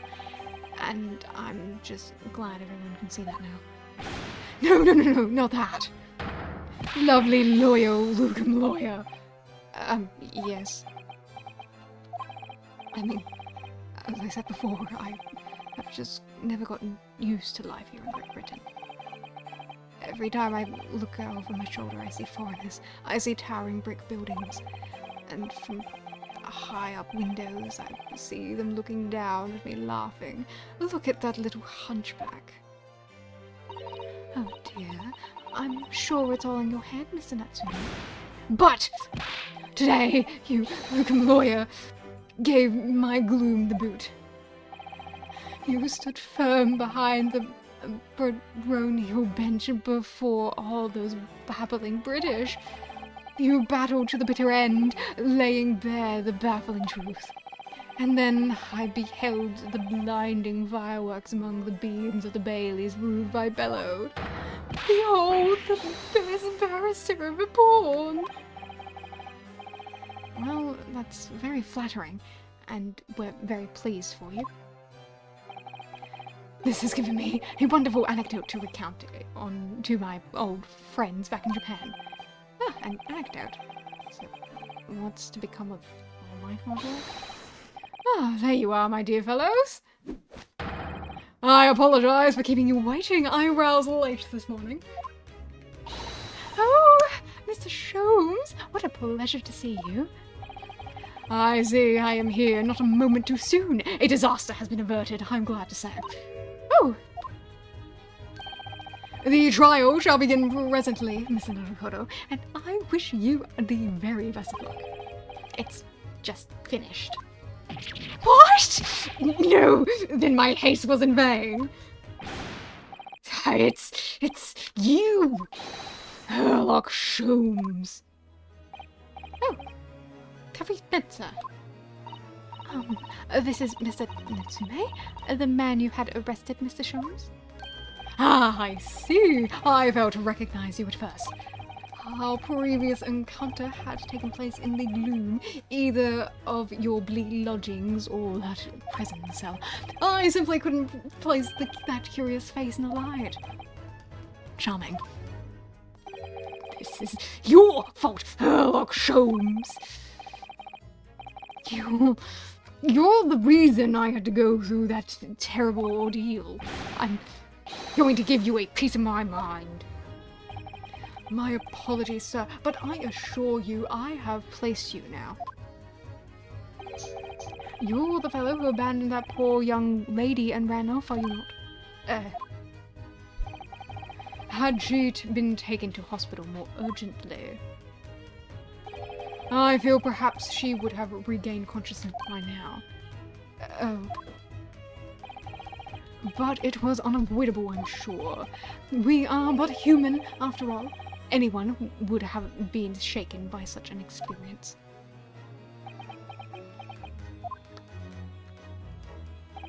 I do feel very badly about how I behaved. Well, never mind. Now then, what was it that you wanted to say to me, sir? Nothing. Priceless! Oh, I am sorry, really, but that was quite priceless. Poor Soseki-san. Still, on the bright side, you've had an extremely entertaining experience without paying a penny. And it would seem you were not even found guilty. There is no bright side. Whatever do you mean, Mr. Natsume? Even after this, I'm still cursed by the spirits, and now by the Reaper. Lord Van Ziggs. I haven't forgotten, you know, what facing the man in court means. Even if you're found not guilty, you're still doomed. It will be all right, Mr. Natsume. If the Reaper appears trying to make trouble, I will protect you. Hiya! With a perfectly executed Susato takedown. Much as I like being turned on my head, a bit of warning might be nice next time, Miss Susato.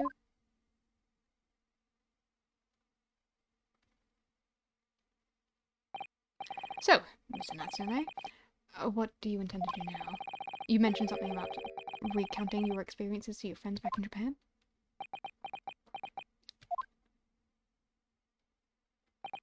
Yes, I intend to return to my homeland soon. Oh! It has already been a year since I arrived in Great Britain. I visited universities, libraries, bookshops.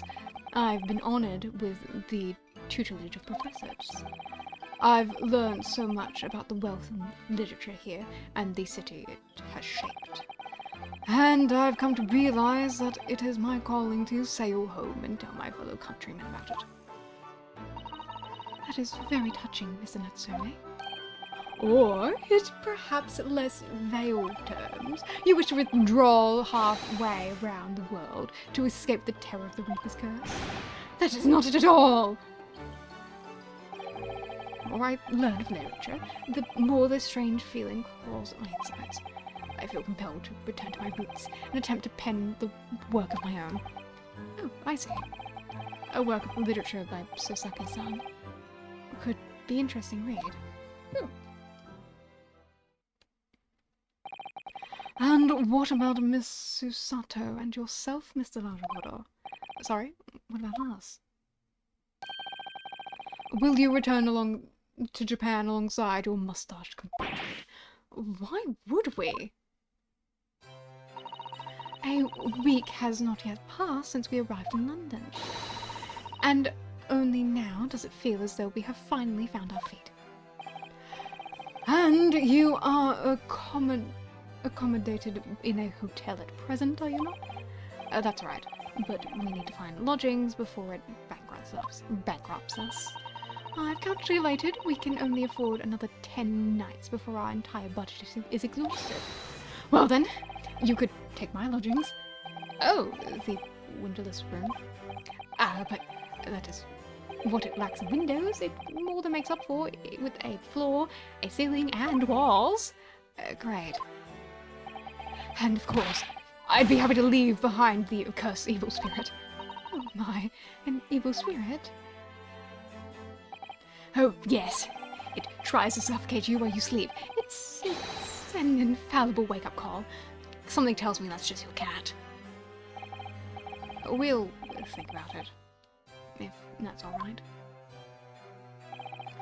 Perhaps I can offer a more welcome alternative. Could you consider yourself lodging with me? Really? Well, a vacancy has conveniently presented itself. Although it is up to the attic, I might add. Are you sure it isn't just a storage loft? I spoke with the landlady this very morning and the matter of price, and Iris is cleaning the room as we speak. And you must come at once. I presume you have no luggage to speak of. Oh, this is simply wonderful. What an honor to be invited to take lodgings in the great detective's office's attic. I'm too overwhelmed for words. So, suggesting we look elsewhere is out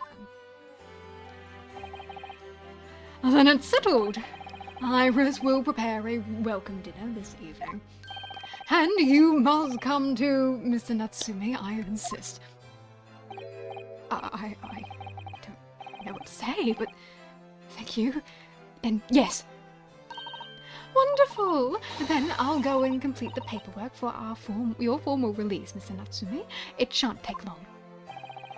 Somebody's happy.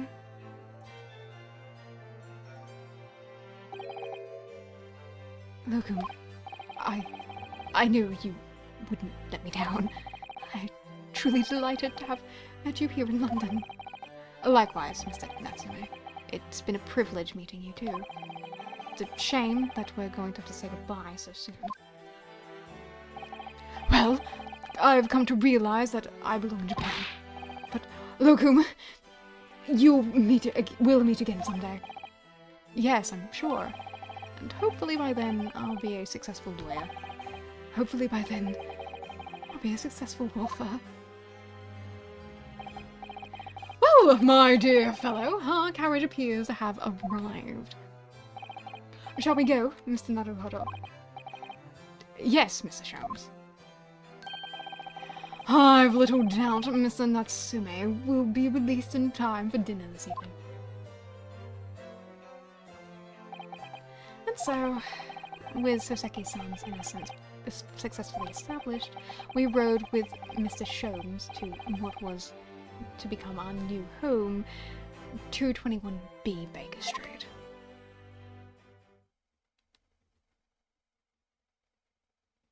Oh, wow, what a roomy attic you have.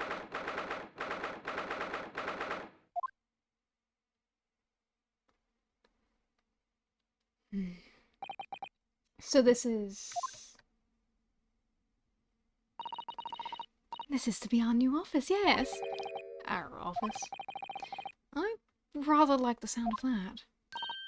Me too. It's simply wonderful, isn't it? I hope you can see this, Kazuma. It's only a small step, but I'd like to think we're getting a little closer to your dream now. So, my dear fellows, do you like the place? Oh my goodness! You look so different, and I don't like it because I know exactly what fan artists have done to you. Mr. Sholmes. Yes, thank you so much. It's a delightful room, Mr. Sholmes. I simply adore it. Good, I'm pleased to hear it. Iris and I are delighted to welcome you. I hope everyone's hungry. It's nearly time for dinner.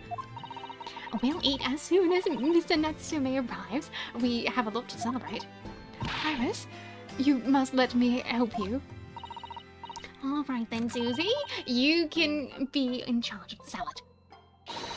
Splendid! Oh goodness, get out of my line of sight. So, Mr. Naruhodo, how does it feel to have your own office in the capital?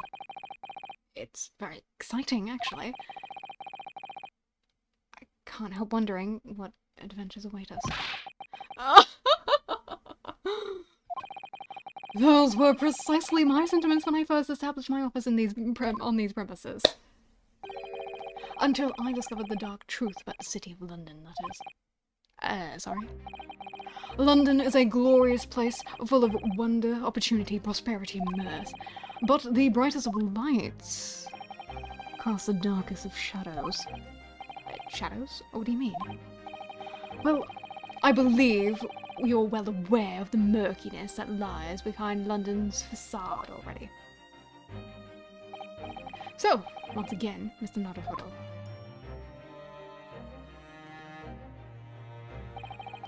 Welcome to London.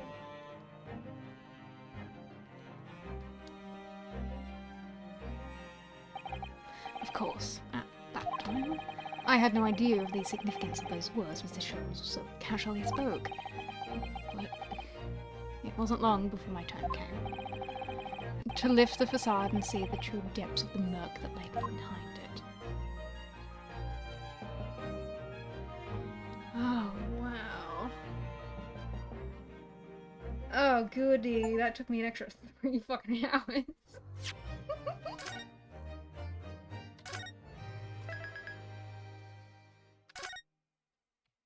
Ooh, goodness me.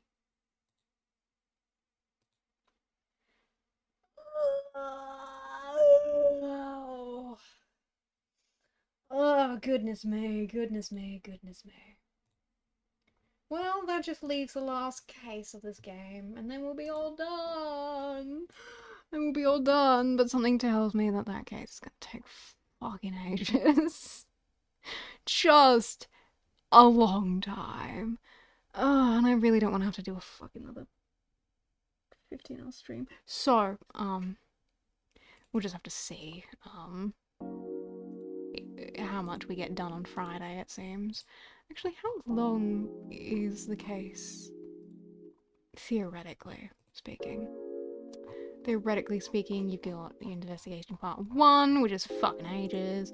Your investigation part 2, which is significantly shorter. Investigation part 3, which is also ages. Investigation part 4, which is also ages. So I might end up splitting this into 2. The investigation Friday, the trial Monday, depending on how long that ends up taking me.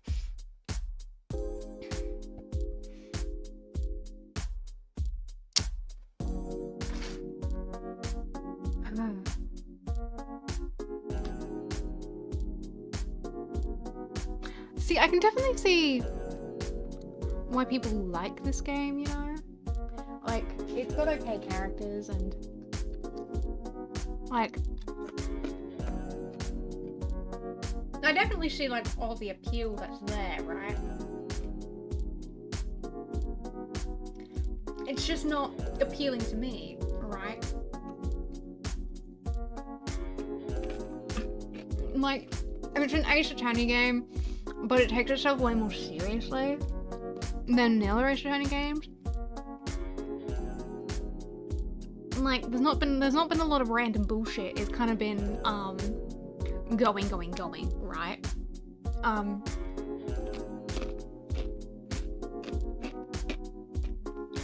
because it's taking itself more seriously, the characters are a lot more serious, and therefore I find them a lot less charming. Because they're all kind of boring, and most of them don't really have, like, interesting quirks to them.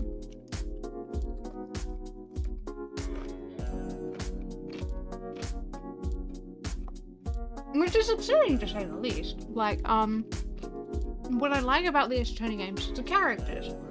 I like getting invested in the characters, and And I get invested in, like, fucking everyone. Like you get drawn in by the witnesses, by the culprits, and the defendant, and prosecutors, and all your lawyers, like, just fucking everyone. Everyone feels, like, outlandish, but also unique. Everyone in this feels too grounded and kind of boring. Everyone like is taking their job seriously, and they all feel like real people, which is good, but it's not what I want Ace Attorney to be, which I think is becoming my problem with it. It's like the opposite with me and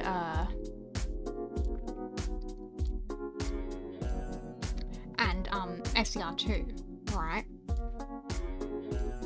The reason I like I don't like SCR2 is because it takes itself it doesn't feel as, like, serious, whereas the reason I'm not liking this is because it feels too serious. I came to Ace Attorney for fucking comedy and shit. A lighthearted time where we expose criminals. The thing though, one thing I am liking is I do like that the cases are not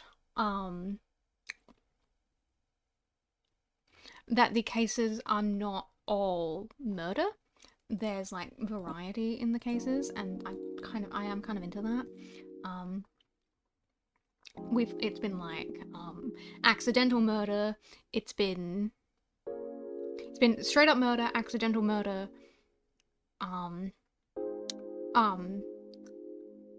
inconclusive, and unfortunate accident. And I do like that. I like having that variety and shit.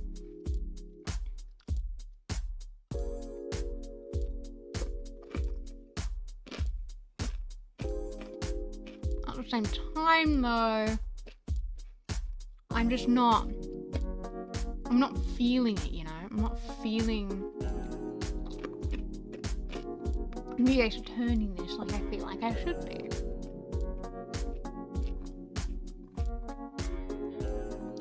Which I guess explains why so many people who play Chronicles first don't get into the other trilogies, because it's just such a fucking tonal shift.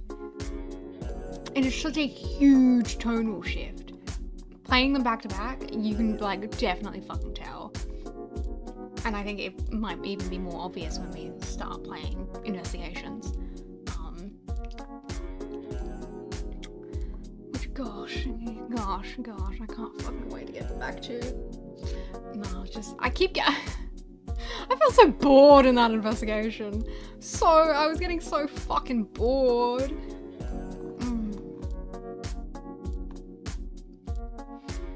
Oh, jeez. Oh, jeez. Oh, well.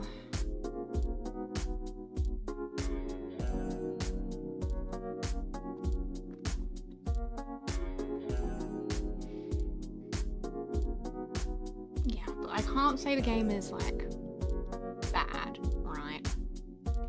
The game is 100% not bad. Like, it definitely has merit, and I know the kind of person who's into it, you know? Like, I know who this is, like, fucking incredible to. I just don't think it's me. At least, like what it feels like is it feels like when I ask someone to give me, like, a rom-com to recommend, and what they recommend me is actually a drama. Like, that's not what I came here for. I came here for a rom-com. I didn't come here for this fucking bullshit.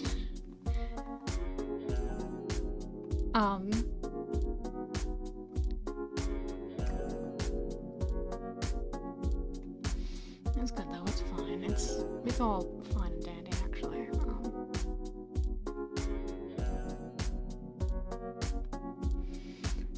Oh, goodness me. Goodness me.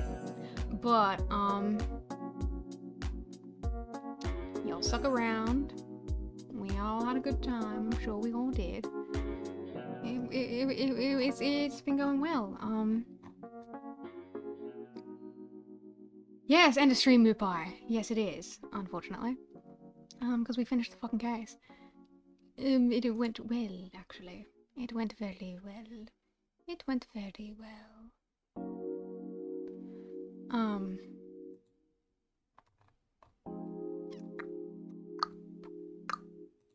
Let's raid you. Anyway, okay. Here we go.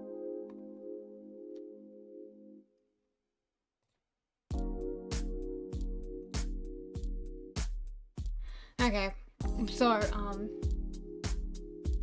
we will be continuing this on Friday.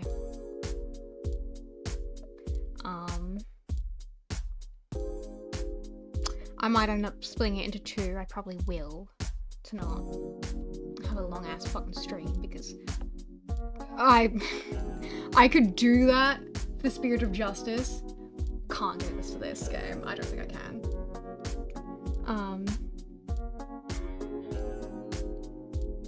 I know you had to hang out with family, Mupai. It's okay. It's Thanksgiving. You have to do that stuff. I understand it's important. No, I stream Monday, Wednesday, Friday, Australian Central Standard Time at 9 o'clock in the morning. We'll be continuing this until we finish the games.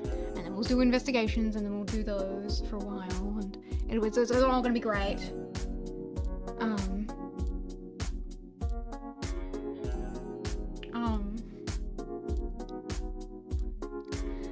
I'm releasing an Utao cover on my main channel this Friday, as I always do. So you should check that out, because it's pretty cool. It's always pretty cool. It's by an indie artist. It's a song by an indie artist that I really like, and I love them a lot. So you should definitely check it out. It's with Gekiyaku. Anyway, boy, I need to go now. Bye.